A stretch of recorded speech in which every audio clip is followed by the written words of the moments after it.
văzut. Mândru ciobănel, tras printr-un inel, chițișoara lui, musticioara lui, perișorul lui.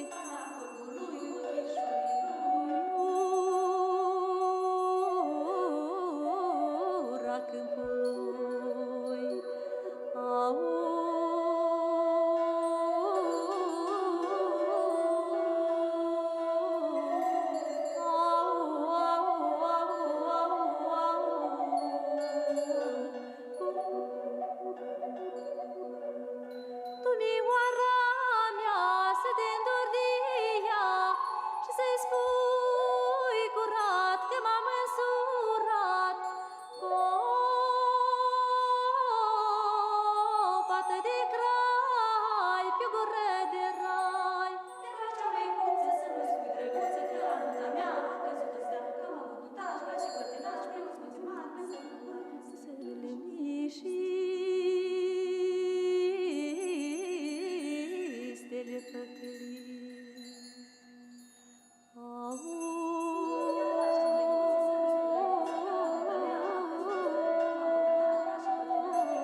Ciobănaș cu oilii, bată-mi de pâilii, că-ai lăsat tu oilii și-ai plecat cu fetilii.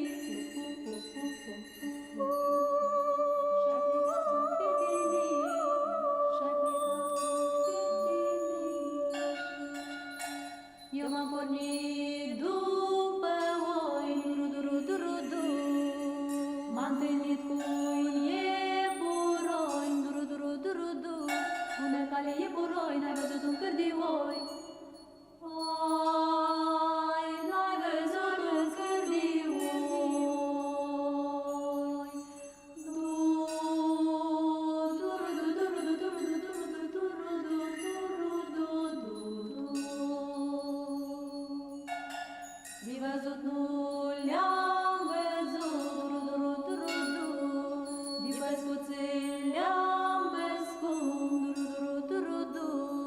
prin pârloage tot să roage la fântâna lui Iordan, nu mai capte din Cârlan, la fântâna lui Gheorghiț, nu mai capte din Căpriț.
Moldovan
părinți stăpâniți, cheamă și-un câine cel mai bărbătesc și cel mai prețes.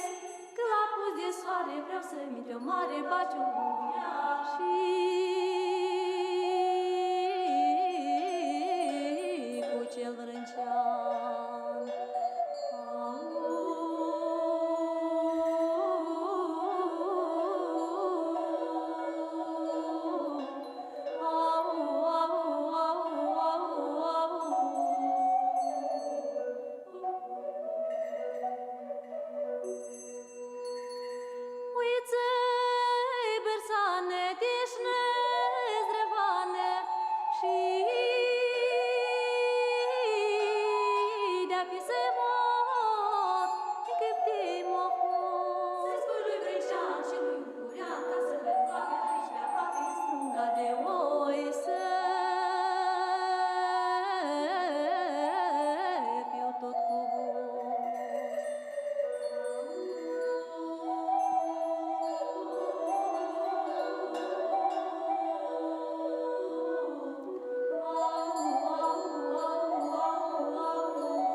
See, Niku, he both breaks, he goes forward, he finds the reveal, they get the stomp. Out onto Ghost, but no Hex just yet. Sumail trying to jump into the backline, looking for Xayax. Xayax is falling super low and he will end up dead. Wheel of Wonder also going to be thrown into the midst of all of these heroes. They've blown up the two supports. Buyback from the line will be coming in. Now we have a Dream Trail on the two, but unfortunately, but the Juice is not next to them with the right click damage. Finally, he is, but Ghost is on his face as well, trying to bring him down. He does get off the Sunder, but the Lotus Orb makes sure that he doesn't get his HP back. Ghost is still going to probably end up dead here, as he doesn't have a BKB to protect him from Niku. Tier 3 tower gonna fall now from Butter Juice. Noob doing what he can, but he's kind of taking the PGA. And now look at her, she's just going right in onto Noob. Noob almost about to lose his life. This could be a dieback. Wheel of Wonder will be there, but she still ends up dead. Butter Juice though, during the primal roll, do they have enough damage? No.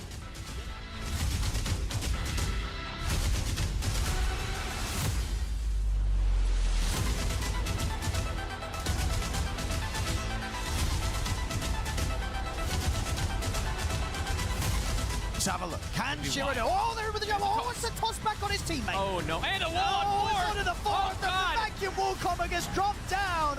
Shiro just watching as his teammate die beside him. Oh, my God. That was the best case scenario for Liquid. Let's see what they can do in the buybacks. Everyone dead except for the Morphling. Bugs in. And box out. The wheel's going to get dropped down. They control him. Shiro. They do get the initial kill They on do. TA. They managed to take the Aegis out of him. But Bark's gone a second time. Shiro. Jumping in. Shiro trying to get back to the fountain, but Nisha's on top of him with the chains. It's over. GG's called. getting Mickey and Insania low. Bark in with another spear. Doesn't get the latch, but the tidal wave brings it back down to the low ground. Doesn't matter. The disruption's there. Mickey, he's actually going to blink in aggressively. Trying to find Shiro, but the Glimmer caves up. Shiro's going to get protected. Mickey will get the toss off, but he's caught by the cold feet. Can they keep Mickey alive? They can. He's alive. Survive. They close it on a Shiro. Mickey throws the tree and doesn't matter. Shiro the flak will finish off Mickey. Finally, though, Boxy.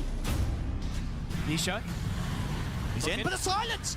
The silence clips him, will get the roar off, but the BKB is already there. They can't kill Shiro off, and now Shiro's ready to step back towards them. Shiro, the double, Stabilize back in with the Who's-Stop. Can they burst him? They can! They bring Shiro down! Liquid, they get the kills. The Rapier in the hands of Mickey. Tidebound, 3 dead without buyback.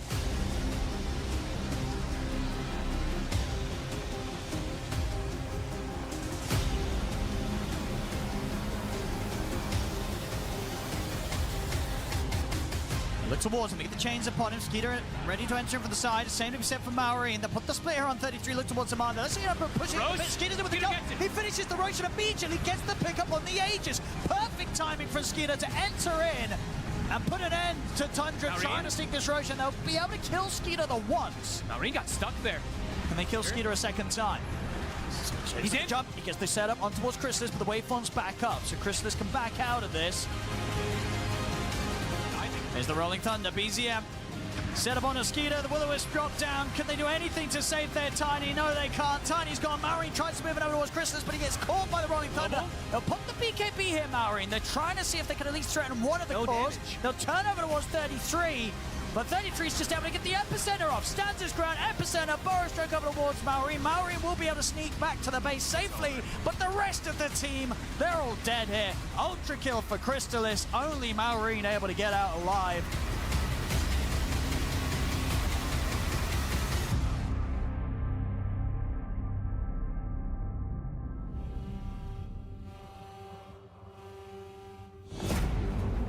Top here. And maybe a nice kill onto XXS because he's been ignored the whole game and he's already got the Aghanim Scepter up on the Beastmaster. Thing is, he could turn around with a Roar here, and I think he just might. Yamato? He's not even needing it. He's not tying. Skem's the one to go down. Yamato in huge danger. XM will be able to pick him off, and now the Roar finally comes out. XX is still running, does finally die, but what's it going to cost Shopify? Q of all people, and now Yopaj. He's out of mana. Good luck, Yopaj. I wish you the best, sir. Oh my god. We're going to move in. XM, Epicenter is channeled. He's going up Yopaj, and Yopaj, he is not saved. He does go down to the Earth Splitter. Hellscream also caught out. Hellscream, no, he's okay.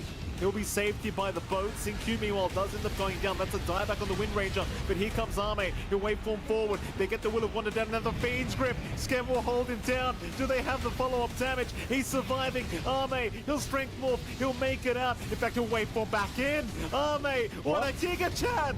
What a Giga Chan! Arme's not dying. Like, no, at this point, nobody cares about your profit as they jump in again. Yopaj is down. XM, just an absolute menace. They wipe him.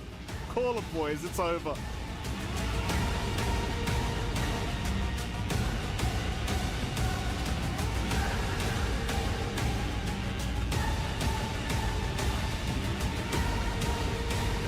Gets hit by Cogs. Here comes Pike. He's already TP'd in. Analog, they're just going to commit the Roar and try and go for the kill instead of running, but the escape back is going to save the day. Schofield's still alive, and so is Analog. They've got help incoming. Analog is down. That's one good kill. Here comes Whisper, though, with a big vacuum. Out onto 3 targets. Pippi is down. They've even found Pike here, but the Cogs, it pushes him out. Pike, he's going to be all right to TP away, but the rest cannot. They've got to deal with Yuma somehow. Here comes Pike again, back onto Yuma, and Yuma this time is dead.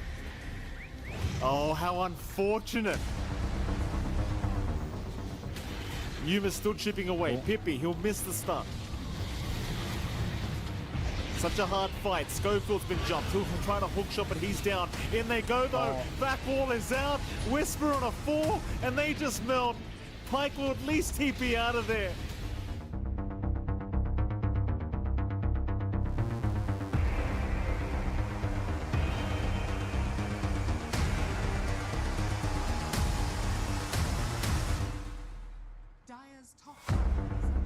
Smokes from both teams. Toronto Tokyo blinks in. They've got the toss up into the air. They got the silence with the calling, but the Wheel of Wonder is down. Kathomi has to retreat. GPK goes into the Rolling Thunder. They've got Nightfall kind of isolated for the rest of the team. They need to save him. They get the escape back, but can they save Nightfall? He'll walk away for the moment, but he is out of mana. Still standing his ground. Finally, the damage is there. Mira and Nightfall fall, and now Toronto Tokyo's in some trouble. Pure was hitting into the blade mail, and he has to back away from the fight, but they've got the help from GPK. The avalanche on a 2, the double edge kills Save and GPK. Miero goes in for more. Kathomi is dead, but Miero's fighting Kiyotaka as well as Panto. He'll take out one. Toss. The toss on a Pure almost Avalanche kills in him. a second. Ball Blinks in. goes in. Pure not dead, but the avalanche lands on a Miero, and he'll take the Beastmaster's life. They get the inhibit. They find themselves this gyro. This could be a quick usage of that Aegis. They have Stone Gaze. They have everything available still to try and get this. They'll use that Stone Gaze, but here comes the song. Wheel of Wonder. Gonna connect up to 2 of them. Knocks down Pure for the moment. Now they're going to try and get the damage out there from Toronto Tokyo. He pops that blade mail. Pure at low health. Needs to be careful. Miero's so tanky. Continue on to Panto, and he'll be on the run. The call down is used. He'll snowball. It's over to Miero. They go to the Primal Roar. It's going to be out of the Medusa. Everybody around here to get the damage on a Nightfall, but Pure getting low. The Rolling Thunder comes in. The Avalanche is going to be thrown. It lands on a save as well as Miero, but it's not going to matter. Nightfall's dead. Rod of Angels comes in from save. It's locking down Kiyotaka, who's out of mana. Toronto Tokyo dies. Miera's going to be next on the list, and the only one running away for the moment is Kiyotaka. They somehow get Pure.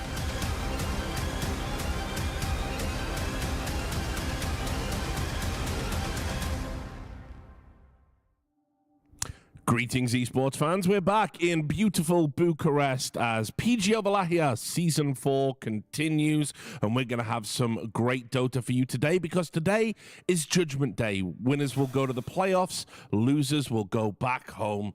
I'm your host, Richard Lewis, and joining me in the studio, 2 of the finest analysts that you can possibly imagine. Yeah, there we go. It's T-Governor bringing it back for the Baldies with me, and of course, Fear, who absolutely thinks he can get away with having hair for some reason, which is outrageous. I'll shave it for next time. You should. I think that's what we need. A solid. No promises, but I'll consider it. But look, it is going to be a great day of Dota. I know you're hyped for it because we are going to see some people going through to the playoffs, which are already looking pretty strong. Yeah, but it's kind of a sad day because we at PGL Wallachia, we are just making the same regions fight each other constantly. Yesterday we had Edge versus Heroic. Now one South American team's gone. Today we now have China versus China. Only one's going to make it to playoffs, and you know, it's a little sad in that reality, but that's the way the cookie crumbles and the way that Swiss works. I mean, that's looking at it glass half empty. Exactly. Read my mind. Okay. But we are getting one China team in the playoffs, guaranteed. True. Instead of them both getting eliminated, so that's good. And I think right now, the region maybe only deserves one spot. They're not like looking super good. And that is kind of what Swiss does as well. It kind of shows you where the teams are at, almost exactly where they should be. And China is right there in the middle of the pack right now. Yeah, absolutely. And always enjoyable to watch. Obviously, we're going to have some China and China action in a moment. Why don't we take a look at yesterday's results first, though? This is what we had happen on the mainstream. Working our way backwards, as is tradition, we had Aurora succumb to Team BB in a classic encounter. Lots to talk about in that one. Your eyes do not deceive you. Falcons will be going into the last day. Tundra overcame them 2-1 and Liquid 2-0 against Team Tidebound. And then on the B stream, Heroic beat Edge 2-1. And then we had Xtreme Gaming knock out Shopify Rebellion. NAVI Junior put out Team NGX. So I'll just come to you guys and talk about those results. Anything that stands out to you there, or was it business as usual? I think other than Shopify losing wasn't too crazy. Heroic Edge, anyone's game really. Sure. I guess Nigma Galaxy going out, I think their kind of return to the top scene was quite triumphant in the last months, but tournament after tournament, it just feels like that kind of energy, that kind of momentum they had is fading. And getting eliminated by NAVI Junior, another team that has to really fight to even get to any LAN, have to go through so many qualifiers. Yeah. Then they get here, then they're 0-2, and now they're kind of turning it back around on the final day. That's, again, another shocking loss for me. Oh, yeah, absolutely. I think Nigma Galaxy is not going to be happy with that loss whatsoever. They're getting a lot of momentum, I feel, over the last few months. And to lose to a team like NAVI Junior, no disrespect to them, but this is a team that you expect to win. And getting 0-2'd by them is definitely not in the cards for them. Yeah, they had a strange aura about them this event as well. We just look at the standings.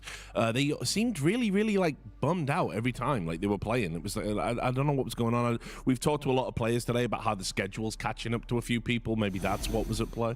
I think it also helped when Nigma did return to LANs and big tournaments. They had so many strategies prepared from playing their own qualifiers, kind of not really being in the limelight, that when they hit, it was like, hey, we're here. People understood them, and I'm yet to really see them evolve from, you know, the initial formation of Nigma Galaxy with this current roster to now. Like, it still feels like they're kind of somewhat in the same playbook, which is kind of an issue when teams kind of, you know, discover you. Yeah. We can do a quick check-in with the meta with Clinton. He loves to talk about the meta, he does. Yeah. So, uncontested heroes, I believe. What's been going on here? Yeah, I've been following this a little bit, but I think it's at 32 uncontested. It was 33 yesterday, so we had one new hero yesterday, which is exciting. But most of these heroes, I'm not surprised, except for Alchemist. I'm surprised we haven't seen one Alchemist yet. Maybe an Invoker. Every once in a while, BZM would like to pull that out, but the rest of these heroes, I don't know about UT, but like they seem almost unpickable. There is one very clear hero on the screen, and it is a sad, sad day for Dota. All right. Okay, what's the one? 1, 2, 3, 4, 5. Fifth column, third down. That's Rubik. My guy, we're playing in a patch where like Jakiro and spellcasting and fighting is prevalent. Yet Rubik of all heroes is still just terrible. And like, sure, his lane is weak. He can't do much. Yeah. He doesn't really fight for Tormenta. But Spell still is so good.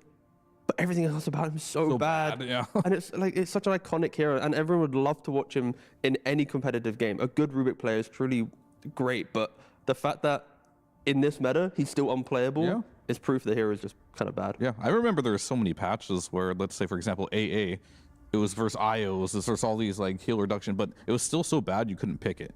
It's unfortunate. Like, laning stage is really important in Dota right now. Even if you do have a good toolkit, if you can't contribute to the lane, it's GG. It really shows how quick things can turn around patch to patch, because I remember at the last Wallachia, we were all talking about how oppressive Dazzle was, and there he is on that list as well, right? I mean, thank God. Yeah. I mean, there's a thing, there's some heroes which are like, they're good because, you know, the mechanics and how people, you know, showcase how the skill ceiling. And then there's Dazzle, right? Where you buy Ags, you press 2.5 buttons and you're killing everyone. Same thing for Invoker. In the start of like earlier in the months, it was, haha, I buy Aghanims, press Cataclysm, everyone dies. Thankfully, it got nerfed. It's now not picked. Poor BZM. Yeah. Sad. Oh, true. Yeah. There you go. Right, why don't we take a look at the schedule? These are the games we've got coming at you today. Remember, it is, of course, Judgment Day, as we've said. Really surprised at one of these teams being there on the last day. Maybe two, actually. We'll be finishing out with Aurora Gaming versus Heroic. The one I'm really surprised about is Falcons versus NAVI Junior. Falcons going to the last day to make it to the playoffs. And then, of course, the game we're going to be preoccupied with in a moment, Team Tidebound versus Xtreme Gaming. Can we just quickly talk about Falcons a little bit, guys? Sure, yeah. I mean, them being here isn't the craziest thing, as they beat Talon, then they beat Liquid again, tough series, but they go up against PARIVISION and Tundra. So it's not as if Falcons lost to, you know, like an AVULUS who then got eliminated, or the Shopify or something. It's like they have lost to some of the best teams currently in Dota to then get to the final day of Swiss. Yeah, I mean, usually what I'm used to, though, is I'm just kind of used to them sitting pretty by now. It does make me a little bit apprehensive, although I do think they will win. I mean, we're going to talk about that later, so we don't need to go too much into it. But yeah, you can see here. And so yeah, the main thing there, as you see on the bottom right, the match duration, right? It's against teams like PARIVISION, Liquid, this pacing. It is going to be so draft dependent, because if your entire playbook is to scale, to find that farm, if a good team exploits that, you never get your draft online. And I think we saw how Falcons completely obliterated the speed of Liquid, but then really fell short against PARIVISION. So it's like team to team based. Some quick teams can deal with Falcons, others they're yet to find their kind of groove against them. Also managing to lose with Ringmaster, I feel that's kind of illegal, would you say? Yeah. I mean, it feels pretty tough to do right now, but fair enough. The hero's win rate isn't that good, but the hero is very, very strong right now. But I think for Falcons as a whole, like, when they were in their prime, you knew exactly what they're going to pick, what they were going to do. You just couldn't counter it. And I feel like that's just not the case for this team anymore. and they're still trying to rediscover themselves. So it'll just take some time. Let's move on to our Chinese derby. We've got Tidebound versus Xtreme Gaming. Let's take a look at their record. Obviously, look, we know these teams are going to play each other just a lot because of the regionality of it all. But who's been coming out on top, guys? Yeah, so I wanted to show these. Most of these are actually qualifiers, except for Season 3 of Wallachia here. So Xtreme Gaming in the qualifiers, for the most part, has been winning them, and pretty handedly. There was one earlier in the year that they did win on Tidebound, but within the region, Xtreme Gaming has definitely been the stronger one in this matchup. Yeah, I was trying to say, how do I word this? I think based on our kind of covering of Tidebound yesterday, we didn't really like some of their drafts. We didn't really like. We think player-wise, Clinton definitely didn't. That is true. Yes. That's why I was like, how do I word this just to trigger him? You know, I was like, I don't know how to approach this segment, but I feel like their drafts haven't always been the best. They've been kind of hurting themselves with that play. And then when you look at Xtreme, you've got Zhao Wei. Like most of his drafts, like very stable. Like even on a bad day, his drafts can still be like exceptionally strong compared to Tidebound. And I think that alone is a big enough difference to put them in two different tiers. Well, let's also take a look at it. We can do a little player comparison here. This is Robson's speciality. Yes, thank you. After a long day of pubs, he's got lots to say today. The 5-5 from 10 games played. But let's do it. Let's compare Xinq and Planet. One of the things that I love about the Chinese teams are their position 4s seem to be just so much more interesting than everyone else's right now. Yeah, sure. Of course, there's common heroes that we expect, but I think for Xinq at least, he's leaning more towards the kind of explosive map play hero. Like all of his heroes are going to remind you that he's going to have good positioning, find you with that pick, or find that kind of that next moment to bring the kind of the next phase of the game. Whilst Planet, again, a little bit more obscure, right? He's playing Grimstroke. He's still trying out the Night Stalker that not every team. It used to be first picked hero. Now it's kind of like a specialty. So I feel like we got like a bit more of a specialist playing his own unique heroes, while Xinq's just going for the kind of the classics of aggression. Yeah, I don't hate it as well. I think right now we talked about position 4 being a role that if you just follow the cookie cutter meta, there's 3 really good ones. If outside of that, I feel like it's free game. Just play what you're good at. Then it kind of boils down to the question where we're kind of talking about draft between the two teams. Do you think that potentially the stability of Xinq's hero pool, and you know exactly what it's going to do every time, simplifies the draft compared to Planet, where I feel like most of his unique heroes, the entire game changes. Like from a Phoenix to a Night Stalker to a Grim.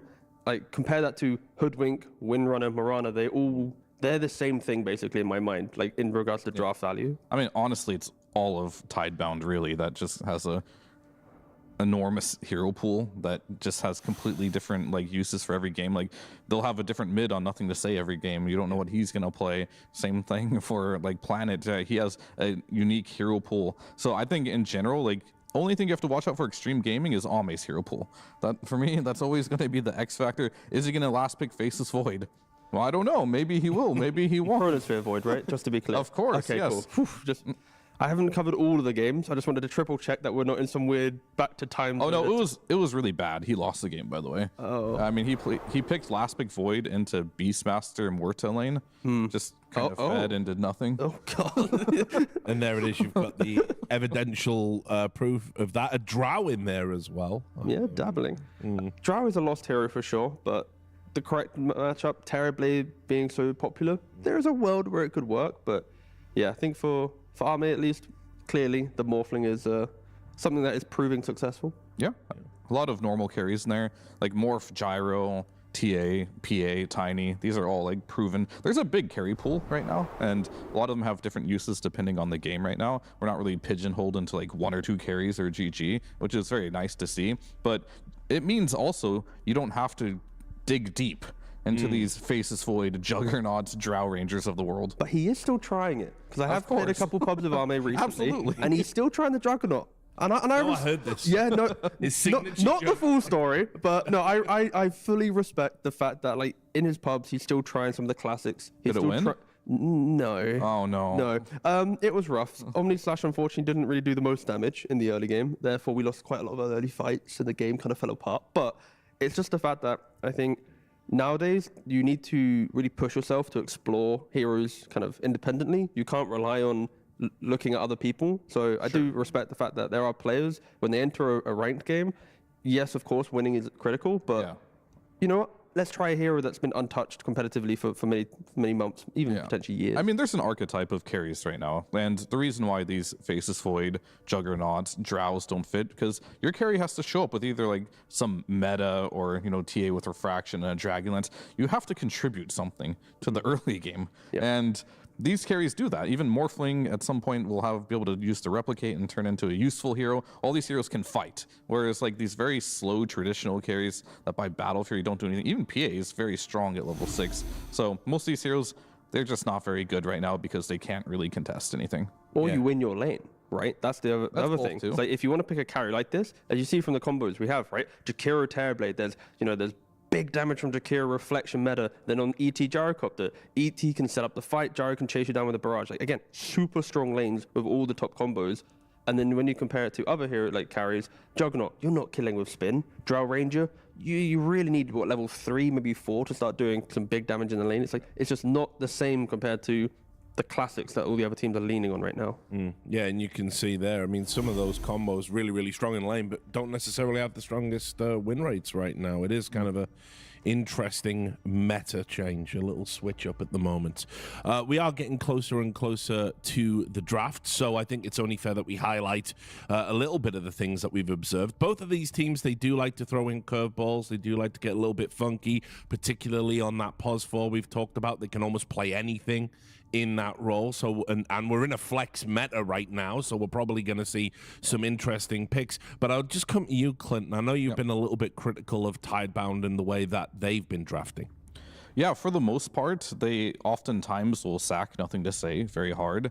I will say the last game they played versus Liquid, their draft looked good. It looked playable. They unfortunately got outplayed by Liquid, so I'm hoping they do stick to this where they can manage to get Nothing to Say a good matchup mid or a playable matchup. I don't want to keep seeing these laning versus Monkey Kings with some Kunkas or Primal Beasts, right? Like, those are very hard matchups. Give him a game so he can give back. Maybe what I'm trying to say at this point is Bach has been given a lot of priority in the draft right now, and I think that might need to shift. I think they might need to start thinking more about picking these Sand Kings for him in the off lane very early on in the draft, and these heroes can just get farmed. They can do something. Nothing to Say, give him a later pick. Shiro, he's been pretty impressive to me, though. He's been able to play all the carries right now. The problem is they're early picking him, and he has a wide hero pool, and he doesn't need to be early picked early, and then also have just last pick dooms against Lifestealers. The last picks have been very underwhelming. That's the point I'm getting to for Tidebound.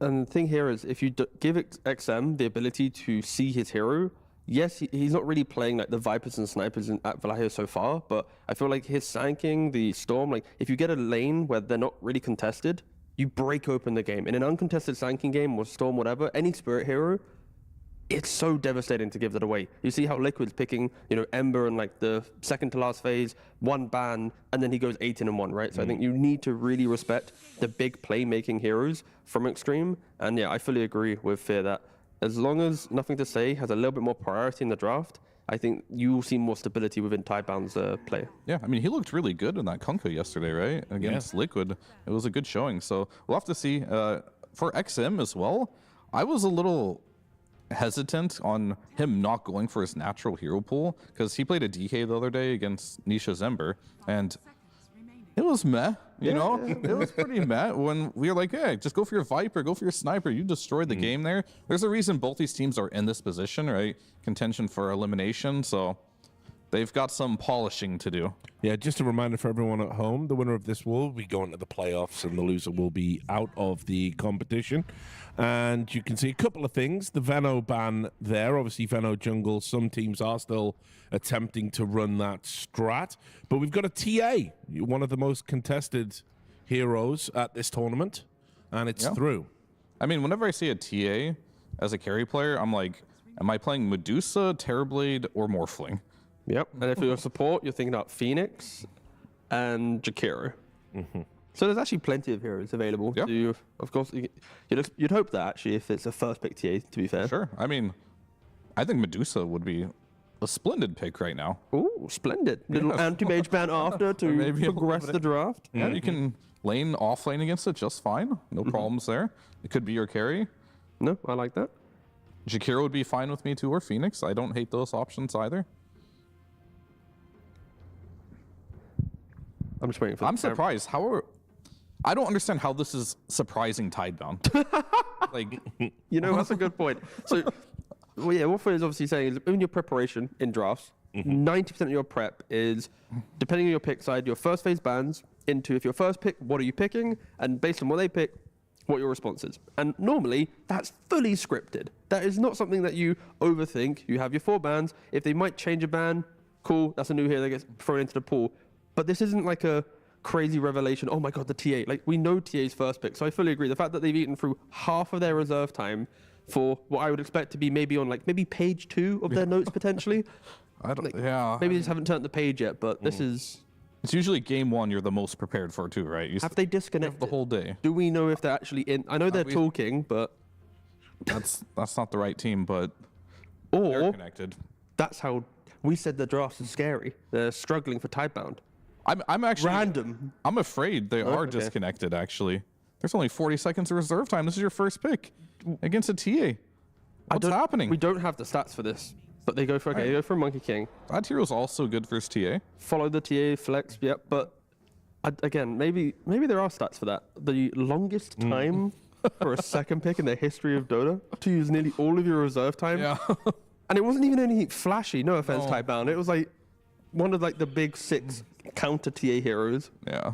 But maybe they were discussing Medusa or Monkey. They might still be waking up. You know, it's been a long day. They just want to use all the time, relax. Yeah, true. You know, I mean, this has let the coffee kick in. This has repercussions later on in the line, right? Because like you have last pick. So usually that's when you want to use all that reserve time to get the perfect last pick. You look through every hero in Dota, this is going to be the best hero for the game. So if you don't have that time, it can really hurt. But they do ban the Phoenix. They ban the Darkseer. We didn't even talk about the Darkseer against the TA. So again, another. I mean, that one matchup. isn't as good as I think a lot of people give it credit for. But I feel like the lane is very difficult for Darkseer. Because like... Doesn't it get fixed by the correct 4 position though? Like a Tusk or a Clock or some hero that provides constant kill threat? Means that you don't have issues. That's kind of like the thing. Like, it's very all in. Like, you have to go for that kill. If you get it, it's great. If you don't get it, it's very bad.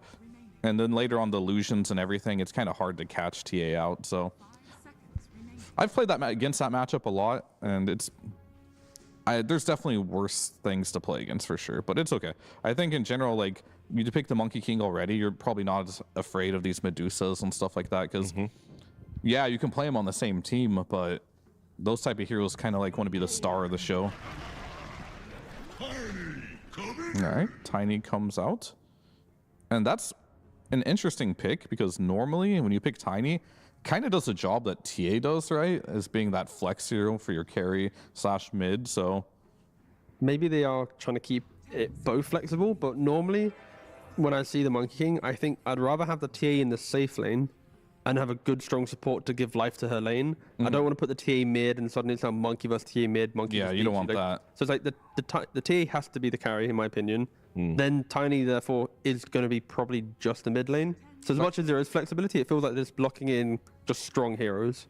Sure. I mean, I don't know if the matchup of Tiny versus Monkey King devastation or not. No. So Tiny can actually play into, of all the melee heroes, it's one of the more playable ones. Okay. As you do have your tree, and then once you get a couple points in toss, you can start playing a bit more defensive.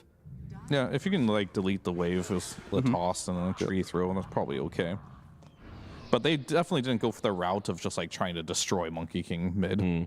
So 2 quick picks. Beast through. I mean, none of these heroes are very surprising. Like Ringmaster, nothing to say about this hero. It's incredibly strong. Wind Ranger has been very popular in position 4 role with that execute. And Beastmaster, yeah, this hero has just been first pick for a lot of teams just because of what it can do on the map. And it can lane pretty much against anything. It can do stacks. Hard to shut this hero down. I think Xtreme does actually have some problems early on. That Tiny with a Blink Dagger not getting any kills. Where is the big fight to lean on when Beastmaster with Aghanims and Blink jumps you, Monkey King with maybe with like a Mage Slayer or something, depending on what role it's on, also getting onto a backline? I think Xtreme, they have nice heroes with items, but without items and just levels, they are going to have some weaknesses. So maybe the next couple picks from Xtreme need to be able to kind of cushion the early game aggression that Tidebound could bring. What is the support they're gonna? I mean, they could just go for the. I mean, is Kunkka too weak into a Monkey safe lane? I guess it is. Like, this is normally in the draft where if there wasn't a Monkey King, it's like you pick Kunkka for Xtreme, you stabilize all the early fights, and then your heroes get the farm that they need. But the Monkey King matchup, like Monkey and Jakiro just constantly killing Kunkka in laning phase, it will probably deter them from wanting it. Yeah, I mean, they definitely feel like they need something that can give them a bit more team fight control, ideally. All right, they're going to go for the Brewmaster. This does give them more team fight. I mean, I'm just looking at the first 3 heroes. It's like you have some team fight in the Ringmaster. Tiny, he's more of a skirmisher. Same with TA. So being able to add some more stuff for like the objective fights would be really good here. And Brew, it can do that. It is a hero that they're probably thought about. This monkey could still be a carry. You do have abilities to get away from the Monkey King. It's still a hard lane. Don't get me wrong. The renaissance of Brew at this tournament's kind of been interesting because the numbers that you just saw on your screen there don't exactly point to it being strong, you know, but people do seem to like it at the moment. Yeah, I mean, we did see Brewmaster's lane with Slarks and stuff at one point in the tournament, maybe skewing the stats just a little bit. Fair. But I think there's a reason why the supports are so sought after in this patch right now. It's because they enable any core to be picked. I think this Ringmaster hero, it can enable this Brewmaster to potentially have a laning stage. You can deter the Monkey King by using Tame the Beast or throwing a dagger at him. Maybe he gets kited out a little bit. So I can see this lane actually doing something against this potential Monkey Jakiro lane. But you got to be careful with your bans here. You're going to ban Gyrocopter. I feel like because you picked Brew as well, you have to be insanely careful about a morph pick coming out for Shiro here. Yep. It looks very devastating, in fact. Because right now, it's like, sure, you don't easily kill the Brew. Like, you have to Raw and Ice Path and Boundless, maybe even Shut. Like, you have to use all your stuns just to kill the Brew, which means TA, Tiny are going to have complete free reign. But yeah, you need to be careful. If they does get split off, like Fear's mentioning, the split can very easily die. Yeah. But it is Xtreme Gaming's pick here, so I'm hoping it isn't Tiny support. I want to see this. I mean, Brew get enabled. You're right. It could still be flexed. I mean, it could, but I don't think it will be. But I wouldn't mind Tusk position 5 here for Xtreme. Oh, that's good. Yeah. But if you go for drinking buddies, we've seen some players doing it at Wallachia, but like, I'm looking at how does Tidebound kill a hero? It's a lot of like, in this single position, you must die. And if you don't, whatever. But instead, they go for the Grimstroke. They go for the planet position 4, which means Ring then goes to 5. Yeah. We are Grim enjoyers. I appreciate Grimstroke. I don't think it's at the top of his game. I don't think it's the best hero, but in the right hands, when you get to play, long games and you have good positioning, you can do a lot of work. Of course, we have to go for the simple thing. Is there many good Soulbind spells? Not really, but that doesn't really matter. And they get the last pick Medusa, which we were calling for as a first phase hero, is now suddenly a last pick hero, and it is in the carry role. Well, that does complicate things a little bit, but a position for Grimstroke, you naturally like to buy Aghanims in that role, which takes a clone of your enemy core. Medusa in the carry, you need to buy Manta stats, Butterfly stats, Skadi. All of these things, or the Butterfly Skadi, they go to your clone. So it's maybe not the best kind of Medusa 1v9 pick, but there is a new meta out for the Medusa, though. What's that? They're going Mjolnir. True. Mjolnir into Aghanims is kind of like the new build, which I would recommend for sure. This I think it has to be the game. Into the Grimstroke specifically, you need to do the new builds, not like the classics. Yeah, if you go Butterfly Scotty, you're just going to give them... But into Tiny and TA, you wish you had those items as well. Like, I feel like Butterfly Scotty is great against them, but because of the Grimstroke, you now need to go for potentially inferior item builds, but... Or they're just going to have to make sure Grim can't get there. True, yeah, in the game before he gets the 30-minute action. Yeah, either in the game or just focus them with Beastmaster in every fight, because it's pretty devastating late game. So they had a choice, right? They decided to ban Gyro, which I think was a really good ban. Morph absolutely had to ban that this game with the Brewmaster lane. So they knew this Medusa was coming. Probably why they took the Grimstroke as well, because your options were very limited on what you could pick on that last pick there. They wanted to do the Monkey King versus Tiny mid as well. So overall, like, I think Tidebound has a pretty good draft. They have the win condition. I think if Dusa gets farmed enough, they can snowball the laning stage. But Xtreme Gaming, they're good too. All right. Well, thanks for that, my hench friend. But now it's time to bring in the commentators. There they are on the big screen. Sodi, Pixel, and Fogged. What do you think of these drafts? What do you reckon, Fogged? I'm surprised Dusa makes it to the end when you're playing TA carry, right? Yes, 1,000,000%. That was probably the biggest shocker that made it all through. But I did like what T was talking about, how the conditions for Tidebound to kind of kill a hero, it's like everything needs to be on that guy, like right in that little moment. But then when they add Dusa, the game kind of entirely changes, right? You have your own timing that you're playing for. So yeah, I quite like their approach. I'm wondering if the Grimstroke's actually going to be that difference maker or not, but we'll have to see. And listen, I'm going to send you over to the game, but this is where you're a contrarian, OD Pixel. So set that up. Game is started. Take it away. Say your contrarian stuff. Exactly. You know, this Medusa gets through as the last pick. Well, surely Xtreme knew that was going to happen. They had a plan. You know, exactly. They're not scared of that Medusa. They're like, you know what? You can have it. We're going to deal with it. So I think that they probably did have a plan, right? There's no way that you forget about it. No. Right? There's just no way. So the plan is probably that they have this Brew and this Grimstroke, where the two concepts can be, if the Grim gets to an Aghanims, you're going to be able to have this cool copy. If he goes for that build that they're talking about, it can be a little different. And then they have a Brewmaster. So Brew in teamfights, toss that Dusa up, ignore her, right? Look for the way that you can have the number advantage. So perhaps that's something that they were looking at. And let's see how it all ends up going. Both sides, they do have pretty strong approaches. One side clearly more of like the meta, I think you could look at on the Dire side, you know, for Tidebound. But this TA tends to be banned in most situations, so. Yeah, TA is pretty crazy. And in terms of, well, you know, one of the other heroes you just mentioned there, Brew, where are you at still at the moment with Brew? Are you still kind of not sold on this hero? What are you feeling with the Brew picks? Man, I don't know. I'm already happy because he skilled Thunderclap. I saw one yesterday, or two days ago that had 0-4-4 until level 18. He had 0 points in Clap, so. I think this hero is fine. I just think that there's some situations where you pick this like double melee lane and he can't play the game. And Fear was talking about that with the Slark, so. Sure. I'm still a bit 50-50 on it, but I think I'm getting a little bit more okay with it as the tournament progresses. And how is the lane? So, well, because he's got the back of a Jin-Q on the Grimstroke, this is not bad. I mean, it's still a hard lane. Sure. It's here versus a Medusa and Jakiro. Jakiro is like the strongest 5 still at the moment, so definitely not easier. So other thing I did want to mention also about Grim is, of course they picked it because he wants to do lots of stacks, as we've seen from Planet in particular too with the fine art.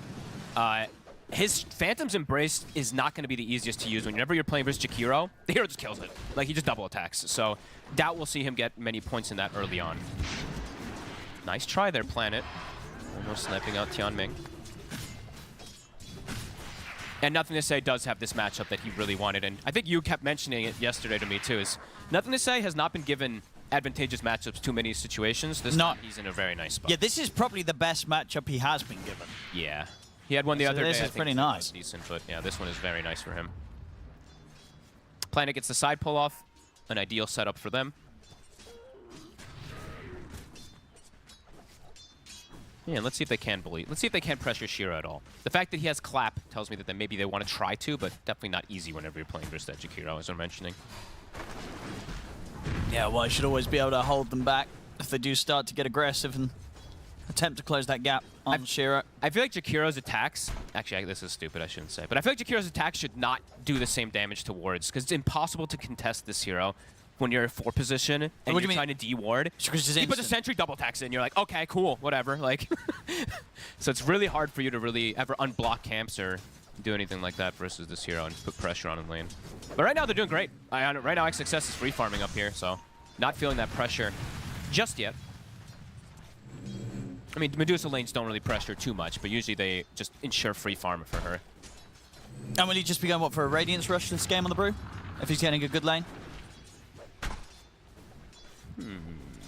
Probably. I'm trying to think because it's XXS. He sometimes deviates a little more to be more around like the team early timings. Yeah.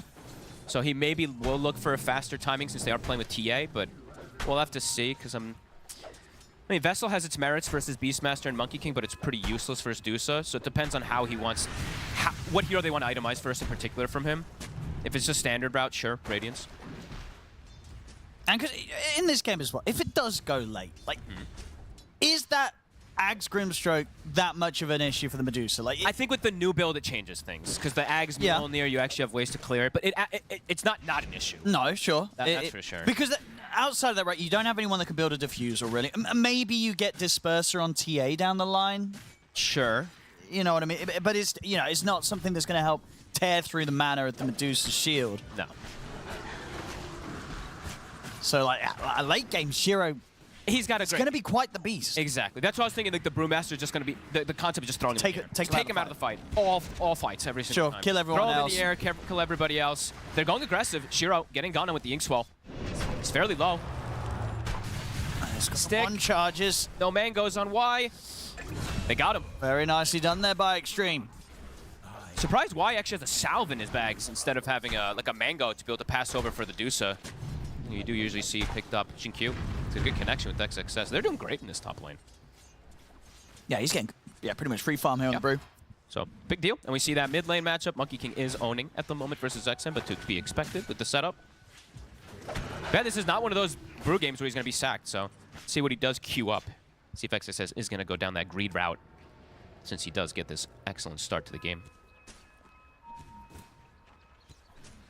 Yeah, mid lane just continues to go, I think, as expected. You know, just a bit of an edge here for the Monkey King. 22 and 12 against the 15 and 6. Yep, he's trying to catch waves, as you see there. XM is trying to manipulate things, but won't be able to exactly. Nothing to say. Does hold the wave, though, so he's going to be able to deny this next one instead of catching it. That's true. Yeah, XM's going to get his way back over here. Otherwise, he's going to lose out on this entire wave. He's at least got to sap the experience a bit, so yeah, he'll step. Oh, this is a triple range creep for nothing to say. I mean, XM, go put some aggression onto him, yeah, so you can utilize these 3-4 range creeps on him. At least a little bit there, so he can miss some CS, but nothing to say. Keeps his composure. Bottom lane, Ame, full free farm. So unable to contest him with the Beastmaster.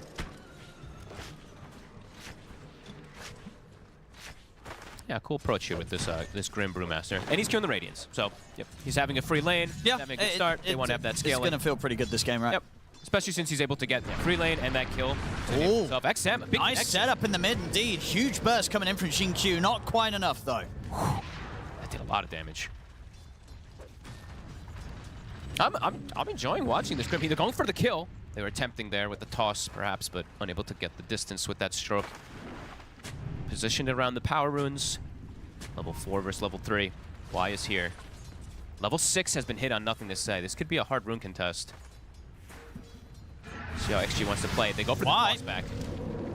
He doesn't get caught by that. It's going to be out of the range of the stun the Inkswell. Now nothing to say. He's ready to jump forward. Look for Jinq in the trees. Avalanche is there from XM to hold back the two of them. Yeah, that avalanche is dangerous. Power shot won't connect either, and nothing to say. He puts the point in Tree Dance rather than having Wukongs there to try to go for the kill, so won't have Wukongs until 7 now.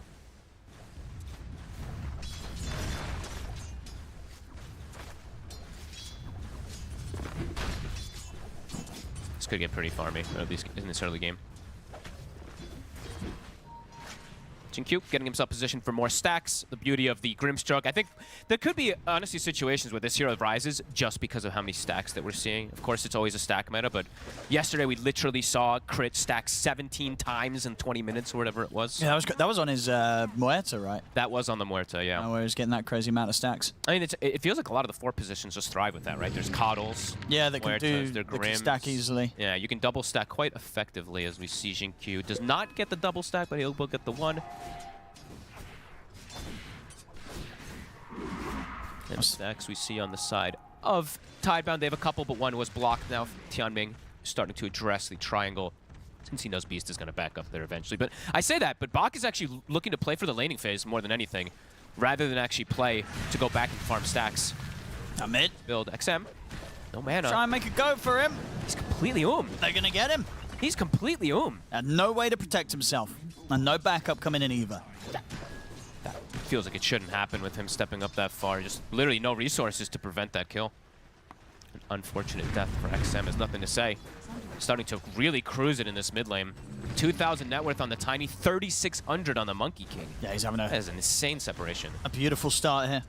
And one that he doesn't normally get to get. Because he's just not normally ending up on a hero that has that edge in the mid matchup. I don't think it should be this much of an edge, though. This is craziness how much of an advantage. I mean, that death shouldn't happen. Is brutal. Right? Yeah, that shouldn't happen. Big mistake there from XM getting punished. And now nothing to say. We'll be able to get this amp damage. They're looking for an aggressive play. Scouting stacks, but there's none there, so he doesn't have anything to farm. He doesn't want to dive. Brew is 6, so it's dangerous for them to go for any over-aggressive play on the side of Tidebound now. XXS is going to be a bit of an issue in this early game for sure with how good of a start that he's gotten. And yeah, going back to box build, he has gone down the route of the Overlord. We see he's gone for...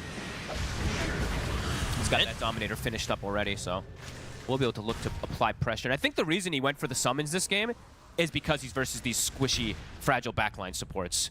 Sure. They can absolutely struggle when they're playing versus these summons.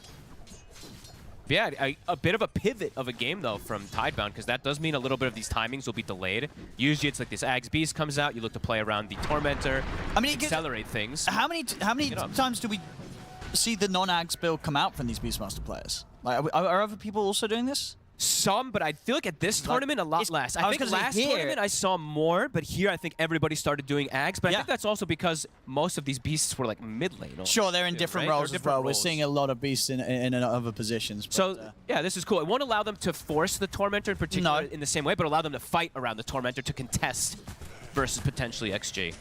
So, okay. Let's see how that ends up working out versus the Brewmaster as well.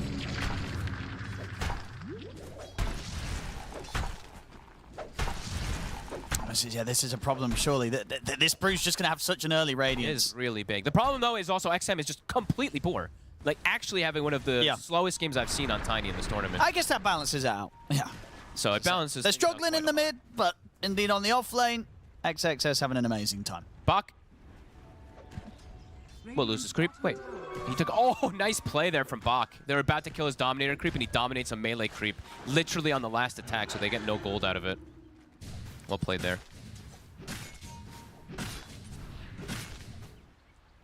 1-1 in 10 minutes, Owen. That's a slow start. It's the first game of the day. It is. We're waking up here. Hey, these two teams have played each other a billion times as well, so understanding each other completely. Oh yeah, I didn't actually get to check. What we got? Was it that China knocked out China last time also? I didn't hear it. It was definitely a recent tournament, something right? like that. I'm sure the panel talks about it. Yeah, missed it. But it has happened recently, yeah. Yeah. But as I said, the plus one, whichever wins, we're going to get a Chinese team in the playoffs. It's very true. Planet. Looking to apply tower pressure here. With Bach with the summon. They're bringing wide, level 2 Liquid Fire.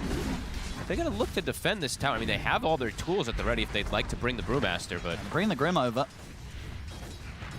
Tower's going down, though. I don't know if they can stop this. Now, Tower's gone. Now they're going to bring TPs in, see if they can actually get some kills in return. They'll get the silencing onto Planet. We'll get the win run off, but the toss is there. Planet still alive.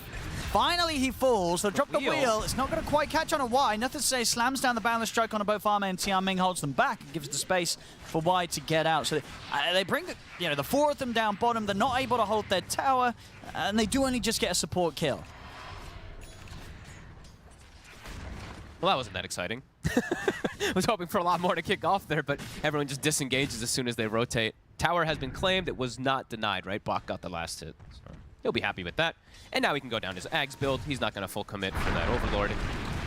Yeah, the Ags just feels too good to not buy. It's the best item. As soon as possible. I mean, obviously, in this case, he gets slowed down a little bit, but he still want to get that Ags. Of course. You always want to have it, but yeah, I can always understand why you want to get the other one if you want to put early pressure. But yeah, I mean, the Ags is...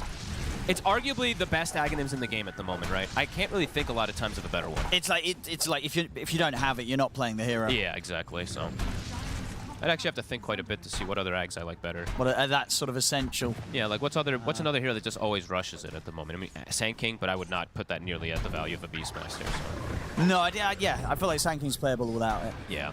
Smoke coming out, Planet looking to move the Monkey King toward bottom. They want to get a kill onto Ame early. The pace of this game is so slow, so they do want to look to get that kill, slow him down, so that Medusa gets that acceleration over him. Yeah, it looks like they should find him. This is a hell of a surround. I mean, Ame, good luck getting out of this one. Yeah, he's got no way out of this, surely. Yeah. Nothing safe.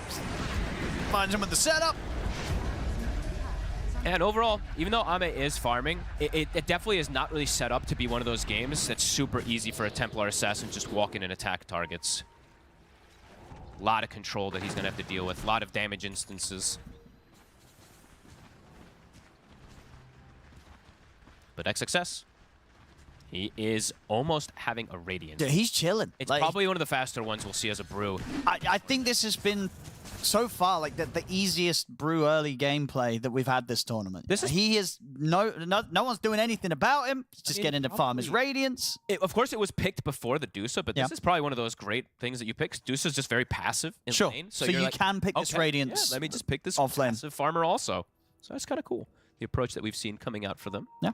How are the stacks looking? I keep checking because they are playing with the TA. So whenever we see TA, even though it's not as much as in the past, you want to have stacks. Like this hero super accelerates her farm. So not really seeing it as many, at least for her, because I've seen them take it on a couple other heroes. So 13 is still a lot in the 13-minute mark, of course, but would like to see Ame get as many as possible to enable that timing versus Dusa. Because ideally, they want to be ahead on the side of XG when you're playing versus this lineup of Tidebound.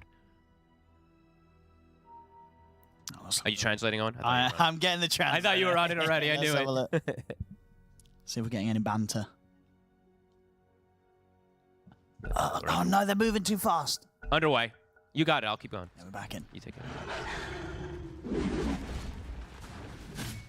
It says there is a storm. I think probably a very kind of visual way of saying there's a bit of lag. Okay. So nothing too exciting. That's exciting. But that is a cool way to say there's lag. There's a storm. A storm is a brewing. Maybe they're talking about the game, the potential that could happen in the next few minutes. Ah. Oh, it was temperature thing. Temperature. They wanted the room heat. That makes sense. Well, there's a storm. 14 minutes. Nobody contesting shrines. Both teams just fought. I mean, this is 2-2 in 14 minutes. These games. Is this the slowest start for we've us? had? For us, yes, it is the slowest. 14 minutes at 2-2. Yeah. We had some games. I think we had like 20. We had 14 minutes. 20. I mean, yeah. Incredibly slow-paced. Radiance. It's online. Deso soon to be finished for Ame. I mean, even though like this Radiance is such quick timing, I still feel ultimately that I'm looking at this Medusa and feeling that how's she going to be hurt? I don't know how they're going to deal with again, her. this sort of when the Ags grip hold that fort here because down on the bottom, they get the setup on a buck. Oh, the roar! He's going to go for the TP out. Is the stun there in time? It is. XXS quickly with the split, able to interrupt that TP and put an end. Ooh, that roar, the pushback. Imagine the distance because he shoves the brew away that the boulder doesn't reach. That'd be kind of cool, but ends up dying. He's gone. But it's just whether or not when the Ags Grimstroke comes out eventually, if that does just kind of completely destroy the Medusa. Yeah. I mean, we'll see if he pivots the build, right? I think the Shiro is going to. Yeah, I'm pretty sure Shiro's just going to go Mantha, Mjolnir, Ags. Yeah, because it's not strong. Jinkyu is going to go Ether Lens into Ags. 100% this game. But the idea that they want is that they're going to be able to deal with it, like with this Radiance Brew, throwing it up in the air, getting the copy themselves. Yeah, sure. To have that plus the TA. But the thing is, like, you can deal with it, but the problem's not going to go away. And Medusa is a hero that could come down after being thrown up in the air, and even if the team's dead, if Shiro's got enough farm, he can still kill you all. We're going to have to see. I mean, because XG, it looks like they feel content with farming. Right? Both teams do. Well, of course you would say the Tidebound does, right? With the Duke. Sure. Right? But I feel like XG is just like, okay, they chill as well. We're scaling, all's good. Maybe it's just because XM did have such a slowdown on his game that he didn't have the blink to look to make any moves, but now he does. So let's see if they do want to look to make any aggressive move, or again, they're just content with exchanging farm for the time being. I mean, you would imagine that XG look to maybe line up to get aggressive kind of soon, right? Especially with the fact that XXS he's queuing up the Shard next, so he wants to get the Shard ASAP. Yeah. You're only buying the Shard ASAP, right, if you're going to actually use the split and get active. I imagine they want to set tempo. Yeah. Their lineup is about getting Tormentor, getting Aegises, taking towers with those Aegises. So Bruce Split's on cooldown. XXS is deep. He does not have enough backup. He is very dead. Even committing the roar onto him there, it's nothing. I mean, 16 minutes is 3 for 3, you know, Bucks. Like, if I don't roar now, when am I going to roar next? You know, nothing's really going on. So, you know, when there's a bit of action, you throw your spell in. Jinkyu getting those stacks made for Ame. Continues to get enabled. Lens is done. See how long it takes him to get that Aghanims. Definitely will take quite a bit of time.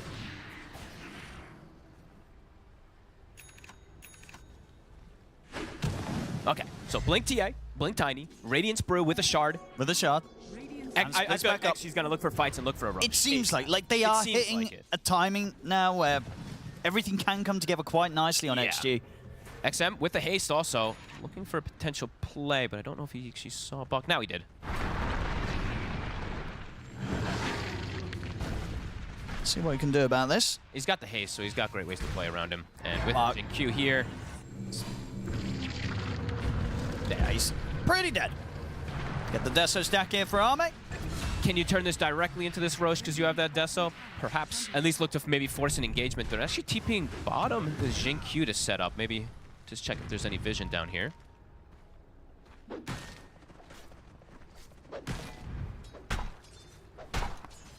XM does find himself a kill, and he is pretty much caught back up versus nothing to say. So, long are the days of that laning phase where there's a 2,000 gold difference or so. It's only a 300 difference between the two of them now. Shiro continues to make good progress on Miona after the Manta. That's kind of cool. Buys the Hyperstone first rather than the Maelstrom because he has split shot anyway, so can farm. Yeah, it feels, especially if you're sort of just able to farm at that 2k gold. Yeah. You know, buy that juicier big piece first. Yeah, I mean, if you're a hero that obviously doesn't have actual flash farming mechanic, though, right? The Maelstrom's really better. But yeah, with a split shot hero, yeah, it's actually cool. I actually quite like that. Picking that up first. Shard, we see picked up for nothing to say. 4-3, still 1k. XXS level 12 has been hit. He's quite scary on this Brewmaster. I think this is, you know, if this brew doesn't pop off, then I feel like teams have got to tone back on the brew picking because he has been set up for success here. XXS, he's gotten the space to farm his Radiance, and he's got save. That's the other thing too. That we haven't seen it. Of course, there's nothing's really happening too much, but the potential of them 100-0ing him, as long as Tianming's in a place relatively close, should be able to get the save off every single time for him to get the split off too. So. This is very slow pace, though, as we see another smoke coming out. Here's the smoke. They have split available. And as I said, they surely want to use it because he's got the shard. He's ready to have that extra duration on it and take over the team fight. Is finished for Bach, so they are quite a bit stronger also on that front, on the side of Tidebound. Nothing to say. It seems like they know exactly where he is right now. They're pinging the tree.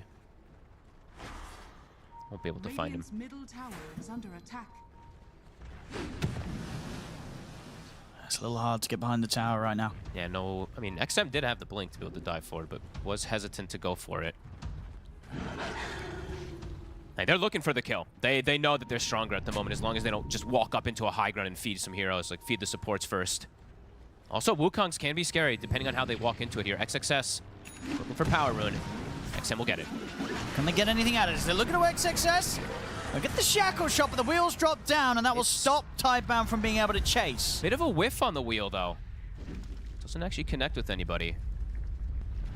So both 5 positions actually just whiff the ultis. It stops the fight. It does stop the fight, so that was kind of well, I don't think that's what we want. We want to see it fight. It stops the fight. Well, here's what these teams want. We don't want to fight. We want to keep farming. It's like, oh no, we used our ults. We'll have to go back to hitting the creeps. What a shame. It's 4-3. Kill people. 20 minutes. I know hitting creeps is very valuable, but okay, this is actually cool by XXS. So pivoting the build also, he's playing versus multiple split damage heroes, right? So Crimson Guard versus Monkey King and Medusa. That sounds kind of interesting. They're looking for XXS, but a complete whiff on the Boundless. He's a slippery one, the brute. Unlikely that they can really bring him down anyway. Radiant's middle tower is under attack. But I feel, honestly, in a game like this, I feel like XXS could have gone greedier. It's like you're in a 21-minute game. It's 4-3. You know how you need those Auras, you need those Crimson guys. Well, you want to go to Manta in this build?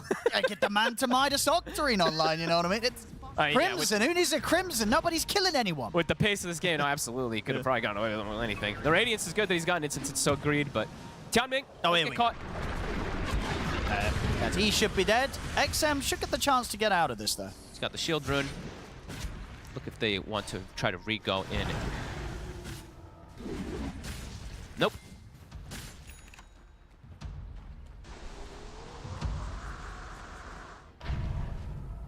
Shiro, of course, Miona done. Ready to start working on the Aghanims. Now, this is the thing. When he's got kind of like the Ags of the Miona, does he clear through the Brewlings pretty quickly or not really? Like, how much does sort of Medusa do the Brewlings? I mean, pretty decent, honestly. Yeah. If they get stone gazed, they die very fast. They can, yeah. Definitely potential for them to bring them down. And they do have a ton of split damage. That is very true. So it's for XXS, his Earth Panda will be quite tanky, but the other 3 very likely will die inside of like these Wukongs and splits. And again, I feel like in a game like this as well, nothing to say. Obviously going for the Mage Slayer BKB. It's like maybe he would have wanted to get like a farming item because they ain't been able to do much. I think Mage Slayer is so good on this hero though, right? But it is, but nothing's happening. I know, literally nothing. There's no spells to reduce the damage because there's no spells being used on him. At this point, absolutely. He's probably like, man, I wish I had a Maelstrom. You know what I mean? It's got to feel like that, right? When you're 22 minutes in. And that's 4 for 4. I'm waiting to see what other people buy because I'm seeing some people stack up some gold. You know, I'm seeing like the Jakiro, he's got 2K gold. Okay. I imagine Tianming will, of course, just go for the blink because that's the one that we've seen more popularized than anything on this ring. See, I think Y's being smart. He's like, you know what, bro? This could be a Midas. Exactly. Dude, it's got to be tempting. You know what I mean? You're supporting this game. You're like, well, I've got 2K gold in the bank. Don't do it. Nothing's happening. My team's not doing anything. Just buy the Solar Crest. Midas. You just buy the Solar Crest. You've got Medusa. We'll see what he ends up getting. He'll probably get one of these support items for his big Dusa. Since it is, you know, it's not a full 4 protect one, but it eventually, yeah. Nah, he's just gonna buy. He's queued up the Force, yeah. Force, yeah. I think it's Force Solars.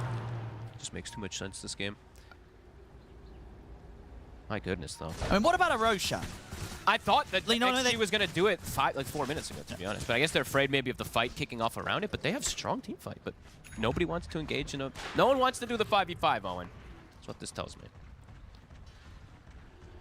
But Medusa, you have to feel like Shiro is pretty happy if he can get away with just sitting back and getting Axe timing with Mjolnir. I mean, this is the thing. But XG must have some big brain strat here, because at the moment it's looking like XG strat spin, let them have the 5th pick Medusa, and then we're gonna do nothing, and then what? I don't know. What's the next bit of the plan? That is true, very much so. Ame. I mean MKB next, but this is a full glass cannon Templar assassin. Yes. So which is great. I like it behind him. I like it too in some situations. He's not dying. Nobody is. But when he dies, though, if he does die, it's gonna be. Wait a minute. I'm very easy to kill if I don't have my saves behind me. But we'll see. Ame. Get the tower. XXS just going to continue getting those auras online. Ags is done. I feel like Shiro's gotten away with getting exactly what he wants. He's got Ags, Mjolnir, Manta, he's got the Gossamer Cape, they've got BKB. I feel like now it's Tidebounds. They're probably like, okay, we feel strong enough to just take that 5v5 likely since we've gotten away with this Dusa timing. Let's see if it works. So let's see if XG was right to be patient. Oh, XM. Shackle. It's going to latch. Beauty. Lovely on the creep there. Locks him down. Escape pack will give him a bit of a chance. They'll drop the Soulbind onto the 2 of them. XM's going to get the chance to step out. They're tanky. The Crimson. Surely someone dies here. Nothing to say. He's getting poked. XXS moving in. Shiro. He's got the split at the ready. Nothing to say. Gets off a full heal though with the Boundless Strike. XM. As XXS has to end the split, back off. XM gets taken out. XXS still trying to push forward. He's got to be careful though. I mean, Shiro's just standing his ground. Yeah, they got to back off from this XG. Nothing to say. This is Tidebound's fight for sure. Boundless Strike catches onto Ame. Ice Path to follow up. As they move in, under the tower, ready to dive in. Ame, can he get out of this? The escape act! Oh, he's away! Is he? Planet's looking for him! Under the tower, Shackles connects again! They've killed off Ame! XXS will survive. Oh, and it felt like this is the fight that Tidebound was waiting for. They wait on the high ground. I mean, Shiro just stands his ground. That was a really clutch Boundless Strike also from Nothing to Say, I do have to say that. But that's the thing, kind of worked against XXS because he popped the split, and then it gave him more units to connect with the Jingu Mastery Boundless Strike and get a full heal. I think he maybe was trying to get like the lift up on the Dusa and then maybe dispel, but he had the BKB, so Tidebound it waited. It felt like this is the fight. They just waited, and XG just they've been waiting to wait for their items, but they're playing into Tidebound, which is their timing, waiting for this big fight when they've got all these items and.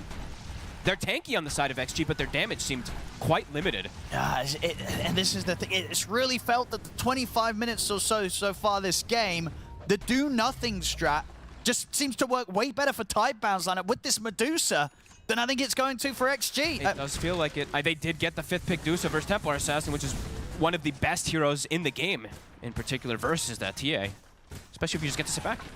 So level 20, a 4K lead. That's the biggest lead that we've seen here, and it's literally when Tidebound decided they wanted to take the fight. Another catch, top, Bach. Success, can he get out of this? He's got split in 10 seconds. I don't know why I said, yeah, Bach's got him. Yeah, they kill him. Even with the Crimson, they take through him. Huh. Well, I said that Ags on Grim better be crazy. That's pretty much what it feels like. That's got to change the game up, because outside of that, I don't know what they're going to do. Very interesting approach coming out from XG, really. Because Ame now, he's going to have MKB, but I'm worried for his survivability. And I'm not really feeling like this Grim Ags is going to do what it used to versus these, like, Butterfly Manta, Scotty Medusas of the old, now that it's Ags Mjolnir builds. Speaking of Jin-Q also. He's going to put the BKB, no messing around. He wants to kill, he'll get it. Nothing to say. Yeah, blew the game open with that fight completely. Tier 2 now. He couldn't kill Shiro once. Now he's got Aegis. He also had the level 20 talent, which makes team fights a lot more confusing. The Stone Gaze last forever. And let's see what the backup plan is now for XG, because they were content with just hitting creeps, waiting for this fight, rather than accelerating things. That's the now thing. You're playing with the Templar Assassin lineup that didn't get the first Roche, versus a Dusa lineup that got the Roche. And they would have had chances to get it, you think? XG could have got in with the TA. I'm not sure why they had it. It was a very quick Dessa, right? It was good timings. It still is, you know. He's not in a bad spot, Ahmed, but he is behind Shiro's Medusa. He's got MKB, but he's full glass cannon, so it feels like it's a high risk, high reward coming out from Ame, which he probably just has to do.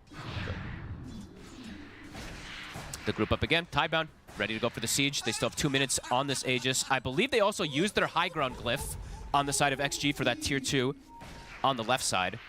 So if Tidebound wants to walk up to high ground and kind of pose the issue to them there, they can, because there's no glyph. I've seen a lot of teams do that.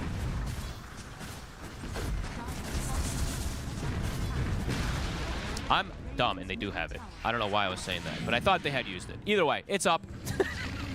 Thank you, production. So they'll have it here, but they are going to get forced back. I swear on my screen it was gray. I'm blind. I gotta do something. They have to. I mean, they're going to pose the threat anyway to force them back. The toss back. Let's see what they can do with it.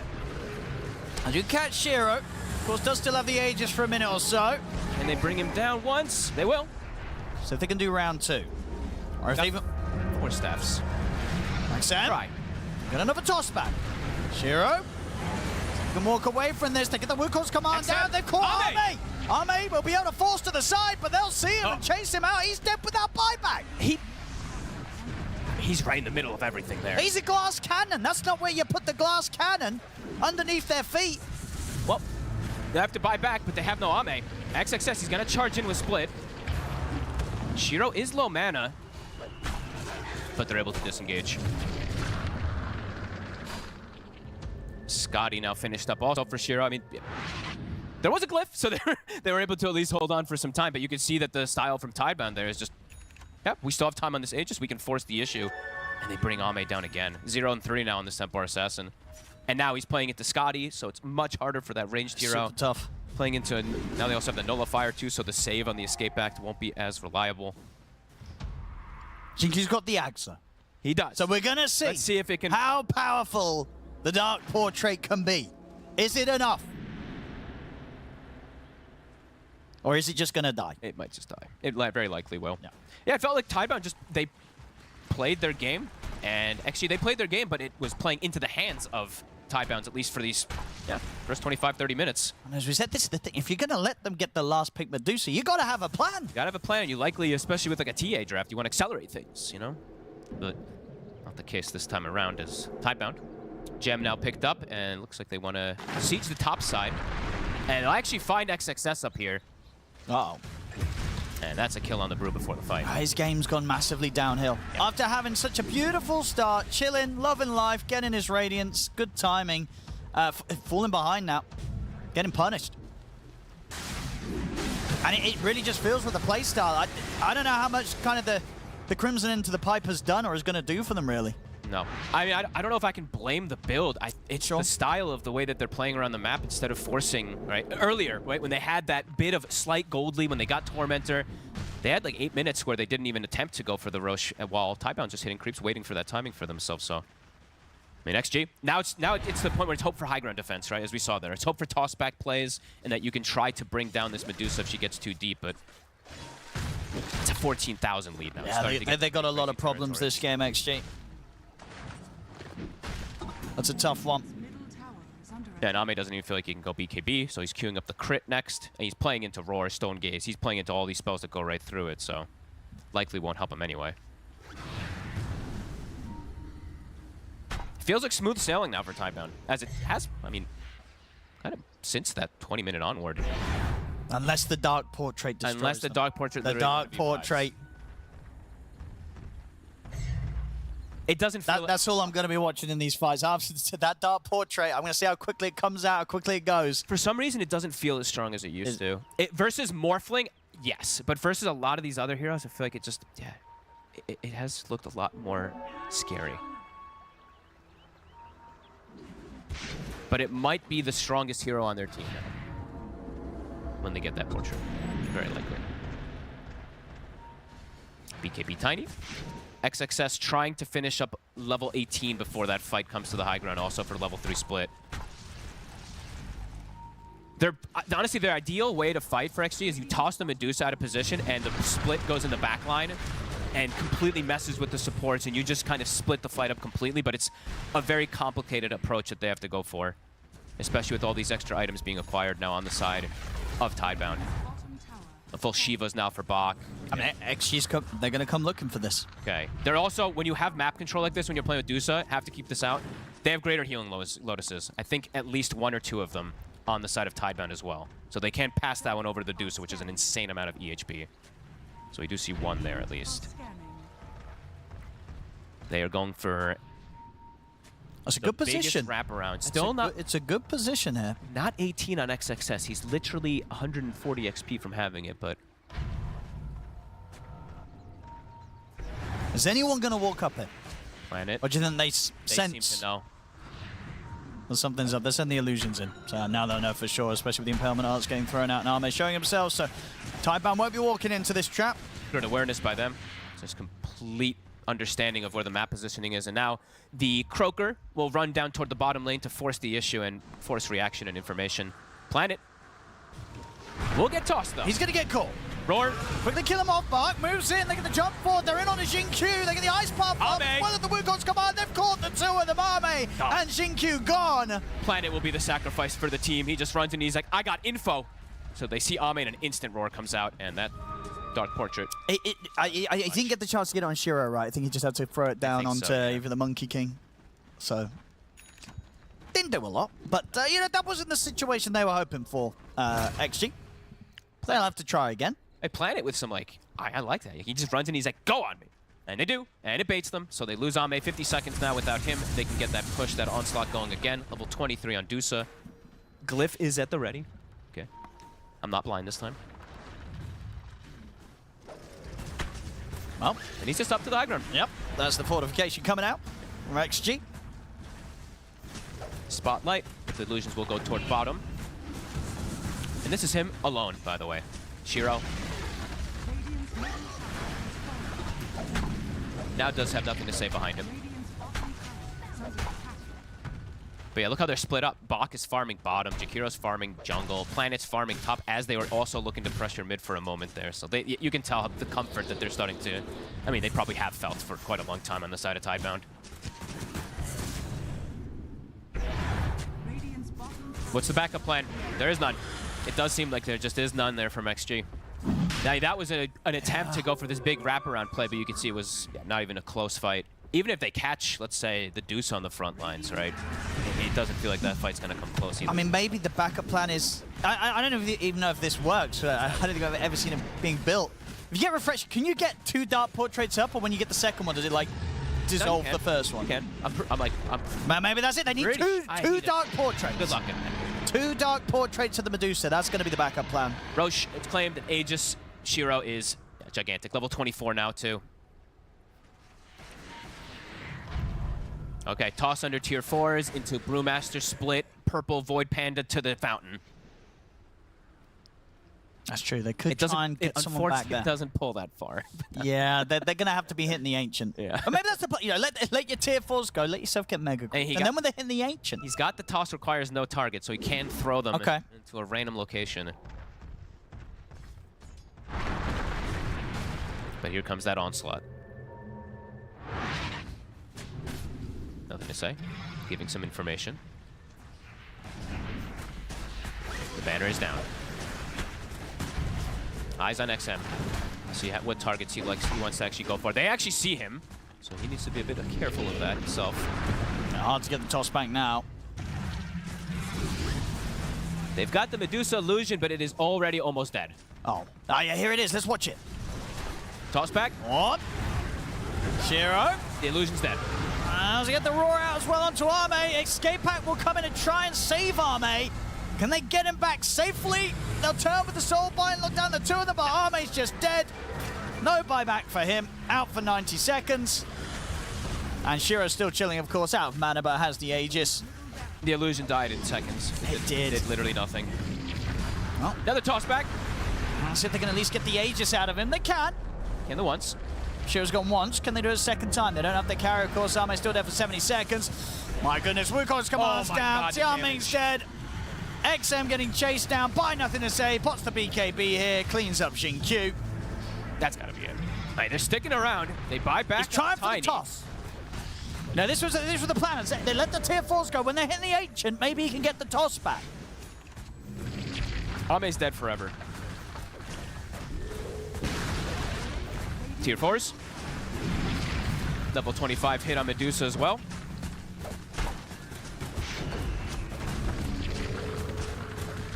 The Dark Portrait's ready. Give it a few seconds to have the Soul Bind as well. But the Ancient is dying. XM, look for the toss back. Lord. And indeed, he's dead straight away. The Shackle Shot connects onto the two of them. Oh, man. This game's over, Fox. This was a strange, because it was just so low kill count with a team that you could feel wants to be able to set tempo with TA, because it's a last pick Dusa, and it just... Yeah, I don't know, Tidebound felt like the pretty easy approach for them, just kind of chilling back, waiting for that Ags Mjolnir timing. As soon as they get it, they group up, the fight comes to them, they win the fight, they get an Aegis, and smooth sailing. I mean, maybe Xtreme did just forget about the Medusa. And then when it got picked, they just did not have a plan. So they didn't even try and execute a plan. They didn't even try anything. It was a rough game from Xtreme, and it was a surprisingly easy one for Tidebound. They take game one. Indeed, an easy one. They can't all be classics, guys. That one, kind of a forgettable game, but yeah, they touched upon it there in the commentary booth. Obviously, they just let that Medusa kind of just do Medusa things, get out of control, and 1-0 Tidebound with not a lot of action in that one. Yeah, I mean, that Medusa was good from the first pick. Got even better all the way to the last pick. Yeah. I mean, I think when you are playing heroes like Brewmaster, like one thing you hate is when people can kill your split. And they had multiple ways of doing that. Split shot's a great way of doing that. The new build that people are doing on this Medusa is incredibly good versus the Brewmaster. You get one additional attack, by the way, with this Aghanims, as well as it adds modifiers on top of it. So you're hitting 5 targets with a Mjolnir. That you can't split with Brew this game. It's impossible. Production was very nice with their highlight package, because I think it was at minute 17, Xtreme got their 4th kill. And then at like 35 or 37, they showed their 5th kill. So they started with, oh look, Xtreme did get a kill, but it was quite a large gap in between the 4th to the 5th one, which is a little bit shocking. When you look at Xtreme's lineup, they have to be exploring the map, looking to break down their opponent, because if they just AFK hit creeps, Tidebound win, 9 out of 10 times. Medusa late game, Beast, Monkey King, you are outscaling a TA quite easily, quite handedly. And I think coming into this series, we were skeptical of Tidebound's drafts. How strong would they be against Xtreme? And if you said, hey, could you please tell me which team drafted this without looking at the names, I would assume that Xtreme had drafted the Tidebound lineup. Like that's how good this one is. It's so props to them for kind of stepping it around, or changing it around, sorry. Yeah, I mean, XM kind of looked like nothing to say in this game, but nothing to say. Finally, he's the Monkey King, not the one being Monkey Kinged. And it definitely was a good approach. He did really well in that mid lane as expected. And I think the best lane you potentially have is maybe the Brewmaster versus Medusa, but it wasn't quite good enough, not necessarily. And yeah, Bach had a good game. Finally, I've been wanting to say this for so long, nothing to say, deathless in a game. owning the mid lane, tons of impact, great itemization.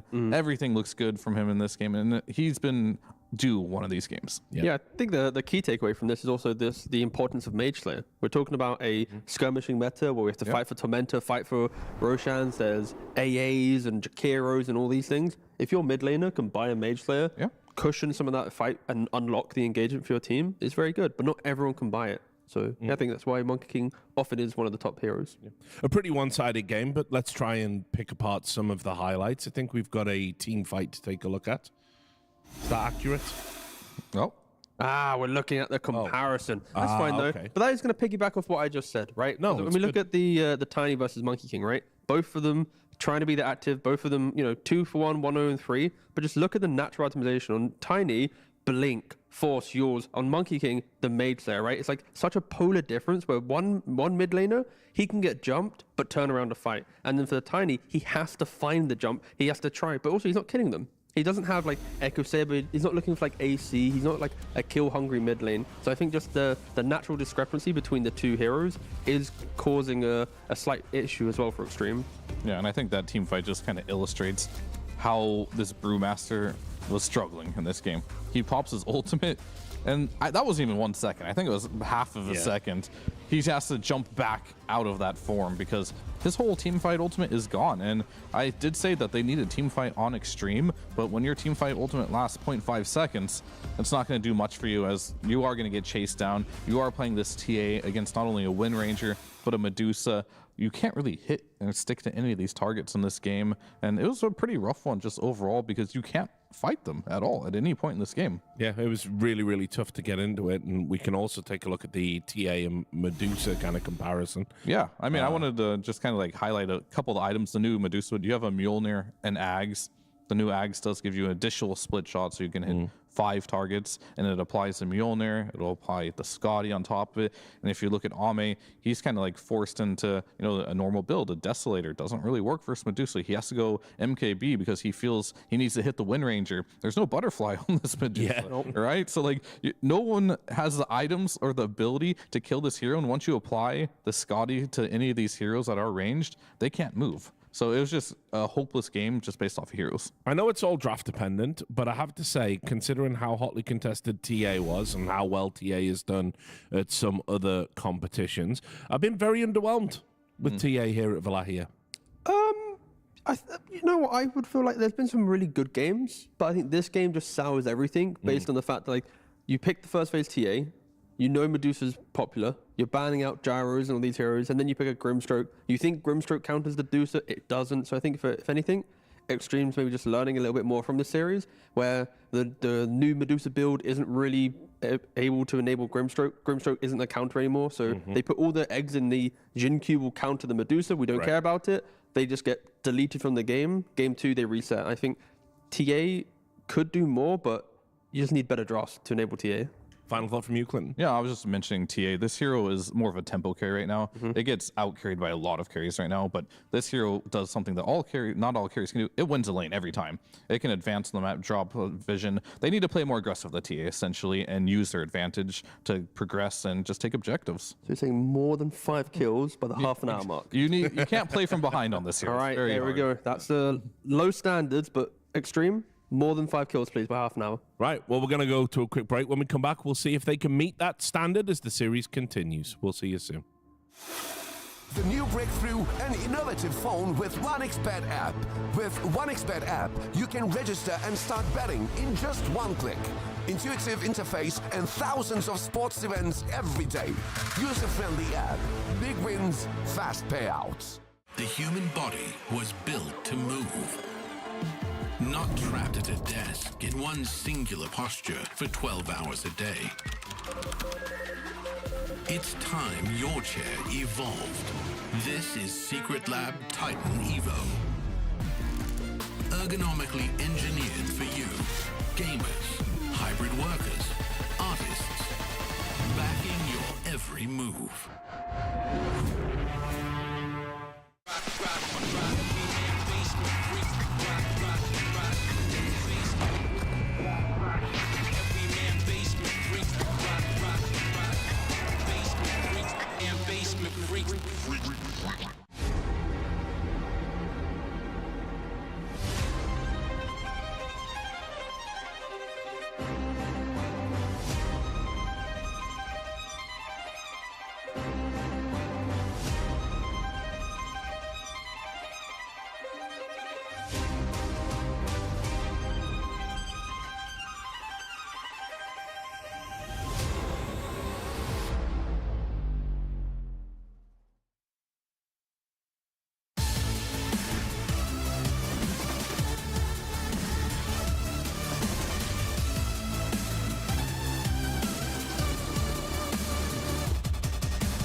It's time for another game of Climb the Ranks. I am here with Buck from Team Tidebound. Now, Buck, basically what's going to happen, I'm going to ask you a bunch of Dota questions, and you're going to give me an answer. If you get it right, you're going to go up a rank, and hopefully we're going to climb all the way to Immortal. If you get one wrong, though, you get knocked down. So you need to get every single one right if you're going to make it all the way to the top. It's pretty tough. Are you ready?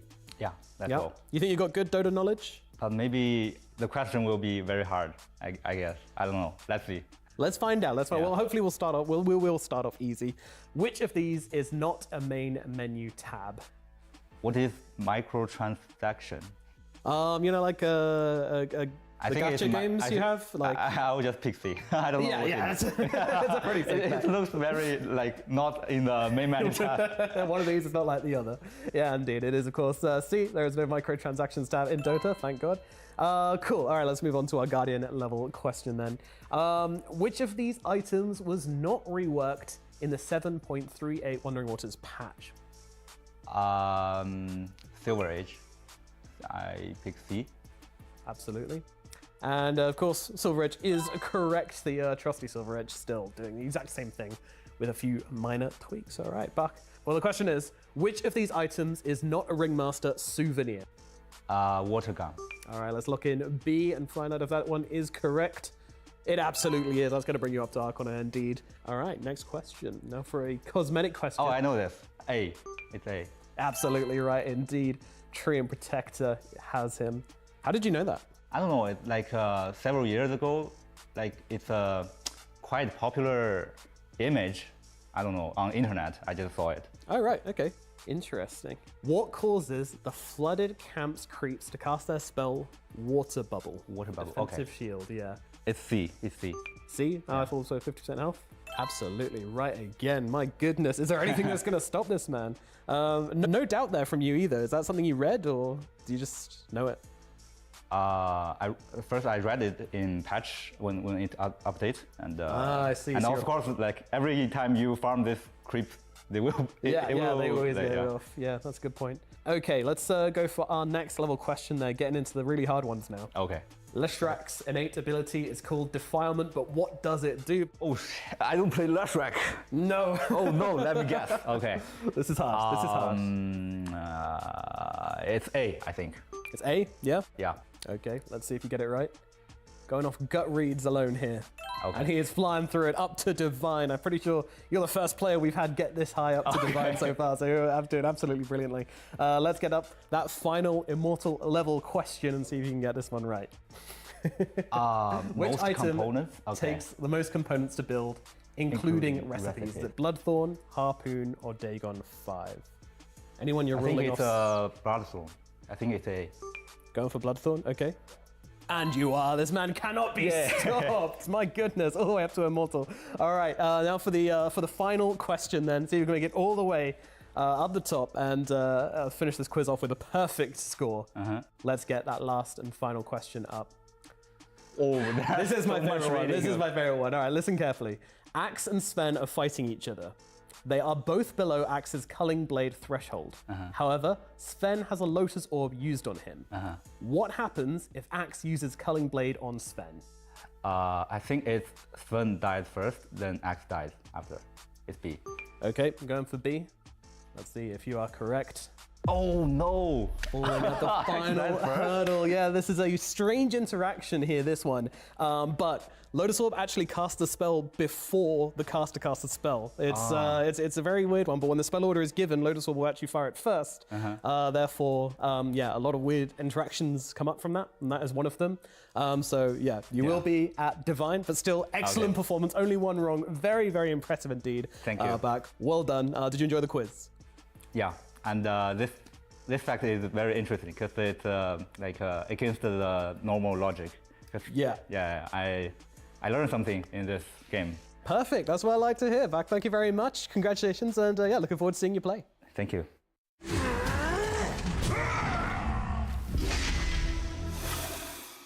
Yes, welcome back. Team Tidebound versus Xtreme Gaming. Team Tidebound in the lead.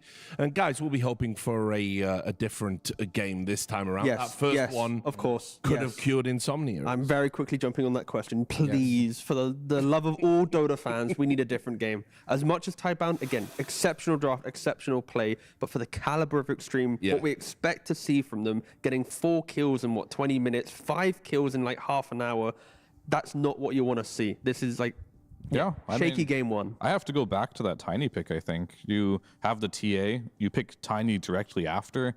You don't really leave much room for flex when you do that. And this Tiny, I'm not sure what is so desired about this hero to have it with the TA. That Monkey King took care of both of those heroes instantly. So like I think that's where they really messed up in the drafting stage. Can I ask you about this Veno ban while I've got you here, Clinton? Because I know obviously these teams will run the Veno jungle, but do you think it's worth a first phase ban? I think with Xtreme Gaming having the possibility of XM also playing it, so they can jungle it, and if you do pick a matchup where XM just doesn't want to lane mid, he'll just jungle Veno, and that kind of just like skips the laning stage. So is it worth it? Hard to say, but it is a hero that is incredibly annoying to play against.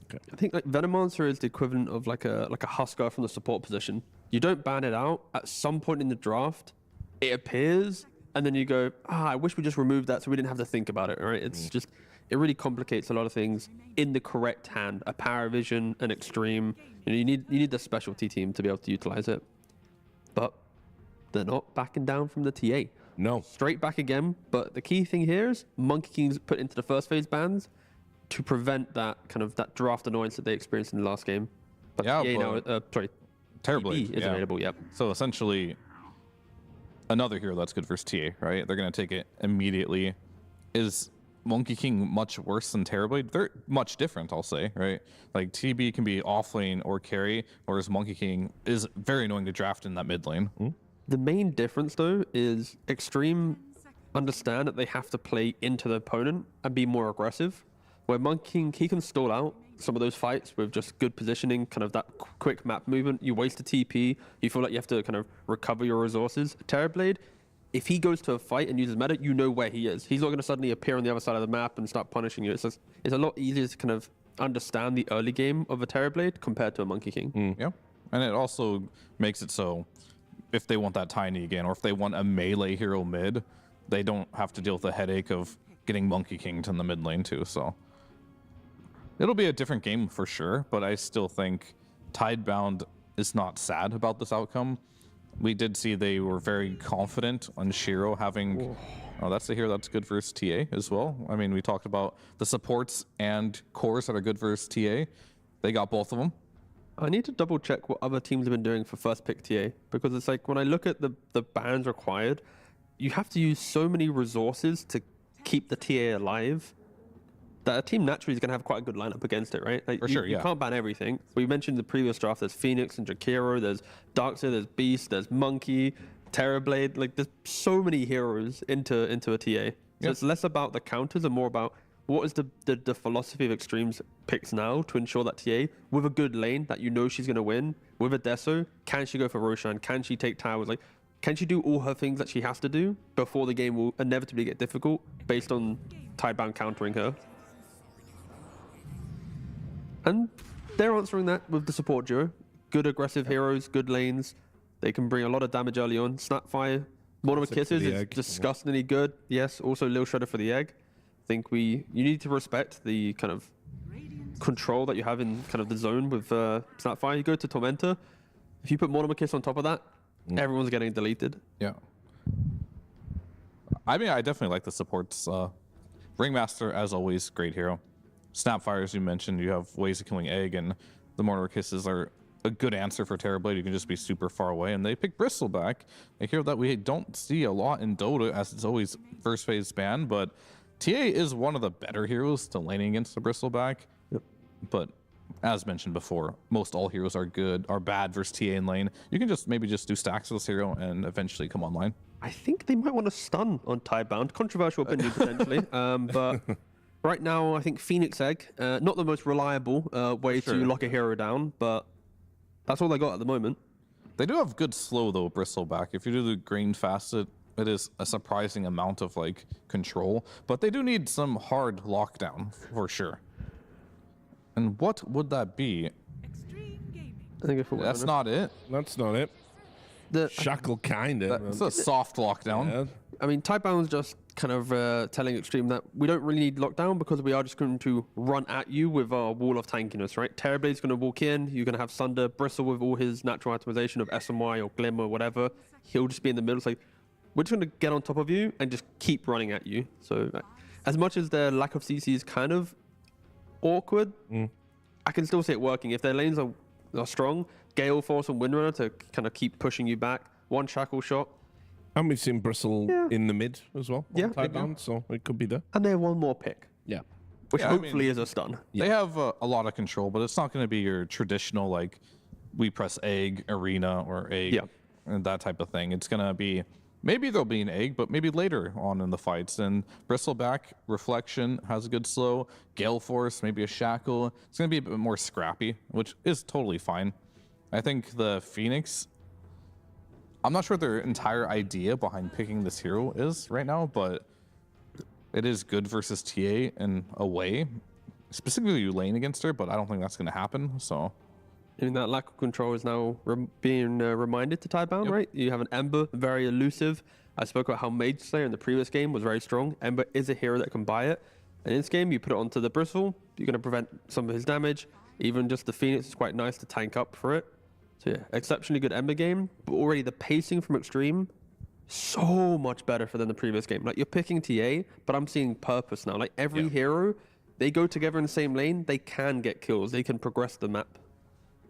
yeah, I mean, I like their lineup a lot on Xtreme, but I am very excited for Nothing to Say to potentially show us something against a very exploitable hero in the Ember Spirit.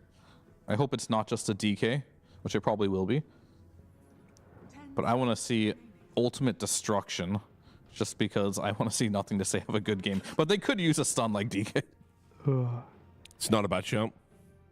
I mean, I think from mid, let's assume that the counters are now gone for Ember, right? The Husker and the Monkey are already banned out. We don't really see teams pick Viper or whatever. Also, they need stuns, right? They have to preserve their draft. Yes. Yeah, hypothetically. I mean, Kunkka at least brings additional lockdown and damage mitigation against the TA. Sure, against Ember it's not going to do much, but everyone else it'll do good. Will help. Then you have... I want destruction. Do you want, like, just how about a casual Storm? You go 50-50 on mid, but you always get to jump and create moments for your team. Eventually get I mean, it looks good with their lineup, but I still want destruction. Oh, Doom comes out. How do I feel about Doom here? I mean, it's okay. I mean, this TB Doom, it can go both ways for sure. Like, if you have meta on, you run into TB, you die. But if you Doom a TB, well, you know he's not getting Sunder off. That could be an easy kill. I just love the way that Terrorblades have been playing into Doom recently, at least, where you see an ally doomed, you always just Sunder him. Yeah. You ensure that he doesn't go down, and then just go for the DK. Just the DK. Keep it simple. They needed a stun. Yeah. It's good, though. I mean, we've seen it's been a mixed bag with this DK versus Ember, right? And we've seen it decimate Embers, but we've also seen it go even. So maybe it's just a Nisha thing. Maybe Nisha Ember just can't be countered. But I have... I'm happy Nothing to Say 2 games in a row is playing something that he has an advantage in for once. And I think he showed last game what he can do when he has an advantage. And I think this pick really rounds up their lineup quite nicely. So I think if, XXS doesn't doom this Terrorblade, we're going to see what happens every other time where there's a defensive Sunder and things can get a little bit rough. So a lot of pressure on XXS Doom here. I got to go Tidebound again. I think this DK just fits really well, and it's going to snowball on all Tidebound all day. Me on this one. I feel like the Ember's going to have a really nice time just to be active, but both teams presented in the previous game, even when you have aggressive lineups, they still were farming until they had the correct items to try and fight, which hurt Xtreme a lot. So I'm actually just interested to know, is this going to be just another team versus team meta where we are going to see 15-20 minutes of farm, and it's not going to be, one's got better lanes and one's got better this. It's simply just, let's just evenly farm, poke where we can, and then who takes the better fight. And when you look at the fight, both teams have good ways to at least initiate. DK on one side, the other side you got a Doom. So I'm kind of 50-50. I think the simplicity of haha, I pressed Doom plus Ember popping off is a bit easier. Yeah, it is. But the eventual Terrorblade with like 4 or 5 items, TA is on a timer once again. So it's if Xtreme execute, then sure, they have an early game, but they have to do things correctly. Otherwise, Shiro can just 1v9. Yeah, I'm very curious to see how Bok's game is. If Bok can have a remotely decent game and not get owned, I think that's going to be super important for Tidebound. Excited for the Jin-Q Snap experience as well? Oh, it's a classic. I'm sure folks can be very happy looking at a Jin-Q Snapfire. Yeah, absolutely.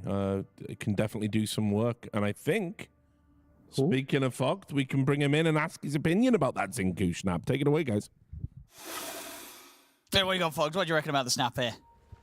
I mean, you're playing versus Phoenix, so it's like it's not really that exciting this time around, unfortunately. But I mean, it's a double one, right? He's playing versus Phoenix, but he's also playing versus Terrorblade, so there's obviously the magic build that's quite good versus him as well too. But yeah, fun stuff. The problem is my issue with Snapfire right now is I just don't know what to build. It's just I don't know what items you want to build on this hero anymore. Because some of these other 4 is just it's like Atos and always just feels good. So you probably just do Atos anyway. But yeah, definitely not the greatest. It feels at least on the hero. But either way, we get to see Jin-Q playing it, which is a lot of fun. And I would say overall for XG, they're still, I would say, a bit on a timer, but I think they have a little bit more liberty this game than the last one. Last one, it felt like 20 minutes. They had to get a ton of stuff done. This one, I feel like they can be a little more reliant on their scale. They aren't as reliant on just completely dumping on the early game. That being said, though, XXS. Still a very strong draft from Tidebound as the game progresses, so. It's going to be, can they give it to nothing to say? They can. They will. First blood here for the mid. A DK favored matchup and giving him the first blood to have that bracer right off the bat. That will not be fun for XM. As I said, we've seen Nisha do well in the matchup of the Ember versus DK, but as far as I've seen, the DKs have destroyed. I was going to say, DK should trash the Ember. Yeah, especially now with the first blood, so. Maybe if they can get a return kill. Power shot will clip the back lines. Try and chase him down. Flame Guard, is it enough? It is. But can XM get out himself? Uh-oh. Well, did he get the last? Wait, he didn't get the last hit. Jin-Q did. Oh, no. I mean, he really wanted that last hit, but okay, Jin-Q ends up grabbing it there. So, I mean, nothing to say. We'll get the first last hit as well, too, when he returns. I think he's going to be very happy in this DK. Yeah, because, as you said, but the brace and then into the second brace is going to be super quick. Yeah, he should get a crazy amount of denies in this lane. Absolutely. And it's, we have to look overall for the DK game. We've been seeing this picked consistently versus that Ember Spirit because you're just straight up physical damage. And now looking at the synergy with the draft, right? Terrorblade with a Corrosive Dragon with a Snot Rocket on the Bristleback. It's a lot. A bit of synergy with that minus armor that can come into play there.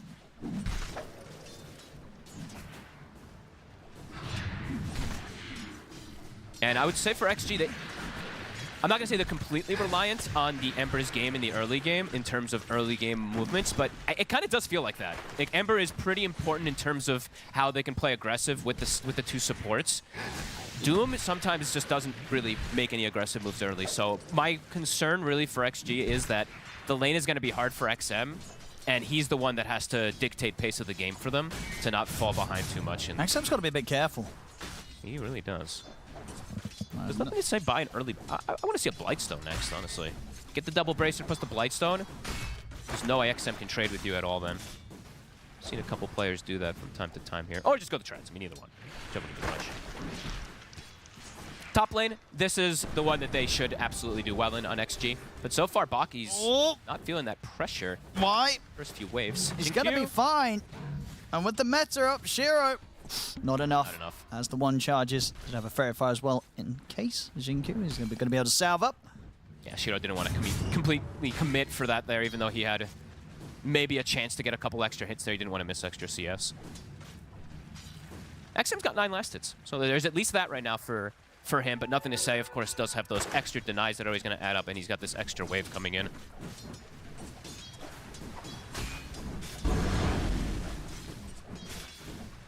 And I guess, are they able to bring anything towards the mid early to try and push for a kill? Or you're just never killing the DK? No, not at this point. Not early on. You just play to deal with the lanes. Bak is doing better than anticipated versus the Templar Assassin, because sometimes these TAs get the back-to-back melt hits at the start and can really hurt a Bristle, but Bak is doing fine. He's actually going to catch that next wave to be able to farm, so that's actually a pretty big deal. Because this is the lane that I would say for XG that they can apply the most pressure in, but if he's able to get a good first few levels on the Bristle, you're able to kind of thrive.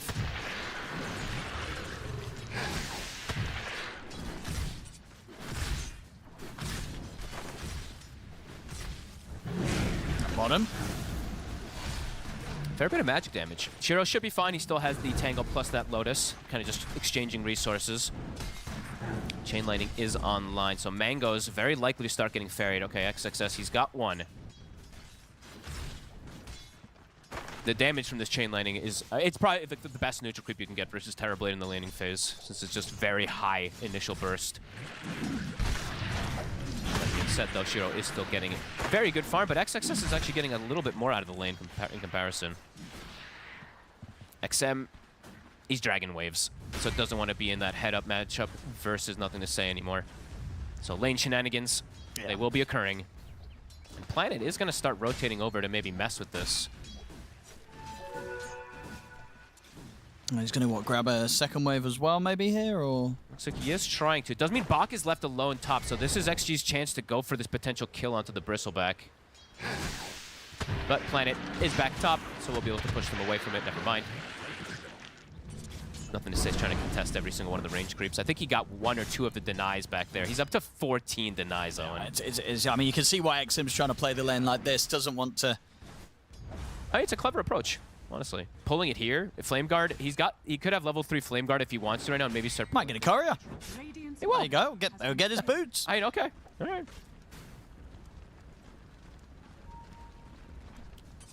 Next, obviously, for Nothing to Say, it's like this is actually kind of working a little. I mean, Nothing to Say now is going to chase him out. Is there going to be any rotation? Is the question. Of course, with this, though, Nothing to Say losing out on some creeps under the tower. Yes. I think he did get the big creep right with that Breathe Fire. Did get the Wild Wing.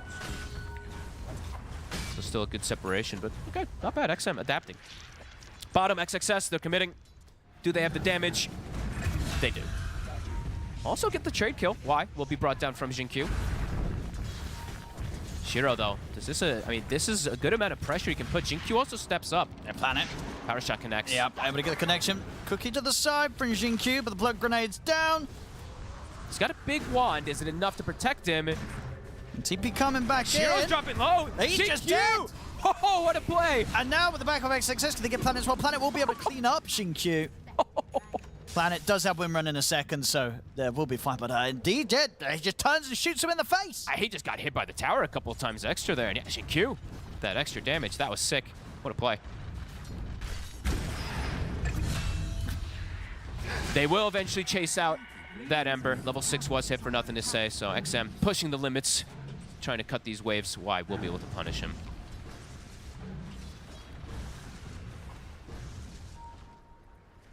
About 1,000 difference between him and that Ember. Has the Catapult still alive in mid lane. Jinkyu is there to slow down the push. They do have Tianming here too. So they're going to rotate the Ember. Can they push Nothing to Say off this tower? Looks like they will. Fair bit of magic damage between these three. With the Flame Guard, it'll take them time to kill him, but... They want to keep pulling XM whilst he has himself. They'll try and turn with the 3 of them towards Nothing to Say. Magic damage is high. Is it enough? Burst him. The shackle comes in, though. XM's going to be the first to fall, and Nothing to Say. He'll be able to walk it off. They didn't have enough to finish him. It was close, right? The whittling that comes out there, but yeah, just a little bit too tanky with these double bracers. They tried to throw pretty much all that magic onto him. They do at least hold on to their tower, but they lose XM again. Back to back for this Ember Spirit. Full treads. Very good position for Nothing to Say. And now at this point, Shiro is in a... he's in a fine position just to be left alone on this Terrorblade too. He's going to do TV things. And Bach, again, I think Bach just... He's probably the one for me that did the best that I actually thought he was going to get shut down a little. Sure. Yeah, he didn't die at all up there. Plus the Ringmaster, but not the case. So he's actually matching the farm of the Doom. Ame still... This TA always ends up having that super high farm, but yeah, unable to bully a Bristleback at all with that minus armor. Yeah, they keep trying to kill Nothing to Say in the mid, but again, they get him low, but not enough between those two to actually finish the job off. He's still sitting at 400 HP. This might be the time when Nothing to Say backs up a little here, though. Why? Versus XM. Power Rune coming up.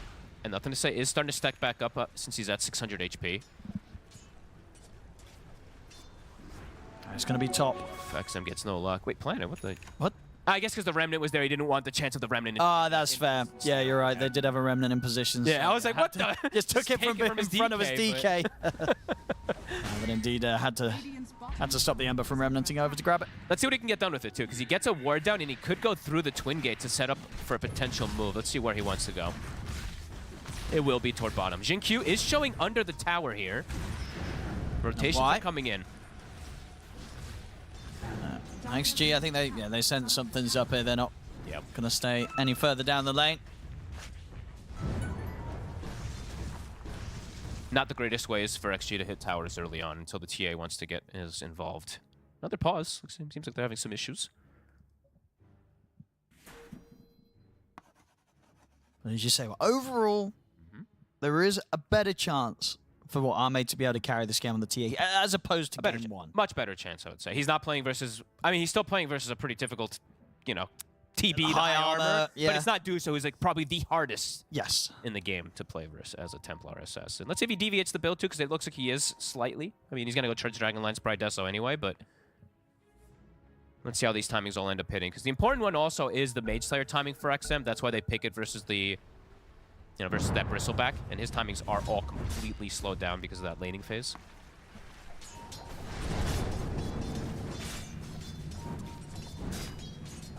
And overall, for the side of Tidebound, they absolutely can hit buildings on all three sides. All three cores like to hit towers relatively early on. Bach taking a bit of a beating here. Ame standing his ground.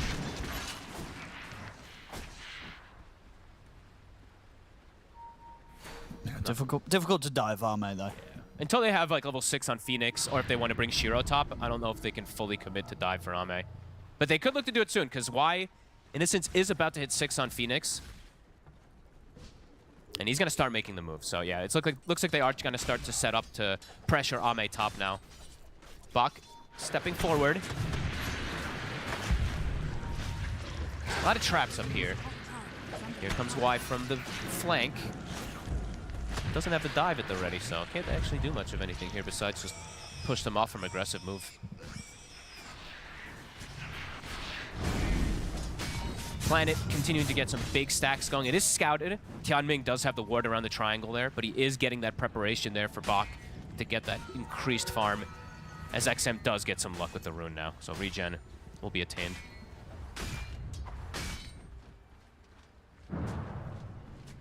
No 6s yet on those supports. That's when we're probably going to see the next big move, either the Phoenix 6 or the Snapfire 6. So they do have kill threat. When Jinkyu has his kisses, and then they can pair up with XM and look for something. Yeah, I think both lineups will be looking to go.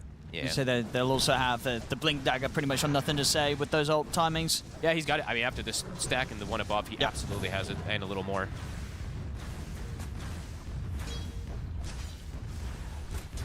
And they're starting to make a move towards this area, see what they can find. Not super easy to kill him, but they can take the stacks perhaps. Flame Guard's on cooldown 15 seconds. XM. Now at this point it's going to be too hard once they bring more heroes. But can they steal any? Let's see. Can he Scatter Blast? Oh! It gets one. They will lose their ward for it though. And there's that Blink. So nothing to say. Got to be easier for him to make those aggressive moves in comparison because he's this tanky. XM, because he's so fragile, him making aggressive moves at this point is going to be difficult. 1k HP compared to that 2k HP of the DK. It's so, I mean, he's so tanky so early. Because he's got the Brawny Orb of Destruction too. I mean, 2,000 HP at 11 minutes, that's actually absurd. Even with kisses, I mean, he might actually be able to survive a play that they make on this DK. It's hard to kill him. Yeah, this is actually absurd how... They kind of need kisses and Doom. Yeah. And a +1. Yeah, it does feel and sort of like an Ember chasing him down as he tries to run away. It does feel like something like that, as XM still going to continue to do this little creep manipulation shenanigans that he's got to do to be able to catch back up in the game. They're going to go for top by looks of it, with their Blink Dagger reveal on the DK. Yep, they've got Egg as well too, so they want to look to accelerate things for this tower push, because they hit towers very easy on the side of Tidebound. They're bringing 5. Tianming's been spotted, nothing to say. Find Jinkyu at the side. A Dream Catch, that's their team fight. XG's going to try and fight this, but they're already down 2 heroes. XXS walks in, drops the Doom onto the Phoenix, but he's dead, and Shiro can use the Sunder to make sure that nobody even dies. Oh, God. I'm that surprised was they set up awkward for this too. I mean, because they very quickly lost the 2 supports, and then you have XXS going in and being like, well, I'm here, I might as well drop a Doom anyway. But he ends up dying as well, and the Doom doesn't find anything. Tidebound just looks to be, honestly, 1 or 2 steps ahead in this series in particular. This movement just feels very forced from the side of XG. As soon as XinQ gets jumped, the fight's over. They need kisses for the damage. They're just quite behind it because of XM, right? Not having that good lane. They need him to get involved, or they need kisses to have damage. Plant it. Yeah, he can just sort of tease around with XM. He's not scared of him. Does have to watch out for the slight Remnant chain play that XM can do on him, but he should be okay for now. He's got Wand and Lotus, so XM probably doesn't want to risk it. A very decisive hit from Tidebound and a very easy tower that they're able to claim. And yeah, Doom now on cooldown for 80 seconds. They've got kisses at the ready, but it feels like this isn't going to be another game for XG where they sit back and farm, and it does feel like it benefits Tidebound a little more here unless they start getting some successful moves together with their ults. They're looking towards XM in the mid. Pop the illusion rune. Shackle will not latch though. That was... Planet, he probably had time to be a bit more patient and try and find the angle there, right? Yeah, I think he thought that tree was lined up, but it actually was not. He was shooting it at the, from the southern side. Just whiffs it. XM will be happy about that. That's almost his Mage Slayer done.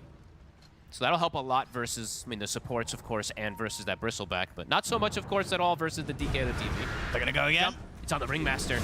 And that's a very, very dead Tianming. XM will snipe the courier.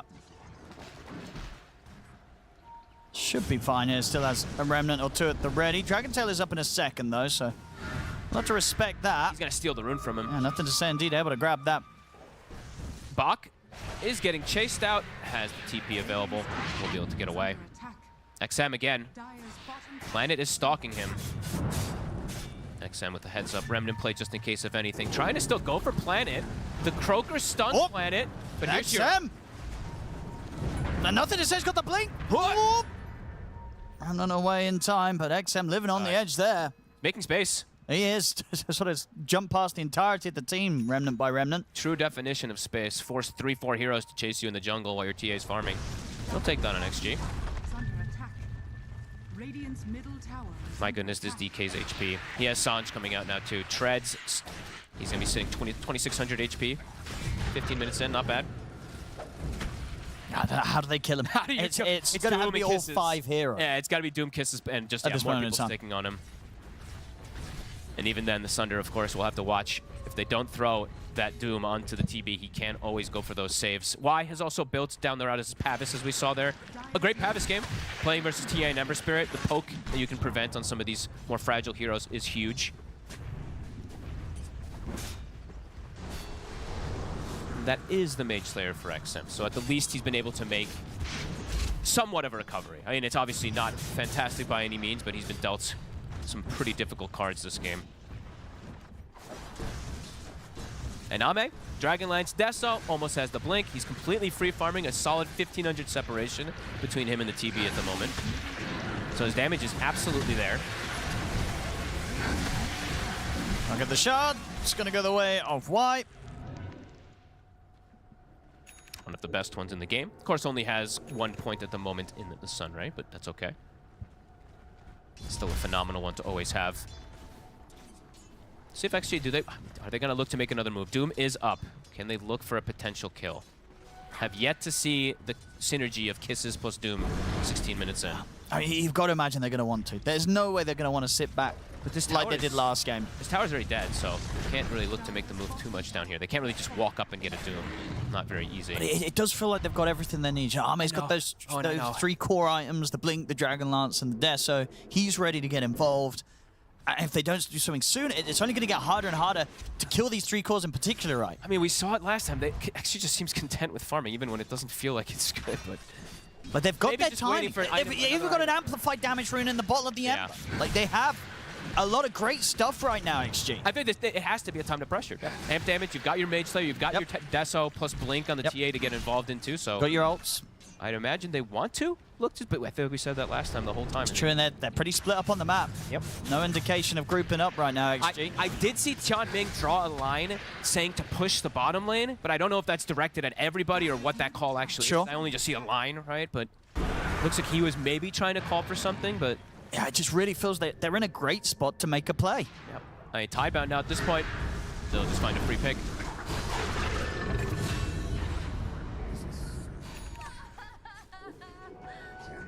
Atos done that for Planet, so they'll have an even easier time of getting the setup. XM, can he get this solo grab, at least maybe force the egg potentially? No. Now, let's be a bit careful, because Bach, of course, is around as well. Yeah, you don't know where everybody is. General Bach, bring it to XM. He'll be able to back away. Jinkyu in a deep position versus Shiro. All right, yeah, he's just going to have to TP out, though. Nothing to be done here on his own. I was like, wait, how the hell did Jinkyu even get there? He just like appeared in the mid lane for me. Typical Jinkyu things. XM trying to get another power rune. It will spawn bottom. It's a good one. It's a shield rune. Planet will take it away. And Planet now also having Atos himself. He's actually gone a max win run this game, which is pretty interesting. I guess because he's playing versus the Ember and the TA, he wants to just be able to get in and out of the fights. And since you go Atos nowadays on these Wind Rangers, level 1 Shackle is pretty good with an Atos anyway. So cool approach coming out, little adaptation from Planet as now they get to go to Roche, and again, it's a similar story as the last time playing versus a TA draft. They have to fight this, right? XG's gotta go now. All right, Kiss is at the ready. Ame getting the flank. He's got the shard also, so the silence that can come in from the traps could be huge. Oh, and no, not finding anyone there. Scan comes out. They know exactly where they are. Bach leading the charge. XXS. They're gonna be able to force him back. Bach. They turn towards him. We'll get the blade mail off though. Just get caught by the slight chains. Kiss is coming in. They'll bring down Bach. Now nothing to say. There's in with the jump. Oh my goodness, the escape out comes in just in time. They'll get Ame out to the side of the fight. The Supernova's there. They're going to turn towards it. We'll be able to take it down. Buyback comes in from Bach as they want to try and turn this fight here, Tidebound. Doom's about to wear off on nothing to say. It's a good fight so far if for XG can just sort of hold back, they'll take that, absolutely. They get the 2 kills, they force out a buyback. But they used everything. Now contesting this Roche is very unlikely for them. Perhaps they can try to get some spam out inside. Surely they still got to try and fight this. I mean, they have 5 heroes against the 4. They perhaps can, actually. Nothing to say jumping forward. He's going to get the jump over towards Tianming. Tianming will take out. Nothing to say. XM's getting locked down here. The Sunder comes in to keep Nothing to say alive, Nothing to say does still die. Ame lives. But the snipe comes in and out. Bach's ready to run down XXS and Ame. Ame, can he get out? Buyback comes in here from Tianming. Ame is getting run down here by the 4 of them. Another power shot comes in from Planet. Ame's gone. Bach will die. He's dead for a very long time off the back of that buyback that he came in with prior. Super chaotic fight. Yeah, I mean, Tidebound had options there. They could either finish the Roshan or just go for more fighting. They opt for the fighting. It does, of course, cost them further lives themselves, but not without getting those kills against XG, taking down that Ember and, of course, Ame at the end of it as well to fall. And the important thing now is that meta's coming back up, DK form's coming back up. How long on Doom? It's still 40 seconds. Kiss is also for 30, but they're breaking away from the Roche, so it's been stopped. Actually impressive. I thought Tidebound would be able to go back in there, but instead taking the fight and a trade of kills, so XG. Nice little play there. Getting Bach at the start there was very impressive. I mean, Ame doing little tricks, of course, hitting his side blades off his traps, getting that extra big damage onto the bristle at the start of things. And at this point, this is where Tidebound realized they could try and go for even more. We'll see, nothing to say. Very low. They tried to save him a little bit of a Sunder. Like same HP Sunder almost. Yeah, didn't really change too much there. If Bach doesn't buy back, honestly, XG can probably dominate that fight, so it's a very good call that he buybacks, but then Tianming buying back also allows him to be able to push Tidebound away slightly, too. Cool exchange of plays there. That whole exchange was better than the entire last game. That's true. We're getting some fights. We're getting XG going for some action. Yeah. And they're getting to get items as well, too. We see XM. He's recovered massively versus the Dragon Knight. And XXS, he's very rich on this Doom now after that, too. SNY nearly having the BKB. Glad they can test for that Roche. Roche still sitting at about 5,800 HP, so Ame, he's the one who's sneaking in. 12 seconds, no bristle. And I'm going to be able to... They don't have Shiro.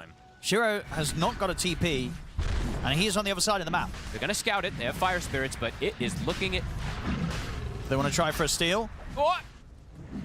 Power shot almost gets it. Oh! The Fire Spirit! Oh, yeah, it ticked out. Okay. Or something ticked out. I think you're right. It must have been the Fire Spirit, right? That was the only thing in there, right? Power shot was thrown after. Or Yeah. Power shot was thrown beforehand. So. Yeah. Okay, they get the last hit. Wait, that just happened. But all right.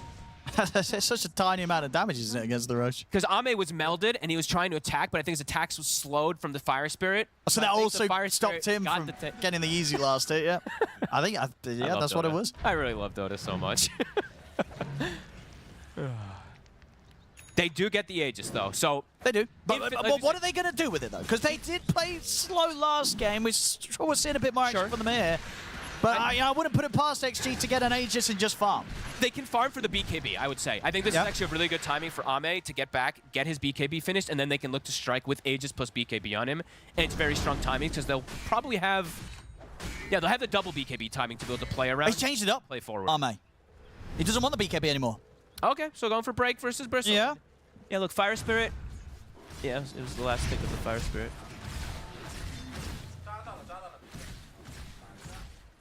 Yeah, they're very smart there from Ame. He's like, all right, I guess they got the last hit. If you get it like that as a Phoenix, you kind of deserve it, right? Yeah, absolutely. It's like, well, fair play. All right, so going down the Silver Eyes route. Yeah. So, I mean, definitely wanting to break both of the two frontliners, right? The DK and the Bristle could absolutely see the merits of it.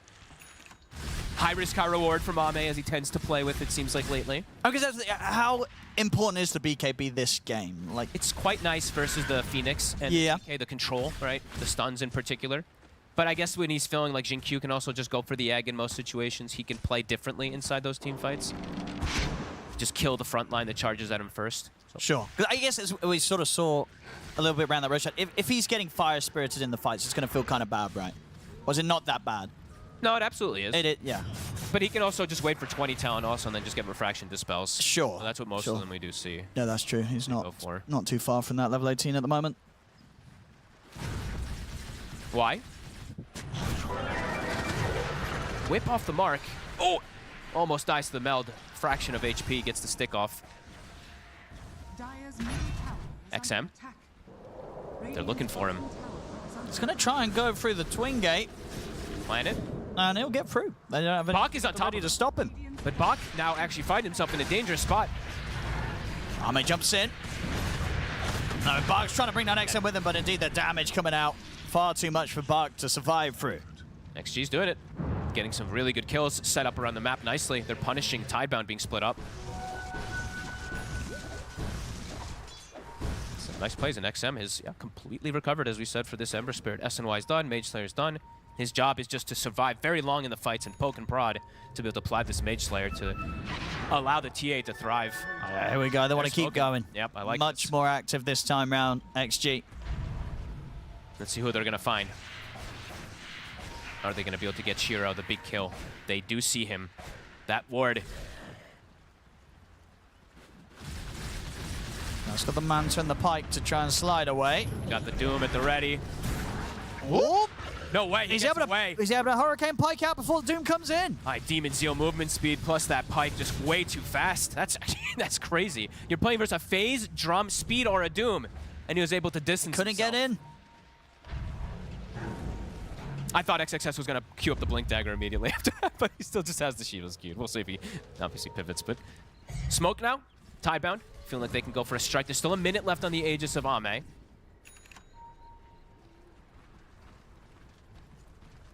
I mean, this is probably going to change, right? Or are you okay with XM and XXS both getting Shivas? Doom can sell items, so it's always pretty okay. That's true, yeah. It doesn't matter. Nothing to say. He's in. Yep. Now we'll get the BKB off XXS. Return with the Doom. Not going to be able to run down the DK and look towards Shiro, but Shiro's ready to stand his ground. Bach leads forward, doesn't want to enter to the high ground. They'll force Shiro back up to the safety of their side of the map here. Ghost Scepter for Bach, just wanting to deal with that Silver Edge. It's been picked up now for Ame. Oh, they get them very low, but not quite able to finish off the job. Everybody survived. That was a... they did end up committing meta and Dragon Form, but the Doom is wasted, and they'll be able to disengage versus that in the Kisses. So for Tidebound, they poke and force something, but yeah, nobody dies on either side.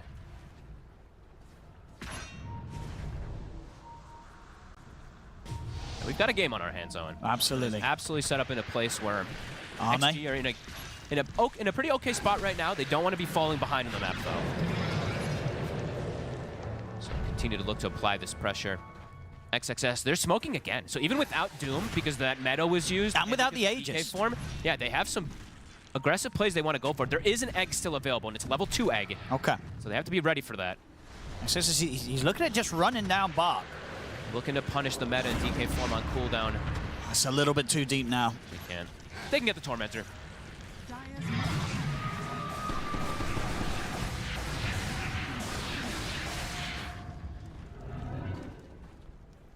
This is a nice one. So I actually forgot to mention this at the start of the game, but they're playing versus Terrorblade, so Spotlight's always going to be super valuable to bring down those illusions.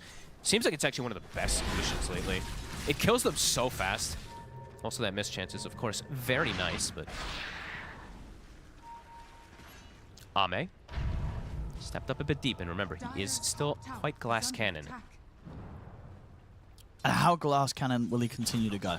Is that BKB going to be back on the menu now that he's got his Silver Edge, or is he kind of getting a taste for the exciting life as the glass cannon once again? I feel it feels he could cue the BKB, but it could be a situation where he also just goes MKB, because last game he went MKB even when there was no butterfly on the Medusa, which was a bit interesting of a take, but... Yeah, I guess it was just the Wind Ranger, right? Yeah. That was kind of it.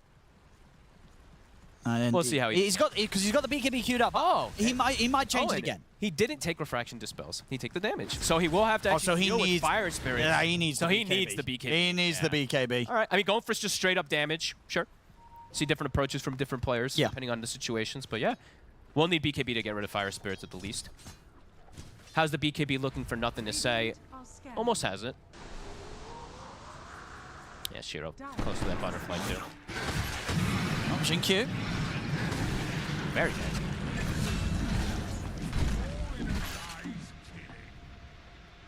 Feels like we haven't had too many little pickoffs.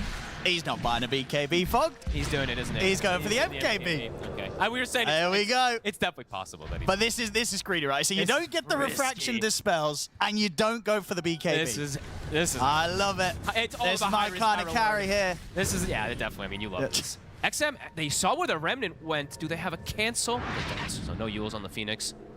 I wonder, when he queues the BKB up, does he do that just so his teammates, when they click on him, they're like, oh, that's right, TA's getting the BKB, and then he's like, oh, guys, oh, no, I bought a Demon Edge. Oh, whoa, he shows people that he knows what the safer play is, and he's like, ha, ha, ha, gotcha.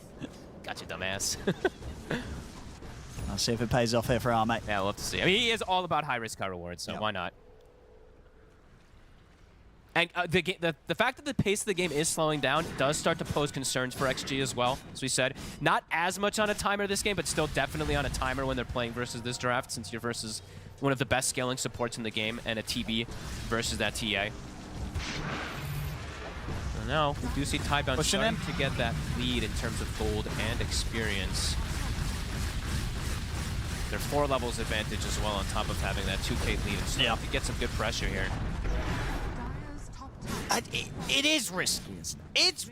What saves does he have? He has an escape act, right? He does. The escape act better be there, because if it's not, and he kind of gets Dragon-tailed, and the Terrorblade is hitting him, he's just dead. I also think that pretty much every team has just learned you get the Nullifier versus that escape act as the game progresses, and they already have got one queued up. I think they had 2 queued up, if I'm not mistaken. Yeah, DK you're right. And the Bristle. Yeah, Bark does. So. Oh, no, nothing to say wants to get the AC and stuff. Okay, he switched it, but he did have it queued beforehand, so. Yeah.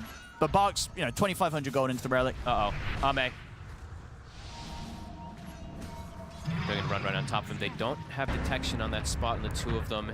XXS can get away. Oh, nothing to say. He's got him. We'll force the BKB out. Oh. I mean, it's a BKB having to get used. So Tidebound could look to back up and re-smoke and look for another move with that BKB on cooldown. And why? He's going for the bigger item. Mentioned that he didn't have a TP cancel. They don't have... He's going to just go for the Hex. Very good versus the Ember. And a TA with no BKB, of course. But he's got the MKB done now. So now... He's got Nemesis Curse. He's literally as glass cannon as him. And actually, to be fair, he's not going to queue up next. He'll probably just get the Hurricane Pike. Yeah, just get the Hurricane Pike, the Swift Fling. Lance, yeah. And then... Maybe. Love it. Love it, love it, love it. Gem now picked up, so they're trying to get rid of these pesky traps because they are very annoying for the supports in particular, since he did buy that shard early on the side of Ame. Before that Roche fight in particular. Shiva's number 1 is finished. XM is about to have Shiva's number 2. Okay. But you think they'll play with this for a while, or indeed we'll just get it sold on XXS? It's double Shivas is much more valuable than something like double. Sure, because you can kind of stagger the usage and split the fight up. Exactly. Ember's going to be jumping the back lines. Doom's going on the main target. Plan it. And they're going with the chains. They got him easily, of course. MKB. That's a lot of damage. That's what Arme's here to do. And the Roche gonna start to perhaps threaten it here. 40 seconds, no Wind Ranger. DK form is on cooldown. I don't know if they saw that one. But they kill this fast. Yeah, they do. Tidebound. What are they going to do about this? There's still a ward here. Oh, they get the Dragon Tail onto XM. Escape Pack's going to be there, making sure nothing else is to follow up. But the rest of XG, they're looking at just finishing off the Roshan. Buck's going to try charging in. But Roshan. Oh, the bash on Arme. They'll still get it. I thought the Fire Spirit was about to get it. Was going to be close, but yeah, this time around, XG get the last hit on the Roche. They get the Aegis for Arme. That's big. Even just a little pick on the Wind Ranger allows him to be able to do that. And DK form's still on cooldown. Nothing to say. Will be able to play himself out of that one. A good hit. All it takes is one kill to be able to enable them to get that Roche because they have the number advantage. Tidebound looking to re-smoke and catch anyway. Probably looking and saying he doesn't have BKB, guys, right? I mean, they can kill him twice. Oh my god, oh, and he actually queued up the Swift Blade. I love it. Dude, I love Ame sometimes. And look, he's compensating for the He's like, look, guys, I'll get a Lincoln's. That's the best I can do you this game. You're not getting a BKB from me, but you can get a Lincoln's. And that'll allow him to prevent the Nullifier versus the Escape Axe. Oh man, XXS doesn't get the BKB off. Yeah, quick jump for nothing to say. I'll get it off now. And he's on the escape. He lives. He's out of there. Ame. He has TP'd in. It's over-edged up.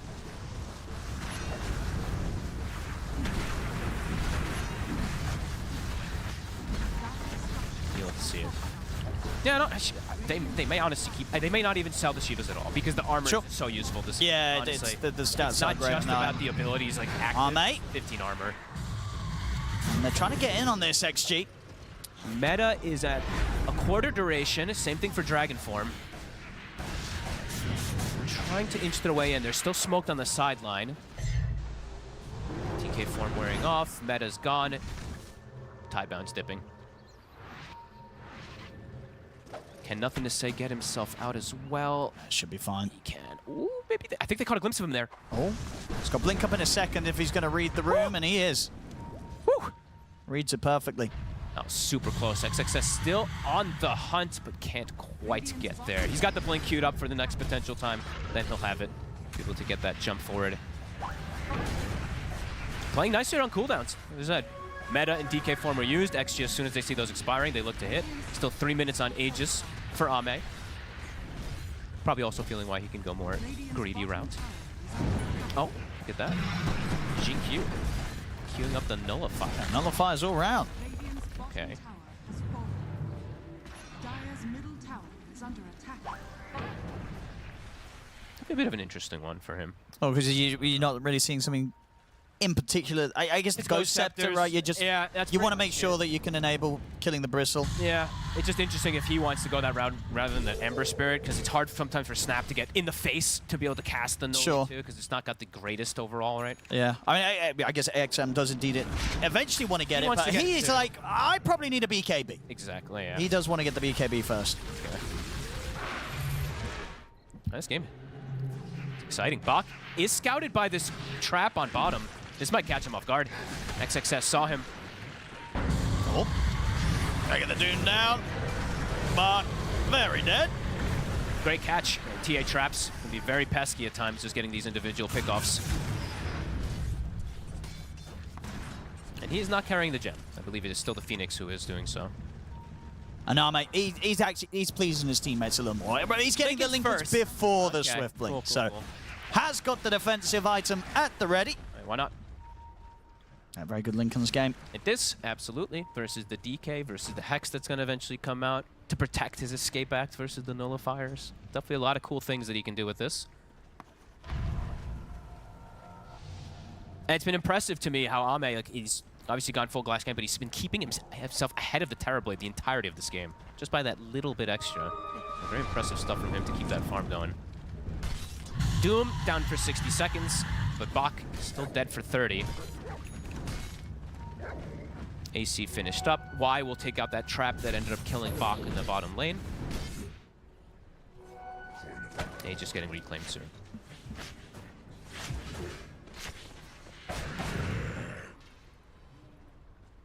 Yeah, we're getting to a pretty fun territory as this game progresses.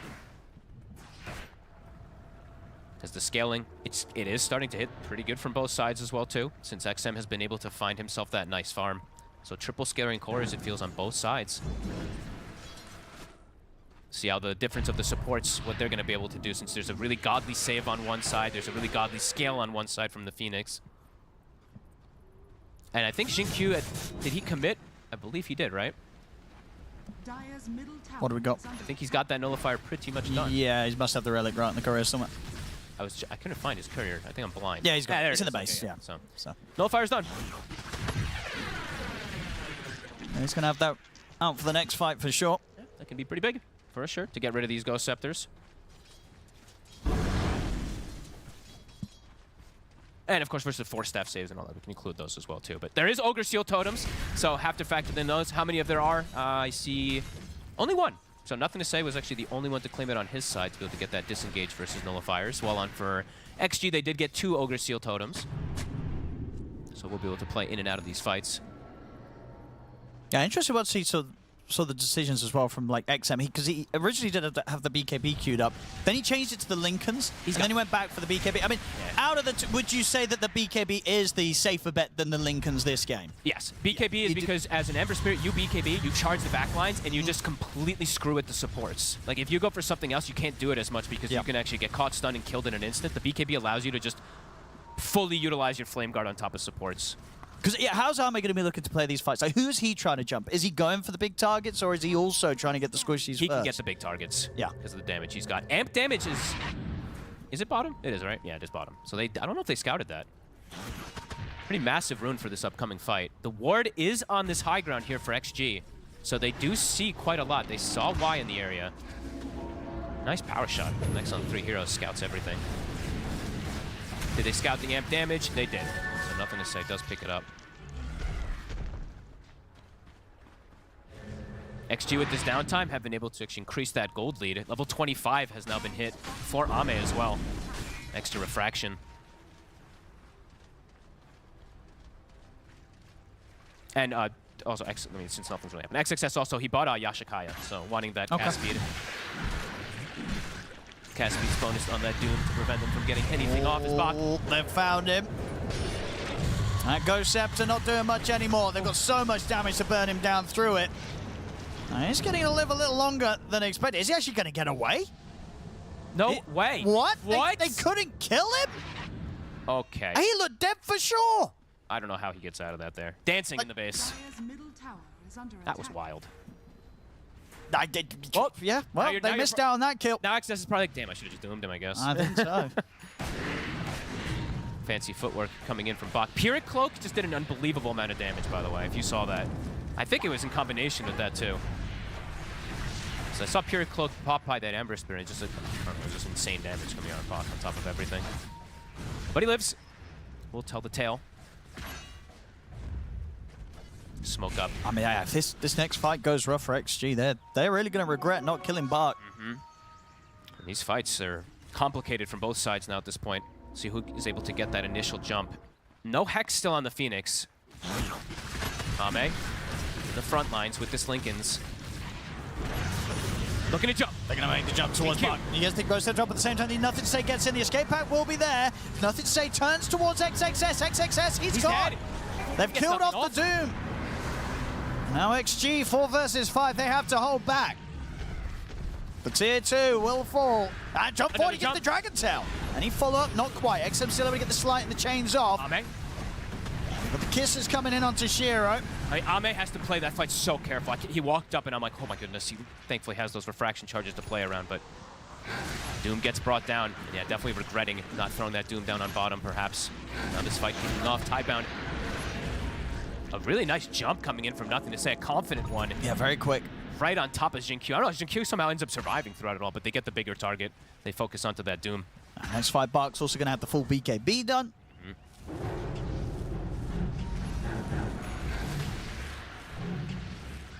Terrorblade's got Scotty now finished up, soon to be 25 for him as well.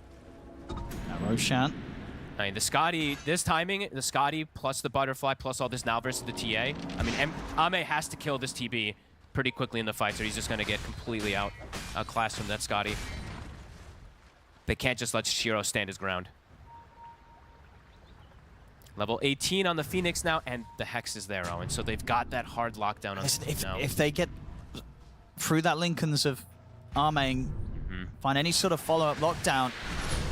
There's one. They break the Lincolns the first time, but he's got backup. DK form is back at the ready. Meta in 20 seconds. Roche, it's up. Smoke on smoke. Does Tidebound actually have a smoke? They do. Looks like both teams will probably look for that smoke engagement. Let's see who's able to find that better jump this time around. Ame with the Swift Blink purchased.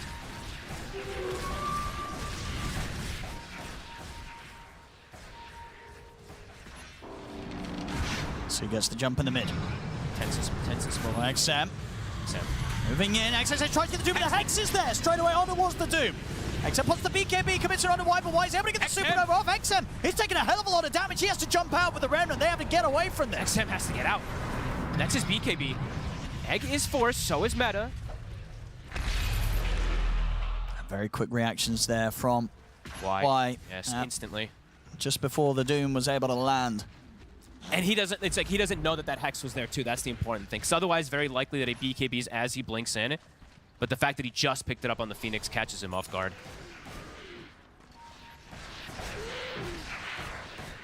Greaves now finished up for Planet, so he's got a way to, another way to dispel or get these chains off. So I'm definitely wanting that versus either the traps that have been annoying those two supports in the back line. Roche is at the ready.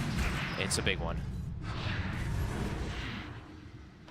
Very close to seeing Arme being able to pretty much complete the Glass Cannon Dream build. Can sell the treads, of course, get that Daedalus in. Did manage to find a movement speed enchantment, so we'll be able to play without the treads. 30 also seconds. Sell them, get the Daedalus. Still on cooldown for the BKBs for XG. Phoenix Egg also for 50, so both teams hesitant to look for a fight, also because meta cooldown.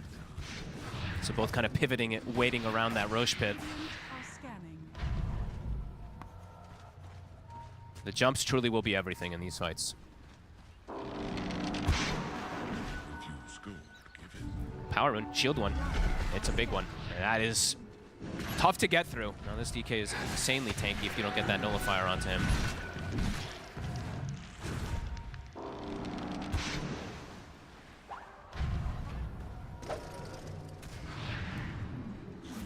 And both teams have similar ways to keep these side lanes kind of pushed in a way, right? The Ember can go to one lane, push it out. The TB can just send illusions to push the other. So the lane positioning is kind of equivalent for both teams during this Roche contest. They do look like they were pinging to perhaps try to set up for a trap like on XM, it seemed, but you have to be very careful about how much you walk away from the Roche pit. Is that Shiro going all in also? Looks like it is. Believe he sells his treads. He's gone for the Daedalus. And he's about to hit 25, so his damage is going to be, I mean, massively accelerated. We already saw him ripping heroes to shreds. I mean, this is it does feel like, even with this slight lead on net worth, but ultimately similar net worth, it's so much harder for Arme to do the damage in these team fights as opposed to this Shiro Terrorblade. Yeah, agreed. I would say the same. Like, you're seeing how careful Arme's having to play these team fights. Absolutely. Where Shiro, he can kind of just walk in, and as long as kind of Doom's already been used, put the BKB and start punching away. Gets the poke. Now get the chains onto the two of them there with the Doom. Straight away onto the Phoenix. Make sure there's no Supernova. Y's gone. And does not have buyback, so will not be able to enter this fight for the next minute. It's a clean kill. Can't get more out of it, though. They ideally wanted to try to bet another catch, but they didn't want to chase into meta DK. But they did at least actually force the meta and the DK there. And the BKB on that DK, so they're going to look to maybe continue getting this pressure here. The tier 2 mid, Arme. And they back up and go for the Roche now with this kill on the Phoenix with those BKBs and meta / DK form used. They're going to try. XM. Ooh, not quite able to get the jump. XM's away with the Remnant.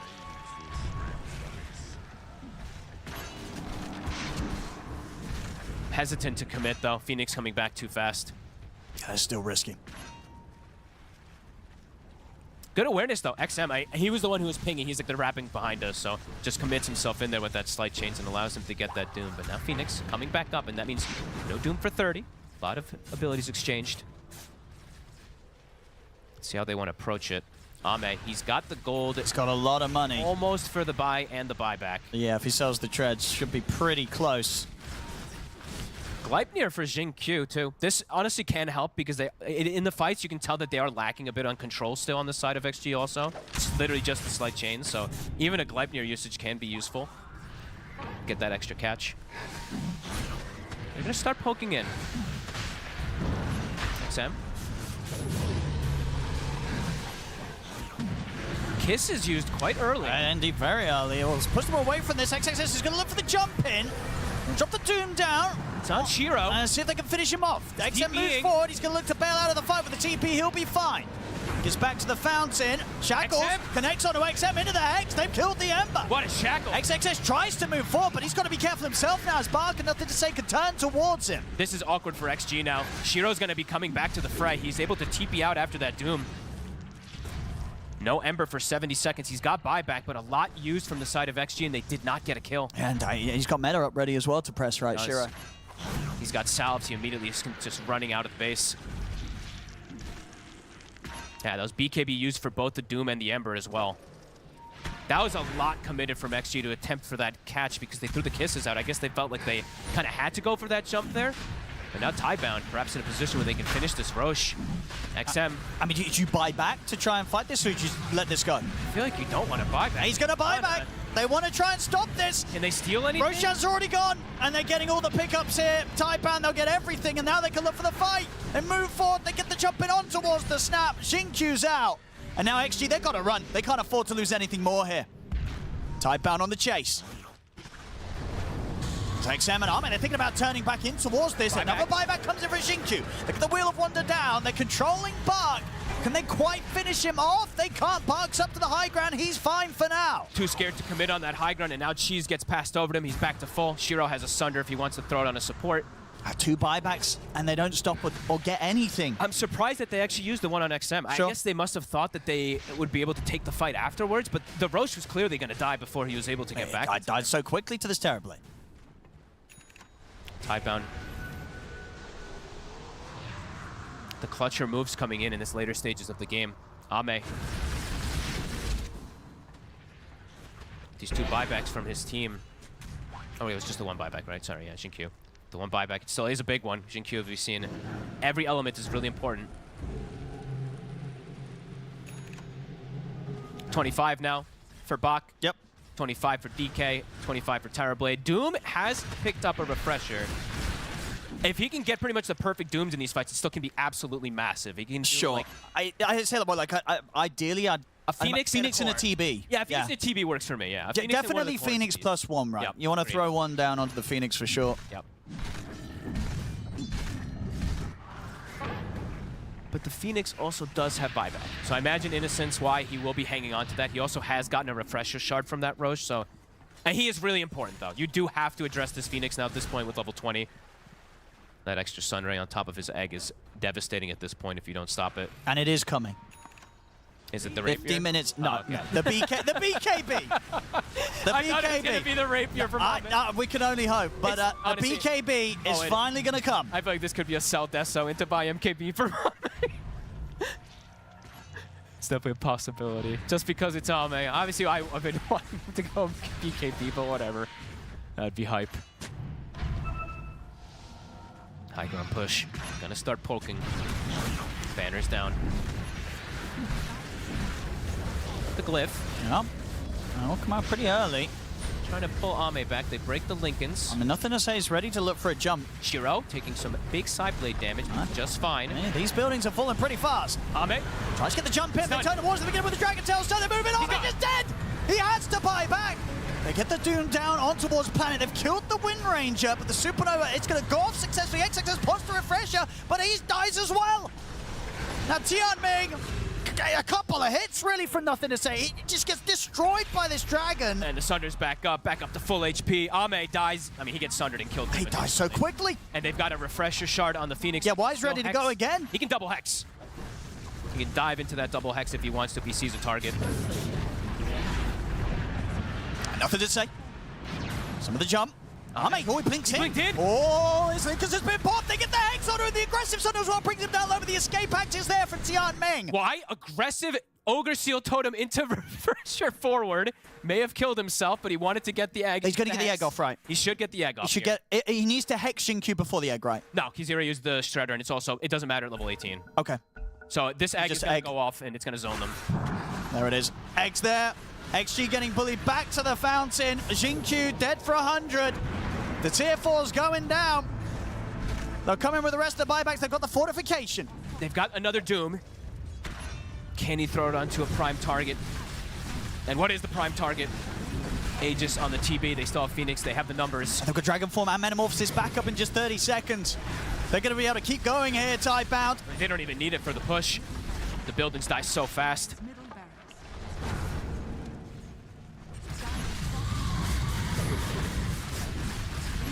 XG, what do they do? Gonna try for the jump. I'm gonna get him. Even, I mean, into this Aegis, they're trying to just pop it maybe the once. As you said, meta and DK form, it's about to be back up. Tidebound, they want the megas. Look how much money Nothing to Say has. They're all rich. 10k gold in the bag. 7k for Shiro, also 7k for Bach. Man, they pretty much, I mean, the gold lead is all in their backpack. But as the mega creeps up. They don't need that gold. XG 4 versus 5. Can they do anything? Ame just can't hit targets. He's gonna try. Doom's out. Shiro's getting pretty late. Shiro's just ending the game. He's just ignoring everything, hitting the Ancient, and he's gonna get out of it. GG. It should be called. There it is. It's over. Tidebound. They take the game and they take the series 2-0. With a comfortable approach, again, XG, again, a way better game this time around. As you can see with their heroes, it's easier for them to progress into this later stage. But Tidebound, it still felt like they were comfortable as it gets to later and later stages. When Y gets the Hex especially, that's when they can just close the game off. As a good approach to the game. It was an Ame. He never got his BKB blessing. He sure didn't. And, you know, he don't look great on the scoreboard.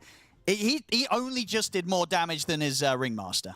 Yeah. The damage numbers weren't great. Despite the glass cannon, all glass, not a lot of cannon, unfortunately for him. Tough game for Xtreme. Tidebound, they take the series. They're the ones moving on 2-0 today against Xtreme. Thanks very much there, Owen. Yes, it looked at one point as if the game might be getting away from them, but they held their nerve and have upset the odds. Tidebound beating Xtreme Gaming, as we highlighted in the pre-show. Doesn't happen often, but now they're playoff bound. Yeah, and it feels just weird because I feel like Xtreme 2 games in a row, first pick TA, they put themselves on this kind of like this timer of we have to win early game. This time at least, Xtreme, they did take 2 Aegises, but eventually, you know, Tidebound, they itemized to be able to deal with this, and they created such a beautiful late game lineup here. First pick TA, bad. Yeah, no, I don't think it's won a single game from that pick position so far at Wallachia. Falcons tried it, Xtreme have now done it twice. Xtreme are eliminated. Falcons are potentially eliminated in the next round, so if they are to lose to NAVI Junior, I think this concept isn't the strongest, and they had to learn the hard way. Yeah, I definitely have to agree that the first pick TA doesn't look strong, but this is like a multi-layered problem for sure. them, because if you look at everything else that happens, right, they've got a DK versus Ember. That's DK favored throughout the entirety of the game.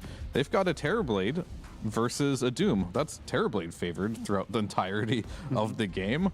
So these are things that they also picked into Terrorblade, right? So like, I'm just wondering like what the game plan was for Xtreme here. Maybe it is giving Ame this first pick TA potentially being one of the issues, but I think one of the biggest issues of this game in particular, or series rather, is the fact that Nothing to Say just demolished mid both games, and he was given a lopsided matchup in both of these games.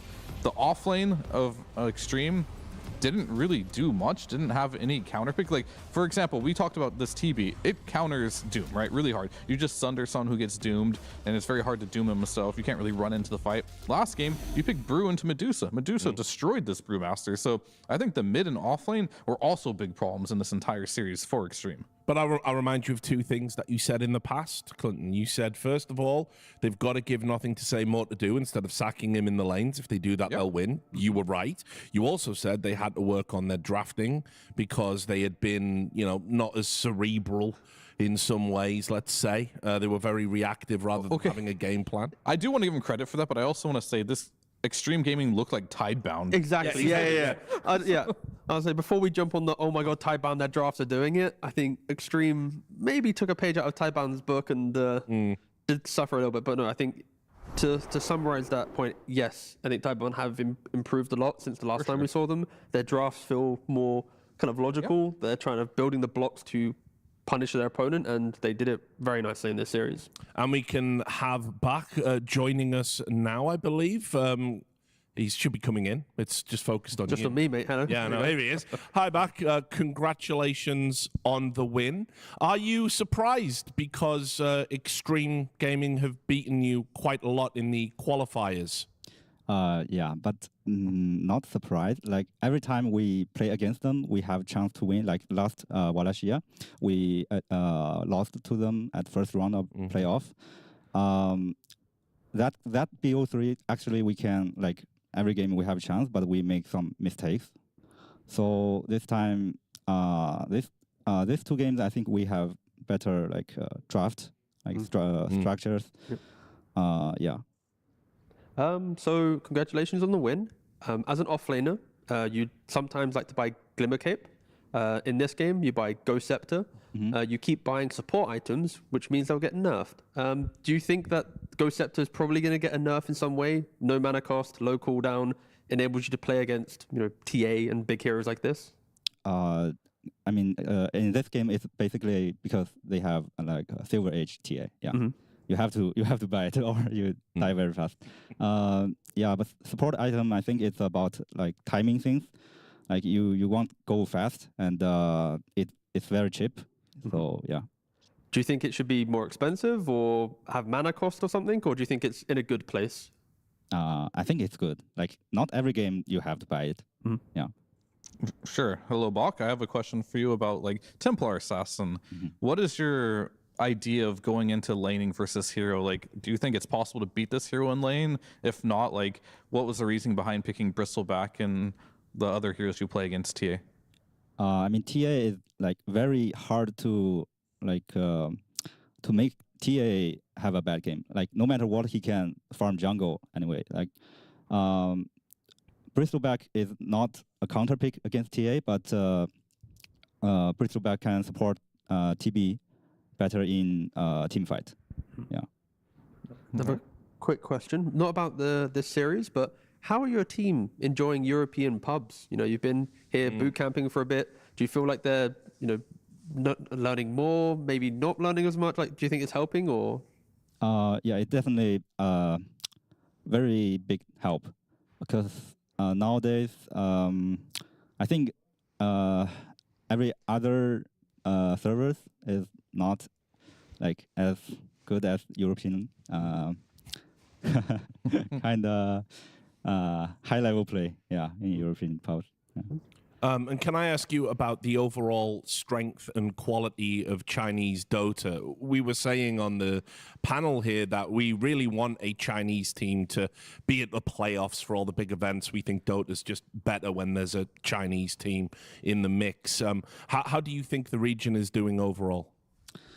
I think we, I mean, as you all know, we lack of like new players. And yeah, there are just not too much good players. Yeah. Can that problem be solved? I don't know. I hope it can be solved also. Like I hope there will be some genius coming and we have some new good teams. Yeah, we hope so too, because that would just be terrible if there was never another good player. I have the solution, all right? Tidebound wins Wallachia, inspires a new generation of Chinese players to play the game. So you win. Yeah. You fix the problem. It's up to you, Bach. It's up to you. Okay. No pressure. No pressure. Anyway, with that said, look forward to seeing you in the playoffs. Very happy that you made it. Congratulations, and we'll see you again soon. Thank you. All right. No worries. See, so no pressure at all. No pressure, none. Yeah, it's all on Tidebound to fix Chinese team. Just a reasonable thing. I mean, they just eliminated their counterpart team, the other Chinese team. So it truly is the whole region's on their back now. Yeah, well, can I just quickly ask them before we go to a break? Overall, I think it's great they've made the playoffs, but are they in a place where they could maybe surprise one of the teams? Because we're expecting to probably see the usual names we've seen in 2025 go through to the playoffs, right? A lot of strong teams in there right now. Yeah, I'd say right now Chinese Dota is in that position where we expect one team to get top 8, but then to fall short. They'll make an upset on the way, but we're not expecting them to be a top 4 team contesting for grand finals. And at Taipan's current form, I still feel like it's the same story. They might have one good playoff series. They might then lose to like a PARIVISION or a Liquid or something, but I'm expecting them to have one good series into, I'm really sorry, but you went up against the top 3 team in a bad playoff position. Yeah, I mean, I think any team that qualifies through today isn't going to be a heavy favorite, right? Because it did take them this long to get to the playoffs, and it's an uphill battle from here. Well, funny you're talking about that, because we've got another game exactly like that. This one's a bit of a surprise. After the break, it's going to be Falcons versus NAVI Junior. We'll see you soon. The new breakthrough and innovative phone with 1xBet app. With 1xBet app, you can register and start betting in just one click. Intuitive interface and thousands of sports events every day. User-friendly app. Big wins, fast payouts. The human body was built to move. Not trapped at a desk in one singular posture for 12 hours a day. It's time your chair evolved. This is Secret Lab Titan Evo. Ergonomically engineered for you. Gamers, hybrid workers, artists. Backing your every move.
All right, welcome back. As promised, it's going to be Falcons versus NAVI Junior. Over to the panel.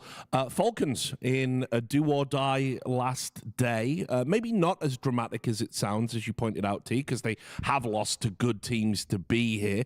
Clear favorites in this one, but I do have to say Falcons have faltered a little bit for me. They don't seem to have kind of adapted, I guess, in 2025.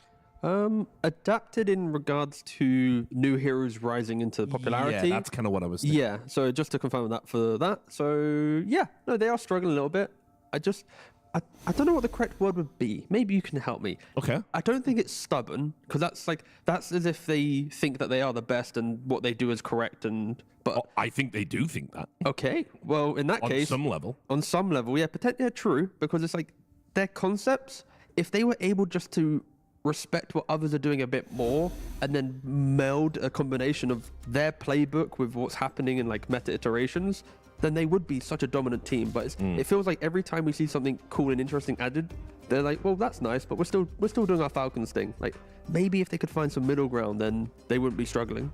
Yeah, I feel like there's definitely a part of that, but at the same time, I look at players like Skeeter, for example, and I feel like he has a bit of an identity crisis right now. Sure. What he wants to do. That may be what I was alluding to. Yes.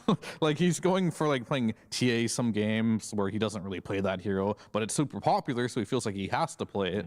But at the same time, like he's playing his Tidehunter carries or DKs where he's literally playing like an offlaner, right? Yes. And then he's playing Terrorblade some other games when typically he's been usually that middle of the pack guy, like playing these DKs, these kind of like alchemists, these straight straightforward, not really hard carries, not really supportish roles. He's just all over the place right now. And I feel like if you are in a position like that, where you're just playing so many different heroes and different play styles, it's very difficult to like keep up, and not only for you, but your team to like, what is our identity right now? Because I don't even know what Falcons' identity is right now. Mallory, he's trying to bring back old classics and the Timber Saws and stuff like that. So yeah, this team as a whole, it used to be very clear cut when they picked heroes, who's playing what, where it's going, and necessarily one or two heroes, right? But now it's like, I don't know, they're trying a bunch of new stuff and a lot of it just isn't working the way they want it. But they still, for me at least, what I'm observing, they still deviate back to that 3 strength cores, farm, don't go high ground until you have a 25k gold lead. And they kind of, that's true. They kind of grind out their opponents when they win, but if they play that style and lose, it looks terrible, obviously. I also think that we oversimplify how we talk about Falcons a bit, because as much as they do have this scaling tricore, etc., it's because their lanes are a bit more farm heavy in nature, and that their opponents' drafts are trying to be fast-paced, that their way to win the game is to choke out a team that needs to win in 25 minutes. A team that's on a timer that has to play early game, if they get to the late game, of course they're not going to win. So I think as much as they are this type of team, a lot of the best teams in the world right now are fast-paced. So Falcons' approach to the fast-paced teams are doing this. So by nature, we are going to see Falcons play for a bit more of a kind of farm-heavy game because of their opponents. Yeah, and I will just add one more thing for Falcons. Like, if we kind of just look at the meta right now, we see these Medusas, TAs, Terrorblades. Oftentimes it can be 4 protect 1, hard carries. This has never been Falcons' playstyle. No. This is not Skeeter's specialty whatsoever. So this patch is definitely out of their comfort zone. Yeah, meanwhile, going up against NAVI Junior, it's been a cool story. I'll be totally honest and upfront with you guys. Never lied to my analysts. Didn't really know a lot about them individually. But to be here on the last day and have a potential of not just an upset, but going through to the playoffs, that would be insane. No, again, ex-teammate Niku, him and I, we played together 3 weeks ago in a Battle Cup. We did win it, of course. It's really happy to see how he's gone from tier 8 Battle Cups to now on the main stage. It's such a beautiful. They grow up so fast. They grow up so fast. No, yeah. It's it's cool to see. I think NAVI Junior, of course, any roster that's built on completely young talent and is a product of kind of time and pushing them in the right direction is one, very rare in Dota. You know, of course, you come from CS, there's a lot of academy teams, and this idea of like helping the kind of the up-and-comers is very kind of natural. But in Dota, it just isn't a thing. So for NAVI Junior to even exist as a concept, I think is so incredible. And their recent changes to, I say recent, in the season, to add Zayats into the mix, to bring a bit more experience in that 4 position, to then kind of bring, not like a father figure, but like in-game have that kind of voice of reason to all these young talent, enables them to go from we might one day win a qualifier to you're winning qualifiers and actually getting to the main event now.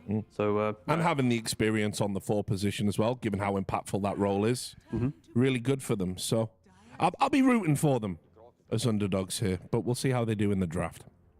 Yeah, we'll have to see. I'll also be honest with you. I thought after they got 16-minute GG'd against BetBoom that this team was going to be gone. Right? But, you know, they managed to beat Talon 2-0, Nigma 2-0. So this is definitely a team that you have to be aware of. And, of course, these guys do play on the most competitive server on Earth, which in your matchmaking, so they're very high MMR players, so you know they're good. And I think a lot of that of why they're doing well is just raw skill, right? To get to where they are here. And I think the rest that just needs to be polished is probably just going to be shot calling in game, drafting, stuff like that, the technical stuff. 10 seconds remaining. Denying Amar his bristle there. Yep, and then you also ban the Doom, which is a very good hero for Falcons. So overall opening for draft, I think the format they're following is pretty good. I'm not seeing anything crazy like a first pick TA, so I'm pretty happy. And we've seen Falcons favor the DK quite a bit as well. Yeah, I mean, this is a Skeeter classic. Yeah, back to basics, I think. Back to basics. Malrine plays this one as well. So, never sad with a DK pick. It's not like a hard counter to Bristleback. You can buy a Silver Edge at some point. I wouldn't mind if it is just the carry, though, right? You see Bristle, you pick DK, fan, you go for Frost Dragon, you get Mjolnir. Like, you just play your... That's not what Skeeter does, though. Does he not? Does he not go for Frost and Mjolnir? Does he go Mage Slayer and Blink still and do all that stuff? And Corrosive? Yes, he does. Okay. Well, in the world where Skeeter wants to go for the Frost Dragon and Mjolnir, I like it. But technically, Mage Slayer is good versus also Bristle, too. True, and Corrosive, yeah. But To be yeah, fair, DK in either build, if you have the correct lineup, can excel. yeah, true. Because like I think Falcons, like they have 2 modes, right? And they switch between them. Like sometimes Skeeter will be the Terrorblade and try to hard carry the game, and other times he'll just be a blink stun for Amar, who's going to try to carry the game. I think that's interesting because obviously you touched upon it earlier with the identity crisis. Both of you kind of aligned in that. Is there a solution to this in the same way that when we've talked about other teams, you know, you have to enable key players to have their game. You prioritize them over others, for instance. Is it a case that Skeeter needs to be maybe a bit more prioritized with these picks? It's so hard because you have 3 players who have such great specialty heroes that are very niche and forced to draft in different ways. So it's like for Skitter to have more priority, now Amar is playing like Mars every game or something like this to enable the draft, or Maureen's just playing a casual Tiny. But Falcons don't win games from your mid always playing Tiny or Amar always playing Mars, right? So it's like to progress the draft, someone has to be somewhat sacrificial. And when Falcons are playing their worst version of Dota is when they don't have Skitter or a core confidently just picking their hero early. I mean, let's take Bristleback, for example. Amar, he will go seeing red facet on this hero every single time. He will not want to be in a utility role, nor does he play like it. So I think Skeeter has had to adapt in that regard. However, I think when I look at Falcons and they're the best, they broke metas with the way they play. But that's currently not happening right now. So I'm still waiting. I'd like to see them just go back to their old ways and just find a way to make it work, because I think adapting and playing the meta has never been their strong suit. Oh yeah, just to be clear, as much as we talk about, you know, the issues of Falcons right now, this is not like a plea for them to just copy paste the successful team. I feel like Falcons are a couple choices away or a couple more tournament defeats from understanding how their play style needs to be tweaked to become another team at the top level once again. Like when I say top level, they're still top 4, top 5 consistently. They're just not winning tournaments like they were a year ago. Yeah, and that's the other thing. Of course, when we talk about Falcons in a critical tone, we're comparing them to 2024 Falcons. Yeah, we're talking it's winning by their own standards. Exactly, yeah. This is not us going, oh, they're lucky to be top 8. No. We're expecting them still to be a top 4 team here. But the fact that we're not talking about them being grand finals bound is the narrative that we're used to talking about. And for NAVI Junior, they do pick up a support combination that they utilized twice against Talon, the Shaman and the Phoenix. Which Why Shaman? Why Shaman? I mean, the thing is, like, I find Shaman to be very hard to play against Dragonite, just because you have so much splash damage that you just die even if you do get the shard. And I think Shaman is just a Y hero right now, kind of, for me too. Like, and I don't say that in a bad way. You play a bit of a sport yourself. I don't know if you have more insight on why do you pick Shaman over so many of the other good heroes that are in the meta right now. This is probably now going to be the discussion of player comfort, right? When you look at the heroes Zayats has played so far, he's played Clockwork, Shaman, Lion. Oh yeah, he's real. He's that guy. Before he's that guy. Yeah, but like before I get to the other heroes, he's played about 7 or 8 different heroes. Like the fact that even 3 of those are heroes that no other forward truly cares about at the moment, because he wants to be the initiator. He wants to be that crazy factor to the team. And to randomly reference another one, AVULUS. Why were they a good team in previous Wallachias? Because they had Eki playing the exact hero pool doing the same thing. This concept of one guy goes in with no care, you follow up on top. The issue is for NAVI right now, they are jumping into March of the Machines, Ice Path, Arena. Like, they're not jumping into a clean kill. They're jumping into incredible counterplay opportunities from Falcons. And this is interesting, actually, because I think in previous drafts, I think Tink has been banned out by Falcons quite a bit. Hasn't always been heavily favored either on the times it's been available. It's because Falcons had a bad stint of playing Tinker at last Wallachia, at least from my memory. I think the hero just lost faith for them because, like, yes, they want to play for scaling, but having Snaking playing a non-map pressuring support hurt them a lot when they were having identity issues back then. But with this lineup, there's so much independent cores that you can just farm on supports and not feel too bad. First time playing it this season in Wallachia here. So. I mean, Crit also, I haven't seen him really enjoy the Tinker very much either. Oh yeah, of course he'll be playing it. Oh well, technically Crit's also played Jakiro. He's gonna have to, right? Because I don't think Crit plays Tinker. Yeah. And so we're going to get a Lifestealer pick. This is a very good Lifestealer pick right now. Typically, the criteria, generally speaking, for Lifestealer when it can be picked is, will the lane be okay? Yeah, it looks good enough. And then, of course, can they disable you through rage, or will you be able to just get in and out of the fights as you please? Is there percentage-based damage that could be dealt? And the answer is yes to all the above. So it is a very nice pick. I'd like to see potentially even like a Magnus from mid lane for NAVI Junior to close out the draft. Get a bit more farm speed to the Lifestealer so you can match Falcon's ability to fight around 15-20 minutes. Then you can drag heroes away from the Tinker to stop the defensive capabilities coming out. It is a hero that Nuku likes to play. Protect the egg. Yeah, I mean, they banned a Huskar out, so probably alludes to they do want a melee hero in the mid lane. For NAVI Junior, though, they will have to just respect that Maureen will be most of the tempo for this Falcons lineup. DK, you sit in the lane, you farm. The way that Amar plays Mars, he often sits in a lane and farm. Sure, there might be that one twin gate rotation, but there isn't that natural, let's bring 2 to 3 heroes and sweep across the map. This is very much a push your lane, hit the jungle creeps, and build as much economy as you can to then fight on your first, second item timing. Yeah. I mean, I actually do like some of these heroes that Falcons are banning right now, because if you look at heroes like Jakiru Tinker, if you can somehow get a Storm Puck or any type of mobility hero within Fest, that can make your life very easy in this game. Crazy question for you. Yeah. Could this be Maureen Tinker out of nowhere? That would be Does crazy. he play it? I actually have no idea. I've never seen him. I'm going to check. I don't think so. I'm now excited to know. I just, have I missed a couple games where it doesn't come to mind? Give me a minute, boss. I'll get back to you. So if they ban the Huskar, they should also be potentially careful for the Timbersaw. Also another hero that does indeed own strength heroes and other melee heroes, so we'll have to see. So based on Dota buff, Maureen has never played a competitive Tinker game. Wow, okay, so probably not the time to bust An honest man, I must say. Yeah, no, respect. We actually respect that, sir. God bless you. They actually did ban that puck too, so they're just banning the heroes that are good infest targets to get them into the fight. Free Blink Dagger.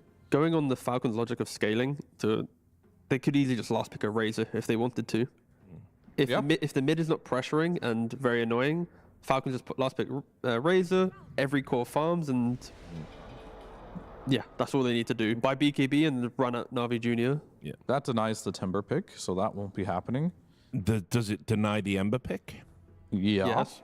It denies most because heroes. we've seen some people take the matchup on head to head, right? In other games where they've seen a monkey but they've took the Ember anyway. Yeah, I mean it has happened, but I don't think it's a good enough Ember game to warrant that. Fair. Because you are playing versus Shaman, you're playing versus Lifestealer, you don't really have any good targets to really mess with. I've got the pick. Maureen, Redemption Arc. You lost to the no-one Monkey King when you played Snapfire. The 80-20 Monkey King game. Okay. No one's shocked. You want him to take Snap again? Take the Snap. Prove it to the fans that you know what you're doing. That was a rough one. Yeah. Yeah.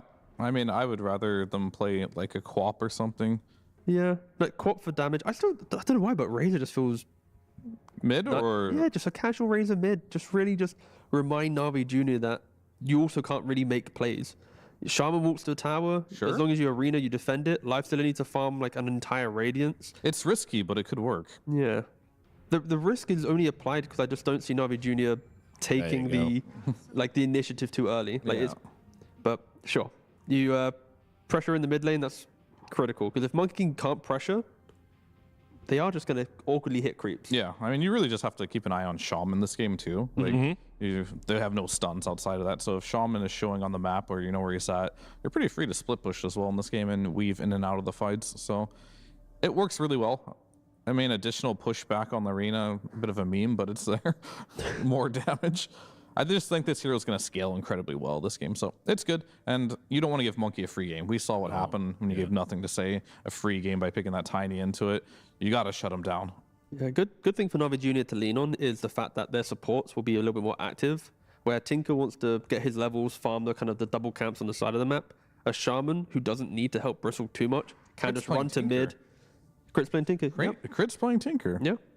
So he's going to be potentially even greedier. Yeah. In essence. But I think for NAVI Junior to have a good time in this game, I want Zayats to be as mid lane as quick as possible. Like minute 4, minute 5, really just try and kind of dual lane the Quap. When she blinks in, you get the Hex, get a kill. Just pressure the Quap to force Falcons to hit creeps.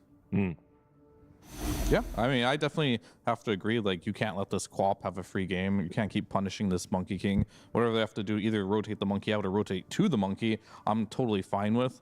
I'm not sure what their plan is going to be for this Lifestealer. I feel like this Lifestealer, it's rare that we get to see new heroes like Lifestealer in the pool, but when it is picked, it's typically a very good game for it, and this is a very good Lifestealer game. I'll ask our commentators, see what they've got to say. They're up on the big screen. It's B-Cop and Lacoste. How are you guys doing today?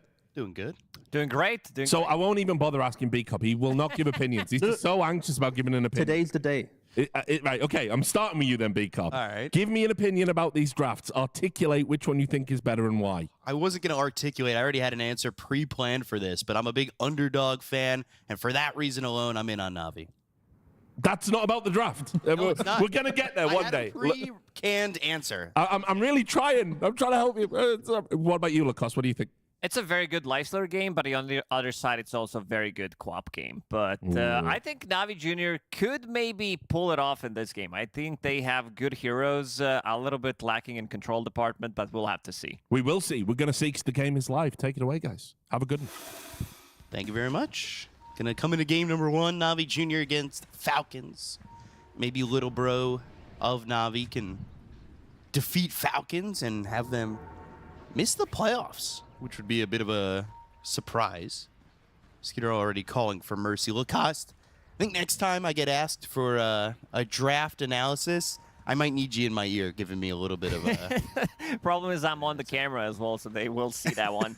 Yeah, it's a very overall good Quap game. Ever since the bottle change where you can't refill it. I mean, Monkey doesn't even, have a bottle. This is not an item that he does buy, but playing into Queen of Pain, playing into Shadow Strike is going to make his lane very difficult. But we also seen heroes like Primal Beast, Monkey King. They can rotate relatively early on, especially if the lane is very bad for them.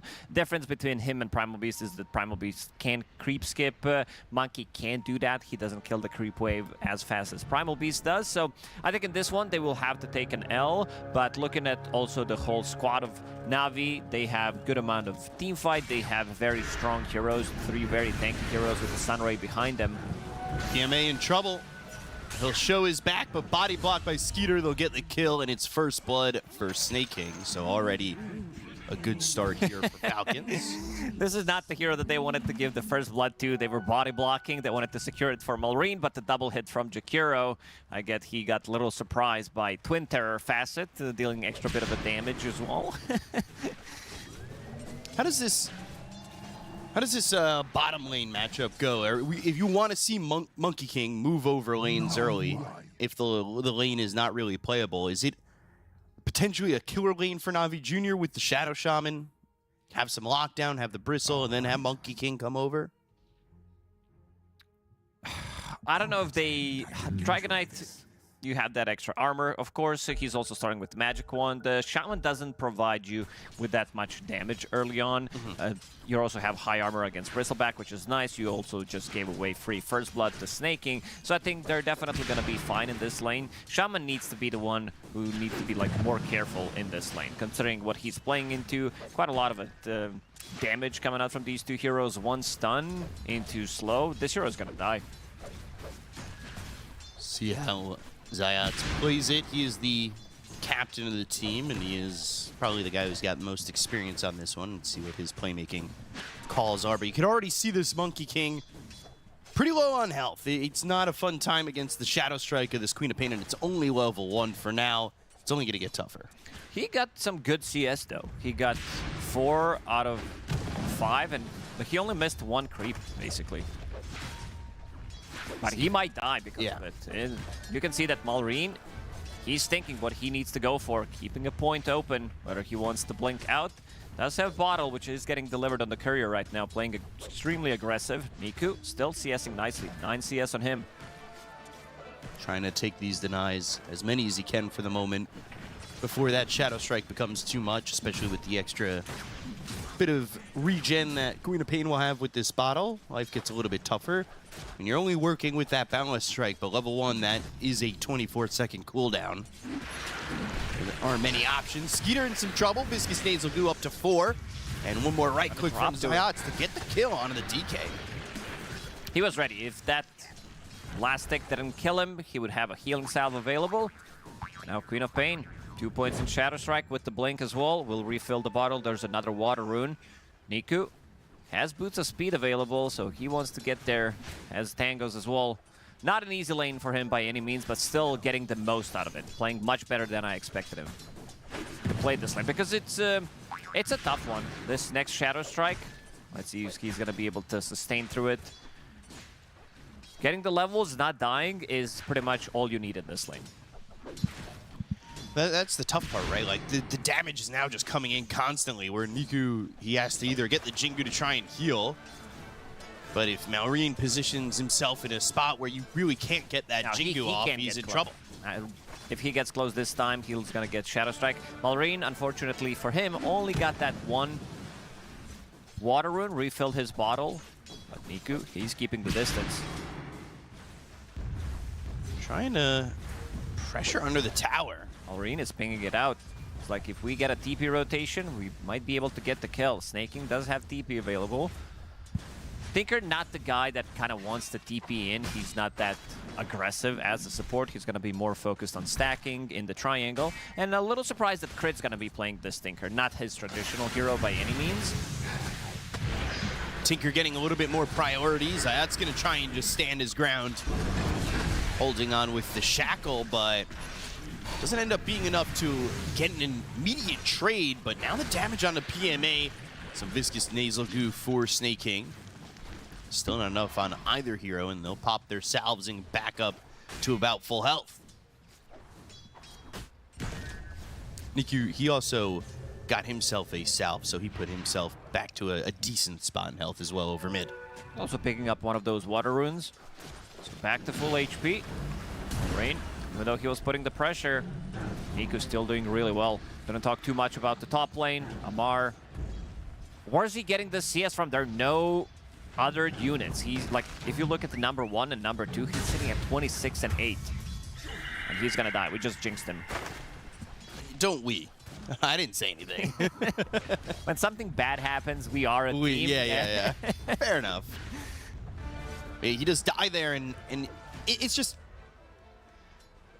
I mean, yeah, you gotta slow him down. He was having what looks like a perfect lane up to that point.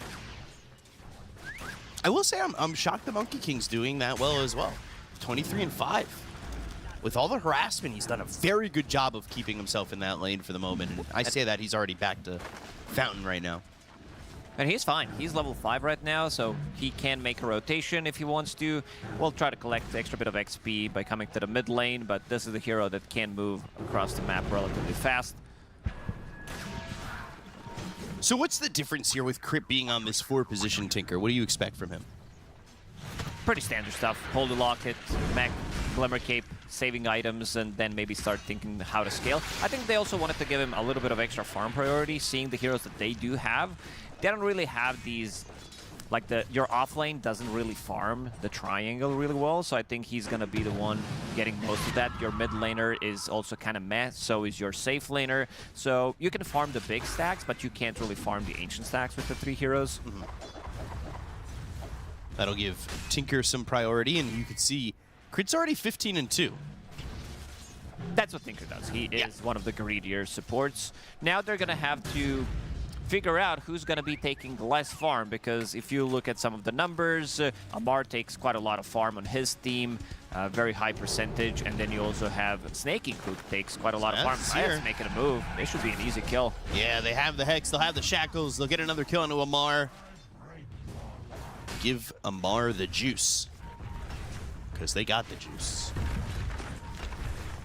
This tier 1 tower over mid will take some damage with Snaking. Just putting some pressure on. But this is a good top lane for NAVI Junior. At least for right now, especially with Lifestealer that, at least at the moment, queued up the Armlet and the Radiance. Yeah, I think I like Armlet this time around. into Radiance compared to what we've seen, for example, yesterday when it was Pure who played it straight into Radiance, into SNY, wanted to tank up as much as possible. I think he wants to become slightly more active, and also in terms of damage, some explosive damage. Sure, you have some from Quap, but Armlet could come in very handy against it because you are going to be able to toggle. And then, yeah, seems like after that, he wants to tank up. Pretty standard stuff coming out from Lifestealer. And Panel did talk about how this is a very good Lifestealer game. There's not really many things that he's going to be afraid of other than Sonic Wave, which can be very good. You push him away, but it's not a lockdown towards his rage. Now Marine's here with a haste room, blinks in front, Sonic Wave, and got Level the 5. juice. Will be emptied out. Amar getting that kill. They've got just a bunch of heroes here to make sure that they can grab a second with the Ice Path locking down Riddies.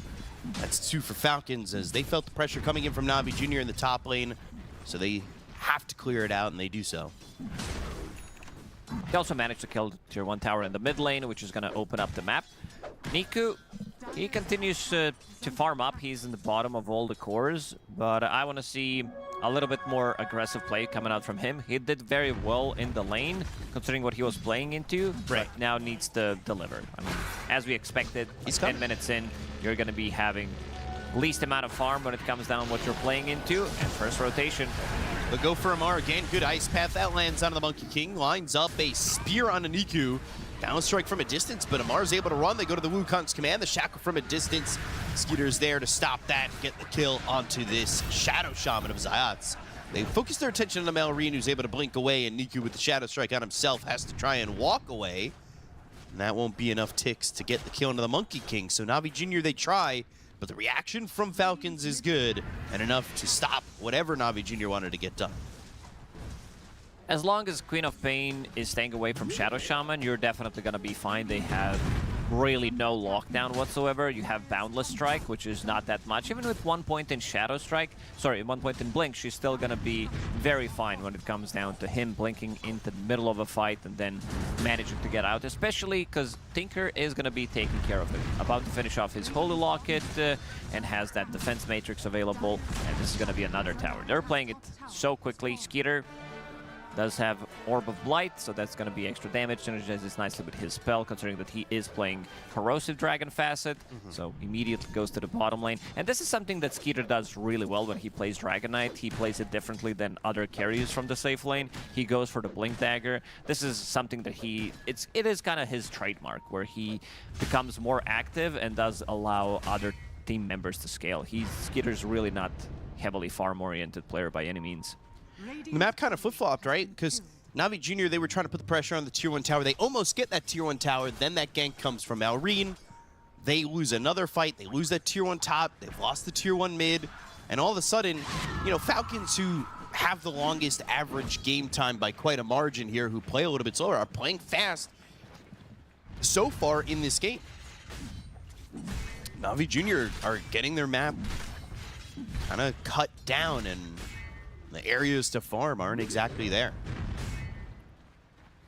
Very difficult to make a move with this type of a lineup, especially because you have Lifestealer, Bristleback. These heroes don't want to be active. Bristleback is the guy who's going to keep farming in the triangle, as we're seeing. Falcons are doing the same thing. Some stacks were being made. So it needs to be Monkey. He needs to be paired up with 2 supports and go to one of those lanes and try to make something happen. But for now, he's just going to keep on farming in the jungle. I think if they keep farming like this, Falcons, they're going to get more out of the map, and they're also going to be pressuring the towers. So I think NAVI Junior is trying not to lose too much when it comes down to net worth. Shadow Shaman still level 5. So is Phoenix, 11 minutes in. Yeah, it's so tough to just sit there and farm. It's something you want to do when you've lost fights back to back. But with a lineup like Falcons, it's not just the 3 cores that are getting farm. It's also crit on this Tinker, who is almost got as much farm as the mid Monkey King. So that's, like you said, still just level 5. They can't put any pressure onto these towers if they could even push the lane that far forward with the Mass Serpent Wards. And you see it's just so much of the map from Falcons. Yeah, I'm looking at how greedy they're going on their heroes. Jakiro, position 5. It's going to be another kill here on Zayats. Jakiro going for Aghanim Scepter straight away. This is a bit of a new tech. This is something that Crit did a couple of days ago from position 4. And then Snaking was like, what if I do it from position 5? Because he is a bit of a greedy position 5 player, and then you're going to have so much pure damage, actually, that can kill Lifestealer. Where is he going to get the farm? How much of the map is left for him? Map is pretty big. It is, but somebody will need to sack some of the farm, but they're getting quite a lot out of the map. It is Blink Dagger now available on Dragonite. That's how you get the farm. The map is big enough, especially if you're able to farm in the enemy triangle 12 minutes in. That'll certainly do it. And we'll see if he gets that first item, Ags. I queue that up in my pubs. I get kind of reported for that stuff, but, you know, I don't know how to farm the map nearly as well as these guys. It's because you haven't proven yourself. Yeah, why. I got to get in there. Hex on a Skeeter, but PMA can't really do anything. The lockdown cure for Na'Vi isn't exactly amazing. No, it's Boundless. Couple of spells from Shadow Shaman. That's about it. So you've got a lot of elusive heroes here that, with the lack of lockdown, can really do quite a bit. Throwing a Shadow Strike every 4 seconds at level 4 on that, like, you just have the ability to throw out these dual breaths, ice paths, without really being afraid of getting locked down. There's no overwhelming lockdown that'll cause your death. Look where NAVI Junior is farming. The map is very, very small for them. Oh, that's his level 6, but all of a sudden, oh, now they've got the Shackle. They'll go to the Supernova. The Balance Strike is there. They'll lose the Shadow Shaman, but it's worth it for the DK. A little too aggressive. They were ready because the map, as we said, is very small right now where NAVI Junior can farm. They were very close to tier 2 towers, so they were very fast with reacting. Very deep there. Yeah, 3k gold lead for Falcons. They continue to farm up. Keeping an eye on this every single rune has been picked up by Malrine, other than those water runes. Talking about the power runes. What's the, if we have that queued up, what's the bounty rune difference right now? Because, you know, you're getting more gold for those supports. You'll get to that Ags even quicker. No, it's early. The bounties aren't exactly worth the most amount of money, but Snake King, he's only 2,500 gold away from that Ags. He's almost there. But Crit, he's got that Holy Locket going into the Solar Crest next. Solar Crest is a very big item in this game. Yeah. Counters all 3 cores because they are all physical pretty much. NAVI Junior managed to stabilize the game at 3k deficit. Lifestealer, I think they're looking for a timing where Lifestealer has Radiance. You have an item on Bristleback. This is Blade Milk. He's buying into cheaper items, going for Shard next. And then you're going to have Monkey King with 1 item, maybe even Shard. I think he needs to get Shard ASAP on this Monkey so he can get out of trouble. It's going to be very difficult. He can get out of the arena, all these slows, so he can't jump on the trees, damage over time. And they're going to be pretty full HP here after finishing off Tormentor thanks to Tinker. Crit is going to be the one getting it. Snaking not too happy about it. Gets that Shard, gets that Warp Flare. Not the best Shard, but we've seen worse. It's not too bad.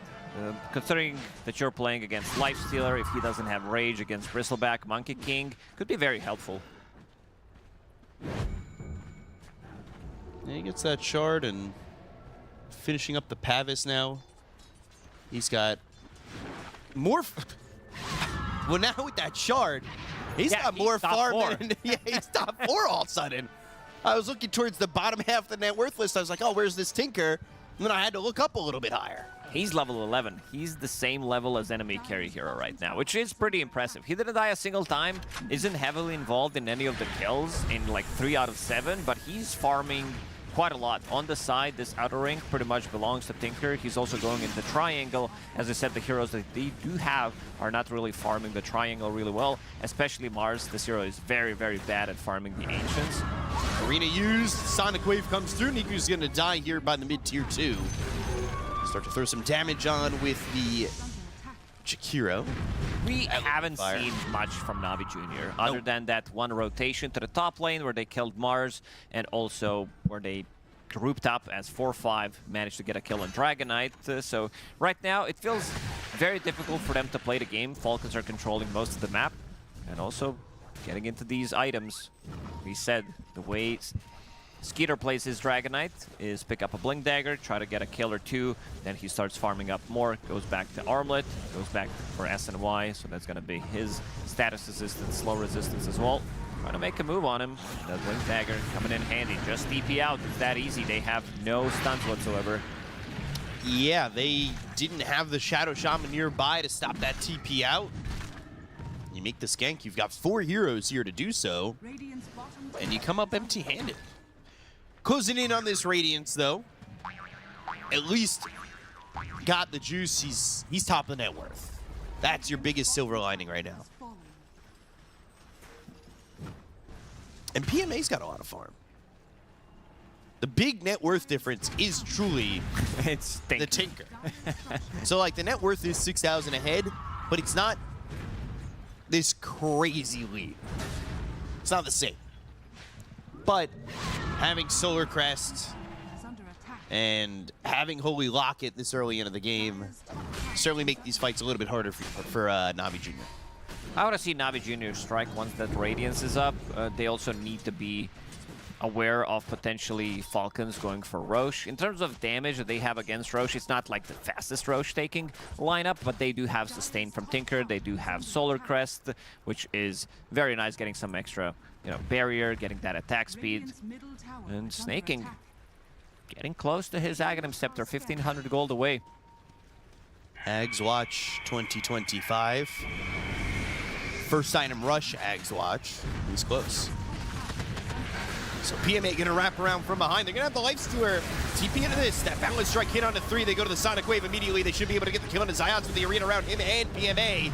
But the Icarus dive, the Supernova, and that's gonna be an egg popped. They got the juice, and 3 heroes are dead on the side of NAVI Junior as Niku's looking for at least a kill. Boundless Strike will take out Crit, finding Snake King, and we'll find a third. He tries to TP out, but won't escape with the God's Rebuke from Amar to get that 4th kill for the side of Falcons. Overall, considering everything, not too bad of a fight for NAVI Junior, even though they did lose 4. As soon as they picked up that Radiance, they did go and start to play more aggressively as we expected, but yeah, Shaman is going to have a rough time. There's literally no protection for him. You don't want to use Sunray on him anyway. So he gets jumped, he's going to die instantly, and this is when the fight gets much easier for them because they have no control. They have Boundless Strike, and you can see that they're not also giving respect to this Wukong's command. Skeeter's super tanky, sitting in the middle of a fight. You are a guy that has quite a lot of armor. You're playing into 3 heroes that deal physical damage. Solar Crest, a lot of value we saw from Tinker, and in the end he's gonna die, but the rest of the team is gonna be ready to clean up. So PMA is the only guy who survives this, but still showing that they can fight back. They showed a little bit, but that looked like, honestly, one of the best executions it's going to be for NAVI Junior in terms of they had a 3-man Balance Strike, they had Wukong's going, Supernova was in a decent spot, and it still falls apart. They're going to need it to be even better. I mean, the net worth is still 6,000. They didn't give up too much, but they're hoping this next fight can be a step above, and that maybe starts with Niku getting another item. He needs this BKB. He's so far away from it, but he really needs this item. He's also a little bit under-leveled in this game. So is Queen of Pain. They're both level 13. Tinker's level 14 as a position 5, and he has insane amount of farm. As you pointed out, that Solar Crest, Holy Locket was done. Now he already has mech on top of that, going into Guardian Greaves, which is going to tank them up quite heavily.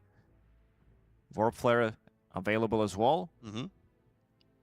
Warp Flare making that fight a little bit more difficult. We see that this is a Solar Crest that is 38 seconds faster than the previous record.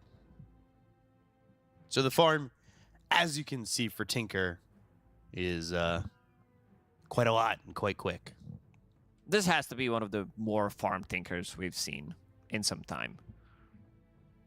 Definitely is. I mean, mean, he's keeping up with Skeeter and everybody on his team, honestly. He's a 4th core, legitimately. Core in terms of net worth, support in terms of items as he picks up the mechanism. They'll look to finish those Guardian Greaves, and then you've got even more sustain. Life gets even more difficult. They'll look to go for this Life Stealer. Perfect spell and that is an easy kill. Zayats will try to TP out. The damage won't be enough, and he does successfully do so, but they got the Life Stealer. They got what they came for. Falcons, again, just tightening up the map on NAVI Junior.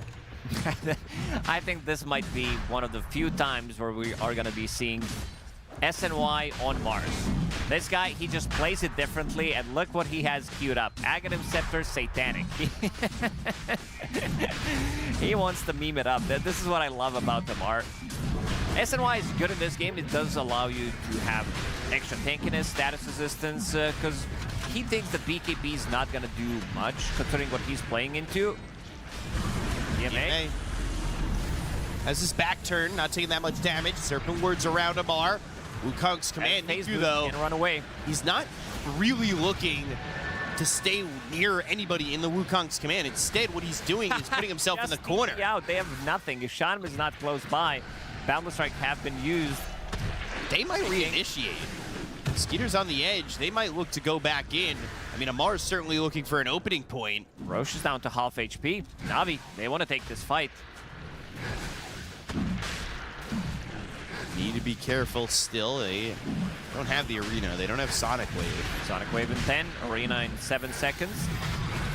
Jump in, there's the Hex coming through from Zayats. They go to the Supernova, the Boundless Strike is there. Can they get the kill to Amar? They will. That's a second dead on the side of Falcons. The Age is gonna be snatched up by Got the Juice. Sonic Wave flies through. PMA still alive for the moment, but they find themselves that first kill onto the Life Stealer. Now Reen is dead. Crit has got the Viscous Nasal Goo on him. Boundless Strike gets the kill onto Crit, looking for Skeeter, and Navi Junior have a full team wipe.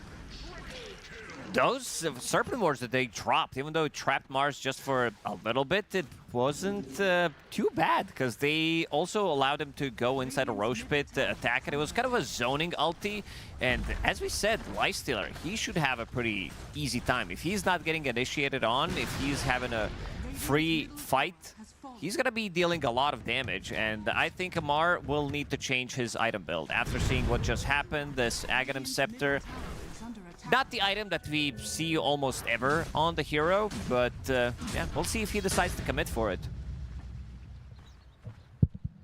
That is a big team fight that puts, all of a sudden, Navi Junior ahead in net worth and gets Niku back in the game. He's top 3. He's definitely back. All 3 cores from Navi are on top of the list right now.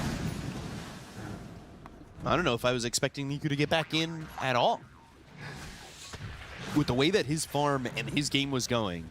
I mean, even in that last fight, the first half of that fight, he throws down Wukong's and then goes up the steps and hides in the corner because he knows he can't really stand his ground. But ultimately, that really did work out for Navi Junior. We got ourselves a game. Navi Junior, they're in a really good spot right now. They managed to survive through the toughest period of the game for them, and now the items are starting to pile up. PMA, he's also going into SNY.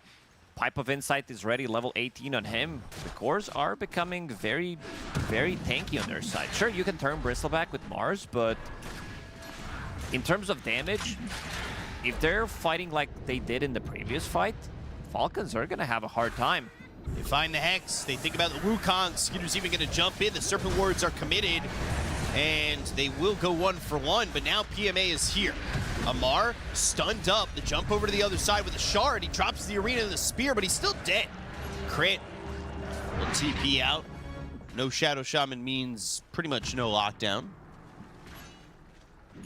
And all of a sudden, Navi Junior, they get another 2, and they find themselves Skeeter, who is way out of position, away from the rest of his team, but no Shadow Shaman means no lockdown, just TP out.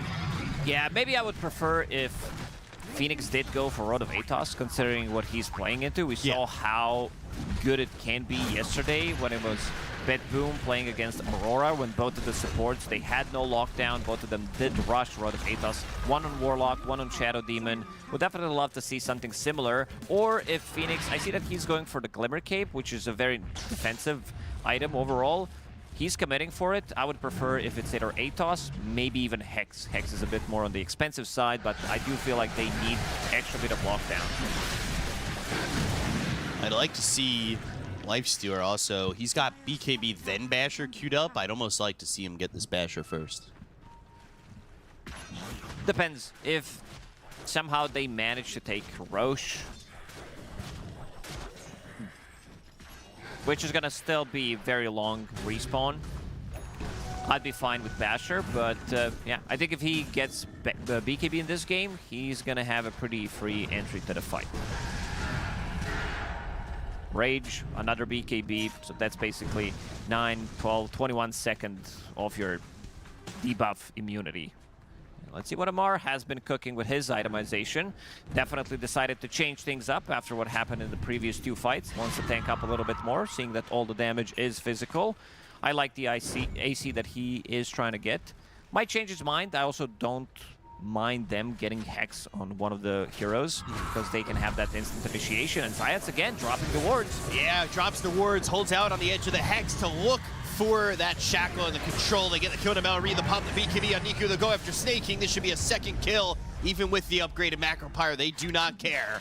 And 2 more kills for NAVI Junior. NAVI Junior, Junior they have 5K lead. In a full control of this game. Yeah. They're going to be controlling the map now that Zayat's picked up Blink Dagger. It's going to make their gank so much easier to execute. And there's also another big item coming out on Niku. About to finish off Nullifier, which is going to make Tinker's life miserable. So your Solar Crest, your Defense Matrix, it's not going to work. I don't have any vision where Skeeter is right now. But they did go through the Twin Gate, maybe looking for him, kind of under the assumption that if he was farming there, he might farm there again. And if Niku can get into the trees and maybe surprise him, they do have Zayats with the Blink Dagger and the Hex Shackle combo. They'll activate that Watcher, but Skeeter's gone back into the base, so he's safe from anything that NAVI Junior are going to do so far over in this bottom lane area. PMA just farming up. What's he going for next? He wants a BKB of his own, but he's got Blade Mail, Pipe, SNY, and he has been a big reason for why they've been able to sustain this game and sustain those fights, especially the one near Roche. I mean, 2-1-10, he's only died once, and he has been putting out a lot of damage. Yeah, and then he's, of course, got that green Snot Rocket facet that has helped out, too. It synergizes so well with all of their heroes. Yeah. Shadow Shaman drops the wards, reducing their armor. Monkey King, of course, with his Wukong's command, and Lifestealer, he's all about that physical, except for Radiance. Roshan may respawn in less than 2 minutes. PMA going to try and get this BKB, but the smoke timing from NAVI Junior, they want to fight right now.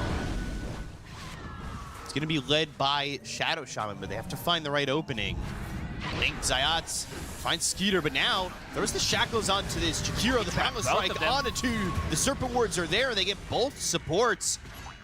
Initially went for the DK, but got the Serpent Wards around both supports, and they just get those kills with ease.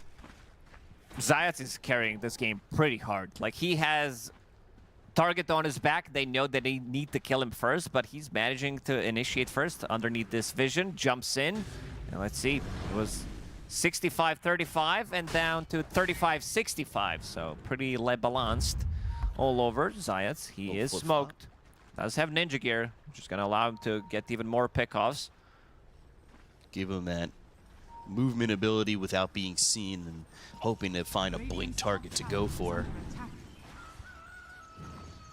Trying his best, and Zayats, he's led the charge so far, and he's going to have to kind of be perfect continually through this game. He is their only source of real lockdown. The only way they lose this fight if somehow they get initiation on Lifestealer. He gets locked down from 100 to 0 with some Macro Pyre, Dragon Tail Stun, Arena, Sonic Wave. There is insane amount of damage on side of Falcons. It's just, can they execute? Can they find the target? There's also going to be Sunray, Glimmer Cape, Solar Crest trying to reduce some of that damage. but he also does have status resistance, 3000 HP, 3.5 with armlet. Pretty tanky, and this is the third BKB. Now for NAVI Junior.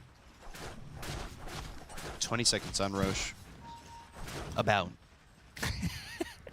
You looked at me, so I couldn't commit. I was going to say 20 seconds, not say another word. Then you gave me this, are you sure look? And you need this fake confidence. and I'll be able to get draft analysis out there. Got the juice just hitting away at Skeeter for the moment. And they've got the Serpent Wards. It's around on crit, so they should be able to get the kill here onto the Tinker, who is surrounded for the moment, but the BKB is going to run out soon for the Monkey King. He'll go to the Wukong's command. The Sonic Wave pushes him for a moment, but they get the kill to Omar. That's going to be 2 heroes down on the Falcons. And for right now, NAVI Junior, they've opened up what could be the next Aegis if they're by Roche when it respawns in a couple seconds. I love that Zayats is, I see hero, I drop wards, pretty much. That's his mentality coming into this game. Every single time he's gonna drop it, doesn't care too much about it. It's not that long of a cooldown, it's 110 seconds, but he also wants to make sure that they're not gonna be taking that fight.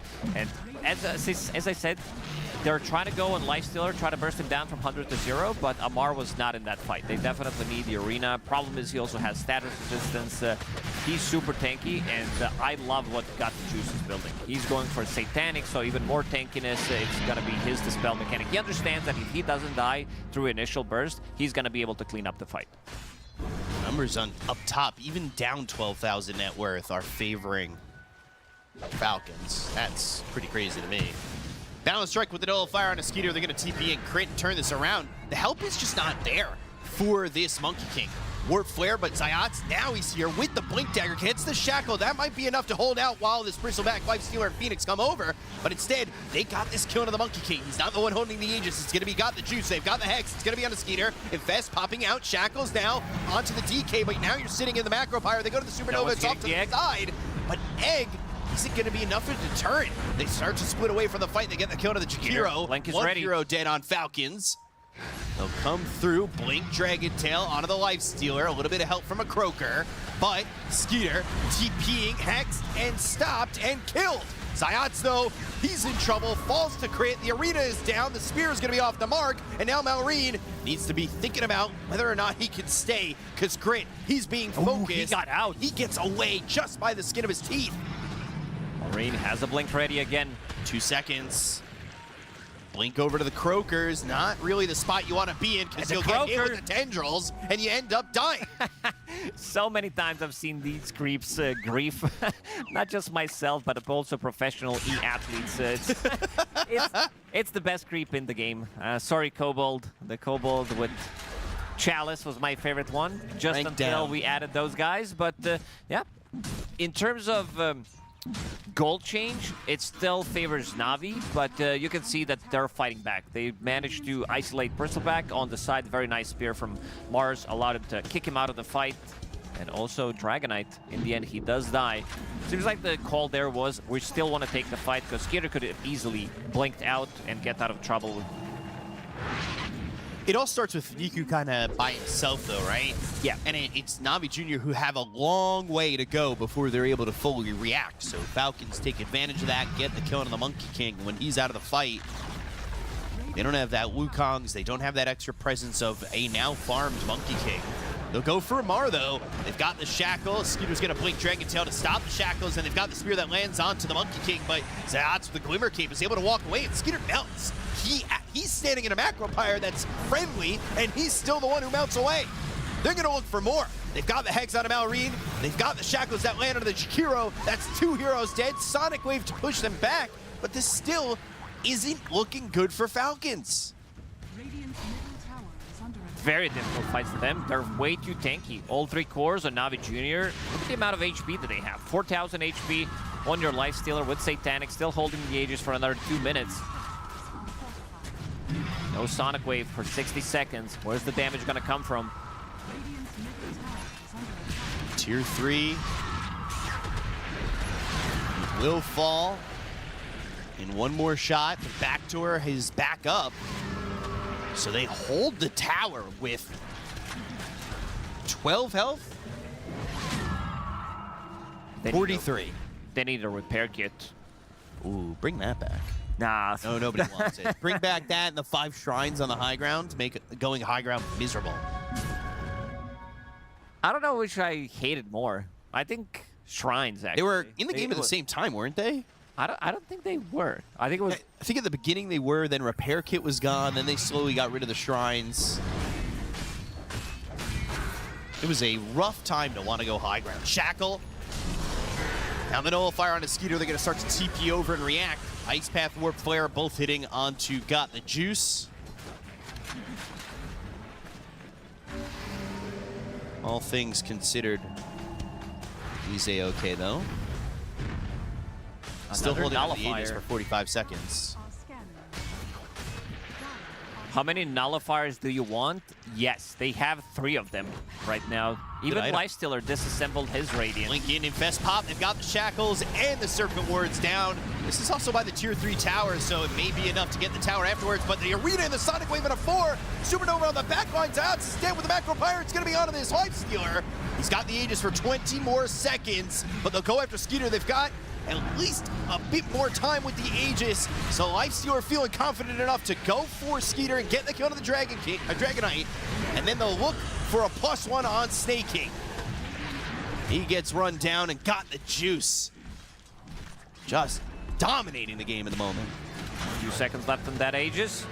PMA still only 1 death to his name. He's really a menace in the front line. Level 25 has 800 damage on this Bristleback. Whew. I think this has to be one of the few games, might be one of the only games where we see all 3 cores having Nullifier. Might need to check the stats later, but definitely not an item that you see picked up on all 3 cores. And they just want to say, well, we hate you, Tinker. We don't want you to use any of your abilities, pretty much. AC now completed, and so is Shiva's. Big items inside of NAVI Junior. Zayat's going to get that shrine, and that will lead to him being level 18 and having that last level in the Mass Serpent Wards. He's going for a BKB too. He's far from it, but going for it. They're up 21,000 net worth with an amplified damage over in the bottom lane. Maybe they set up to go for another fight, but with no Aegis, they might want to play it safe. Abyssal on the docket for Lifestealer, but what do Falcons need to really turn this one around? They're going Kaya Sanj on Queen of Pain. Not sure that'll be the big difference maker. They're looking BKB on DK, but he is nowhere near getting that item.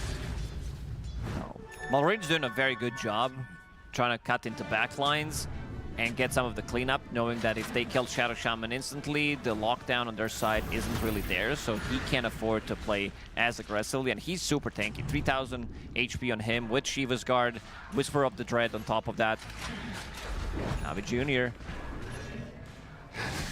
We're looking for a pick-off here. Now with a team that's big underdogs and probably know it, we'll see how willing they are to pushing without the Aegis. Right now, they have no regard. They do not care, but they land the spear. They've got the Arena to go to the Sonic Wave, and now the Warp Flare is going to be out of the Lifestealer. He's in some trouble, but he's starting to heal up with the Satanic.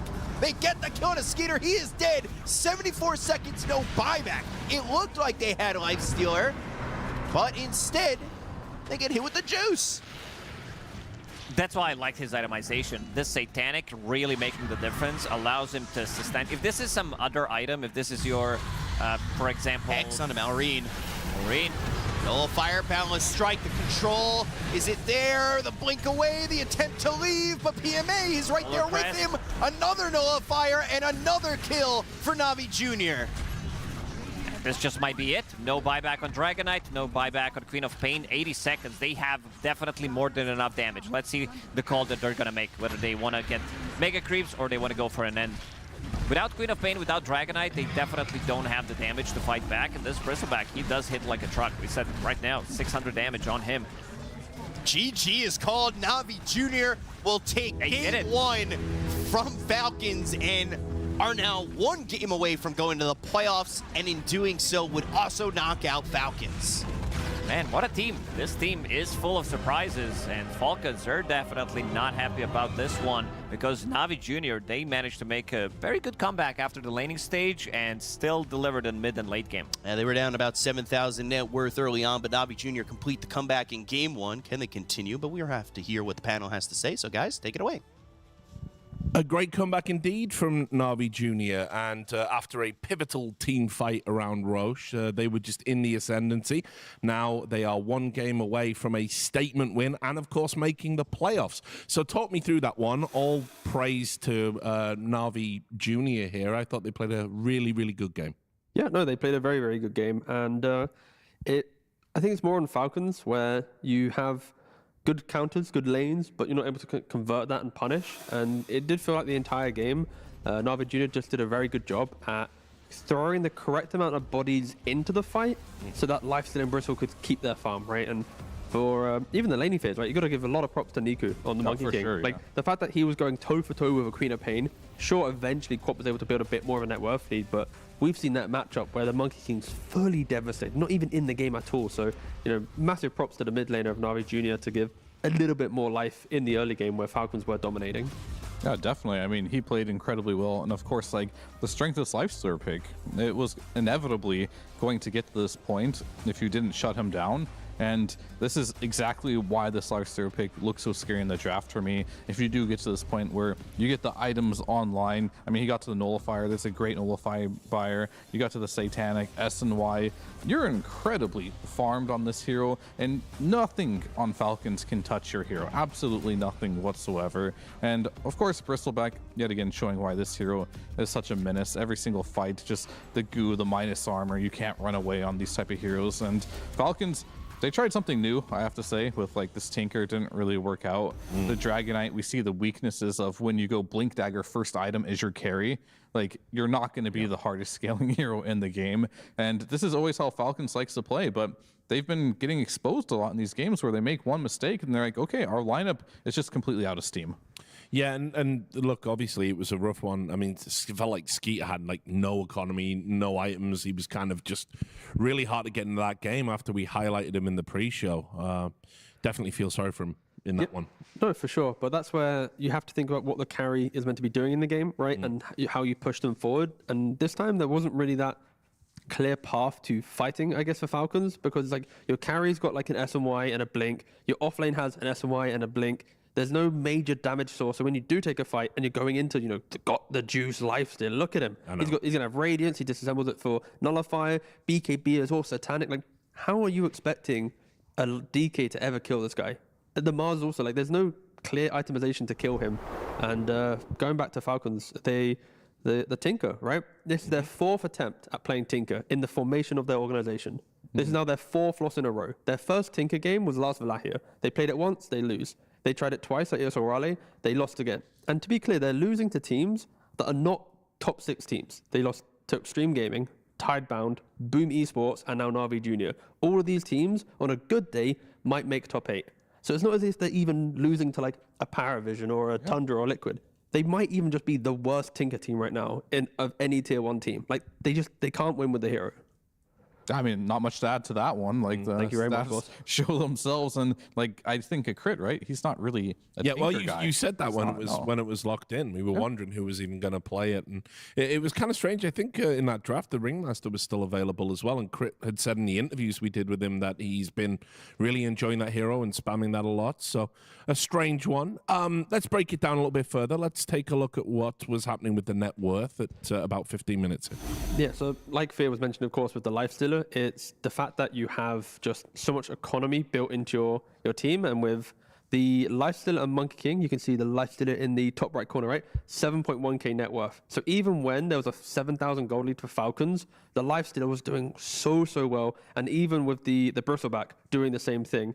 And we also have some fights as well later on with the clips of this. But the main point is because NAVI Junior was able to ignore the key aggression of Falcons and their 2 primary heroes were able to find their farm, it meant fights like this can occur. Like in Dota, 6,000 gold doesn't mean anything if the correct heroes that have a gold deficit have the correct farm to keep it going. And also, you know, Monkey King, look at his net worth on the screen, right? Yep. He's only down there because of Queen of Pain, but he's still mage slayering, contributing to the team.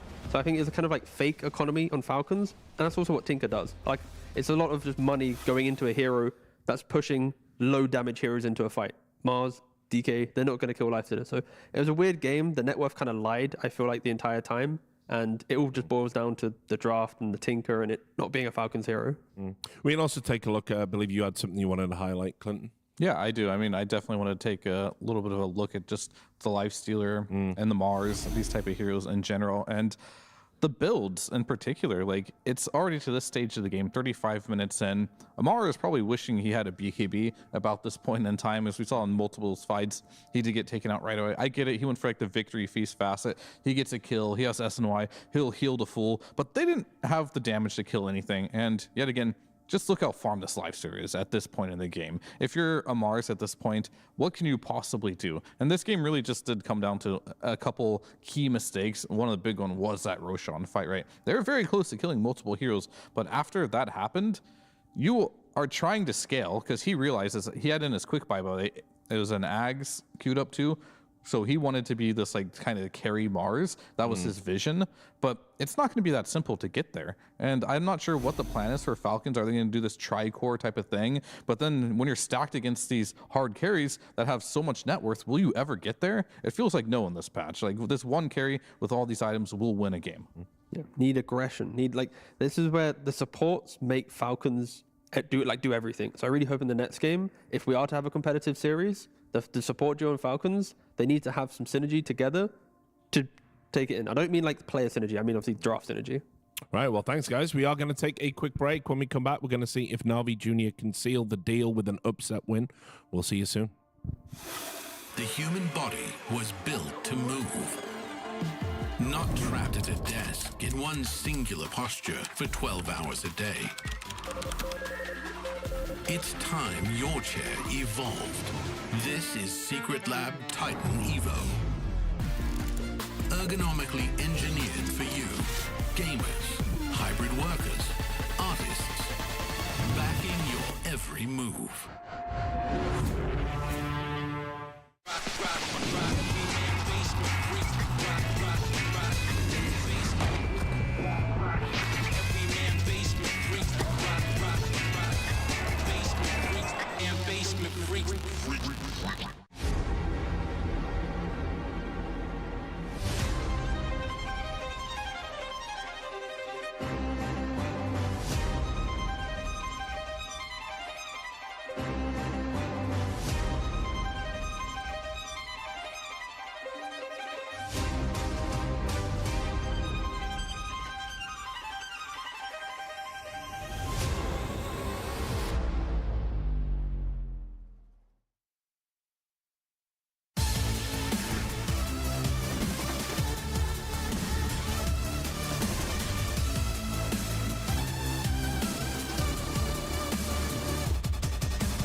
Welcome to Climb the Ranks, where we are asking pro players increasingly difficult questions about Dota 2.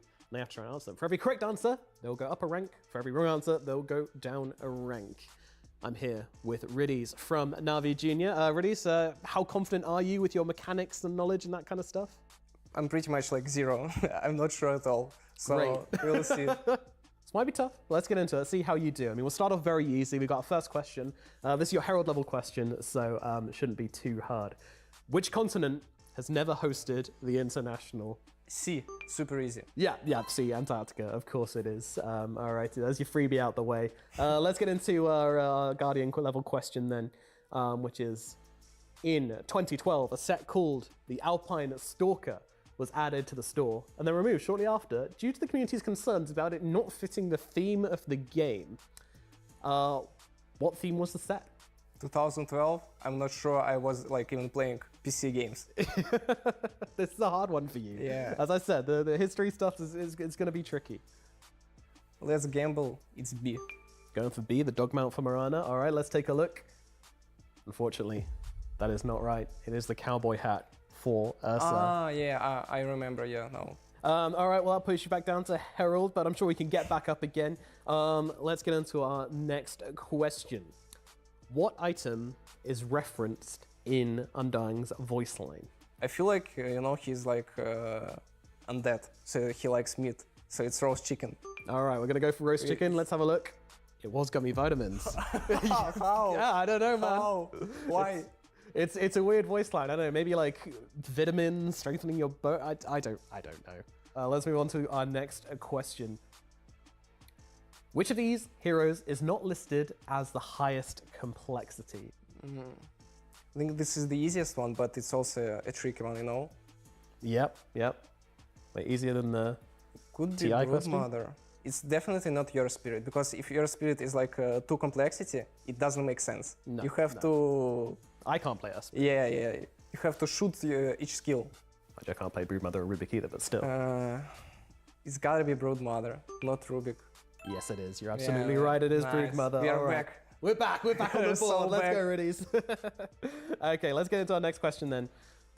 Across all pub games, statistically, what is the worst facet in the game? Morphing's Flow, it could be the worst one because I think it got nerfed, but it's also like skill. You have to play good to use it. It's gotta be B or A. Wait, let's go with B. Going with B? Let's go Faithful with followers? B. Yeah, All right. yeah. Let's take a look. Let's see if you're correct. And you indeed are. Yeah. It is faithful followers. Well done. Genius. Next question. Let's see if we can get you up a little higher. Which hero was unpicked in both Wallachia Season 3, so the last season of Wallachia, and Raleigh? It's probably Axe, but still Axe is a decent hero. It could be played. Let's go C. Going for C, switching up. All right, let's see if you're correct. Great clutch, Riddies. Great clutch. You get it right. Nice. Yes. Well yes, done. yes. Yeah, making up to Archon. Yes, indeed. All right, let's move on to your question. Your second to last one. So getting pretty tough now. Which of these spells is not reflected by Lotus Orb? First one, it's definitely like reflected. Okay. So it's also like between 2. B is like a Necrophos shard, yes? Yes. Yeah. It's one where he moves along with it and appears along that And big the death pulse. C is what spell? It's his Aghanims, where he turns people into stone. Oh, it's gotta be C. Okay, let's take a look. I'm afraid it is B. It is incorrect. Visuals is there, but it doesn't do any damage. It doesn't do any anything at all. But it will fire out a projectile, but it doesn't do anything. All right, let's go through to your final question, Riddies, then. Which hero has the fastest attack projectile speed? To be honest, I think it's Vengeful Spirit because it makes no sense. Okay. And a lot of stuff in Dota makes no sense. Okay. You're gonna follow that logic? But I gotta trust my logic, I gotta trust like logical thinking. So it's probably A. Are you sure you want to trust logical thinking when it comes to I'm not Dota? sure I mean, I'm not sure at all. have the other questions been logical? No, but okay, let's, You gonna go for it? Yeah, let's go for Vengeful Spirit. All right, let's see if that's correct. C, Vengeful Spirit. Does it have the fast attack speed out of those? Yeah, it you does. saved me. I didn't do anything. I didn't do anything. Nonsense, Riddies. You got it all by yourself. Alrighty. That was your final question, so you will be ending the Climb the Ranks on the Archon rank. Riddies, thank you very much for coming to play Climb the Ranks with me, and good luck at the event. Thank you.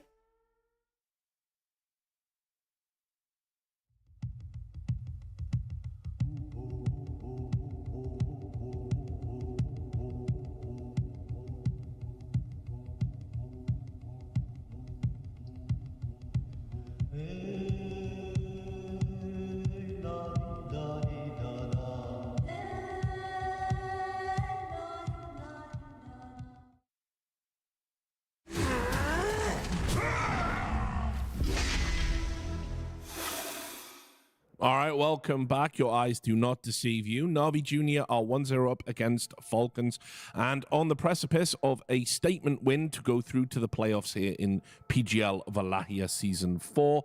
So then, chaps, let's talk about Falcons and how they might adjust, because I think you mentioned it, Clinton, that yes, they have been trying out some new things. They're kind of trying to feel their way around a new style so they can perform a little bit better in the meta.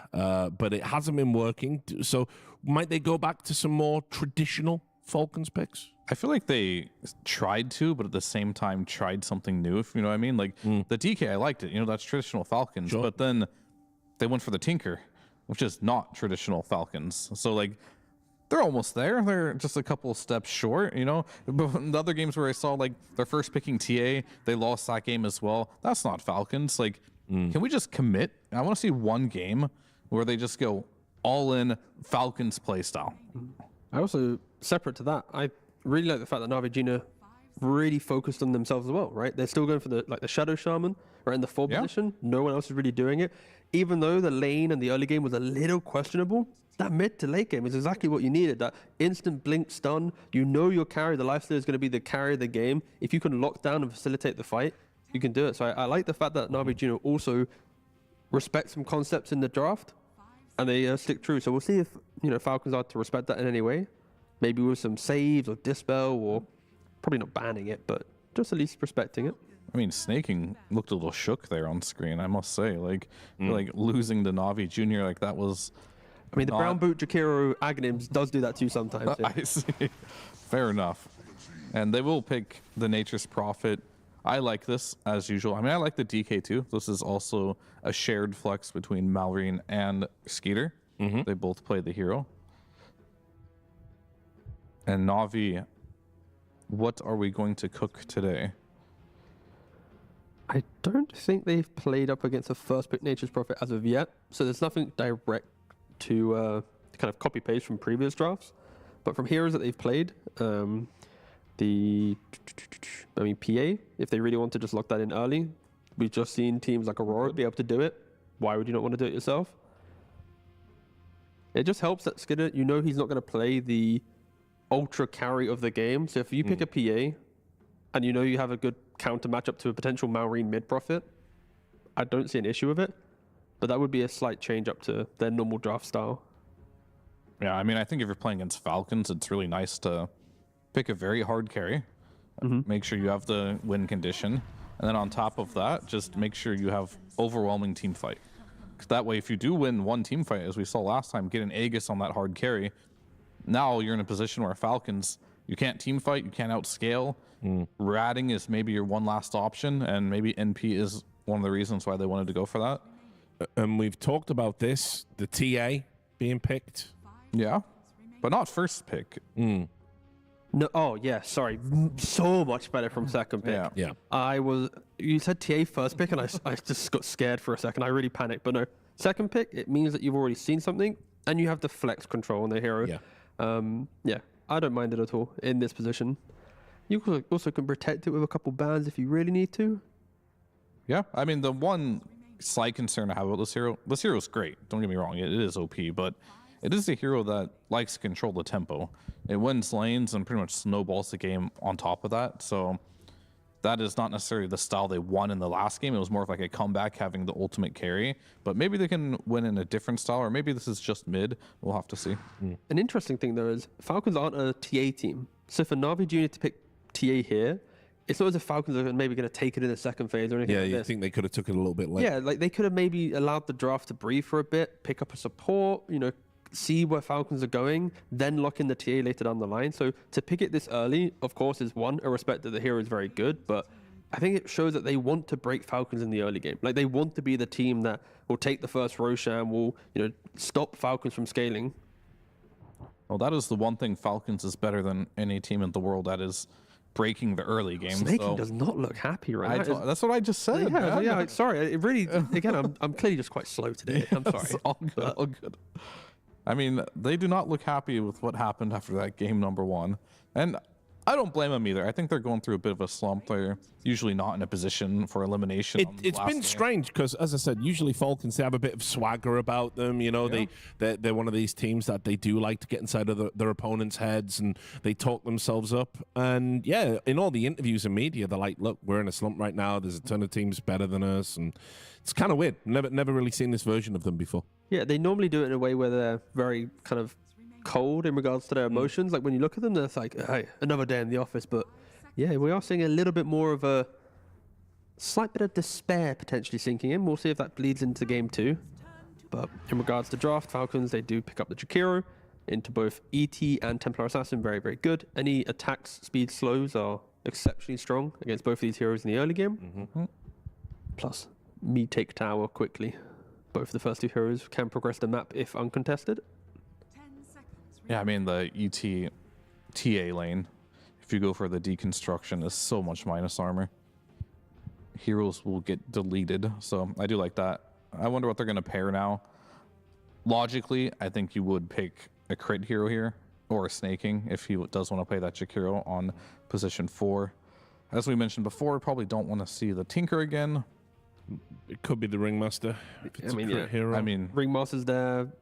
The Word is there. Like any position 4 that can do it, but also Jakiro, we just said how good it is. Why not put that as position 4? It's good. You can then just do the attack speed slows and chill, and then you find snaking a different support that can bring life to top lane. Hilariously, Tinker's still there. Thankfully not picked. Yes. Well, this is their style. Well, won't argue with that. And again, a point that we haven't really raised, but for Falcons to pick double support is not uncommon, but they excel when it's the double flex core with one strong support. You see what your opponent does, and then you decide what's happening.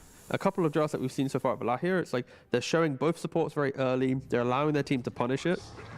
And NAVI Junior continuing just really, really strong lanes. They have flex on TA to the end of the draft, mid or carry, but you have Shaman plus Centaur. That is going to be a very formidable lane. You shouldn't really get kills in that lane due to how, the amount of control that they have. And the setup, the Stampede. Stuns from Falcons, it's only an ice path. You could maybe argue a Sprout if they don't have a Quelling Blade is kind of a bit of containment, not a stun at least, but just Stampede, run away. You always get to choose to fight, break the link. And then a Tusk Prophet lane, probably keep it simple. Yeah. Strong safe lane. I wonder what the value was to not use that 18 pick on a core, because typically on first pick I see 18 pick be like the best core for the game. I think Tusk is okay this game, but they got to pick Shaman and Centaur to kind of like deal with the Razor right away. So I'd agree. I think the only world where Falcons don't pick a core, I think if they pick Jakiro Tusk, that's a strong enough support duo that you don't need to hide the supports. Yeah. If the 18 pick was a really big value support that we hadn't seen yet, like a SD where it's punishable in the draft, something like this, then I could go, you know what, the Razor enabled the pick. But the Tusk, we kind of already expected based on the Prophet anyway.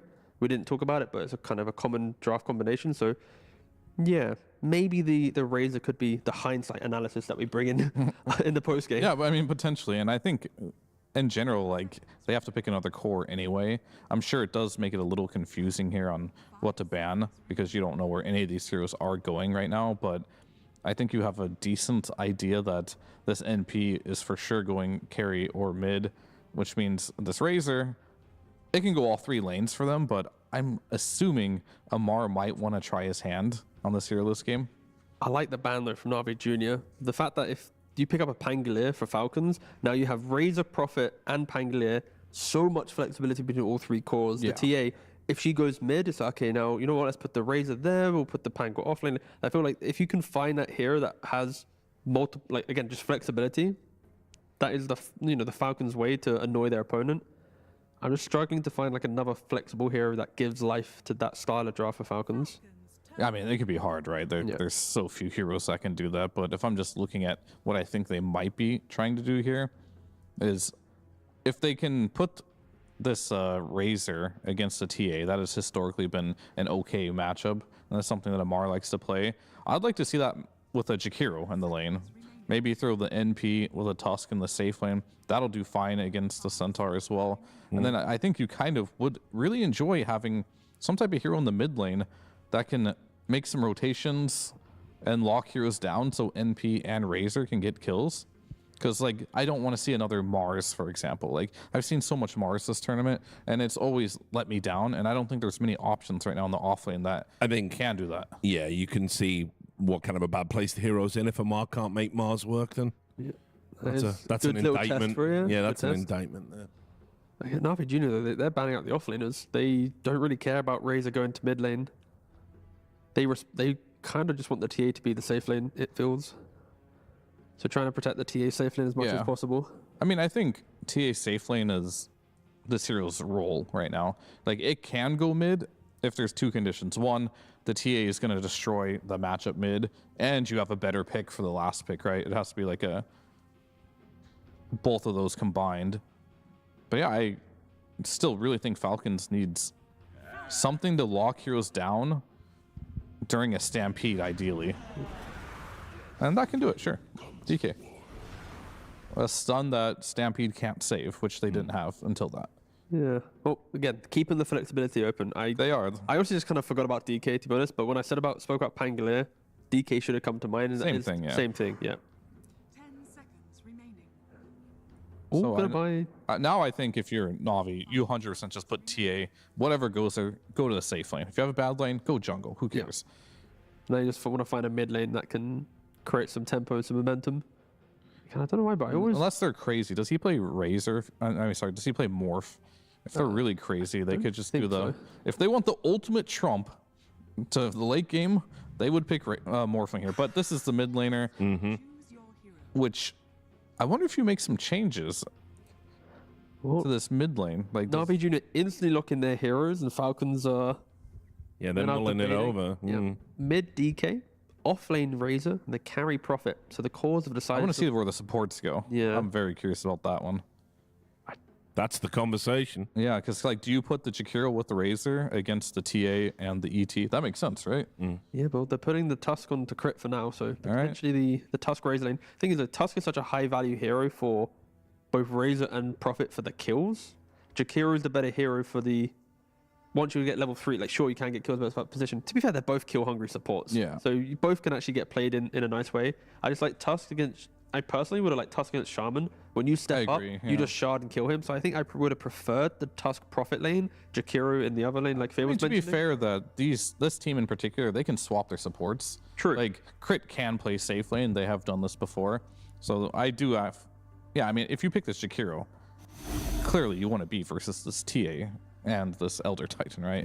If they don't do that, I'm actually afraid this Razor might not have the game he's looking for, because this hero's not strong at level 1. Not even strong at level 2 either, but level 3, 4 onwards, this hero does start to get very strong. If Falcons don't find that way to scale that we often praise them for, it is a scary game. They're playing into a Shaman jump with Hex, ET for the facet, the minus armor, TA jumping you with Meld, then you have a Timbersaw who's going to have Ags just soaking up a lot of damage. It's a...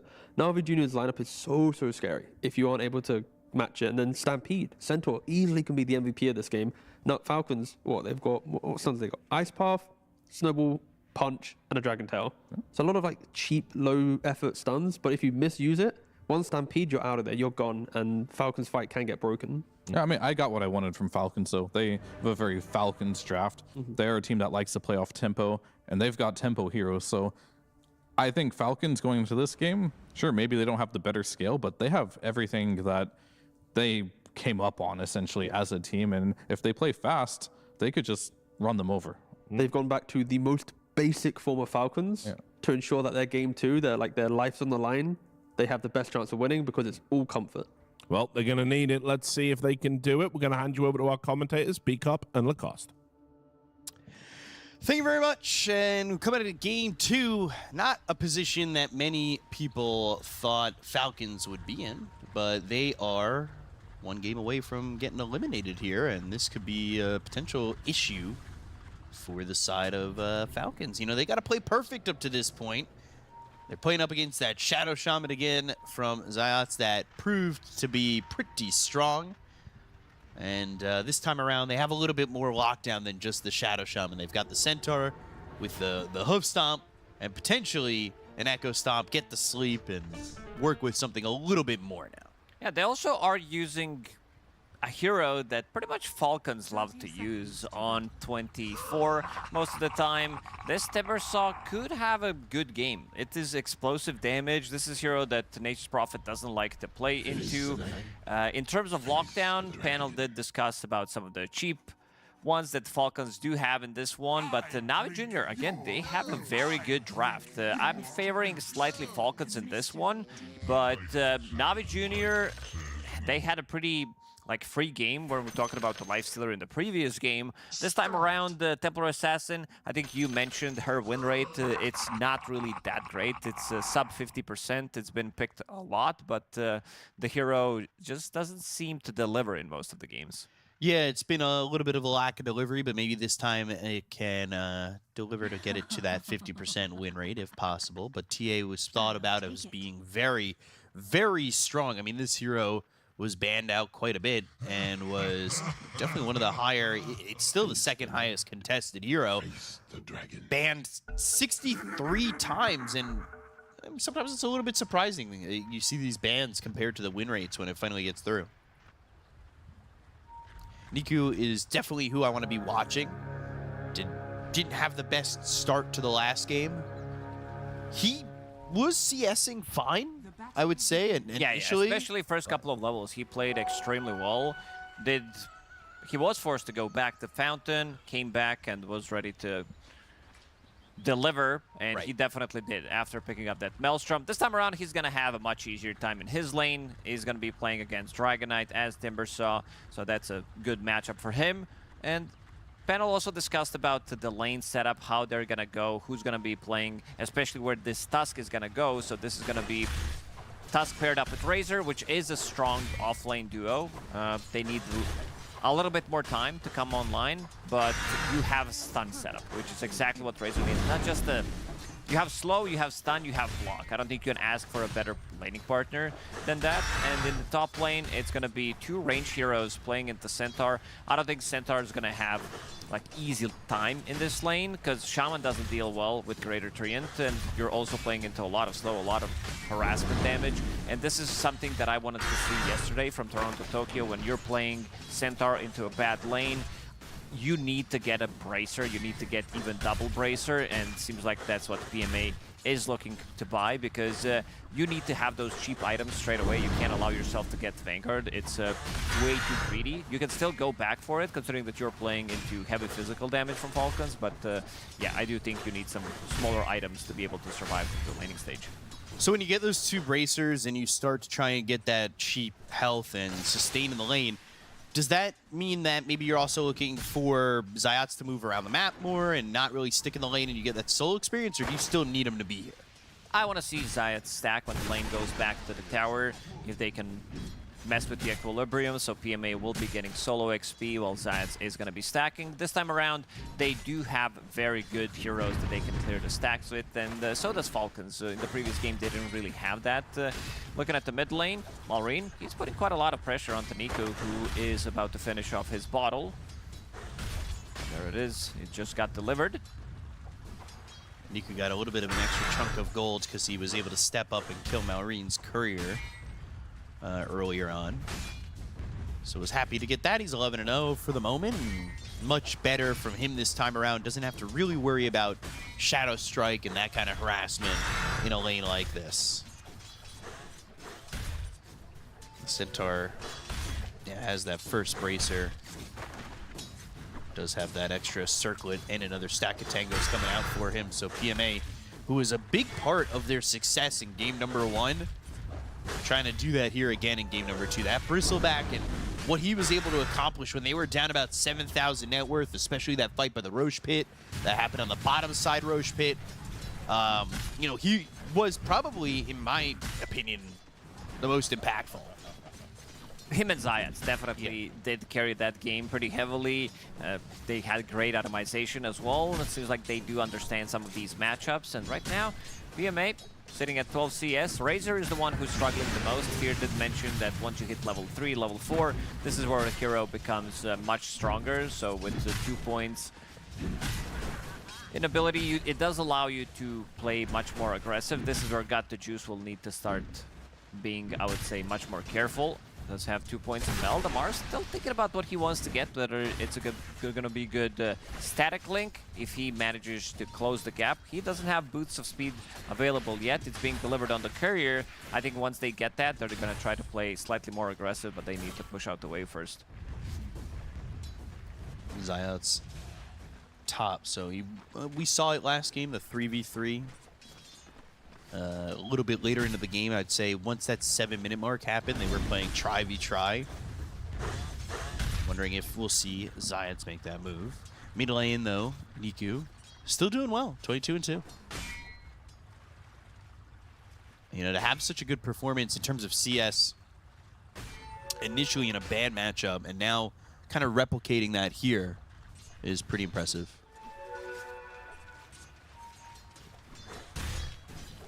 Marine, though, on this DK. What's the difference between him on the DK and Skeeter on the DK? You still want to buy Blink Dagger from your mid Dragonite, and you also want to be building, I think this time around. Mage Slayer is very good against Timber. Against other heroes, not so much. So I want to see if he still opts to go for it. It gives you magic resistance, which isn't really the greatest as well in this game, considering that Timber is all pure. So I want to see if he decides to go for something different. Maybe he's going to be picking up something like Orchid. We'll have to see how the game develops, how much farm he's going to be able to get. But also Hurricane Pike. This is your kind of a core item. Also, loving the build on PMA. He did go for 2 points in Hoof Stomp. He wants to be able to get maybe some extra bit of a pressure, but I also see that they are making a move in the bottom lane. Zayats, he's making rotation. Boots of speed ready, Blood Grenade.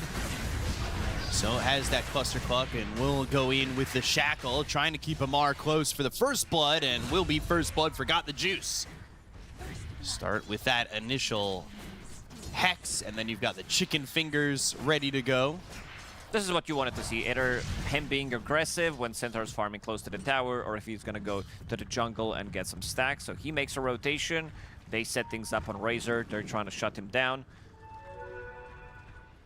It's good movement from Zayats, realizing PMA now can kind of sustain. It does also pull the Jakiro. He's come off the lane. He's going towards mid.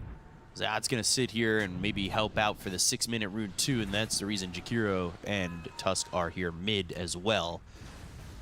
Catapult, the Dragon Form is ready, so they want to be able to get something done. Timbersaw is still level 5. Malrine playing this matchup really well, opting to go for double bracer to have that extra bit of a sustain, extra bit of damage. That's why we see the difference. 2.7k compared to only 2.3.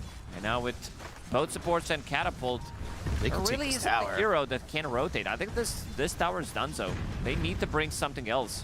I think ET needs to come and try to stop them, but it might be too late. Yeah, he's walking over, and that's just a little bit too late. They do finally have 6, so they have Shackle, but there's the Dragon Tail. They go to the Hex, and now the Twisted Chakram. They get the Kona Snake King. Got the juices here. They'll hit this sleep, so they might want to go for the damage and more, but Got the Juice. Throws one right click and then backs away. They do end up saving the tower, which is pretty important. Now back off for the Shrine. It's going to be Zayats who grabs this one. Meanwhile, Crit will TP to get his own. It does relieve. My brain stopped working there for a second. Some pressure off Nature's Prophet, but it also removes some of the pressure from Centaur, who did go for triple bracer. Not just that, but yeah, going into Blade Mail, so wants to be as tanky as possible. 1700 HP on this guy. You need to bring a lot of heroes to be able to kill them. And he's accessorizing quite well. Immediately the Dust. They try to go for Got the Juice. They brought Skeeter here. The Snowball connects. He gets the Refraction off again, but that's going to be wiped out. Eventually, he will fall to Amar. He makes the rotation, though. And throws that Chakram, but Malrine is here, and that's going to be another. 2 heroes dead from Falcons rotation. Having everybody down here, and they'll be able to get 3 as they take out Zayats. And they move everyone to the bottom lane, and they'll even go and put the pressure onto this tower. That tower's gone as well. There is amplified damage available. The map is getting smaller.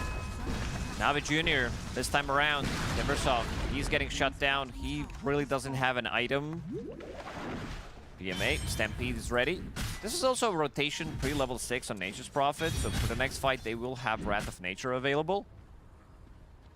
That'll be some extra damage. See if Got the Juice can survive that time. Right now, the game's kind of staying the same pathway the last game stayed.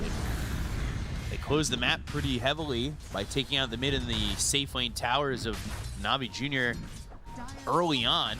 I think the biggest difference was that they had a position 4 that was farming like crazy, and Crit that had the Tinker to play.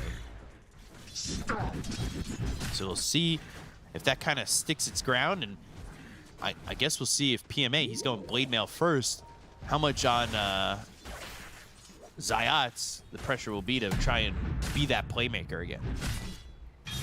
He has a little bit of protection compared to the previous game where there was literally nothing. This time there is Echo Stomp, there is Stampede to maybe bail him out of trouble. PMA, he's been pretty silent. He continues to farm up on Centaur, level 7 right now. So he's got the Juice, who is going into pretty standard items. And there's that move. Shackle connection. Crit's gonna die. Zayat's getting credit for that. Niku even places Brand just to get that extra bit of a damage. I respect it. PMA's got 3 points in the Retaliator. And I mean, he's closing in on this blade now. How far? Just 150 gold. Falcon's not afraid to play his 5, and we'll see if maybe NAVI Junior feel the need to kind of group up with this Centaur once he's got this blade mail to make a couple of moves. They were able to get that kill onto Amar for first blood. They haven't really committed to going for a big fight since then, after, of course, Falcons brought the whole kitchen sink bottom. They've got a lot of vision down here for the side of Falcons, too. TA standing under some of it, but is in the lane, of course. But they also have it that'll see, got the Juice inside that jungle there, too. He's cutting them out with this trap. Seeing that Malrine doesn't have a Blink Dagger yet. Instead, he's going to TP top. BMA, he's in trouble. He's not going to survive this. Doesn't even get the Stampede off. But again, just bringing all these heroes over to make sure that they get this kill and slow down Centaur. So him and Niku kind of close together on the net worth. They're not too far of where this Razor and Nature's Prophet are, but this is going to be another and the last Tier 1 tower going down. Yeah, they even planted a banner. This is not Roshan's banner. It is Creepwave banner, if I'm seeing correctly. Does give you extra 2 damage for every Creepwave member, the original Creepwave member that you have. So they're going to finish off the tower. Stampede is ready, but seems like Zayats might be in trouble. We saw how Zayats was playing in the previous game. Drops the wards immediately whenever he sees a hero, and that's what I like to see. Be able to scout things out and get the courier, but does not want to reveal himself. Yeah, doesn't even get that courier, and they back away without any losses. Dragonlance Desolator got the Juice, or at least he's got the Desolator queued up. Now with the Blink and the Hurricane Pike. They've used these Serpent Wards in the top lane to try and get a tower of their own. They have yet to get a tower. And got the Juice. He is just hiding within the meld away from these heroes. Nothing too crazy happening for NAVI Junior. But they're smoked up on Falcons. They're looking for an opening. They might be able to find the Elder Titan, and they will. Macropyre committed immediately. They will get this kill. It's Wrath of Nature that gets that finishing blow. But Falcons, they've moved around. They've moved around in numbers. Which also allows NAVI Junior to get the farm. TA, one of the fastest farmers in the game, continues to be on top of the net worth. You said itemization-wise, he's just getting very close to his Deso. This is going to be the big timing. If he gets it pre-15 minutes, they smoke up, drop down Serpent Wards. They should be able to get the fight and maybe even get the Tormentor after that. PMA again. Hey. He'll Stampede this time, but they've got the Sprout ready, and he can't get away.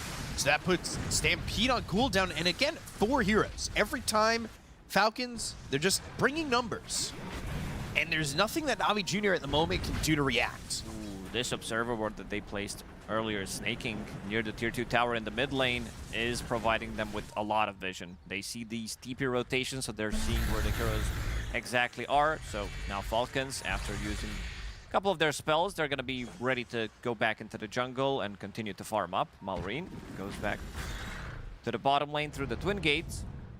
Let's see if they decide to plant some vision around that area as well, because they definitely have more than enough damage to deal with Tormentor, with Shadow Shaman, with Temporal Assassin's Deso, which should be finished before that 15-minute mark. But I'm also looking at Falcon's physical damage. It's going to be very, very good. You're playing Green Dragonite, Razor as well with his Eye of the Storm, reducing the armor, and then you have all physical damage from Tag Team. So all of these heroes who are supposed to be tanky, like Centaur and Timbersaw, they're not going to be surviving as long as you would want to with these heroes.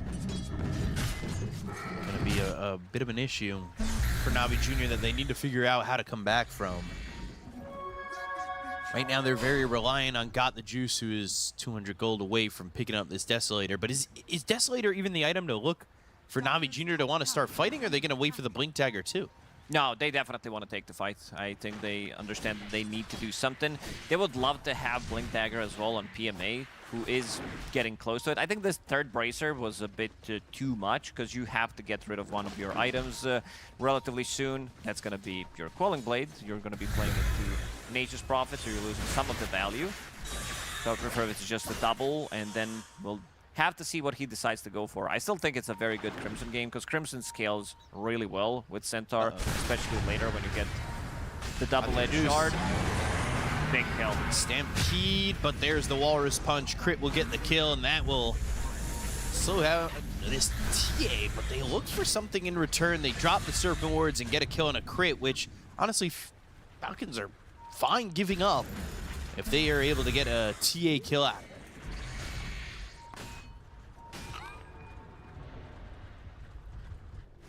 He was waiting for that Desolator to ship out, so he's got that now regardless of the death. But this is a point where Skitter's taking over in net worth on this Nature's Prophet. He's going for pretty standard stuff. Mjolnir, Hurricane Pike, BKB. This is the best items you can get on Nature's Prophet, pretty much in that order, because you don't want to use your BKB that early on. You're keeping the distance with Hurricane Pike, and Mjolnir does allow you to get the farm. And because they killed Templar Assassin, they're going to go in and they're going to take Tormentor for themselves. They have more than enough damage. Snaking is going to be the one getting it. And this time around, Snaking is not playing greedy. He doesn't want to get Aghanim Scepter straight away. I think he understands that in this game, there's no need for him to get that extra bit of a damage, because you have Razor, you have Tag Team, Dragonite, and Nature's Prophet. You're not going to be lacking damage with the heroes that you do have. I like this move. It's something that we did see quite a few times in the last couple of months with Tormentor. You know that one team did take it, which means that they are on the other side of the map, and you're going to go inside the Roche pit and take it for yourself, which is exactly what the TA wants to have. She want to be the hero holding the Aegis. Level 12 on him. Deso is available. Let's see if they can find any openings. They do have Blink Dagger available on Centaur. PMA, he's having a bit of a slower game compared to the previous one. Certainly is. Niku's got way more farm at this point in the game than he did in the last games, so he can maybe make up the ground needed for Centaur to get back into the game this time around, instead of vice versa.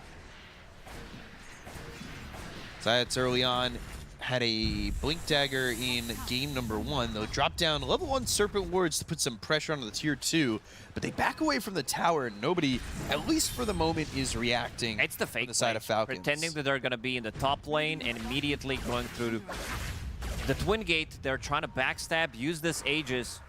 Got the Juice. He doesn't have much mana to work with. He does have Clarity running on his Templar Assassin, a couple of wand charges, but you definitely want to be able to get some traps to get multiple refractions, and now the backstab, it's coming. Let's see who they can find. It's not the best target for them to get, but he'll be the one who gets jumped. Pop that blade mail, and they immediately decide, I think we should leave him, but now they turn back around. They go to the Ice Path. Stampede used because the snowball's coming over. They get the Walrus Punch. PMA is going to end up dead. They'll take out Crit. They'll look over to Marba. The Blink Dragon Tail in the back. Fire is down. Got the Juice in some trouble with the refraction of the Sprout. Oh boy. Locked down for a moment. They need to get him out, but they've got the stun. The sleep hits from Riddies, and that's going to be good to get the Juice out. They can't focus him. Get Zayats. They only get Crit again. NAVI Junior, it looked like they were pinching well, but unfortunately, when the initiation starts onto the Tusk, they don't kill him immediately. They couldn't go on to any other targets, and the fight kind of broke down from there. He buys so much time. This is like second or third time already where he's using the snowball, buying just enough time for the rest of the team to catch up, get in a good position. And Falcons, they had a pretty good read what's happening in that one. Immediately going to the high ground, Snaking. PMA is gonna go for this. They'll get a kill on a Snaking. They gotta kill Crit before he's able to extend his life with that snowball, especially. This is pretty standard, I would say, lineup coming out from Falcons with 3 very tanky cores with items that they're buying. They're becoming super tanky as well. This is Dragonite, Amar with Manta Style, BKB.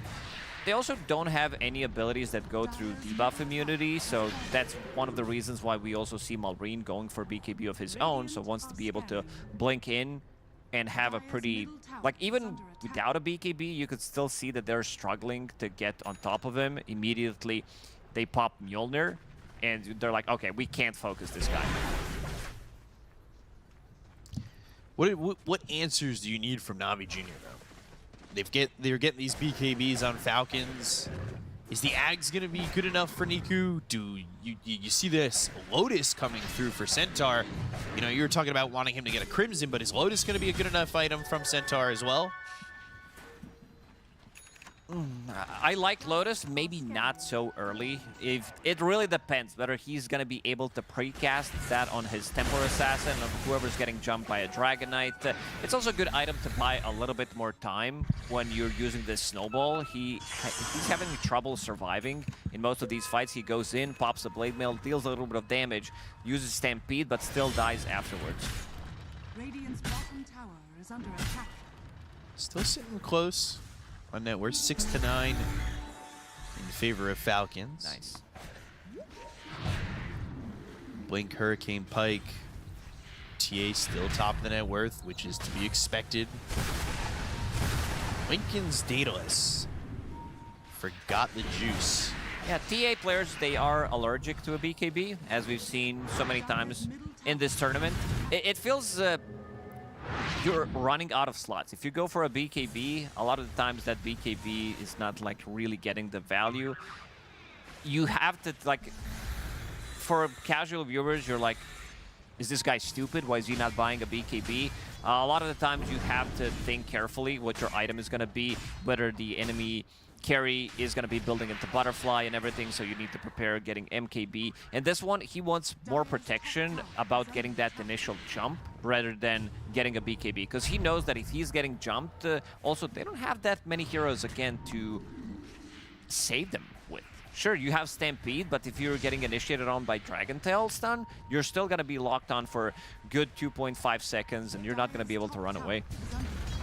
That could ultimately be a problem, which is why you want to block it with the Lincolns. Yes. Meanwhile, by the way, Nature's Prophet took both shrines, taking experience away from the side of NAVI Junior. And you can see, I mean, Elder Titan, he is level 9.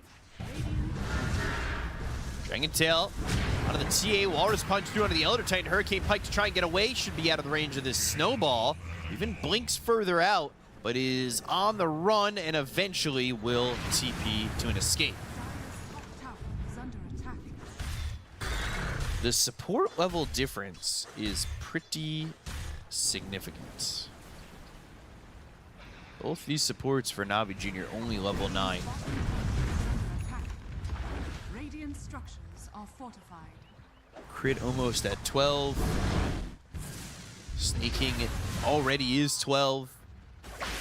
They will smoke. They do have a Blink Dagger now on the Timber Saw. Who can they find? He wants the most explosive damage he can get on Timber Saw, which I really like. I still think that he's going to need to have some kind of protection, probably a BKB afterwards, just to have that jump so that they can't stun him. They also don't have that much that goes through debuff immunity. Sure, you have Static Link, you have Punch from Tusk, but you can still run away, especially with Aghanim Scepter, before they can get a Dispel, and that's exactly what Malrine is buying into. He sees this Aghanim Scepter on Timbersaw, wants to be able to get rid of that. Next Roche. May respawn in a minute and 10 seconds. They would definitely love to have Lincoln's here available on Got to Juice, who continues to farm up nicely, still staying on top of the network. Big difference between him and Skeeter, almost 3,000 gold ahead. It's just the difference is he can't really execute with that net worth. And it's not as though their 2 other cores are that far behind, but the openings available for them and the way that they have to be playing around the map puts them in a position where they're always playing on the back foot. Falcons have constantly been the aggressors.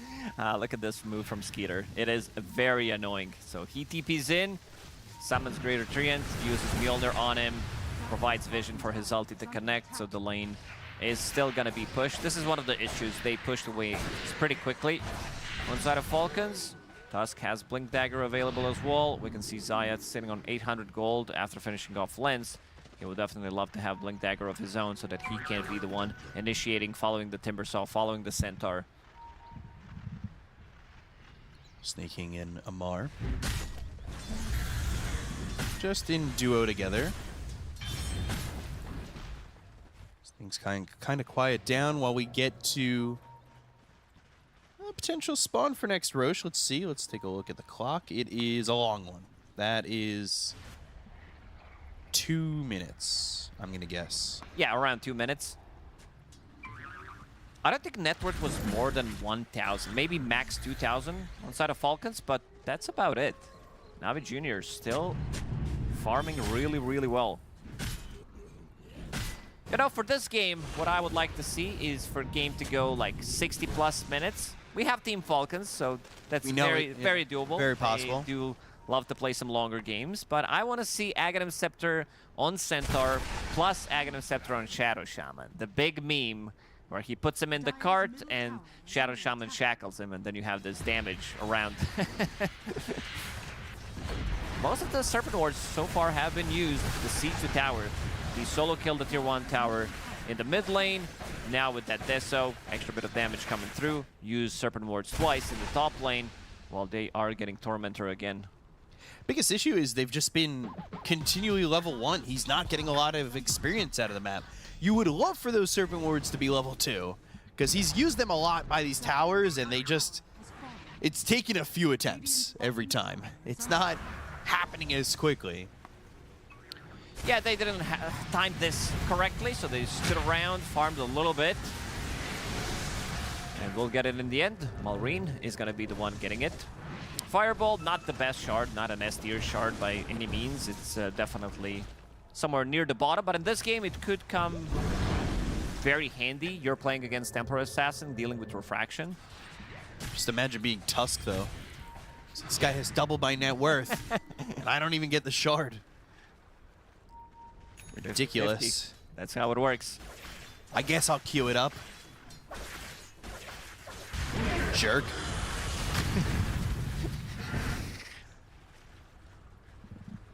But all of a sudden, NAVI Junior, they're the ones who have a net worth lead.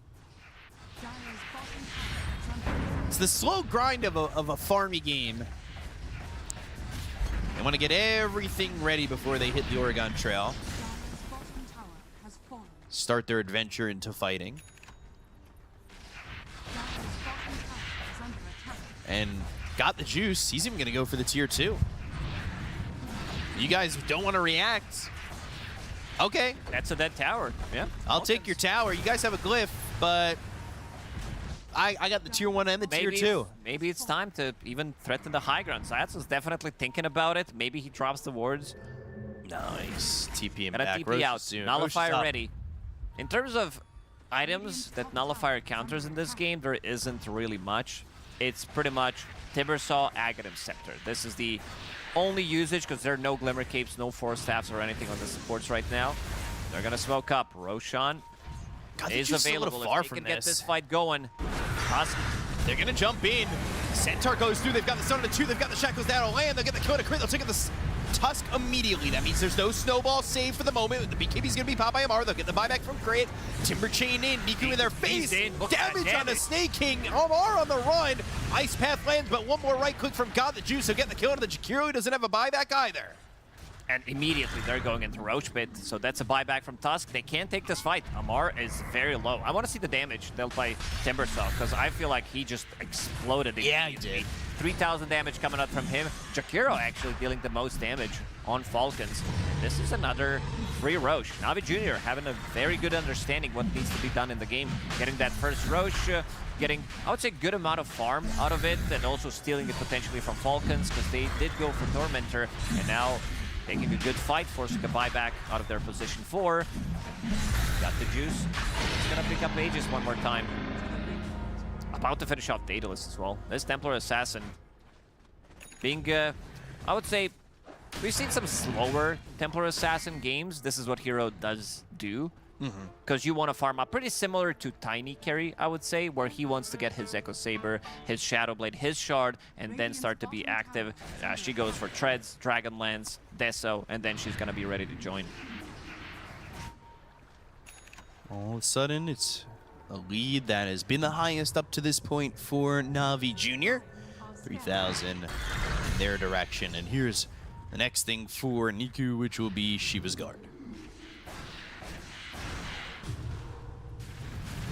PMA, he got the Crimson, so yeah, we saw it. He is survivable now. The reason why we're seeing Crimson more like picked up later in the game, especially on Centaur, is it is your max HP. Before it was tied to your strength, I believe, or current strength, and now it's overall better. But because you also have Aghanim Shard with the double edge, it feels really nice. And something to point out is that he is keeping 1 point in double edge and did put more stats into it. This might be one of the few times, so he just wants to be as tanky as possible.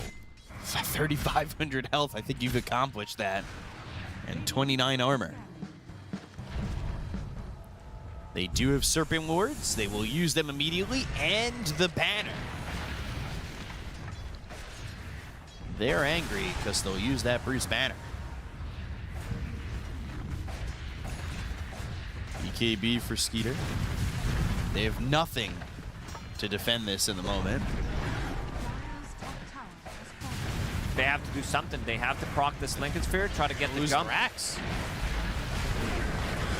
Just blinks away. Sweep lands onto the Jakiro. They finally will take care of the banner. But do they still want to stay for the side of NAVI Junior? They can just wait for the next Serpent Wards. Slow burn it. It's only another minute. You'd still have a minute 45 left on that Aegis. Damage has been done. Big item as well on Falcons. AC completed on Amar. He also wants to tank up, knowing that that damage from Templar Assassin needs to be reduced somehow.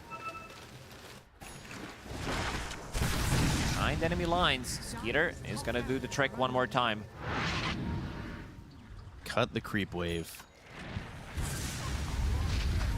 The only issue with that is Got the Juice has pushed the creep wave himself. So yeah, the one behind it is dead, but TA doing his work to kill off the creep wave in front of his creep wave, and they get the kill on a Snake King.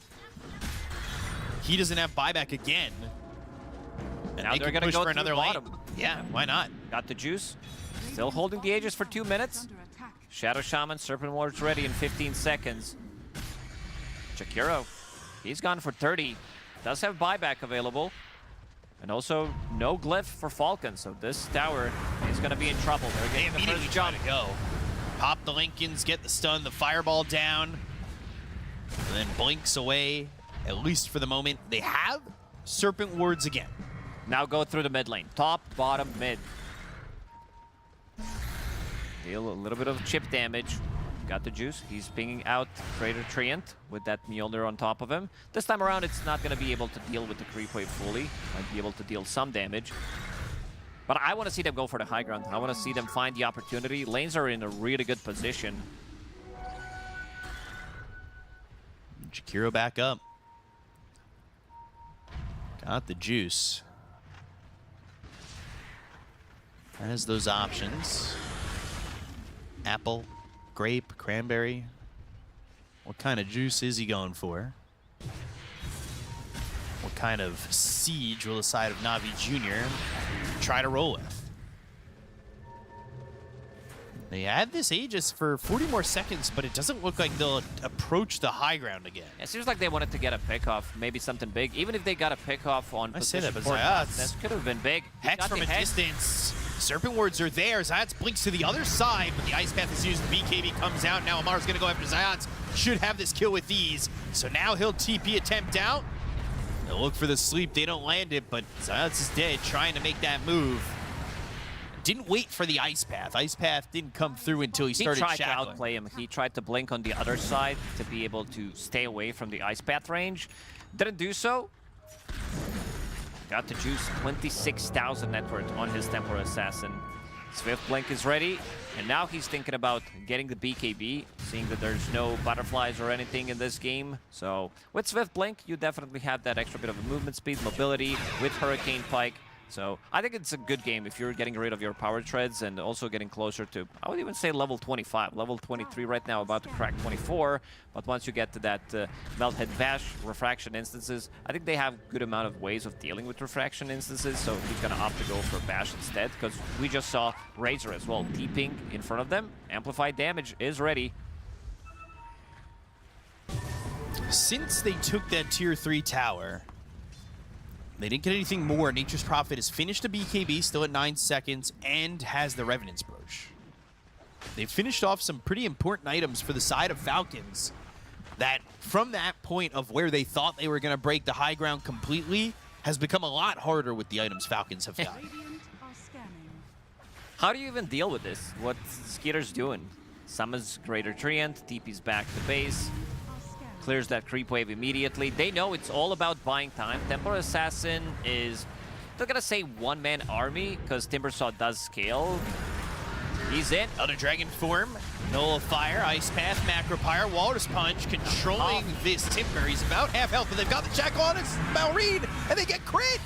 Amar on the run. He's popped the BKB, but the damage is going to be overwhelming. They get the kill on Irides, though. He's got to try and leave Skinner with the BKB. He's going to be nearby, but the right clicks from Got the Juice. Can he get the kill? He's looking to get it off this trap, but not there for him. And now, finally, a stun from PMA and a kill on Amar. That's 4 heroes gone. They're gonna go in and try to make even more building damage. Let's see when Roshan is going to respawn, and may respawn in a minute. It's going to be about a minute, so this Timbersaw's providing a lot of vision for his team, blinking in, soaking up the damage, then he pops a BKB. And as we said, in terms of their damage, if he gets the BKB off, he doesn't care about the tag team. If he gets stunned by Walrus Punch, they need to bring him down from 100 to 0 with like Link, Dragon Tail stun. Nullifier that was purchased isn't really doing that much. He's first he gets nullified and he's waiting it out, and then he pops a BKB and then uses his reactive armor, and seems like again, Falcons, they're in a lot of trouble. They just glyphed here, but they'll get it back off that Rax. Got the juice. I always love when TA players try to get the kill, bouncing it off this psionic trap, trying to get that last hit. Didn't quite get it there, but they did ultimately get the kill onto Amar, and they break mid 2 with the tier 3 gone. You could try to buy time with these treants, but Roshan is about to respawn. Time's running out. You can see Niku. He's going in, doesn't get a BKB, gets nullified immediately, and then a very good stun. And you see the damage, this explosive damage coming out from ET ulti and also Timbersaw. Just way too much, immediately down to half HP. Malrine disappeared, and now Roshan available. They hear it, but I don't know if they have time to react to it. It could be very difficult for Falcons. They need to forfeit this one. Roshan's banner, Refreshing Shard Cheese, and Aegis. I love the excitement.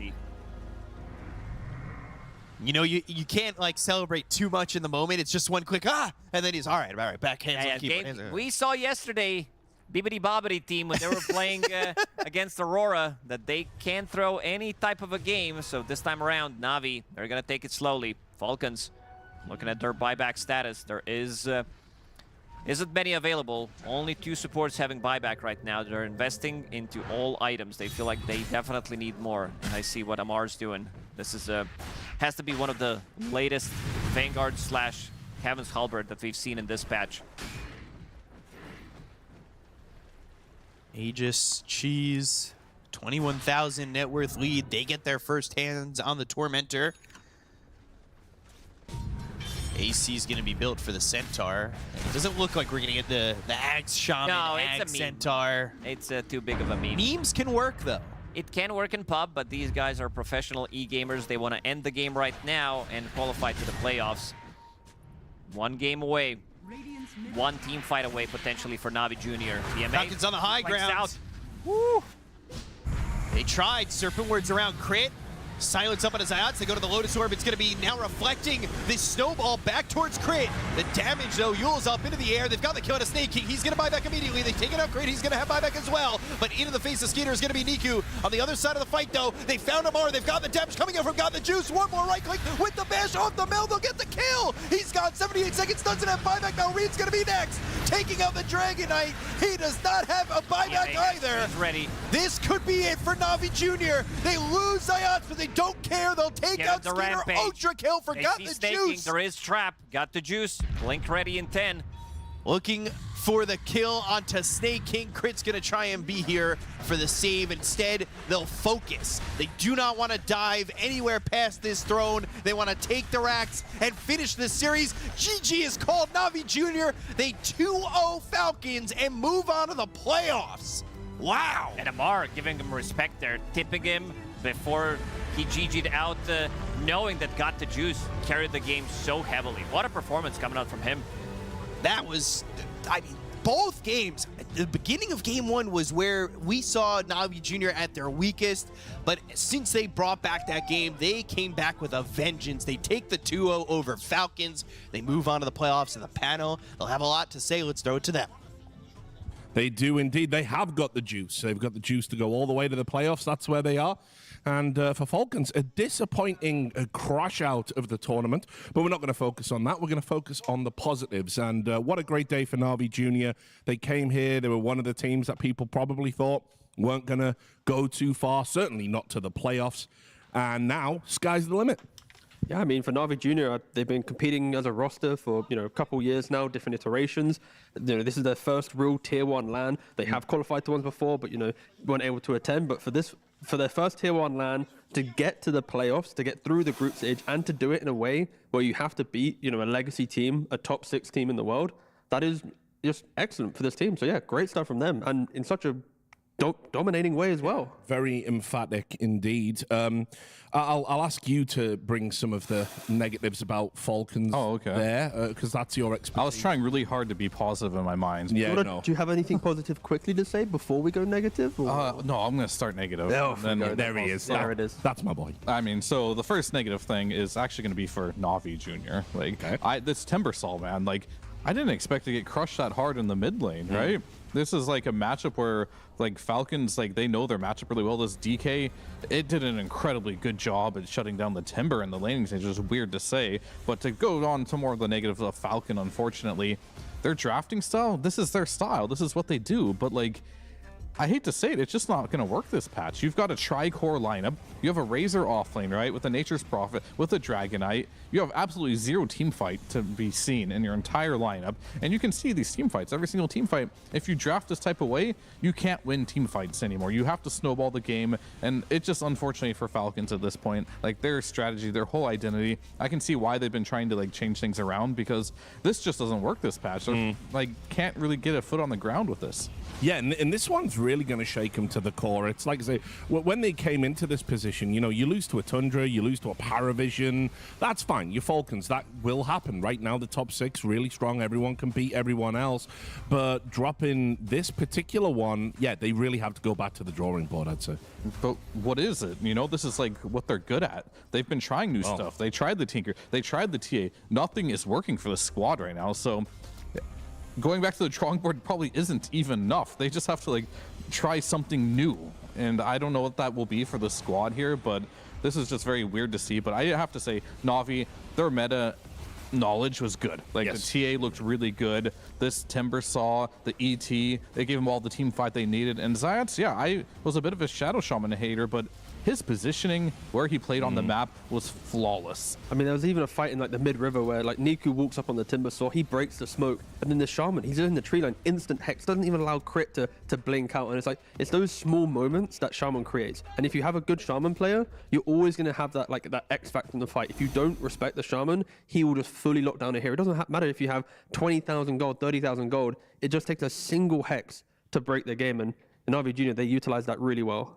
Yeah, you've got to say as well, got the juice. I know obviously it's always easy to point at, carry players and say that, they actually carried the game. But I mean, just what a performance. I mean, Yeah, I mean, definitely. I think he did exactly what he needed to in this game. I really liked his itemization as well. He did go for the Lincoln Sphere, which was great against multiple heroes. It was great, obviously, for Serazer, but their only source of initiation truly was just Malrine with the Dragonite there. So once he finally got those items, he did feel immortal in this game. And we've got some nepotism kicking in here, T-Gov. You awarded him this MVP. Oh, did I? As thanks for the Battle Cup. That's what. Oh, yeah, no, of course. You know, I do want to return the favor because Niku did help me win a Battle Cup 3 weeks ago. So again, thank you very much. But yeah, with all things in any team, as much as like Praise got the juice, I think you have to respect like the kind of the intricate nature of all the other players to allow him to shine. So it's like Niku being able to step up front, Zayats with the Shaman, even, you know, everyone just did their job. That's the key thing. This wasn't truly a one-man show. I think everyone on NAVI Junior, when you look at the scoreline, the most deaths a player had on their team was 4.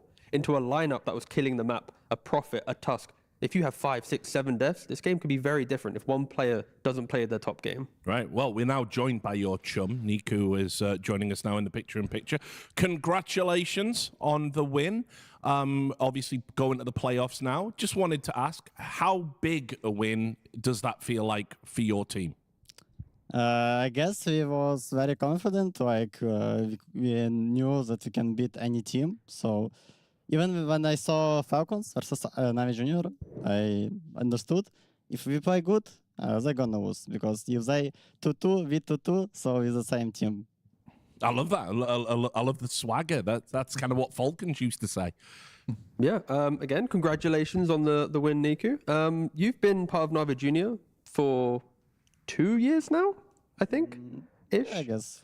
How does it feel to finally get to like to a tier 1 LAN and now to top 8, get to play the playoffs, you get through the group stage? How does it feel that all this hard work is paying off and you're making progress in the tier 1 scene? Like I started Dota professional and very young age, so I knew it will take time a bit to become super good. But my work, I play Dota every day, every minute. I think about it, so I knew I will become very good player. And now I'm just going on my stairs to TI. Yeah, sure. Maybe playing Medusa mid might enable you to win that TI one day. No, I don't think so. All right, so I need to know what the team talk was like after you guys had a 16-minute loss to BetBoom. You haven't lost a single map since then, so whatever you guys decided after that has seemed to have worked. I don't know, we just after lose to BetBoom, we just go play pubs, even no much team talk, just we knew is that BetBoom strong team. If you lose, it's not over, it's only 2 losses. Yeah, I guess as well in this game, were you at any point worried about what Falcons had? It felt like they had a lot of comfort, a lot of specialties. Were you expecting the game to be a little bit more difficult in the early game, or were you again just confident with what you had and kind of what the NAVI Junior philosophy was? That draft was very strong in start of the game. Dragonite wanna pressure mid tower. In previous game, Co-op wanna pressure mid tower too with Shadow Strike. So just play don't die, and that's good already. Don't die, Dota, the best kind. My final question, because you're a very young kind of new mid laner to the scene, to the tier 1 as well, which other mid laners do you enjoy playing the most against? Is there any specific team that you like to play against? Because against this player, I just love how, the laning phase, or yeah. In nowadays, there's no players like this. Previously, maybe there was some good players no one, Maureen, but now there's no one. Okay. Final question from me. Now that you're in the playoffs, is there another team in the playoffs that you would like to play? Another big name that you would like to scalp like you've just done to Falcons? I don't know, just maybe a couple more wins and I will be I will enjoy it anyway. Well, we've been enjoying watching you. Thanks so much for joining us in the interview. Congratulations and best of luck for the rest of the tournament. Yeah, thank you guys. No worries. See, he's read the assignment. I love his confidence already. Excellent. I just like the fact that we have that kind of just that energy of enjoying the win. Because nowadays, a lot of our top teams, they've been around for some time. They know what winning feels like. Getting to top 4 is it's just another day. But for NAVI Junior, it's another one of those moments where it's they haven't been in this position before. They've not been at tier 1 events. So just the happiness that they have, even after they won the series, you hear like some couple cheers, excitement, like having that passion for the game. Again, other people have it, but they don't show it as much because they've been around for so long. So it's just nice to see. Well, you know, we saw it with Mapochki. He wins a series, comes on the sofa, and we're like, it's a great time for competitive Dota. He says, not if you're a player. We're all exhausted. Yeah. And it's like, yeah, it is tough. It is refreshing to see a young team savoring the moment. Some final thoughts from you before we go to break, Clinton? Yeah, I mean, I'd love to see it when these new teams come out and beat the big dogs. I could tell as well, like, they lost. They just went to go play pubs. They didn't really wallow in. Can't really overanalyze that like, one. Oh, whatever, that's fine. And then they just come on a tear. And we saw like Falcons, they lost game 1. They kind of look a little distraught. So I think a mentality is a big thing for all these teams at this event here. And NAVI Junior, they have an amazing mentality right now. I'm really enjoying following this team. Yep. Well, great stuff. Been fun hanging out with you over the course of the day. We're now going to take a quick break and bring in Shiva, Lizard, and Jenkins that will be bringing you the final series of the day. So make sure you stick around.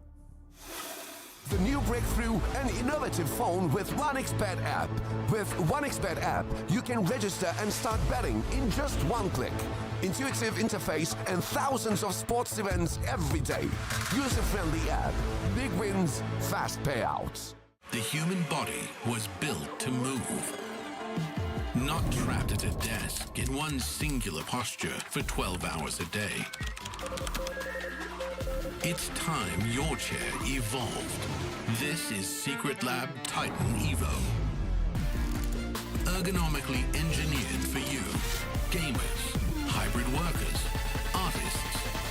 Backing your every move.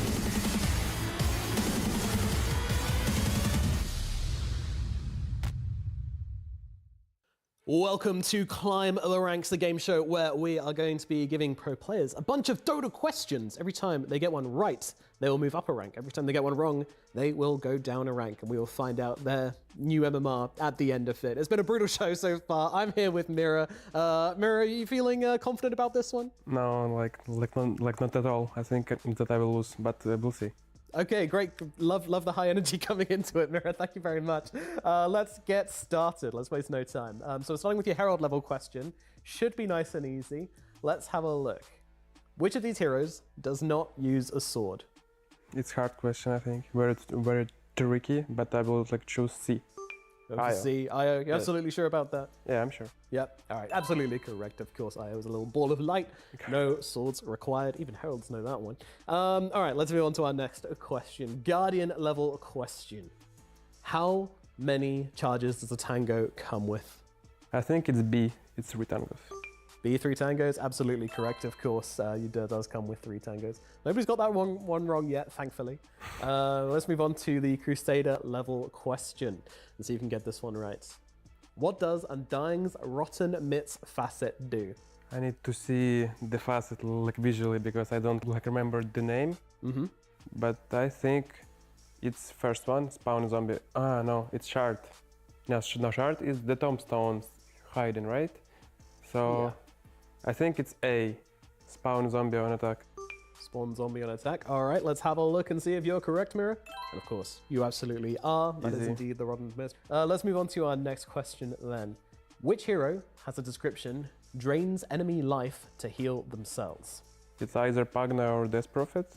Pagna or Death Prophet. Drains enemy life, drains to heal themselves. But Pagna is healing, he's healing, but I think it's also super offensive, while Death Prophet, intention of the spell is to heal himself. So I think Death Prophet.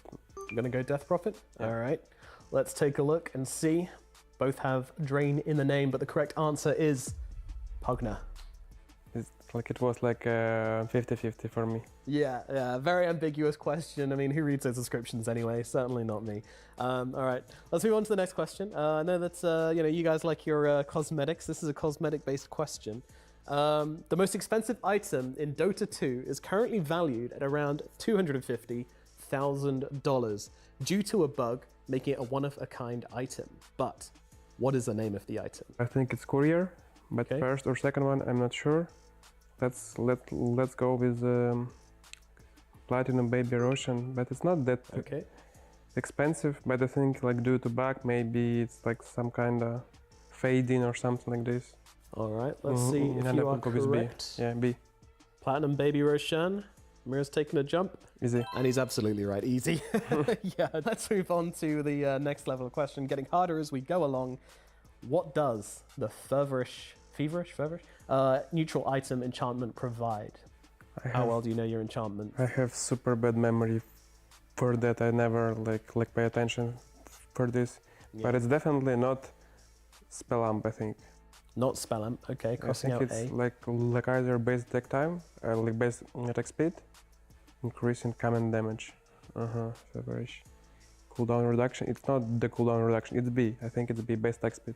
Going for base attack speed and increased incoming damage. Let's take a look and see what the correct answer is, Mira.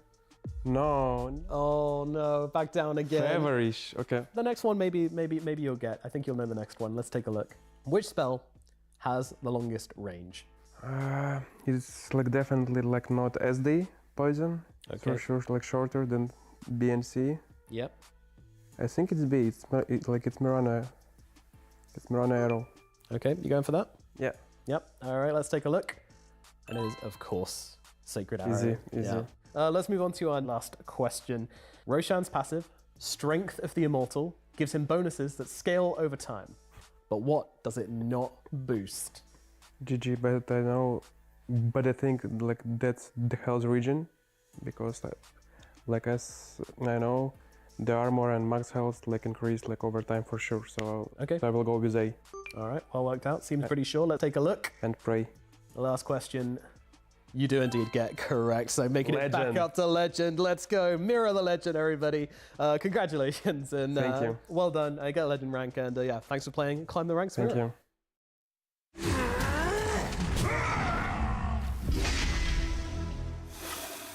He climbed the ranks in the quiz, but can he climb the ranks of the tournament? That is a question we'll have answered with our final series of the day. We are going to have Heroic taking on Aurora. It's a best of 3 between these two teams. One of them will move forward into the top 8. The other one will be left behind in bottom 8, which is for both teams quite a sad result, I think. But to talk more about it, I'm here with Lizard and Jenkins. Good afternoon, gents. Lizard, how you doing? Afternoon, doing fine. Had a great morning, watched some crazy upsets. Went for a walk with my boy here. We had some nice coffee as well. Yeah, I'm feeling good. Yeah, also doing. Yeah, no, I had the same morning as him. Yeah, so that's yeah, I can't. My answer would be the same. It's been a good day. It's been a great day at Dota. Your day was also good. It was the same. Yeah. Your walk was also. Yeah. You don't know. I mean, walk can be. Maybe I experienced it differently than you. We talked about. We're like, yeah, that was a lovely walk. Oh, let's see if the teams today have had lovely walks, because that does make teams generally a little bit maybe more energized before going into their series. We're gonna focus our attention on this series. Heroic is a team that obviously won Wallachia Season 2. But since then, the time have changed quite a bit. They have struggled and struggled, Lizard. They have not done very well. Strugglerino, Heroicerino. They finished groups twice, and once they won the tournament, right? So overall, not looking that hot at the moment. They've switched up Parker, obviously, the Vailama as well. And it's a little bit of craziness that those two were bringing to the table. I think they're missing that craziness. I think so. I definitely believe that. Like they had one player which was unpredictable and another on the offlane which was also unpredictable. Like they can go 15-0 or 0-15, but it worked, you know. Like they complemented each other. Yeah, they still have a little bit of craziness in them with some unpredictable and unconventional heroes, right, Jenkins? They do, yeah. I mean, Schofield is, in my opinion, the most insane 4 position of all time. So they do have a little bit of that craziness. And here's some unconventional picks that they have figured out that are working for them. And Batrider, weird to call that unconventional, but this is actually the one time that it's been picked in the tournament was when they played it. And they didn't play it as a 4, they played it as an offlane. Whisper does have his specialty heroes that he's playing, and they look really good on it. I just wanted to take a look at this replay. This is not from Heroic's perspective, this is from Edge's perspective. Just go into the Dota mindset right now and feel this game. You're defending your base. You don't see anything. You're chilling. Look at in your base. This is insanity. And South American teams, historically, they've always been very good at playing these, repositioning based heroes. Batrider, Tiny, Clockwork, Cogs, Knockback. They're always abusing these mechanics, and they always use them to win team fights in ways that otherwise they wouldn't be able to. They're experts at getting pickoffs, and this to me was just an example of they can literally come from inside of your base. So Heroic to me has glimpses of brilliance. It's just that in some other games, this never happens. Glimpses. Wonder if that's enough to deal with their opponents today in Aurora here, Lizard. This is a team that has not been together for that long yet. This is their 3rd overall event. I know they qualified for more after this one, but overall, very young team. A very young team in general, young players, some players with a lot of experience together, though, of course, and we're seeing 2 of them on our screen right now. Like, some of them have won TI together, so you expect greatness from Aurora, even though they're not truly showing that to us every single time in every single series at the moment. Yeah, they're originally they were kind of the Eastern European rejects, if you will. They have some speaking of craziness, lacking the Parker element to Heroic. I think Aurora has some of that craziness where they can kind of go 50-50 on Toronto, Tokyo. He can do some crazy things. In the last Wallachia, he had like the biggest hero pool out of any offlaner as a brand new offlaner, by the way. He's just learning the role, and he was able to do that, but it does depend on the game for him. It can be 50-50. Yeah, and speaking of the man on the screen, like, he doesn't necessarily always go 50-50. Sometimes there are these memes, BKB, TP out and stuff. But if you want to win against them, you need to deal with him and his best heroes. And overall, his best absolute hero by the stats is the PA.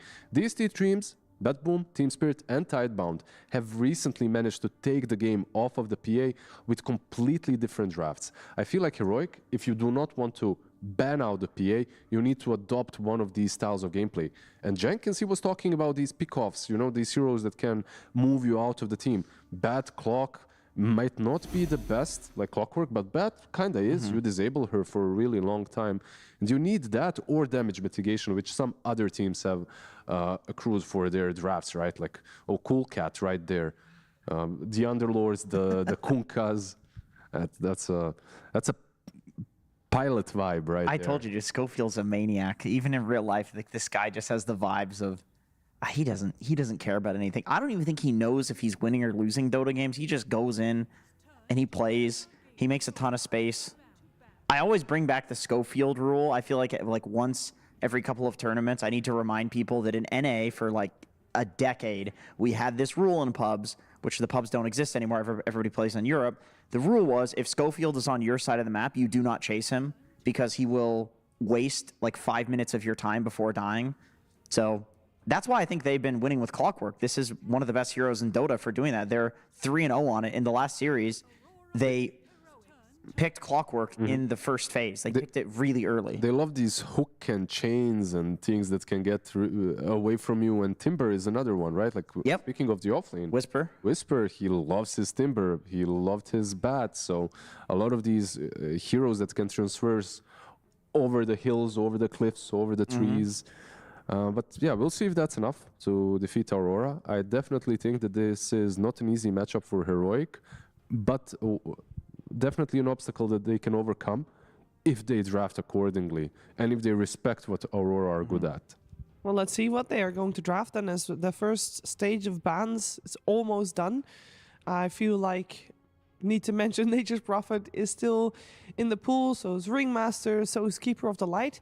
Are they going to be in high contention for these two teams, or are there other heroes that come to mind that these two teams will prioritize? The other hero that comes to mind for me is Terrorblade, because I see that Aurora banned Morphling, and I think that's because, of course, they watched the series yesterday from Heroic, and the illusion-based carries seem to be the only thing that Heroic can currently look extremely competitive with. So in the previous series, when Morphling was banned, Yuma played Terrorblade and basically did the same thing, right? He's just trying to scale into the late game.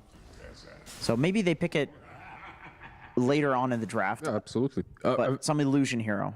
A cool opener, and you can see as the tournament is progressing, so is the meta. And we're moving away from what was stock standard in day 1 and 2, and we're moving into more team-specific bans.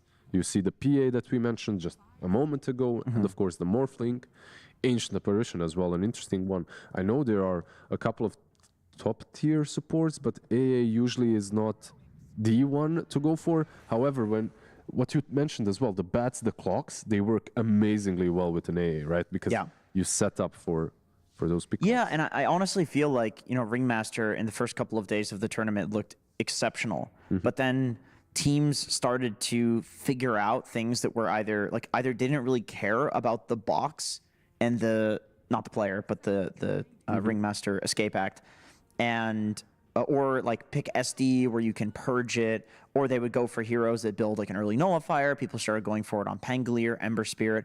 It's not that it's not good, because you can see that it is banned. Of course, you have to respect it, but it's not completely unanswerable. And one thing that is new and fresh is people are playing Jakiro as a forward position. They're playing it into Ringmaster.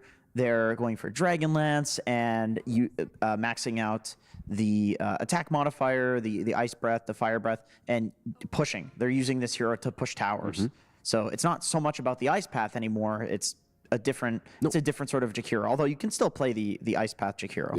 Yeah, very versatile hero, right? You can pretty much, when it comes to levels and your level points, as long as you're not putting them into stats, I feel like you're doing the right thing. Yeah, anything is good. It truly doesn't have a rule.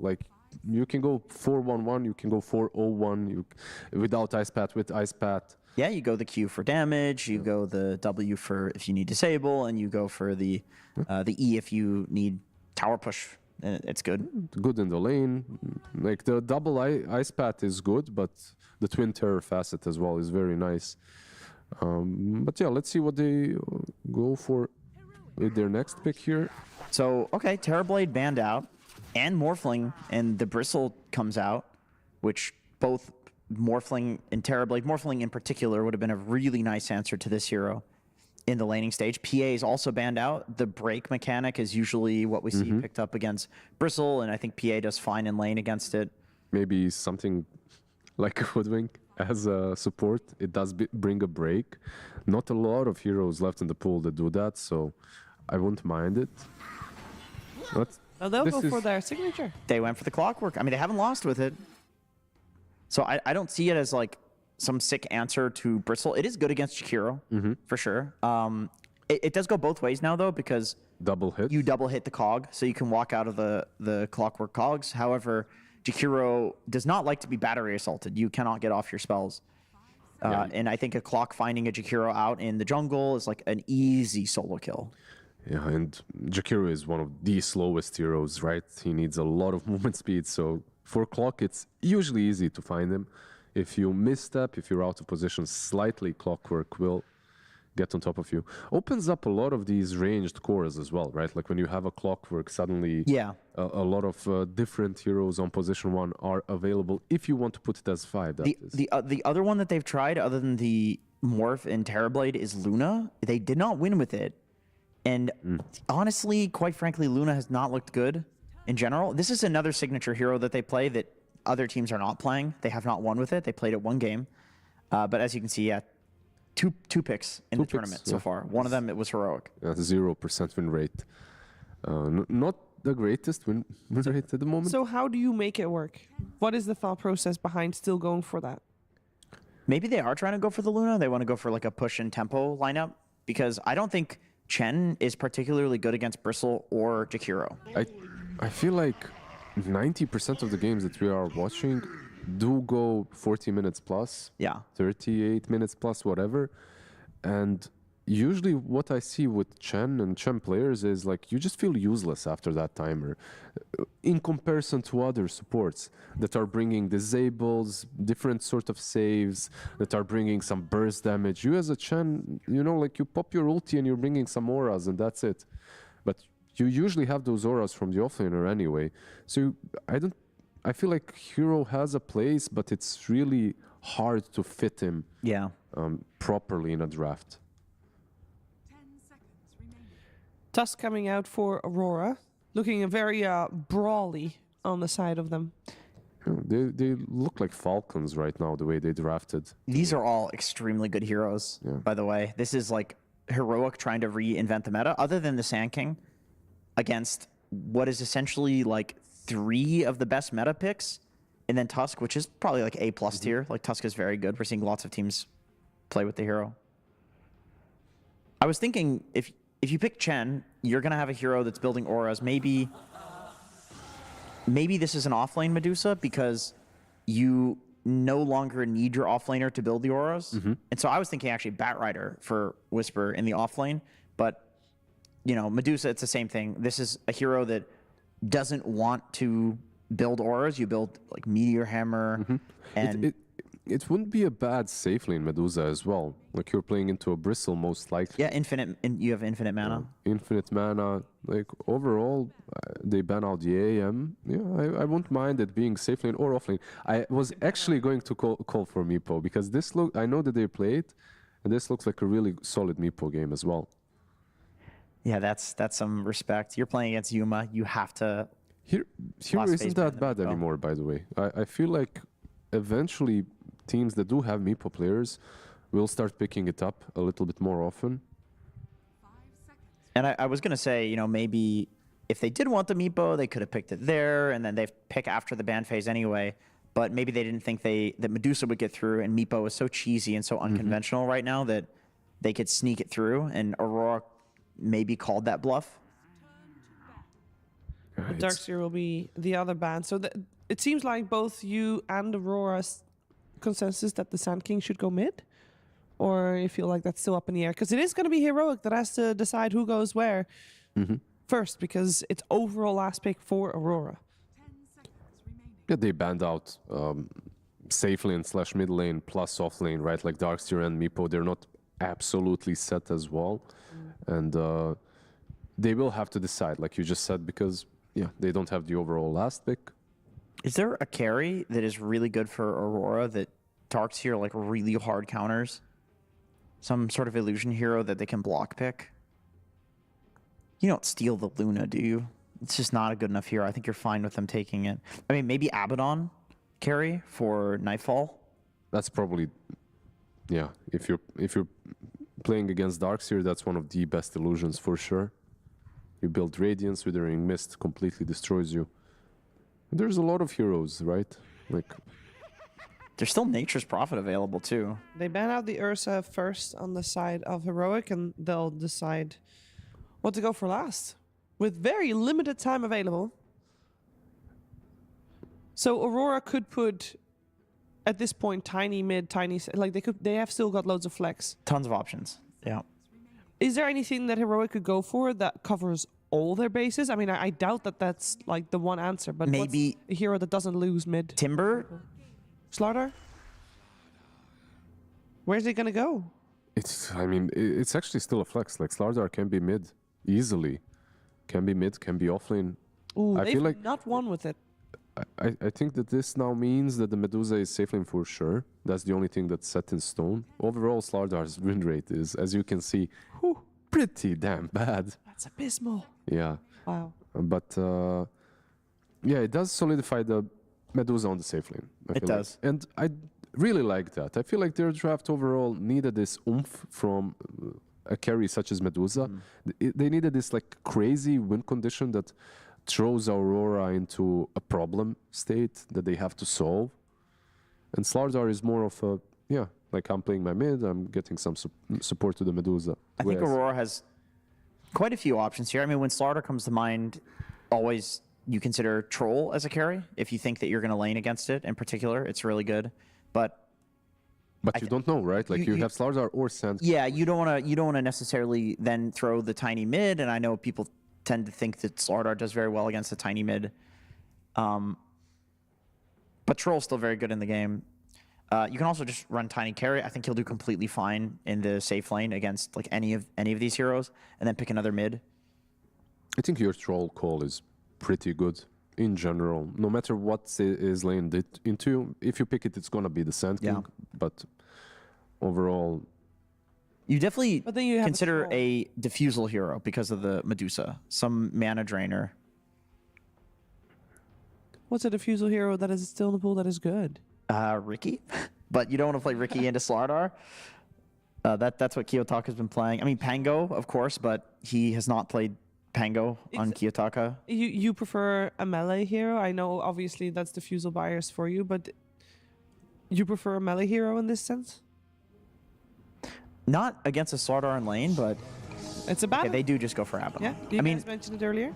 It's an okay diffusal hero if you want to go for it. He is universal, so he gets good damage from it. This matchup did not work for them the last time. When I say them, I'm not sure if this is Aurora I'm talking about, but I do remember Abaddon being played into a Medusa as a carry, going for Manta, Diffusal, Blink, and it not working. However, it all comes down to the execution. They're obviously comfortable with the pick. They went for it. Like, you have a lot of things that you can dispel with your Mephitic Shield or Photic Shield, whatever. So overall, decent pick. Gives you some tempo as well. But in general, I don't mind the Medusa in this matchup. Yeah, I think going late game, Heroic is definitely very happy, which is funny that we're saying that because they've like Clockwork Chen as their supports. But, you know, Sand King, Medusa definitely scales incredibly well. I will say, though, Abaddon doesn't really care about any of the other heroes other than Medusa. Slardar's not going to pressure an Abba. Sand King, if he eppies a fight, you just Abba ult. And then by the time it's over, so is the epi. So I think it's a pretty good last pick. This is the one team that seems to be able to still make Abaddon work for Aurora. And then the rest of their heroes are all the imbalanced ones, pretty much. So this is a clash of styles. Heroic is saying, like, we're reinventing the meta. This is our meta. And we think this beats whatever the current meta is. Okay. I'm curious to hear some extra opinions from our commentary duo, B-Cup and Lacoste. Lacoste, what are you thinking? Which style do you prefer? I prefer the normal style of Dota rather than Heroic trying to theory craft too much. It's a little bit too much for my taste, and I like Kiyotaka. KyoDaddy on Tiny. Didn't win the game yet, but might be the one. I did like what he was doing with the hero, though. You think this will finally be it the might one be it. Yeah, it might be that one dot that they need. I really like that you take the real analytical approach to this because mine is usually not very analytical. Mira's got Trail of the Burning Doom glitched Tusk, and that's why I'm rooting for him. That's good analysis, Benjamin. Good logic there. And then besides, you're a play-by-play caster, B-Cup. You should go for the non-conventional Dota too, you know? Then you should go for the Tusk anyway. So, and I know Lizard went for the Medusa. Jenkins. You make me predict? Yeah, make me choose. I'm going to go Aurora. They got normal heroes. Okay, let's find out what's going to happen. Enjoy, guys. It's B-Cup and Lacoste. Thanks so much, Shiver. Coming into game number 1 of the final series of the day, Heroic Aurora. It should be fun. I like this. I'm unconventional, conventional, old style, new style. There's other ways to put it that I can't think of off the top of my head at the moment, but yeah, we'll see if Aurora can do it. Both these teams vying for that last slot in the playoffs. Yeah, a lot of tankiness on the side of Aurora. Abba, Tiny, Bristleback. These heroes are very difficult to kill. I think in this game, as Medusa, you also want to be building into Silver Edge to have that break mechanic available. So probably going to be, since they have mixed damage, Abba, like you want to get Butterfly. It's a carry Abba. Radiant's still going to deal some damage. The panel talked about him getting Diffusal Blade as well, which is an okay Diffusal Blade carrier. Nothing too crazy. This is not like your Phantom Lancer, your Pango. So I think itemization-wise for Yuma in this game, pretty standard. Manta style, get Butterfly, ASAP, and then go for Slow Red so that you have break mechanic. Maybe throw in some kind of a silence on top of Abba to be able to kill him before he can get the ulti off. Silence plus break always going to be good. But yeah, I think Heroic also are playing their own style with this Clockwork, something that Schofield does love to run. It's one of his better overall heroes, I would say. Let's check how he has been doing so far with Clockwork. Yeah, 100% win rate so far. So I know that I was watching some of the games. I wasn't really sure. He makes the hero work. He doesn't get too ahead of himself, too, with these hook shots. We saw, I think, in one of the games, you know, the numbers weren't really high, but he was hitting every hook shot and made sure that he was absolutely ready with follow-up there for the side of Heroic. Yeah, I'd also to point out the lanes that they are setting up. They want to have Chen Medusa is lane with literally zero pressure. At least Clockwork gives you body that's going to be in front. That it also does give you potentially a kill trade in the lane. And to point out Sanking, this is something that we've been saying ever since teams started to pick it up. Hero that does lose the lane. That's why they have Chen, so that he can stack. Clockwork can't stack 2 camps at the same time, but Chen can. And you can see King Jungles already in the jungle, as suggested in his name. Double sentry to unblock those camps in the outer ring to make sure that they're going to be available. That's what makes Sanking such a strong hero in the meta, because he can farm 2 of those camps compared to some other heroes who can't really farm it as fast. So what is it about Sanking, though? And I think I've already asked you this throughout the 5 days up to this point, but like, what makes it so he's so popular, but he's losing the lane every time? What makes him such a bad laner, but, you know, that's usually the first box checked of, I'm not picking this hero, bad laner. But he seems to lose every lane. Why is that? Blink Initiator gets it relatively early on. You always have that reliable stun. Good teamfight ulti that deals a lot of damage with Aghanim Scepter. Supports really hate to play into it. If you layer that with another stun, you have a kill threat on the core as well. And you can see that Whisper, he's really struggling. Oh, he's one locked creep in. away from level 2. This is a classic Sanking.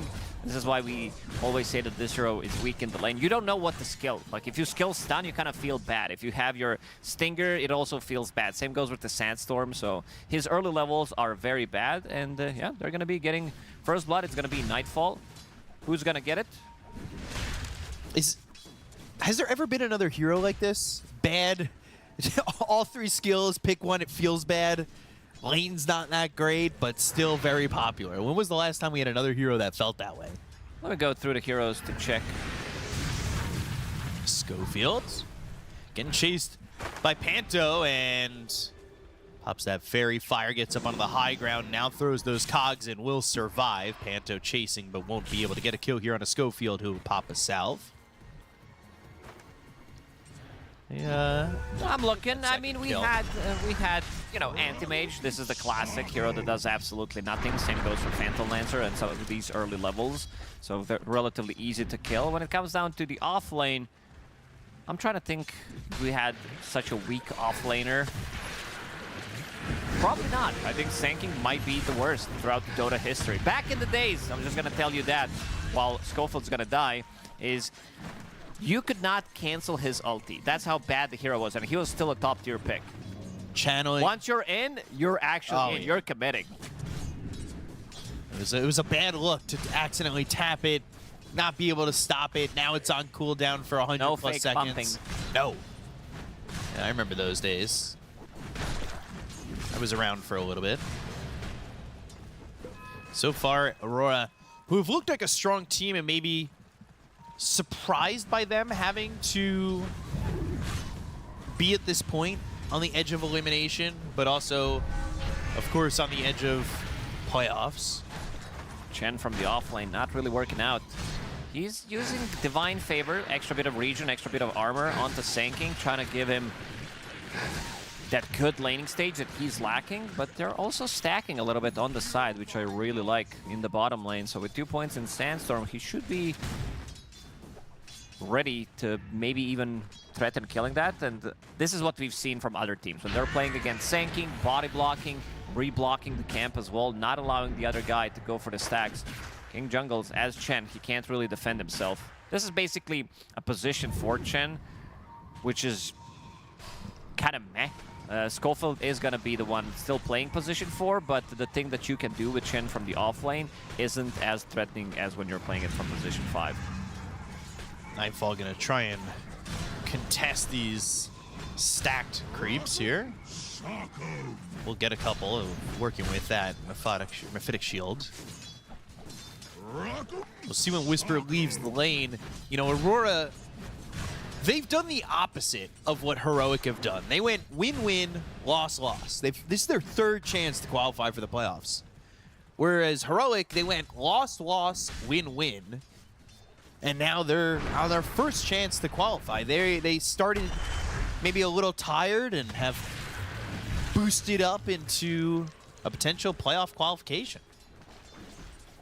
So far, though, Aurora, they're the ones who lead the charge. They're up 1,000 net worth, and that Abaddon down bottom is owning. Having the time of his life. I don't know if you want to give Abba this good of a game. Like, Chen, Sanking, they're never going to be able to kill Abba. Maybe with rotation from Slardar, but still, once he gets level 6, Chen brings you no damage whatsoever, and you can see that already. Whisper, he is jungling. Mira understands exactly what he's doing. Gonna kill the sentry.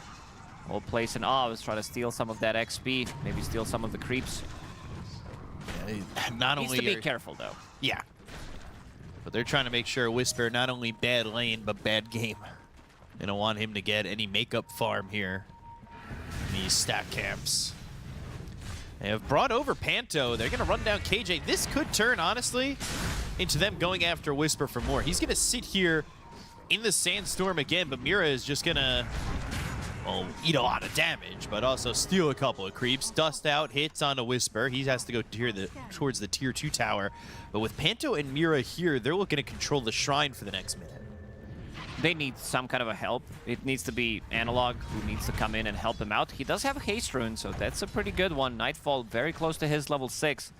It seems like they're very aware of what's happening. An observer ward that Mira placed. King Jungles has Sentry available, probably knows that it's up there. Just needs a little bit of a help. A little surprised that they've completely backed off the shrine. They still have 20 seconds to go there, though, and it looks as though, yeah, they'll push the creep wave into the tower.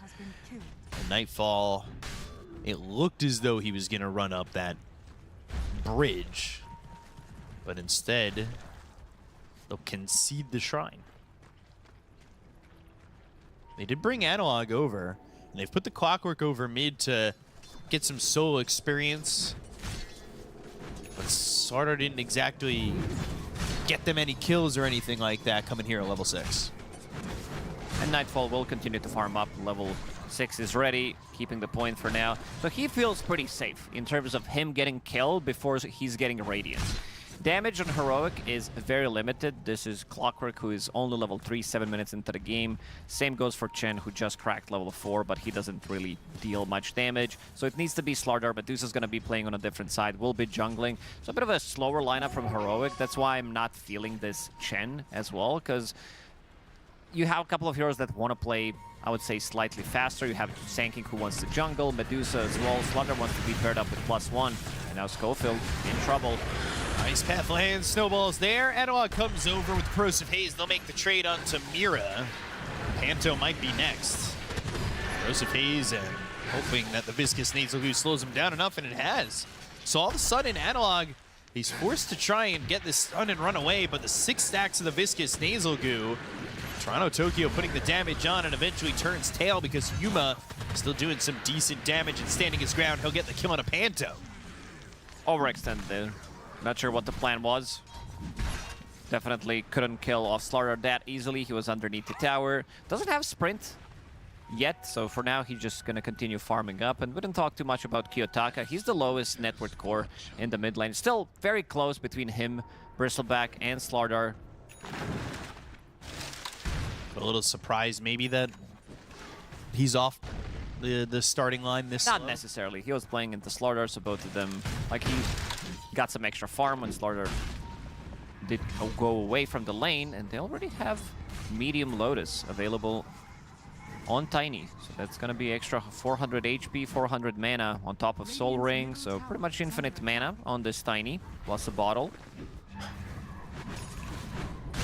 Whisper just trying to defend the tier 1 tower, but start to get a little concerned with how much Nightfall is getting out of this.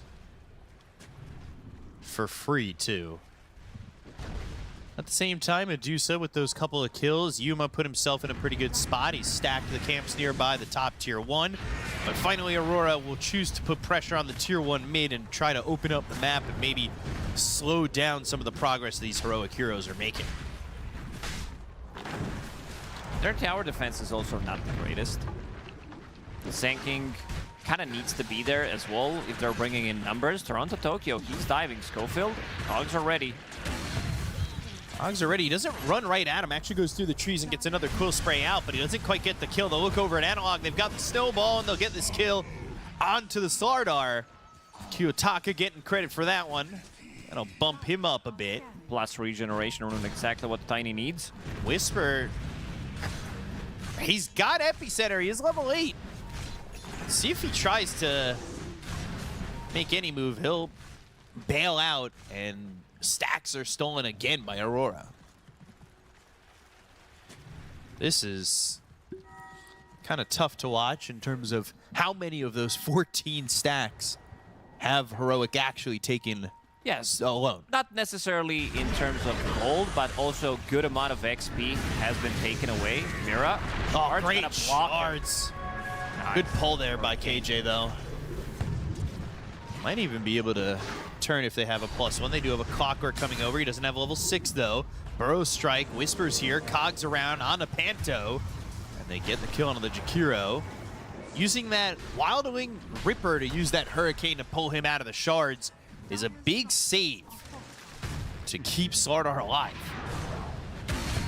Schofield needs to be careful. Everything is on cooldown for him for a couple of seconds. Nightfall maybe didn't pay attention, but also wanted to put some more pressure onto tower with Catapult. He's fine. As I said, I don't think he's going to die pre-Radiance, which is a pretty massive deal. You never feel threatened. Damage that they do have. Hand of God is ready, however, so extra bit of survivability. Kiyotaka wants to wrap around. We saw how much damage level 4 toss can do with Crash Landing Facet. And you find an opening. These creeps are kind of giving them some extra information. But here comes Kiyotaka. Cogs, toss, not really going to matter. They get the tier 1 tower. All the creeps are going to die. They ganked the creeps and the tower. Good value, though. Kiyotaka getting that extra bit of money. Will TP it to the mid lane. The rest of the team will smoke up. They want Analog one more time. Ooh, Tiny would also love to pick up this rune. They'll spot Schofield, and Nightfall is here to help out. TP out from Analog, so they just get the Clockwork in this situation. But they tried. They were looking. Slardar, he's the one who's now switched spots with Kiyotaka. A little surprised Kiyotaka didn't go for blind stun there, because he saw that there is TP ready on Slardar, and they were already killing Clockwork, so he would definitely not help out. We also didn't talk too much about Toronto Tokyo, who's farming on the other side of the map. Not many stacks have been made for him. Just 1, 2 I see in the triangle, so he's going to be clearing that. Or will he? Kiyotaka's getting quite a lot of that. He's getting the towers, which I think they need to do, because Kiyotaka on Tiny, even though he managed to pull the back game with his plays in game number 1 yesterday, it was still not good enough in the mid game, but I also want to see itemization coming out from him. I would love to see this. Ooh, Epicenter. Trouble. Burrow strike and the Gorgon's grasp with the Cogs ready to go, but unneeded as they'll battery assault their way to a kill onto Toronto Tokyo. And to go back to Kiyotaka and his itemization, I would love to see Force Staff and that Wind Waker that he did go for. Ooh, Avalanche, Kiyotaka. Soul Ring is ready. Didn't use it immediately. Kiyotaka gonna rage toss his ally. Yeah. I mean, he had Magic Wand ready as well. Lotus, Soul Ring, so any button that he did press would give him just enough mana to get that toss back, so. Doesn't get the kill, and Abaddon is getting very close to his Radiance, so that's gonna be big item timing for them. Yuma continues to farm up as well. Didn't die a single time. He's involved actually in 3 out of 4 kills. This could be both shrines for the side of Aurora. They got one. And now Schofield trying to stay nearby, but forced to hook shot away. Doesn't have This TP. isn't great. Yeah, you hookshot with no TP, hoping that they lose track of you or give up. But instead, they get both shrines and a kill. That's a lot to give up there. Life about to get much better for Nightfall, too, with this Radiance flying in a second. Or be able to pick up. This is Aurora, even with Heroic. Do you think Medusa being top of the net worth, is that enough for them to start to take these fights?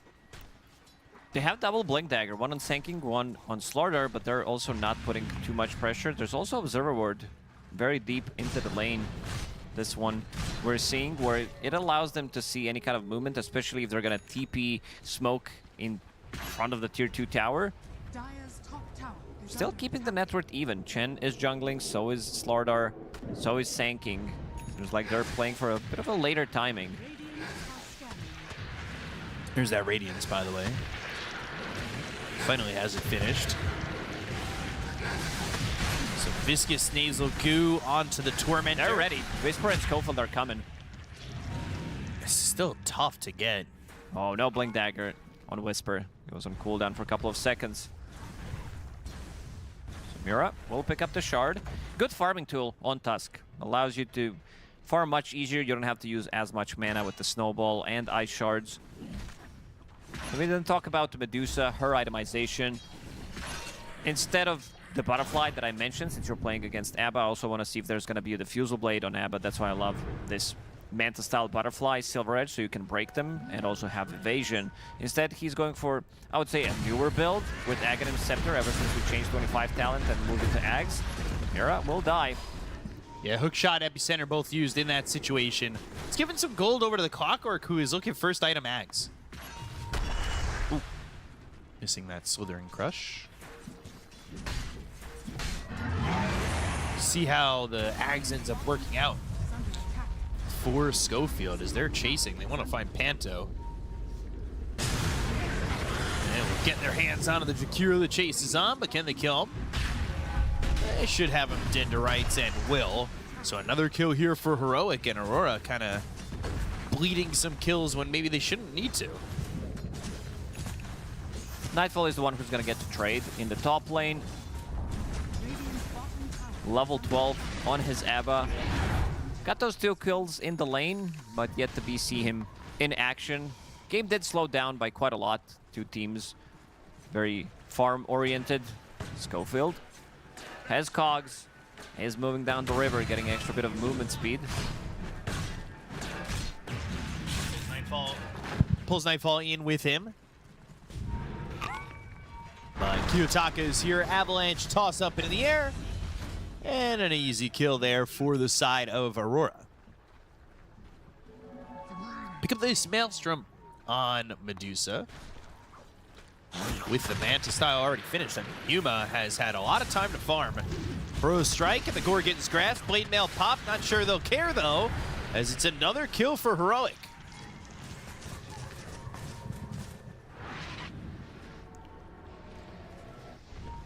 Planting some deep vision here. Analog. Blink ready, Shard ready. This is his farming tool. Ooh, he blinked in it. Does have Shield Rune available, plus Yule Scepter, plus Medium Lotus. He's got a lot to go back in. Yotaka. He's blinking a second. Oh, God, another good Hurricane. Should still be able to get the kill here on Chen. It's a cool move that it doesn't turn into him surviving, but it's slick.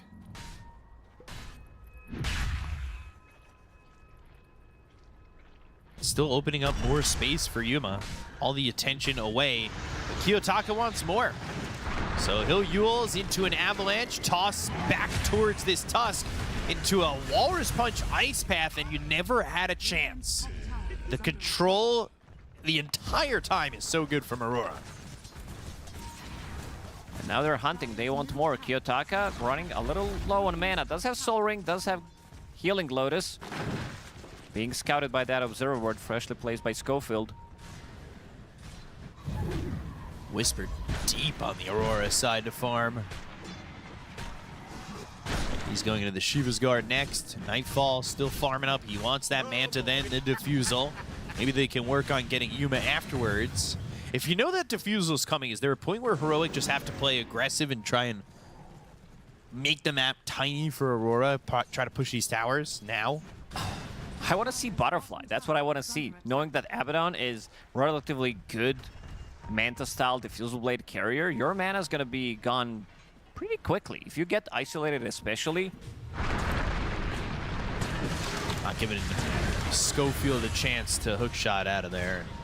Another kill. Kiyotaka finally starting to feel like he is all online. Definitely is.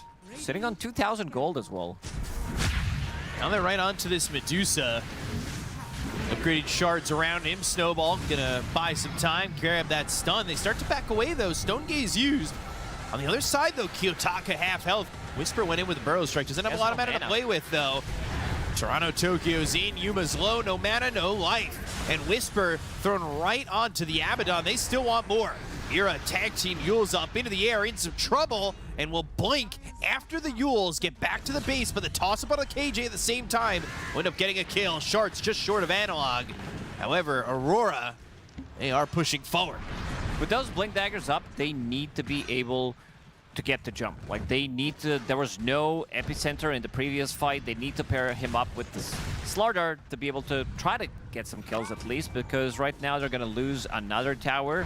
That's a tier 2 tower in the top lane. They might lose the one mid if they want to push it, but doesn't look like they're pushing past this creep wave for the moment. They do have Clockwork and Slardar to try and defend. Kiyotaka's only got half health, so this could be a kill for them. Let's see if they jump it. Snowball save is ready from Mira. Look at that Cobalt. Not hanging out by any heroes. Walrus Punch, hookshot on the 2. Gorgon's Grasp is placed down. Yuma has a lot of help to get the kill to Kiyotaka. And they will find Panto as a second.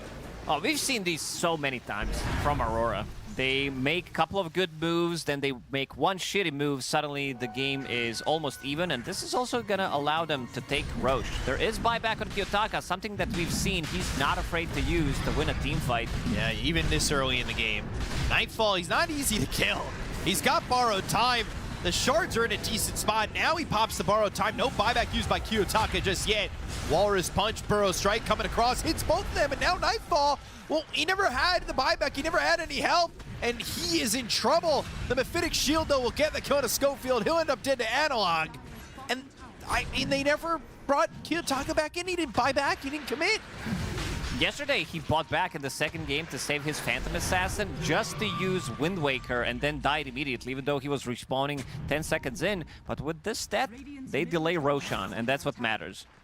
Roshan down to half HP. They can keep Roshan in this state, wait until Abba is back up, and then they can try to take it. Slardar is invis. So at the end of the day, it might have worked out, though, if they do get this Aegis in the hands of Aurora. There's still 15 seconds without Nightfall, though. Need to hold this out. They've got Kiyotaka top. Might walk into the Sand King.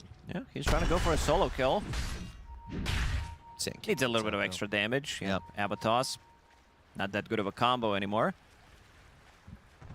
Not enough to get that kill. Nightfall working on the Diffusal. Their team working on Roche. What do they have sitting in there? Just a couple of Chen creeps. They've got that Hellbear Smasher, as well as the Satyr Tormentor. Not any cavities that I could see in that mouth of teeth. Probably has a healthy diet. Walrus Punch in the shards. Schofield. Throws the cogs, but there's the Macro Pyre hook shot into Yuma. But the Avalanche toss, and still not enough to get a kill. But Toronto Tokyo moving forward. The Viscous Nasal Goo Mirror is here. The shards are placed perfectly to get the kill onto 1. And because Yuma went back to save him for the hook shot, he's forced to Stone Gaze, and he's in an awful spot where the Snowball stops the TP. So he's up into the air with the Walrus Punch. They get the kill to the Medusa.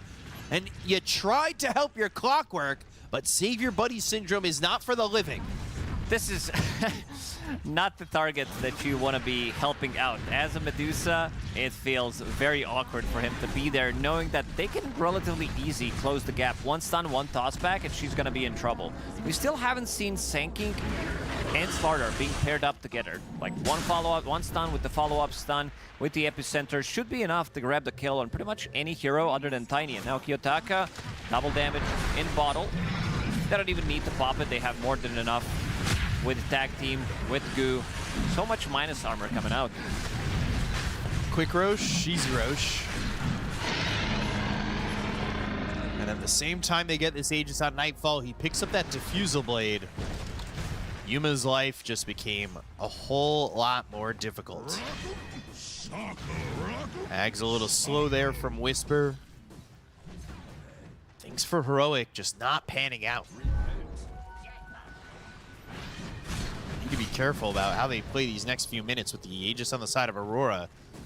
One bad team fight could lead to the high ground being taken by the side of Aurora if they're confident enough, or depending on where the fight happens.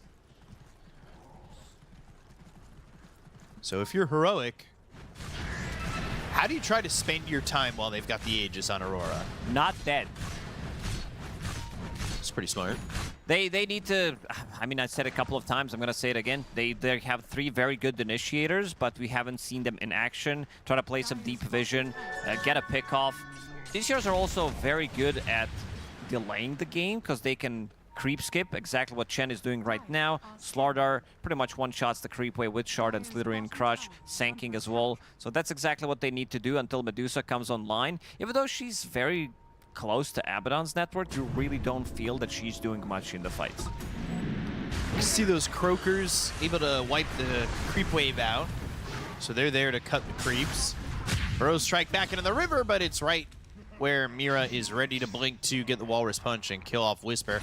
Again, just seeing him alone without the Slardar or the rest of his team. He's got the Zags now. There's they no just have aggression. not grouped up. Heroic is playing very passive Dota. Yeah. Passive Dota and singular Dota.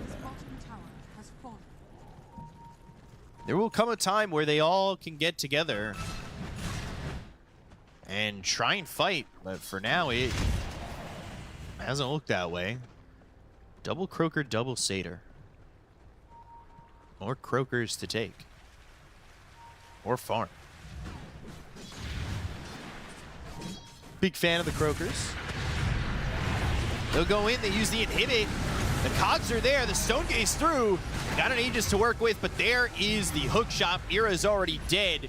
Doesn't have buyback, but Schofield on the low ground stuck there with Toronto Tokyo. And the real one they care for is Yuma, who's dead for 70 seconds. He doesn't have buyback. All you lost is Mira. You can stay on the high ground or try to. Finally, they'll make a move with the Burrow Strike, the epicenter of the Slither Crush coming through. But is it enough? Avalanche hits on a Whisper, tossed up, killed off, gun. 4 heroes are dead on Heroic, and it's going to be a full wipe for Aurora on the steps of your base. They might be done. Dear.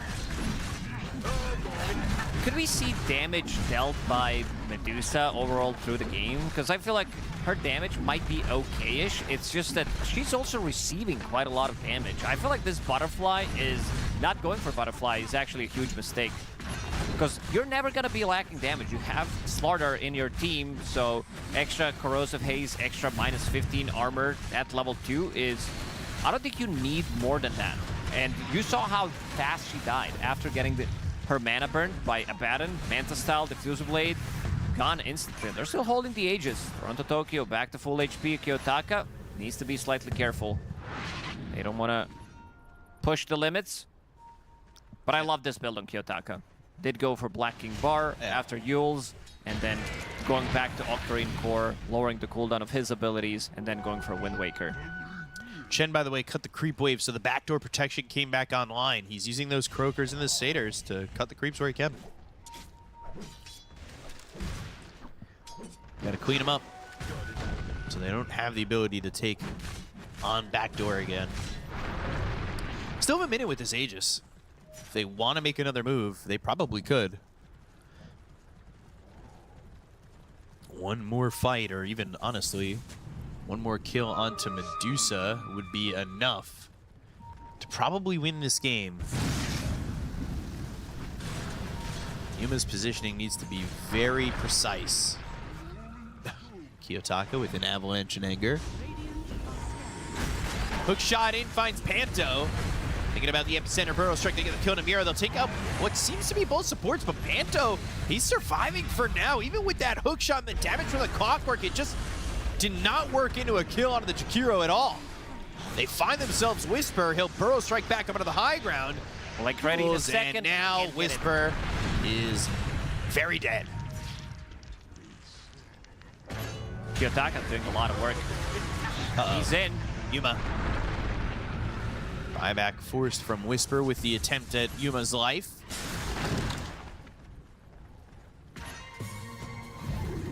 Blink, Basher, both flying out for Abaddon. It's a 20,000 net worth lead 30 minutes into the game. Quite expansive. They'll bring Mira back in with that outpost taken. They can TP back towards the rest of their team. 5-1-10. Nightfall has a pretty flawless game. Yeah, I love seeing Nightfall on these type of heroes. Phantom Assassin, Abaddon, heroes that are not afraid to jump in, knowing that he has some kind of a backup, that he has enough survivability to get out of the fight. He turned off the Radiance, so they can't see him with the illusions, ready to jump in with that Basher. Kiyotaka lost his win waker. They saw Yuma, but they also saw another target. Yeah, they'll get the Chan, but they're also working on Yuma at the same time. His mana's gone. Yeah, the Diffusal, borrowed time pops. Stone Gaze isn't going to matter. Yuma's dead, has buyback now. But in using it, it would feel real bad if Medusa has to use this buyback and goes back even further behind where Nightfall and the rest of Aurora are at in terms of net worth. So you're in this conflict of hoping that they don't push in so you don't have to use buyback, or putting yourself in a... You should veto one attack. When they're going for the high ground, you're like, veto, can't attack right now. Yeah, you have to leave. Let's see if Heroic decides to use it here. Glyph level 2. Nothing in the old chat, so 30 seconds without Medusa. That's going to be another side of Barracks. She needs to probably use it if they decide to go for... If they get the jump, he might need to pop it, which is a pretty bad spot to be in. Yeah, yeah. 20 seconds. No cooldown for another minute. They're trying to buy time. Medusa's fine. She's going to be out. Yeah, 10 seconds left, and actually... Yeah, she's going to be out of the game in the next 2 minutes. I think bought out. Doesn't have that buyback anymore. Analog looking for the wraparound. Can they find that with the buyback? Maybe a hook shot. Panto on the low ground, so is Mira. Mira not staying nearby. He's got that blink dagger to close the gap and get that snowball for a save. But Clockwork buys back. Avalanche off the mark. Analog not bothered by that. Yuma will stand tall, but not really doing much damage in Toronto, Tokyo. Schofield activating that Ags, but he's off to the side and very vulnerable as they've got the Avalanche as well as the toss. They get the kill to Schofield, the burrow strike with the epicenter, but it's the damage there. Fuels up into the air, the snowball to extend the life of Mira. He'll throw the shards around Analog. They get the kill to KJ. 2 years got on the side of Heroic, and Yuma, he's in trouble. Toronto, Tokyo in front of him as well as Analog. Whisper gets the burrow strike onto 2, but Knight falls back into the fight. They've got a double kill for the Abaddon. They'll look over at Yuma. Down goes a 4th. It looks like a full team wipe. It will be. GG is called. Aurora take game number 1. And in the end, Tiny gets the dub. Kiyotaka, he had some really nice moves throughout this game on Tiny. They also let Nightfall completely free farm. The lane setup that they did have off lane completely losing without putting any pressure onto him is what kind of set the tempo for the game. Yeah, the tempo was all Aurora's, so is the victory. They're 1-0 up over Heroic, so we'll send it to the panel and hear their thoughts. We got a lot of thoughts here on the panel for sure, here with Lizard and Jenkins, and this game was interesting for a multitude of reasoning, including the draft. We don't see Chen come out this often. I mean, this is the team that has picked it now twice. Didn't win with it anytime, Jenkins. He certainly tried his best with the creep cutting. Sure. But I feel like if this is what you need to do with the hero to make it viable, because the creeps are just dying everywhere, you know, it's probably not that good. Probably not. It didn't feel good. You can see why it has a 0% win rate. So, as like a sort of a micro player, Chen enjoyer and Chantress enjoyer, I feel like Chen is in a position in which you need to win the lanes, you need to do well early on for him to work. Like if you aren't winning early on, there's just nothing that you're contributing with later. And sometimes, okay, you can compensate that with different heroes, but if you think about it, look at Heroic. Like, you have Slardar, Sand King, Clockwork. It's like, Sand King is, of course, bringing in some damage. But the other two, they're mainly initiation, right? Like, they're jump in, stun someone, contain them. Where is that Phoenix, Jakiro? Where is that hero that actually brings the oomph? They just don't have it. So they're playing this 4 protect 1 on a Medusa, but these 4 heroes literally cannot make a play on the map. So it was unplayable, I have to say. Yeah, poor Medusa, because I think Yuma was doing pretty well for quite some time, but yeah, not the supporting staff to allow him to carry the game. No, they tried reinventing the meta and it didn't work. But speaking of supporting staff, I would say Mira played out of his mind this game on Tusk. He was the person that was starting a lot of the pickoffs. He was saving his teammates in fights as well. Like, he was just absolutely high skilling this game, and it's really nice to see this because he has the highest average deaths of the tournament.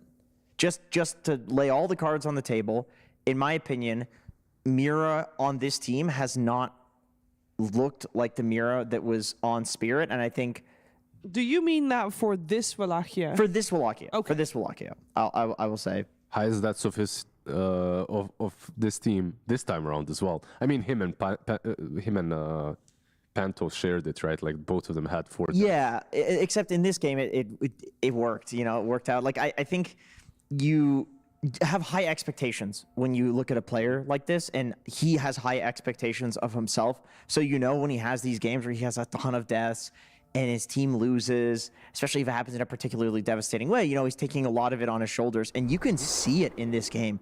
Good Lord, he was furious. Like, you can just sometimes see it with the player where they're pissed off.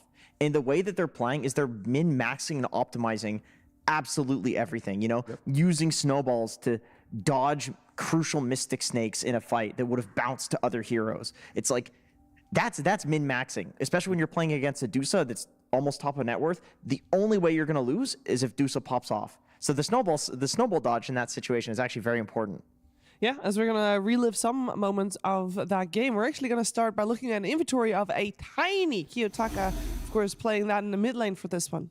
So this is a highlight of Tiny, but what I actually wanted to highlight was Mira once again.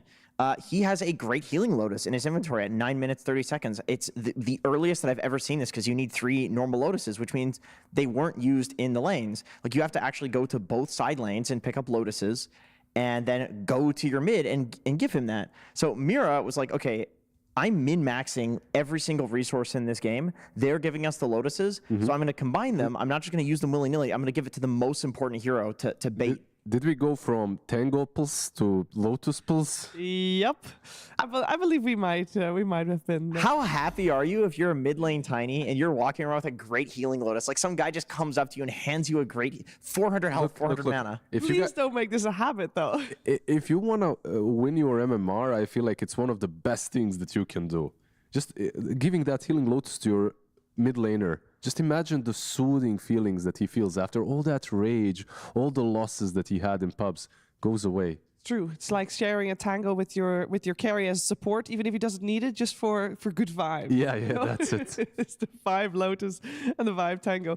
Later on in that game, we're going to look at a fight where Medusa gets gone upon Lizard. Yeah, Medusa gets gone upon. This was the snowball dodge of the Mystic Snake, by the way, where if he dodges it there with the snowball, legitimately, Medusa, if she can hit 2 targets with the Mystic Snake, maybe they turn the fight here.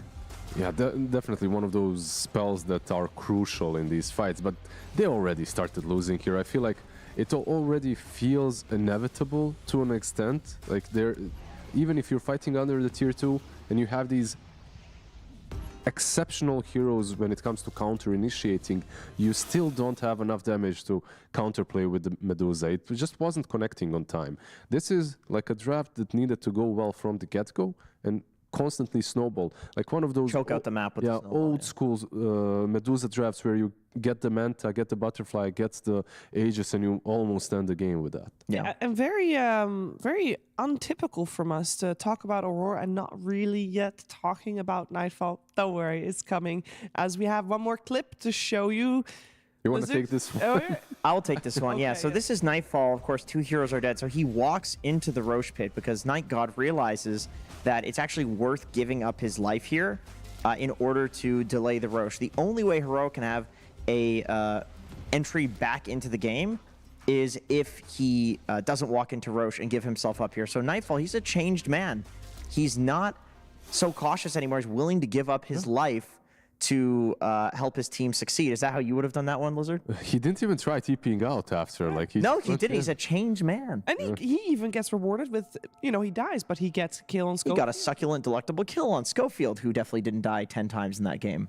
Yeah, easy. No, there's a lot of 12. There's a lot of things that that Heroic has to think about before going into game number 2, because this is tournament lives on the line for them. We're gonna head to a quick break, but when we're back, it's more Aurora versus Heroic.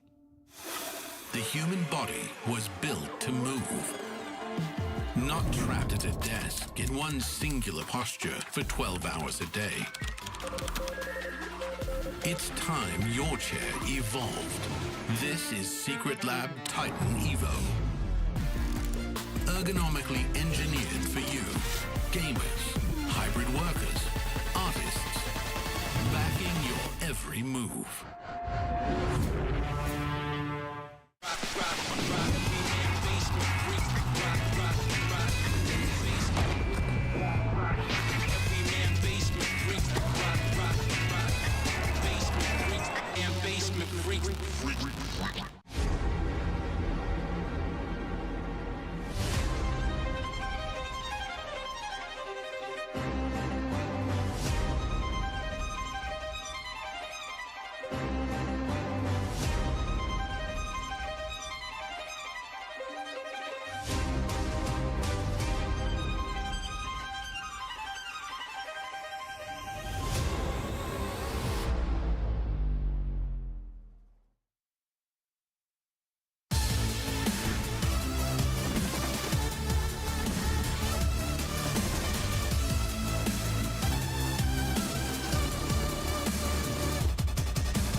Welcome to Climb the Ranks, the game show where we are pitting players against Dota general knowledge and find out just how high they can go. I'm here with Analog from Team Heroic, and we're going to be finding out what rank you are. So you ready to restart from the very bottom again and go up? We're going to be starting at Herald. Questions will be quite easy. It'll get harder as we go on. Are you ready? Yeah, I'm ready. I've been there already.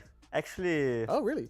Fun fact: my account that I have today, that's 15K, is like I've been 2K on this account already. Wow. In So 2014, yeah, when I started playing Dota. So I've been there, and I'm gonna climb again.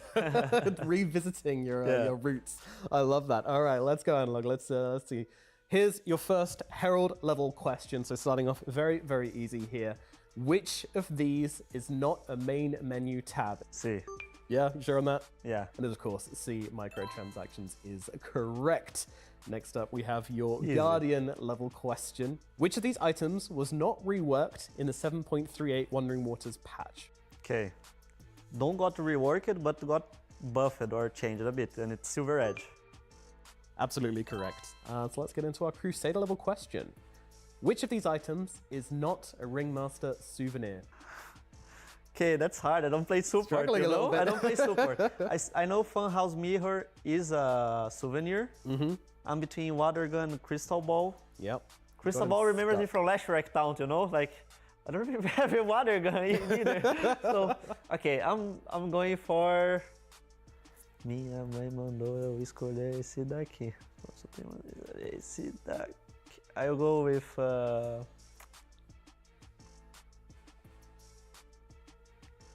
Water Gun.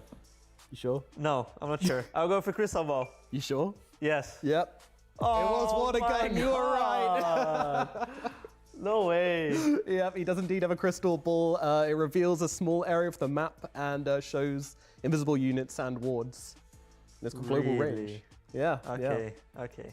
So you're back down to Guardian now. Let's take a look at your Guardian level question.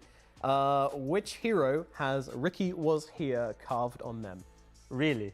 Yep. So this is the default base model in the game, and they have Ricky was here. Okay, it should be Trent, right? Because it's curved, but I don't. Yeah, it should be Trent. And you are indeed correct. It is Treant Protector. Okay, I never heard about that, but it's actually cool. What causes the flooded creeps camps to cast their spell Water Bubble? I've been killing this water creep for like months from now, right? Because the patch being like out for a couple of months. But yeah. I think it's C. Good knowledge there. That is absolutely correct. Well done. Could Analog. be B as well. Could be B because like if you attack the creep 3 times, maybe he's probably below 50%. You know? Yeah, so I'm not sure, but it's a hard question. All right, let's move on to our next question. So, Leshrak's innate ability is called Defilement, but what does it do? A. Straight away, of course, you know this one. Yes, indeed, you're absolutely correct. You gain AoE per intelligence, which means moving on yet again. Let's take a look at the next question. Up to Legend. Which item takes the most components to build, including recipes? Okay, I'm not sure if it's like counting the components before, so I'll go with Bluethorn, because if it's just the components now, it should be Bluethorn. All right, let's take a look and see if you're correct. And you indeed are. Very well worked out there, Analog. Here's your divine level question. This is one of my favorites. Axe and Sven are fighting each other. They are both below Axe's Culling Blade threshold. However, Sven has a Lotus Orb used on him. What happens if Axe uses Culling Blade on the Sven? I think it's between B and C. Okay, so you think they both die? Axe dying first, then the spell casting? No. I'm going for the B. Going for B? Getting the Divine, yeah. All right. Let's see if that gets you to Divine. Is B the correct answer? It is not. Oh no. Oh no. I'm afraid. Legend. You're a legend, I'm afraid. Don't worry. Yeah, indeed. Lotus Orb. Very weird mechanics with Lotus Orb. They actually fires a spell before the first spell hits every time. Next time you're in that situation, though, you know, you'll know, which I'm sure will happen all the time. Yeah, exactly. When I'm playing Axe mid, and I Sven build a Lotus, and I have to ultimate him, yeah. Exactly. Thanks. So now you know. You're welcome. Thanks, PGL Wallachia, for bringing this question in Legend level. It's so easy that to happen. All right, Analog, thank you very, very much for playing. You are indeed a legend in the MMR climb. Yeah, thank you for playing, and good luck at Wallachia. Thank you.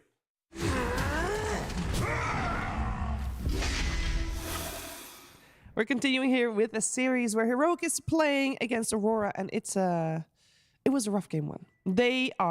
Heroic is now with their backs against the rope as they need to force out the wins if they want to stay alive at this PGL Wallachia Season 4. And game number 1, Jenkins looked quite rough. How are they going to recover from this? Yeah, it was quite rough. The lanes went okay. So that's one thing that stands out for them as a positive. I would say that every time they've picked creep heroes, it hasn't worked. They've tried Enchantress, they've tried Chen creep twice. Heroes, you mean the ones that create... Yeah, King Jungle's like favorite heroes pretty much. Sure. And I get it. They're trying to make his hero pool work on this patch. A lot of the stuff he's particularly known for.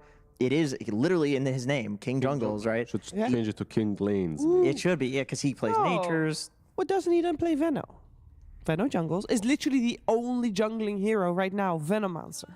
Well, Chen also, right? Like he jungles. Yeah, but Chen's not weak. I think I would definitely rather a Veno 5 than one of the typical Jungling like ones, nature creep heroes. He played Ogre and that went well. So it's not like his hero pool is completely limited on this patch or something, but I would say put the creep heroes on the bench, try normal 5s. Schofield Clockwork has looked fine in games. Maybe the argument is you need an illusion carry with it, which is exactly why Aurora goes for the Morphling ban again. So maybe they could prioritize Terrorblade higher as well. Like maybe first phase pick a Terrorblade and just see what happens. We got a little bit of a change in the opening bans here with the Beastmaster still in the pool, the AA still in the pool. I honestly think this is one of those patches where you need to play the meta 5s. They're just way too strong. Like if you're putting yourself on a Chen and the other side has a Jakiro or some stuff. Or like a Ringmaster. Or Ringmaster. So bad. Like I'm already giving you a huge disadvantage just off of that. So. Ignoring the rest of the draft. That alone, yeah, I agree. The 5s are really overpowered right now. And there's so many of them that are high tier. If you're playing pubs right now, when you go into a game, the first thing everyone does is they spam the heroes that are left remaining, the 5s. Please pick, please pick, please pick, because there's someone on the other side who's gonna spam some silencer. Like and he's 3 or winning 4 games. heroes get banned, then the first phase of picks will happen. Yeah. What do we make of Heroic first phase banning the DK? Is not something that I think Aurora prioritizes in the overall first pick?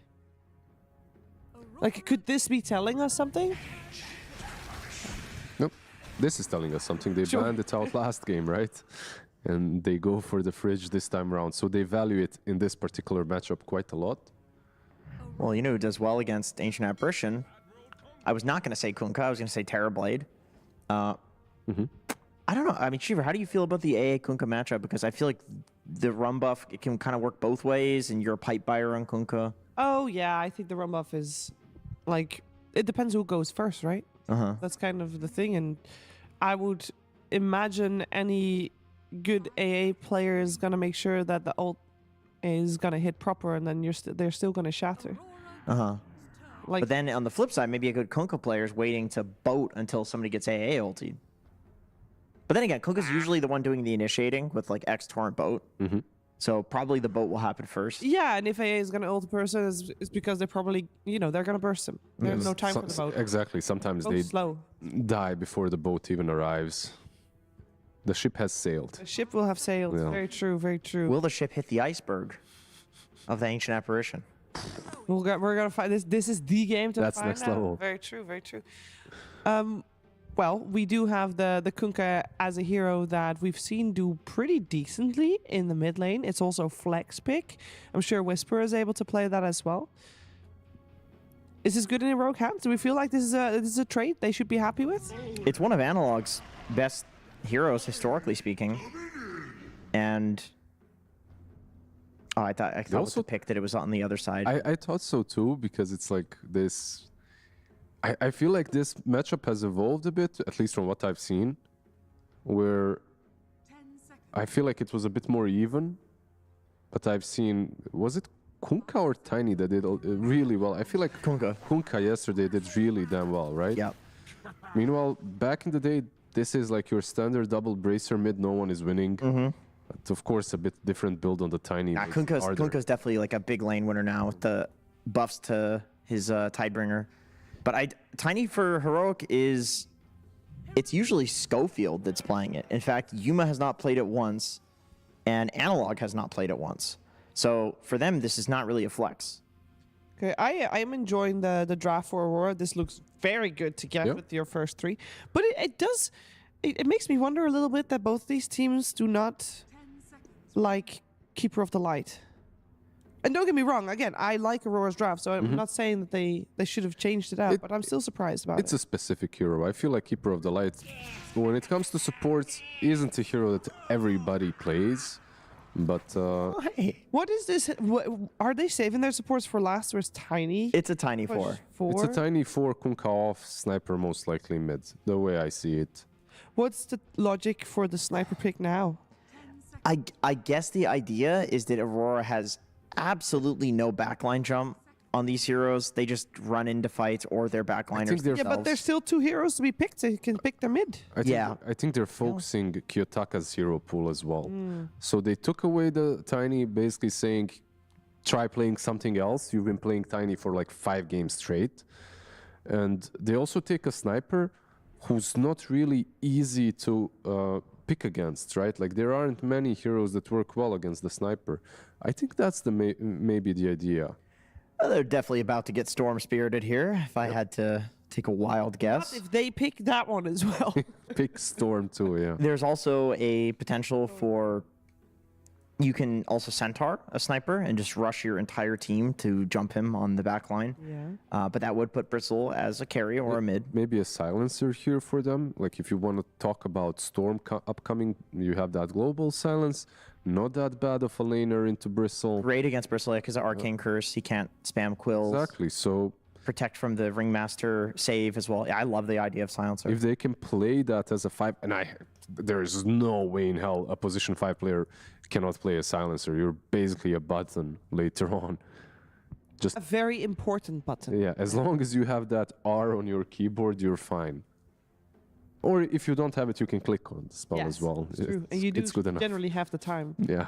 Because you don't do much else. So. I'm with you. I mean, it just seems like the perfect pick here, unless they have something. Tusk. So 2 melee supports. Very probably. similar. Yeah. I mean, I guess you can still tiny carry, but it has been Schofield every single time for Heroic. There's no way this is because of the Tusk, just because of the Tusk. I'm gonna entertain the idea that the sniper is safe lane, but I don't like it, of course. However, with the Tusk, you do have that. Yeah, Storm. Good call, by the way. Like.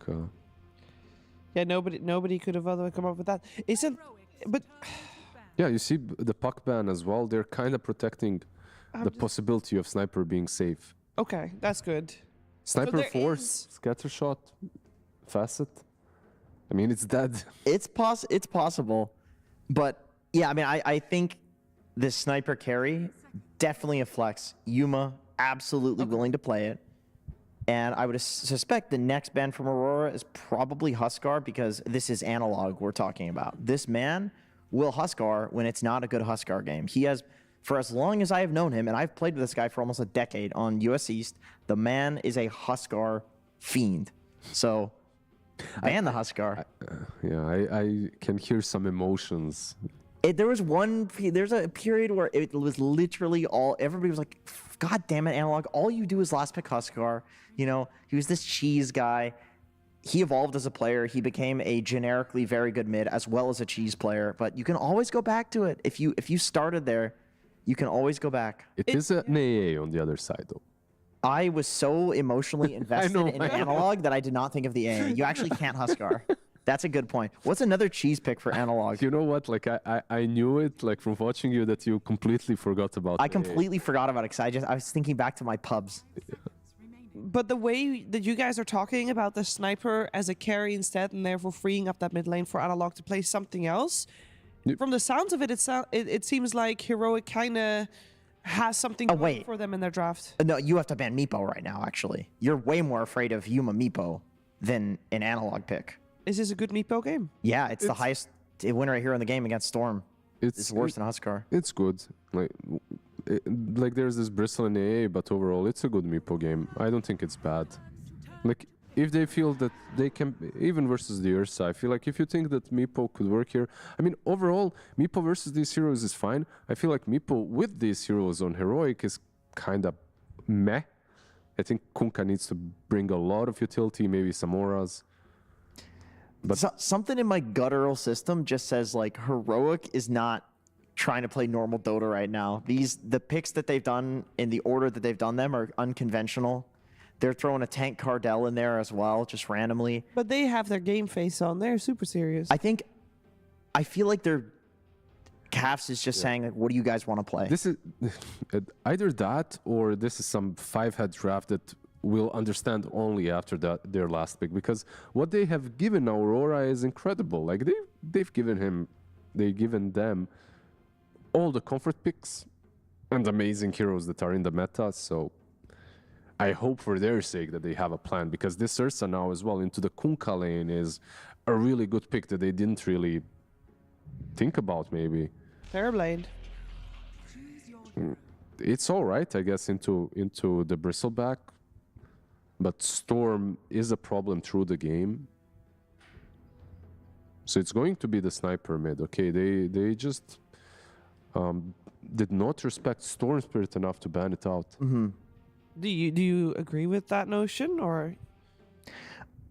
I think they play extremely well when Yuma is on an illusion type carry. I think this is fully within their comfort zone.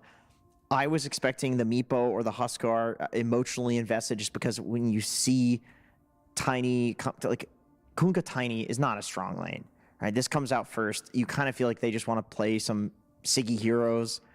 Sniper as well, like third pick. They didn't even last pick it out of the phase. It really felt like they were just doing something that was cheesy and that wasn't representing like the current meta, which still could be the case. There's a possibility Yuma did consider Meepo and he just said, just give me Terrorblade. Like basically they just asked players what they prefer. But I like Terrorblade. I mean, it's really good against Ancient Apparition. You can Sunder and deal with the Ice Blast. It's one of 3 spells in the game that can heal you through Ice Blast. they on paper shouldn't be able to blow him up before the Sunder happens as well. Unless he's isolated. Yeah, unless he's completely isolated and killing him basically twice, then he Sunders and then you kill him again. But when you look at the control, they don't have too much, and on the other side you have some saves with the Tusk. So overall, Terrorblade game in isolation is all right, but I'm worried about the big picture, and I'm worried about this Kunkka plus Tiny lane into the Ursa AA. I feel like AA, he's considered strong mid-game, but his laning stage is not that weak as well. And all an Ursa needs is a little bit of a slow versus 2 melee heroes. So previous game, we did have Medusa do an okay job, and the rest of the team fell a little bit behind. It sounds like from the way we're describing how the lanes this time would go for Heroic, we have a similar situation, because yeah, Yuma is going to have a decent lane, but the other 2 lanes from Heroic are kind of not as strong as you guys would like them to be. The lane mid is all right. It's Sniper does fine against Storm in lane. It's just the moment Storm hits level 6, there are problems for Sniper. You can always jump him, you can always kill him, especially with a +1 rotation. It's easy. Yeah, absolutely. I'm worried for them when these rotations start happening from the Ringmaster. Okay, let's see if Heroic is going to be ready for those rotations as we're heading into game number 2 with B-Cup and Lacoste. Thank you, Sheaver.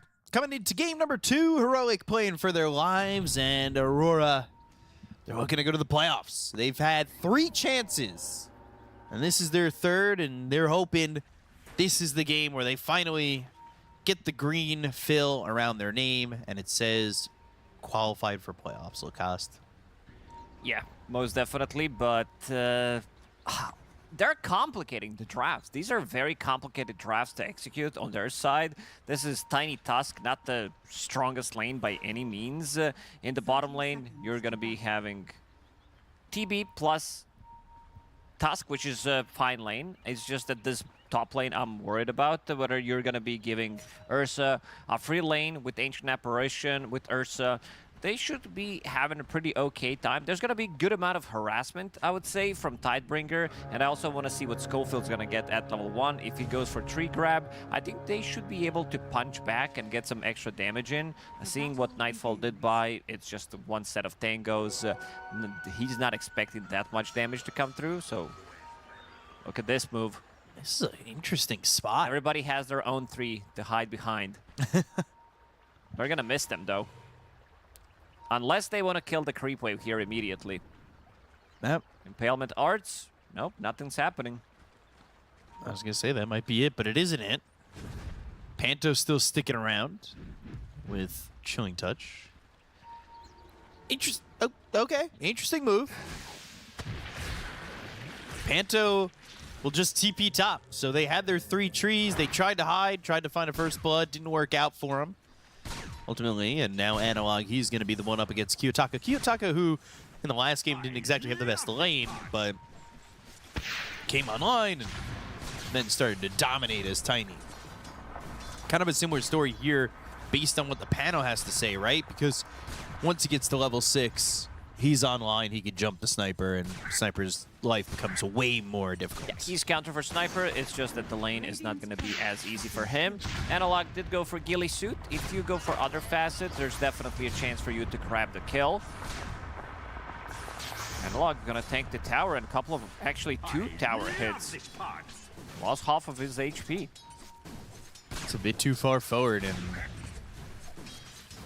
it's not really the HP deficit you could just be taking like that. If Kiyotaka has anything to take advantage of, he might as well just do so. But that lane's looking all right. Bottom lane, Mira down to about half health, and we get a quick little pause. Hopefully. Fingers crossed. It's always a quick pause. Just a nice little, 10 seconds. So everybody could take a breath, you included. Done, everyone. Breathe it in. Yeah, Top lane. My nose is always stuffed. Well, yeah, same. Always sound so nasal. Like I have goo in my nose. Yeah, this bottom lane should be fine for Heroic. Quite a lot of damage, a lot of slow. He did go for Drinking Buddy, so will not have that much slow in the end, but Reflection can be very annoying. And also, every single time we see Ringmaster and we see this hero being contested 100% of the time. The hero does so well. One of the best heroes in the game to get the trades. And they're going in. Yeah, they're pulling. They got that level 2. They want Mira, and Mira is dead to rights. Yuma gonna get a first blood and already going way better for Heroic in game number 2. But that being said, Whisper dies to Nightfall. I jinxed him as quickly as I praised him. Yeah, something I wanted to say in this top lane, it's very important they proc Admiral's Rum before they start to play aggressive. Health threshold is 65%. They procced it, and then they found the opportunity and started to play more aggressive. Schofield right now is dragging the creep wave in the middle of the river. Let's see who's going to get this XP. It's going to be Panto. A couple of those creeps, but Schofield's taking a lot of damage. Tiny has 0 armor, so it makes it very difficult for him to tank the creep wave. Chilling touch, slowing him down. He's trying to pull it all the way back. Not a lot of mana left for Panto, who is level 2. Yuma, he's taking a lot of damage. Tame the Beast and another Quill Spray. They'll get the kill on a Yuma at bottom. They just got that kill on Mira, and all of a sudden, it's not just one, but his snowball's on cooldown. It's going to be 2. Definitely not what they wanted. They pushed the lane back. They had extra creep advantage. As you said, meta on cooldown for another 75 seconds now. This is, right now, the side lanes of Aurora doing quite well. Mid will eventually get to that point where Kiyotaka is level 6. Not farming as well as Analog, but keeping himself close. At least for now. For him, it's all about survivability until he gets that level 6. Then it makes it so much easier for him to play, get on top of the sniper, pair it up with the Ringmaster.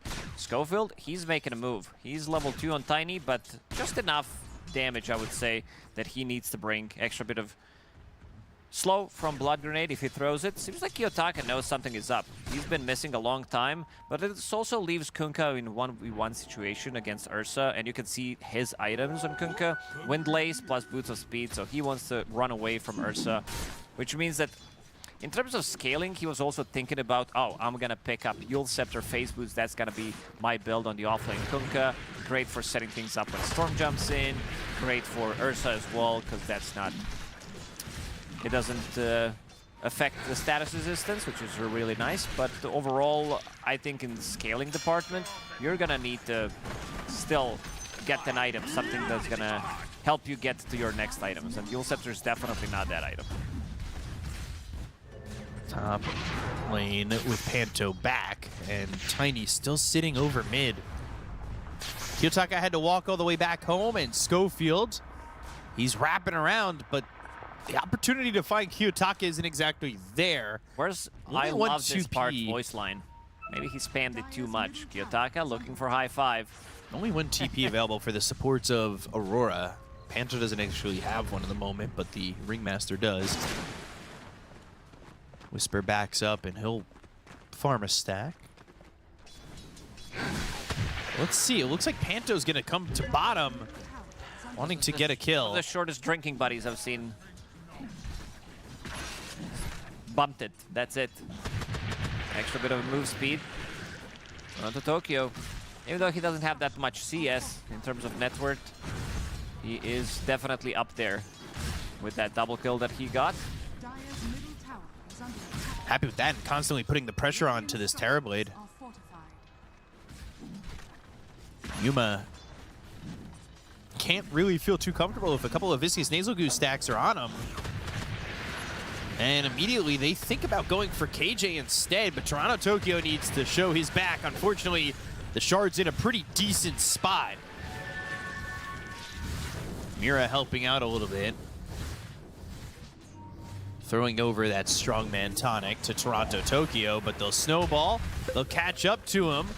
Still alive, still putting the Viscous Nasal Goo on, and eventually will fall to Yuma.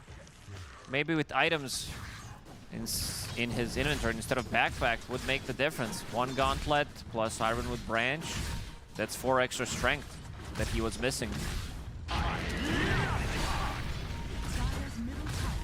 Mid lane, Panto. here with an amplified damage early on, but they are going to lose this tier 1 tower.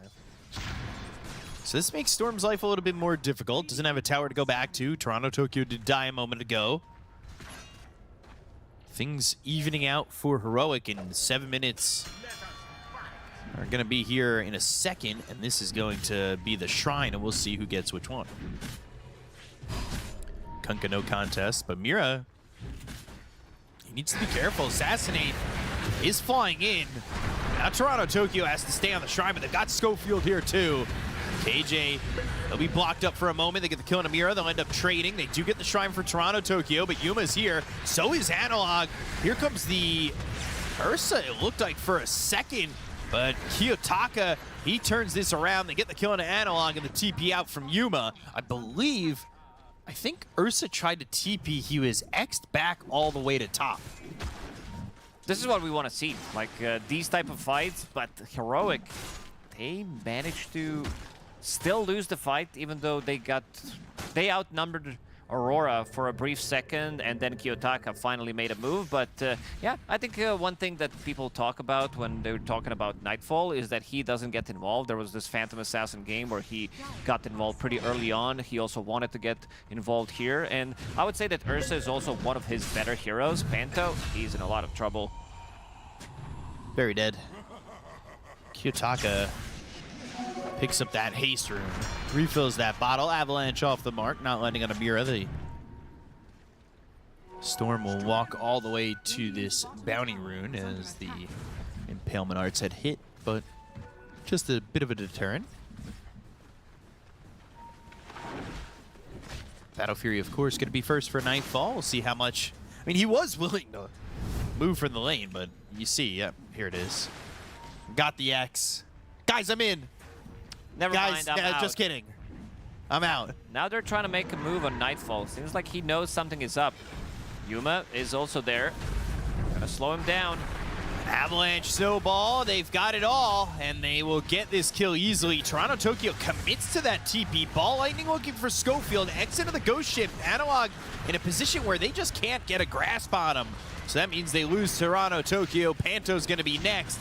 The Assassinate is set, but the Escape Act is used. Impalement Art's on a KJ, but Panto's still dead.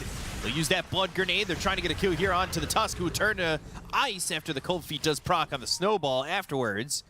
But Kiyotaka not going to die to this Assassinate, but Whisper looking for an opportunity maybe to get a Tidebringer and potentially get a kill. Nightfall, he was reading the situation really well, just slightly too late. It was like a couple of seconds late. They were already making that move, and now Nightfall is going to continue farming in the bottom lane. He wants that Battle Fury, as you said, needs one more broadsword, so 1,600 gold plus a recipe. Schofield, what's he working on? Would assume wants a Blink Dagger eventually. Be that initiator for him. But it was feeling like all Aurora initially. Now Heroic, they're in this spot in the game where they can feel pretty comfortable overall. Yuma top of the net worth. Analog right behind. He's going into the Maelstrom. What's the game plan here, Lacoste, for Aurora coming into the next 5 minutes or so? Continue to farm up, get your level 6 on Ancient Apparition, try to get a snipe. Same goes for Ringmaster, so they need to get some extra, maybe stacks in the triangle. Somebody else can farm it. It's going to be Kiyotaka for now. Try to get those level 6s up, and then you can go for an aggressive play. You have Wheel of Wonder. You also have Ancient Apparition ulti on top of that, so Storm comes in. 1 point in Electric Vortex should be just enough for you to land that ulti, while the rest of the team is going to continue to farm up. You want Bristle to get his items. Seems like he's going for a bit of a different itemization in this game. Wants to have Vanguard, wants to have Crimson Guard potentially. Even Kevin's Halberd could be a good pickup, but I would prefer if this is going to be Crimson Guard later down the line. You're playing against TB, against Sniper, even Kunkka, some of that damage. But yeah, Whisper actually going for that Yule Scepter that we did mention earlier. That's going to be his way of as well protecting himself, and also great against Ursa. And it's also a bit of a setup for your Torrent. We'll see if it pays off. This could be like 200 IQ play or 20. It's a really big difference. Either looks good or oof. Ice Blast flying in. There it is. 200 but there's for the now. Yules. Yeah. For each bad Yules, how much do you lose? And you gain. That 20 goes up to 25 for each usage by 5. So currently at 20. One win is 20.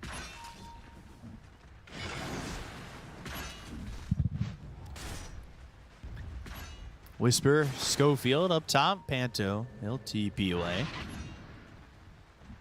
You can see Schofield, of course, wanting the Blink Dagger. He's got 900 gold. He's still ways out of there. But after what was a lot of skirmishing early on, it's kind of slowed down. Just a touch. They do have Ice Blast unlocked, but just used it. It'll be on cooldown for a little bit longer. Maybe they want to make a move once it's off cooldown to finally go, like you asked for. The Wheel of Wonder is there too. But they are buying some time right now for Nightfall to just get this Battle Fury ready and start to farm himself. He's sitting third in the net worth. Top of the net worth right now for them is terribly.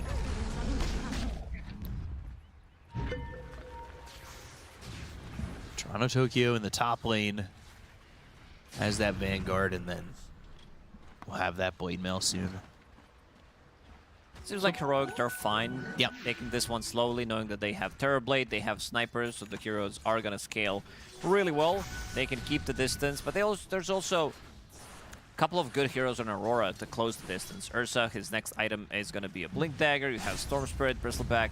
A lot of the time is tanky. And something we didn't mention about DB is Ancient Apparition ulti. It is always gonna be like good way to counter it, because it still is one of the best heroes in the game to have it against, and also against Bristleback. When you drop low, this is gonna be a target that you're gonna be looking to sunder. Same goes for Ursa, and then you're gonna have enough damage. Sniper peeping from the distance. Schofield getting initiated on, but they don't want to commit, knowing that there is still tier 1 tower to TP to. Thought about it there again. Nightfall gonna pick up Zone Shrine. Meanwhile, the other one's still available. Kunkka's right by it. He should be grabbing that shrine in just a moment. Heroic very content. They've thought about going for Schofield for a second, like you said, but other than that, I mean, Nightfall, he's looking to just farm this Blink BKB. 30 minutes until Tormentor. Yeah. Let's see if they decide to go in and maybe try to take it. Heroic, they right now do feel slightly stronger, so with tag team, they definitely have more than enough damage to take it. Maybe Aurora can try to grab a kill and sneak a Tormentor. Kiyotaka's invis, scouting things out. Sees him. Ice Blast flying in, but Drinking Buddies is there. Not gonna matter. Mira is there for some help with the Tame the Beast. They'll get the kill. And KJ, he is frostbitten, but he's not gonna really worry about it with Yuma to his right. Heroic bringing in the whole team. Rest of the team continues to farm up on different side. Still, a very good kill that they just got. Trading position 4 for enemy position 2.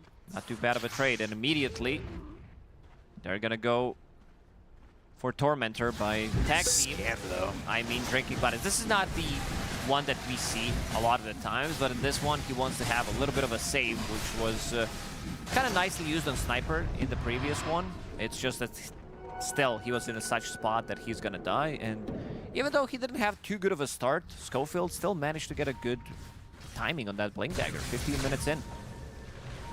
Not bad at all. With this being an Ursa lineup, they take the Tormentor there, but is Nightfall thinking about an earlier Roche take if they could get like one pick off or something? Yeah, most definitely. Once he picks up his Blink Dagger, I think there's gonna be a smoke time. Maybe try to get something done on that part of the map, on top part, where Roshan's gonna be for another 4 minutes, and then turn that into Roche. They are farming pretty far forward. Toronto Tokyo in the enemy triangle for the moment. He's looking to get that shard, unlock the hairball. Start off with a couple of stacks of those quills, that viscous nasal goo. Throw it from quite a distance to help you kind of initiate. They don't have the Blink Dagger. They do now on Ursa. So they do have 2 initiation tools in Ball Lightning Vortex, Blink from the Ursa if they want to go that direction. But here's a snowball up on the high ground to Kiyotaka. Wheel of Wonder.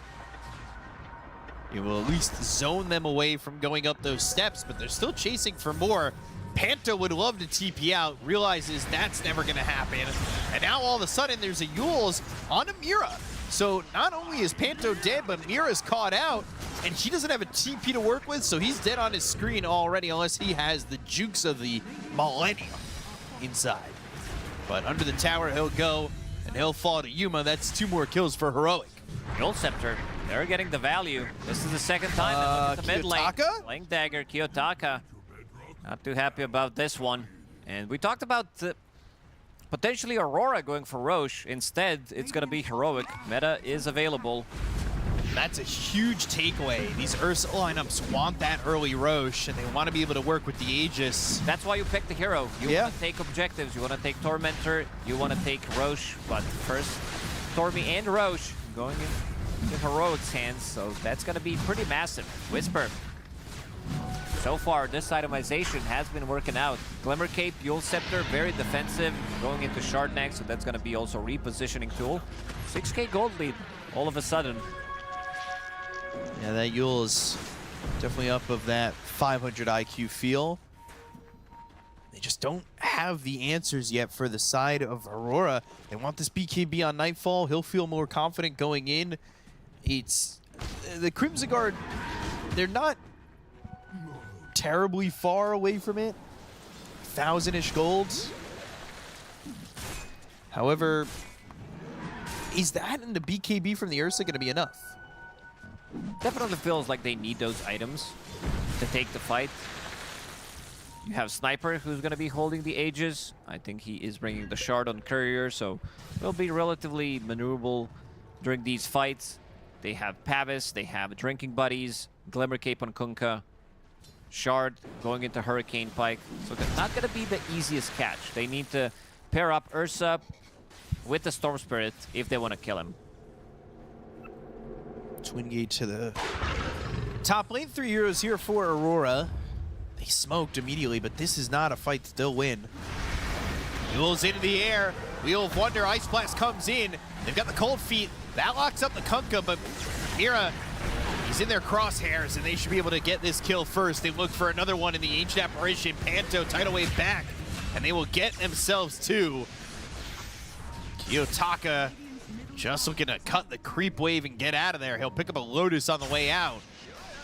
This is overall just not a good fight for Aurora. He's trying to chase him down. But so far, this itemization from Kunkka, it's working. He gets that Yule Scepter, gets the Torrent, gets the boat, forcing 2 supports to try to help him out. And in the end, they get another 2 kills. Going to be very reliant on Ursa and Bristle holding a lot of the load here for Aurora if they're going to win this game. Because Kiyotaka's farm is very behind. Schofield's got so much gold. Although... a little inflated from that Shard. I was going to say somewhat inflated from the Shard. But even 1,400 less, like, that's still 6,400 net worth. The inflation doesn't feel that bad right now. In the game, not in the real world, yes. My eggs! Toronto, Tokyo. Sanj and Yasha is the game plan. You're going to TP away. Schofield not going to see them on the way out. They finally have this BKB for the Ursa. Might be time for Aurora to be the ones who are jumping first. We have talked about a lot of Heroic, what they've been doing right. We have barely talked about the fact that Sniper has really been free farming this entire time. Yeah, he's in a really good spot, holding the Aegis. Very difficult to kill. They've been using Twin Gates quite a lot, and I'm seeing what Whisper has in his quick buy. I really like that. If he gets Nullifier, if you use that on Ursa, removing Overpower, great against all the defensive items that you're gonna get on the supports, and most importantly, great against Escape Tag. So you can focus down pretty much anyone. This is not your traditional item build by any means, but so far it really is working out for Heroic, especially Whisper. And a Crimson Guard as well. That one can be dispelled. From the high ground, whoa! Nightfall is in. Ice Blast flies through. That does get contact with Analog, but they need to get the damage out to get the kill here on the Sniper. They'll take the Aegis away, but that's it. Can they hold on for more? Schofield not finding an opportunity to get the blink into an Avalanche toss. He's going to do it with cold feet, but the Avalanche is there. He went in before he froze over. So Kiyotaka has to decide to leave because Schofield had the opportunity to throw that Avalanche out. And Kiyotaka, he's really pushing the limits. Like, if he goes in, if he gets tossed there, if Cold Feet doesn't connect, he's definitely dead. Still, managing to get the kill without losing anything, removing that Aegis, even though Aegis was about to expire in a minute. But not using BKB on Nightfall. He was very patient, even though he got bounced by Torrent, bounced by Tidal Wave, toss as well. There's a lot of repositioning tools that they do have. So even if Aurora is in the lead of this game, going for the high ground or just defending the towers for Heroic is going to be relatively easy. Plus, on top of that, you have Sniper, which is one of the best, if not the best, tower defense hero in the game. He feels like a tower, one that can move around with the way he hits these heroes from a distance. They've smoked up on Heroic. They're looking for an opening. Kiyotaka is top. Schofield, as well as Whisper, a little bit late to the charge on that. They might have been able to find Kiyotaka. Not the easiest kill. He was able to get a ball lightning out. Toronto Tokyo trying to get the mid-tier 1 that's still up 23 minutes into the game. They're hoping for somebody to react, but Nightfall will show himself. He points away. They go to the X. They land the Torrent. They are just kind of extending it to the point where they get the deny on the tower. All that work for nothing. Nothing. That's a bit upsetting. Would love to have gotten something there. Ball lightning to pick up the Arcane Rune, but now hit with that Torrent, the Avalanche, Kiyotaka, it was not worth it. Toronto Tokyo's in the middle. The Ice Blast's gonna fly through. He'll start to throw those quills. He's got the escape back. Schofield's gonna die here. He'll shatter to the Ice Blast. The Nightfall BKB TP is not enough. Oh, the damage overwhelms him. And that go-to BKB TP is BKB TP die. There was extra steps on that one. Whisper ready with the X. Panto, bring around the Rosie, but eventually punched up into the air. He dies, and so does Mira. 4 dead on Aurora. Yeah, this game looks very, very difficult. We talked about Kiyotaka. His playstyle is either he's the god of the game with the moves that he's making. His highs are very high, and his lows are probably the lowest of quite a lot of professional players, because a lot of the times he loves to risk it. And that Yule Scepter, again, from Whisper, really paying off. Getting the combo off, and he just dies there. Crimson Guard almost keeping him alive. Mira was very close to get the escape act, but still not good enough. In the end, it's just going to be Schofield that they're going to sacrifice, and you can see that Nightfall, he jumps in, KJ punching him in the middle of it. Problem is, Ursa doesn't have really a target to go for. He can't kill Sniper with all the defensive items that he does have. Shard, Hurricane Pike. Kunkka's very difficult to kill, and Terrorblade, not gonna even mention him because Yuma's having pretty much a perfect game. He's involved in all 15 out of 15 kills.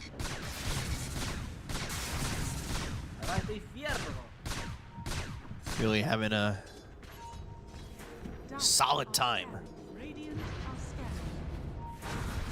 They have just, like you said, used these twin gates to move around the map so fluidly. Down 10K, and win probability is pretty close for a team down 10,000 net worth. Avalanche, and some right clicks on a Panto. Ice Blast gets committed. They've got the Wheel of Wonder. They'll lose Panto, but Schofield's the trade. Sunder comes through. Yuma 4-step back. Ursa's coming. He does have haste available. No Kiyotaka, though. Let's see if he decides to TP, or if they want to take this fight. Thought about it for a second. To be the case. Holding on to the strongman tonic. Looking to go for another Tormentor, but instead Yuma's going to bail. Need to start controlling these objectives as Roche is now up, Tormentor's still up. I think it's time for them to go for Roche, knowing that there is no meta available. They want to use this opportunity and try to grab it. Kiyotaka just went into the pit and saw it, so Ursa's going to come over. For a moment, I thought Kiyotaka wants to solo it. This guy's freaking crazy. He could try. Do they have a way in? There's smoke. They're coming. Nightfall immediately out. Kiyotaka is soloing it. You said this guy's crazy.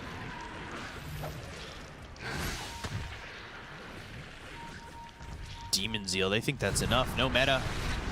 Schofield! 4-man avalanche! Torrent coming through onto the Bristle. They'll still get the kill on a Schofield. The initial initiation looks good, but now can they find Yuma? It's going to be a problem with Analog just linking away. And with no Ice Blast connection, I don't know if they can commit for more on Yuma. He still wants to go. He still doesn't have meta, but he does have Sunder. So he's strong enough and ready enough to stand his ground. You know, we're so far into the fight, we just don't even see Analog at all. He is so far away, just in these trees, in these positions, under that ghillie suit, finding spots to output that damage. So they proc Roshan's roar, and let's see what the play is going to be. Immediately onto the high ground. Nightfall, wow. What a bait. Yeah, they got the roar and they try to bait him in. He pops his BKB, but he's on the run. Nightfall, this BKB is going to run out soon, and you've not done anything with it. They start to back away from the fight. Nightfall doesn't have a BKB to work with anymore. So Toronto, Tokyo, the escape act is there. The ghost ship flies through, but still, look at where Analog is. He's behind the fight. They find Kiyotaka. They've got the toss. The Ice Blast is there. The Tame the Beast. They're going to freeze him over. They'll get the kill on Yuma. He misplayed. Analog, he was too far away from the fight. He dodges it. He's still not hitting these heroes. They get the kill on a Whisper. Now they'll look for Analog. They cannot kill him. Kiyotaka dodged that assassinate, and he's not done. Schofield, he has no mana. Now he does. Boss, not enough damage. Avalanche in 3 seconds. Needs to run away. Tame the Beast, cold feet, and a kill. Aurora, it was 10,000 net worth in favor of Heroic. Now they're going to lose Roshan on top of that. They kited that fight so nicely. Even though it was a nice play from them where they procced Roshan's roar and immediately went to the high ground to check who's there. They find Ursa, and look who's going to pick it up. They're going to give it to the craziest guy in the game. Kiyotaka's going to be holding the Aegis. Definitely what he needs. Watch the map a little bit for Analog's movements. You're not really going to see him on the screen, but he's still hitting away a little bit, and then at some point, he'll kind of back away from this fight. Doesn't have a lot of life to work with, because I believe he was hitting into Bristleback's blade mail. Hitting him. So now he's not comfortable staying in the fight. Look at where he's now. He's by the tier 1 tower, and you don't have this extra sniper damage on any of these heroes, and you leave him alone. Oh god, he got the first hit bash on TB. TB also doesn't have Butterfly available. Maybe this one, this Scotty is good. It gives you tankiness, gives you good slow against Bristleback, against Ursa, but same goes for the game number 1. I think he needs to have that Butterfly slightly earlier. Ursa will buy MKB. He definitely loves to buy that item. Yeah. Ball lightning and a snowball. KJ drinking with a Cardi, but still dead. All of a sudden, I mean, Aurora are in the driver's seat. They are. Nightfall did upgrade his item. This is going to be pretty much his item throughout the game. Can upgrade his Blink. Revenant's Brooch has been completed. Skull Basher, of course, can be upgraded to Abyssal, but Revenant's Brooch is the big one. It is his way of dealing damage to Terrorblade, turning some of that damage into magic damage. So 30% of the attacks are going to be dealt as bonus magic damage. What do you do now as Heroic? Aurora, they took their pit stop. They changed the tires. They changed the chassis. They were ready. Let's go. Back in. Pretty much all it took. 5 seconds. They were ready to go. After that avalanche that toss happened, Toronto, Tokyo. He pops that blade mail. They'll have a ghost ship flying in. Ice Blast. It's through. Oh, it's got his shard upgrade, so they're cold feet for a moment. pulling him The in. Wheel of Wonder, and now Yuma's in trouble. Kiyotaka, he's got an Aegis to work with. He does not care. He wants needs to that move Sunder. in. He's dying. He'll Sunder KJ. Is that enough of a turnaround, though? It's not likely.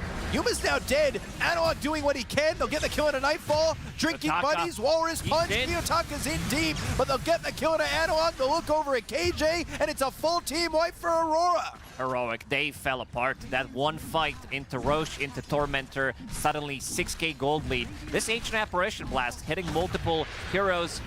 He also has a Blink Dagger, which I really like. On Panto, he was kind of missing them at the early stages of the game, but this also allows him to hit those. He can blink on top of the hero that he wants to go for, stun them for the duration, and now this is going to be another tier 2 tower. Schofield is in, and it seems like Schofield is going to be out after this one. He did use Yule Scepter, use that Shadow Blade. Budget Shadow Blade didn't work out amazingly for him, and also gonna lose his courier, so quite a lot of gold, good amount of XP. Sure, you got that kill, but... Is that worth it? Definitely not. Sure. 8,000 now in favor of Aurora. Heart on Toronto, Tokyo. Right? Does he have it coming out? No. It's on the courier. There it is. So 3,800 life in a heart. I mean, this guy just got even harder to kill. And he's got the plus 25 health kill him regen. is if you sunder him. Otherwise, he's not dying. There's also no Silver Edge on Sniper. He did go for Mjolnir, trying to buy a MKB. And now all of that lead that they did have is down the drain. And it feels like they kind of needed those items. Maybe they needed a break. Maybe they needed Butterfly on Terrorblade. But now those items are going to be delayed. Are they in the quick buy at least? One is. Okay. BKB for Sniper is the plan. I like the Hex choice from Whisper if he goes for it before the Ghost Scepter. Just not sure. Schofield's looking at Toronto, Tokyo like he could kill the guy. I don't. They would need a lot to kill Toronto, Tokyo. Radiant's top tower has fallen. He's really Still looking. the limits. Knew exactly where he was gonna sit. Schofield. But you know what, Kiyotaka? This guy's a madman. He's going in. Ice Blast is flying over, and that'll be what gets the kill. And then you just leave Toronto, Tokyo there because you know he's got a heart. Look at his health. Never. All right. Still full. Still full. Starting to take some right clicks. Has a lot of health regen. Back to full for a moment. I mean, the guy is just not taking any damage. They'll kill off Analog. They'll look over at Whisper. And still, Toronto, Tokyo just continues to have pretty much the same amount of health the entire time. Gossamer Cape, so some of those attacks are also missing. Schofield, he tried to play who's going to chicken out first, but you're playing against Kiyotaka. This guy, he will take the bait every single time. Whether it's positive or negative for him, exactly. He'll take the bait. He sees the hook and then bites into it real deep. So double buyback, one on Analog, one on Whisper. We talked about the items that they need to get. Analog switches from BKB to Silver Edge. It feels like they need to break that guy. And it might be too late at this point because he's so far away. Just uses buyback. He gets zipped by Storm Spirit. Next fight with Ursa. He's going to die. And Toronto Tokyo is playing in their face. He's just, I don't care. Like, you legit cannot do anything to me unless Terrorblade is low HP and I get sundered. He doesn't take damage. Yeah, he's sitting at the 70% HP. That was the lowest. The entire time.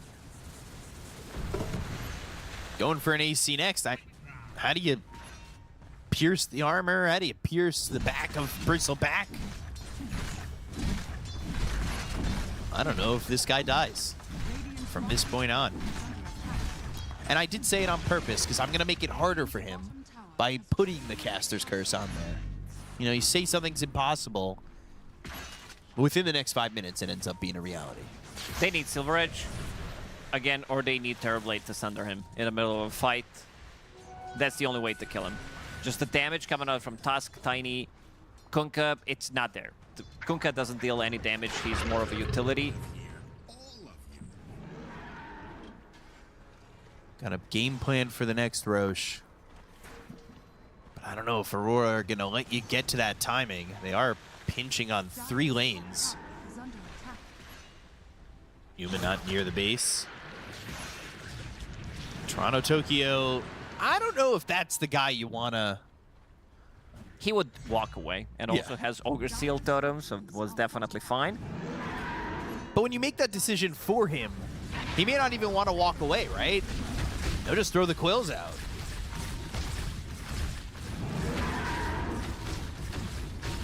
See if Analog could get to this Silver Edge. He's got the Shadow Blade, but he needs the Silver Edge part of the Silver Edge. Yeah? No, I'm thinking. So yeah, he's missing that part. One is completed. So Demon Edge and Recipe, so needs to farm another 2,000 gold. What's he taking? If he needs I mean, Mindbreaker could be good against Storm Spirit. He gets like clipped by it. Even Ursa doesn't get the ulti off. Might be forced to use a BKB. Let's see what he decides to go for. Serrated Shiv for now. He's got options. Does he take Ogre Seal Totem just to get away? He has enough. He has Hurricane Pike and Shard. Wow. Kiyotaka, he's ready to go. Parasma, Aghanim Scepter. Ball lighting all the way in. Kiyotaka goes for Yuma. Ice Blast, nowhere near close. Wheel of Wonder was also committed on that. Nightfall maybe looking for his way in. Paleman Arts hit on a Whisper. Toronto Tokyo's in. He knows you can't kill him. He will take you on 5v1. Concussive Grenade, it puts Analog in a bad spot. He's dead. Schofield drops. No buyback available for Analog, and Paleman Arts don't land on a Yuma. Oh no. Tendrils are always such a grief.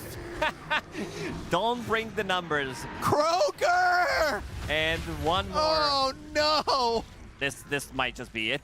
Toronto Tokyo's way too big. He's going in, soaking up all of the damage, and we can see the face of a guy. We just got a double kill, basically. This might be the biggest griefer in Dota. Throughout my 20-year-old history in Dota, I played with a lot of griefers, a lot of known griefers, but this guy might just be the new face of it. He really is.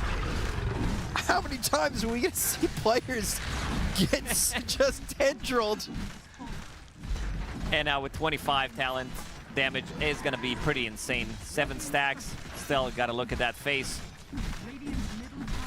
Not a pretty face to look at. Very catfish in nature. Looks like the face of a griefer. It really does. And now Mega Creeps. I don't think they can defend. 20 seconds without Sniper, 20 seconds without TB. They don't have buybacks available.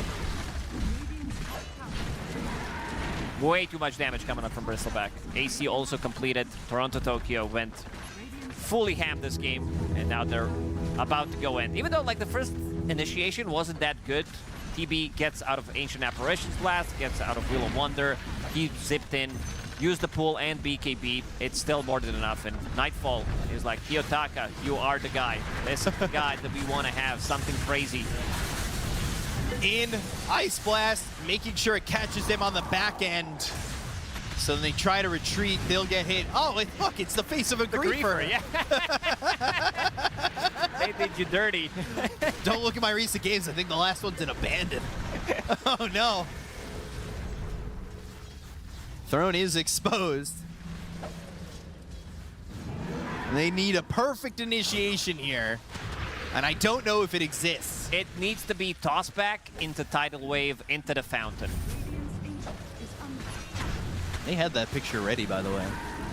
Makes you wonder. Toronto Tokyo pops the Blade Mail, and then Yuma has to go back. Tidal Wave, some right clicks, still no Silver's Edge. Another AA ulti coming. He's gonna pull them in. Oh my god! They're ready. What a combo! Oh my god! What a way to qualify to the playoffs. That was awesome! Another day in the office, they're like, okay, Kiyotaka's like, nothing too crazy. Panto's like, well done. team definitely deserved it with this victory. Oh, certainly did. 5-man Vortex into the Ice Blast. It's the combo everybody dreams of. Aurora, they've qualified to the playoffs. We'll throw it over to the panel to hear their thoughts. Guys, take it away. Thank you very much. What a way to end it there from Panto and Kiyotaka. The synergy on point. I will say, though, that Heroic did put up a good fight. The start of the game definitely seemed like they had what it took to be able to force out a game 3, but not good enough, Lizard. Not good enough. Not good enough, but it was beautiful at the beginning. Like the way they were playing, they capitalized on having really strong lanes, and the itemization was really solid. Like this glimmer on Kunkka with Yules to completely shut down the Ursa. Ursa, it felt like he couldn't really do a lot up until, I believe, this exact fight. Like this is the fight that completely changes everything. 7k advantage, pretty good feel for the game, I feel like, for Heroic. But they got kited a little bit too hard. Ursa, BKB running away, moving into the right position to strike once TB is out of position. And that happens right here. He forces himself a little bit too up forwards, and that's when they strike, right? They have enough control. The Yules, once again, beautiful, but Kiyotaka is just there to provide the necessary control before the Thunder comes out. So overall, beautiful from Aurora as well to make a comeback. This game was not as easy as we might have predicted. No, they were losing. I mean, they Heroic were winning the laning stage in the early game, doing a really good job snowballing. But these fights where Nightfall is like lingering around the side and then jumping in, he is so good at playing fights like this, like going for the right opportunity. And that's why, you know, you made your segment on Nightfall PA. Like, this is probably the best hero for doing it. To do that. But it seems like to him, he has identified that also Ursa is a very good hero for playing this way, where, especially with an Ice Blast, you just wait for the hero that you want to Ice Blast and jump to get out of position, and you can legit full to zero them if you hit the right jump. He's that bear that's hiding behind the tree in the forest, you know? Like, he thinks that you don't see him, but he's actually... Is that how Bosnian bears act? They're like hiding behind trees? They're smart bears, dude. That's terrifying. You still see them, though. They're kind of big. They're bears. They're giant bears hiding behind trees. Yeah, fair enough.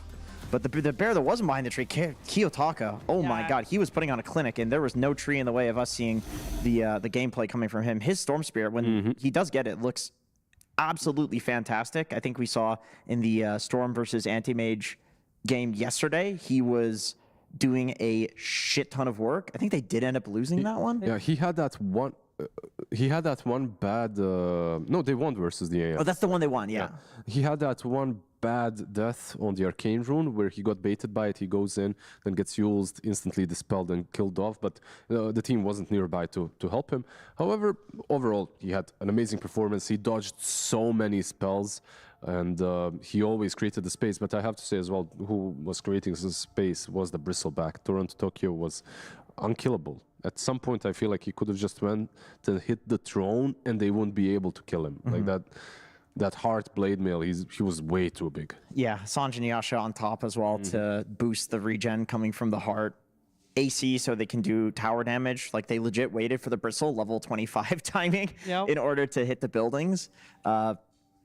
It's what they needed to do. They played around it. Yeah, this guy looks good on pretty much any offlaner you put him on, which is very impressive considering he just switched to the offlane role fairly recently after so many years. Yeah, and right now, hello. Viviette. Oh, thank you for joining us this afternoon still. How are you doing? I mean, all good since we made it to playoff. Yeah, I mean, this game too was at the start of the game maybe not as easy as you would have hoped. How do you feel about the second game you just played against Heroic? I mean, for sure it was harder than game one, but I still knew we're gonna win because we're just a better team. We're gonna play like map and they're gonna lose eventually. So I gotta ask about Ursa versus Terrorblade. You're the Ursa expert in the world. Congratulations, by the way, Night God. Revenant's Brooch on Ursa. It doesn't work with the Fury swipes, right? Yeah. Why is it still good? I mean, it just. I mean, it doesn't work with the. Yeah. You gotta have the mic. But it's still just kind of best item for as tempo item on Ursa. I will say it's like best damage you could buy for like free dot like 5k. Like MKB is like yeah, MKB is like way too much gold, and I just saw he not gonna have butterfly anytime soon when I got like Brooch. So it's a good item just for damage. There's no alternatives, you know, on Ursa. You weren't worried at all, right? Like in the second game, because they had sort of a lead at the beginning. Yeah, I mean, as I said, the game was harder, but I still knew we gonna win. Like they didn't have that much cage, and anyway, like I felt like we can't lose. You did have in the last 5 days a lot of series going to that third game, right? I think the only one was the one you played against Spirit that didn't. What do you feel like you learned most in all those games? Because you guys played the most amount of games almost possible here.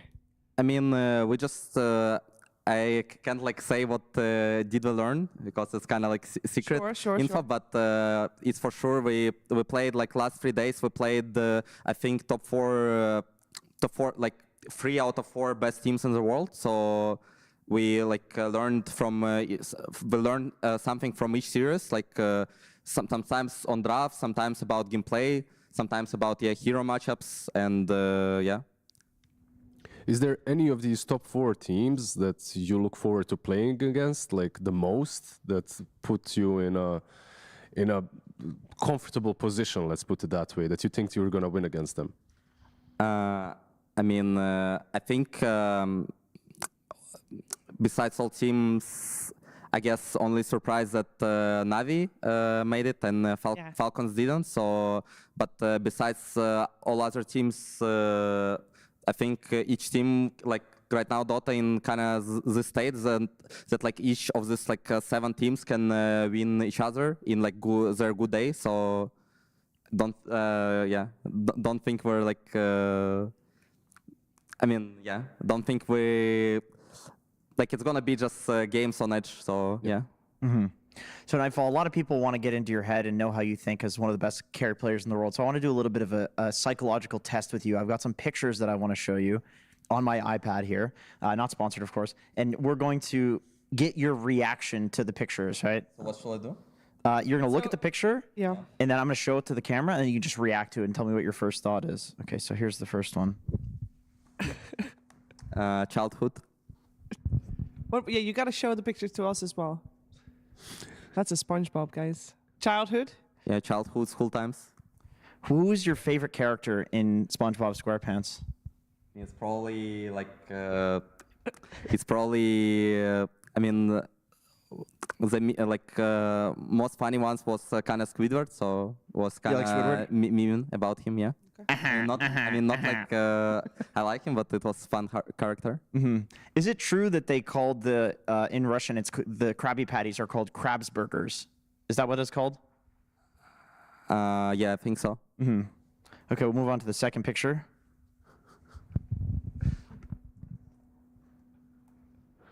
What emotions? What's your what do you feel? Rise? I mean, best offlaner.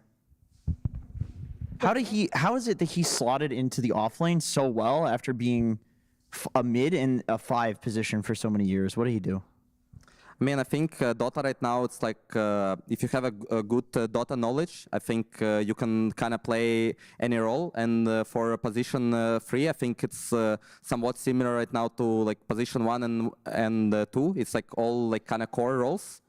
But from position 5, it will be like very hard, I guess. But since he wasn't like really 5 player in the start, and he was, I mean, I would say he was mentality-wise, he was always a core player. He was a core. Even when he played 5, so it wasn't, I think, it didn't fit him that well to just like, and his personality to play 5, so he probably realized it and that he should play core, and out of all like 1 to 3, like I guess like his best role to adapt and like show himself on tier 1 was like 3, since there's like not much good players, and like he had like a pull like from position 2, like yeah.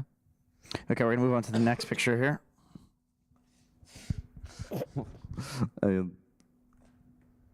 Just sad picture, but it's funny to watch it. Do you think it's real? Does it look real? Is that really? You have to look. No, it's not real. Do you? It's cartoon. Can I ask you something in Russian? You tell me if it's good Russian. Sure.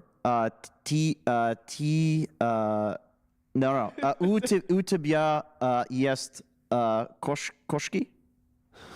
You wanted me to tell if it's correct? Or just on and then answer the question. I mean, it's like у тебя есть кошка? Кошка. It's like means do you have a cat? And no, I don't. You're gonna get a cat? Do you wish you had a cat? I mean, I had a cat in childhood, like back to school times, but he jumped out of a window like 13th floor. Oh shit! And I think he died, so it was only cat I had. Jesus Christ, dude. That's fucking dark. All right, well, speaking of dark, here we go. Show the picture to the rest. That is in game 1, I think it was dark, but in game 2, I don't think we saw any of these. Or no, game 2 it was actually, there was some dark. My favorite item. What do you feel about that? What would Dota be like if BKB got removed? I don't know. I feel like Dota would be like such a different game without like BKB. Like it's hard to even like imagine it. It's like, yeah, I mean, it just will be like completely different game when like heroes like can die very easy, like they never like way harder to escape, etc. So it will change the game. Okay, that's the end of the psychological test. You have passed as a 90% success rate, I will say. Congratulations. It went very well. He passed. Yeah, will you join us also for the closing of the show? Because we could take a look at what happened today. Although, as you already heard from Nightfall, I think the biggest surprise was NAVI Junior taking out Falcons. I mean, I would love to hear your opinion on this, Nightfall, because obviously we saw the games. It was very, very impressive. What do you think of it? Did you watch the games? I would imagine yes. I mean, we were shuttling while game 1, but game 2 I saw, I would say most part of it. I mean, I think a lot of teams underrated Navi. Like when we had first game against them, we knew it's a good team, and it was like, I mean, I wouldn't say it was super close series, but they still got game out of us, and I knew this team could win like almost any team. And for this series, I mean, just Falcons not in the best shape right now, and Navi on the opposite side, so yeah. Yeah, and they're hungry. And we can also reveal the schedule and rather the bracket for tomorrow, because tomorrow we are moving to the playoffs. There are 8 teams remaining. Let's see who you're facing, Nightfall. Oh, look at that! It's a very, very familiar opponents for you. Yeah, I already got told that we're playing BetBoom. Oh, you already knew? Yeah. Funny. How do you feel about that? Because it's, you played against me yesterday. That was the best series. It's obviously, I mean, there's a lot of history between you guys. We also got Tundra Liquid. Wait. We'll see the schedule. We had Miposhka here after that series, and he we had Pure. That's right. Yes. But you played Team Spirits, right, as well? We did play them. Yeah, and I believe Miposhka was here on the couch. He said you guys needed to get good. Like, how do you feel about that? Just get good or what? Yeah. I mean, he was joking, of course. Yeah. I mean, just get good. It's that simple. Yep. Well, to be fair, Nightfall, you guys have been together for probably the shortest amount of time of all the teams here. This is your 3rd event total. I mean, Navi has actually been together fairly long, NAVI Junior, that is, longer than Aurora. How do you feel like you're doing in terms of playing catch-up as a squad? I mean, as I said already in the interview, it's a long process, and you can just make a team and become like the one world in 3 months. Like even if we're gonna like look back and like watch like Falcons way, like they were like kind of like not doing that great like first like I don't know 3-4 months, and for us, as I said before, it's a learning process, and we're like catching up slowly but surely, like to like best, I guess, top 5 teams, and I hope soon we're gonna be one of these 6 best teams every tournament. All right, well, already top 8 secured. Jenkins, any final thoughts on today and on the group stages as a whole as they come? I got one more question for you can. Nightfall. Who's the most improved player on your team, would you say, in the time that you've been together? Who got the best from being the worst? Is it Toronto, Tokyo? You can say. I mean, it's probably it's probably Toronto, since he just switched to 3, and when he came to team, it was his like first games on position 3, and you kind of this role you kind of have to get some games, get some experience. So get some reps in, yeah. Fair enough. Yeah. Any final thoughts from you, Lizard? No, as a team, you guys are looking better day after day, so wishing you all the best in the future games. Yeah. Yeah, thank you. Yeah, congratulations once again, Nightfall. I'm looking forward to watching you guys play again tomorrow, but that is it for today. We are moving to the playoffs tomorrow. Everybody starts in the upper bracket. We're going to start at the same time as today. I know you'll be tuning in, so make sure you're not late because there's going to be an action-packed day with 4 best-of-3 series. We'll see you tomorrow for more PGL Wallachia Season 4.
pace, dă-ți o ile încoace. Negruze voi, că e alba de noi. Și umbra de voi.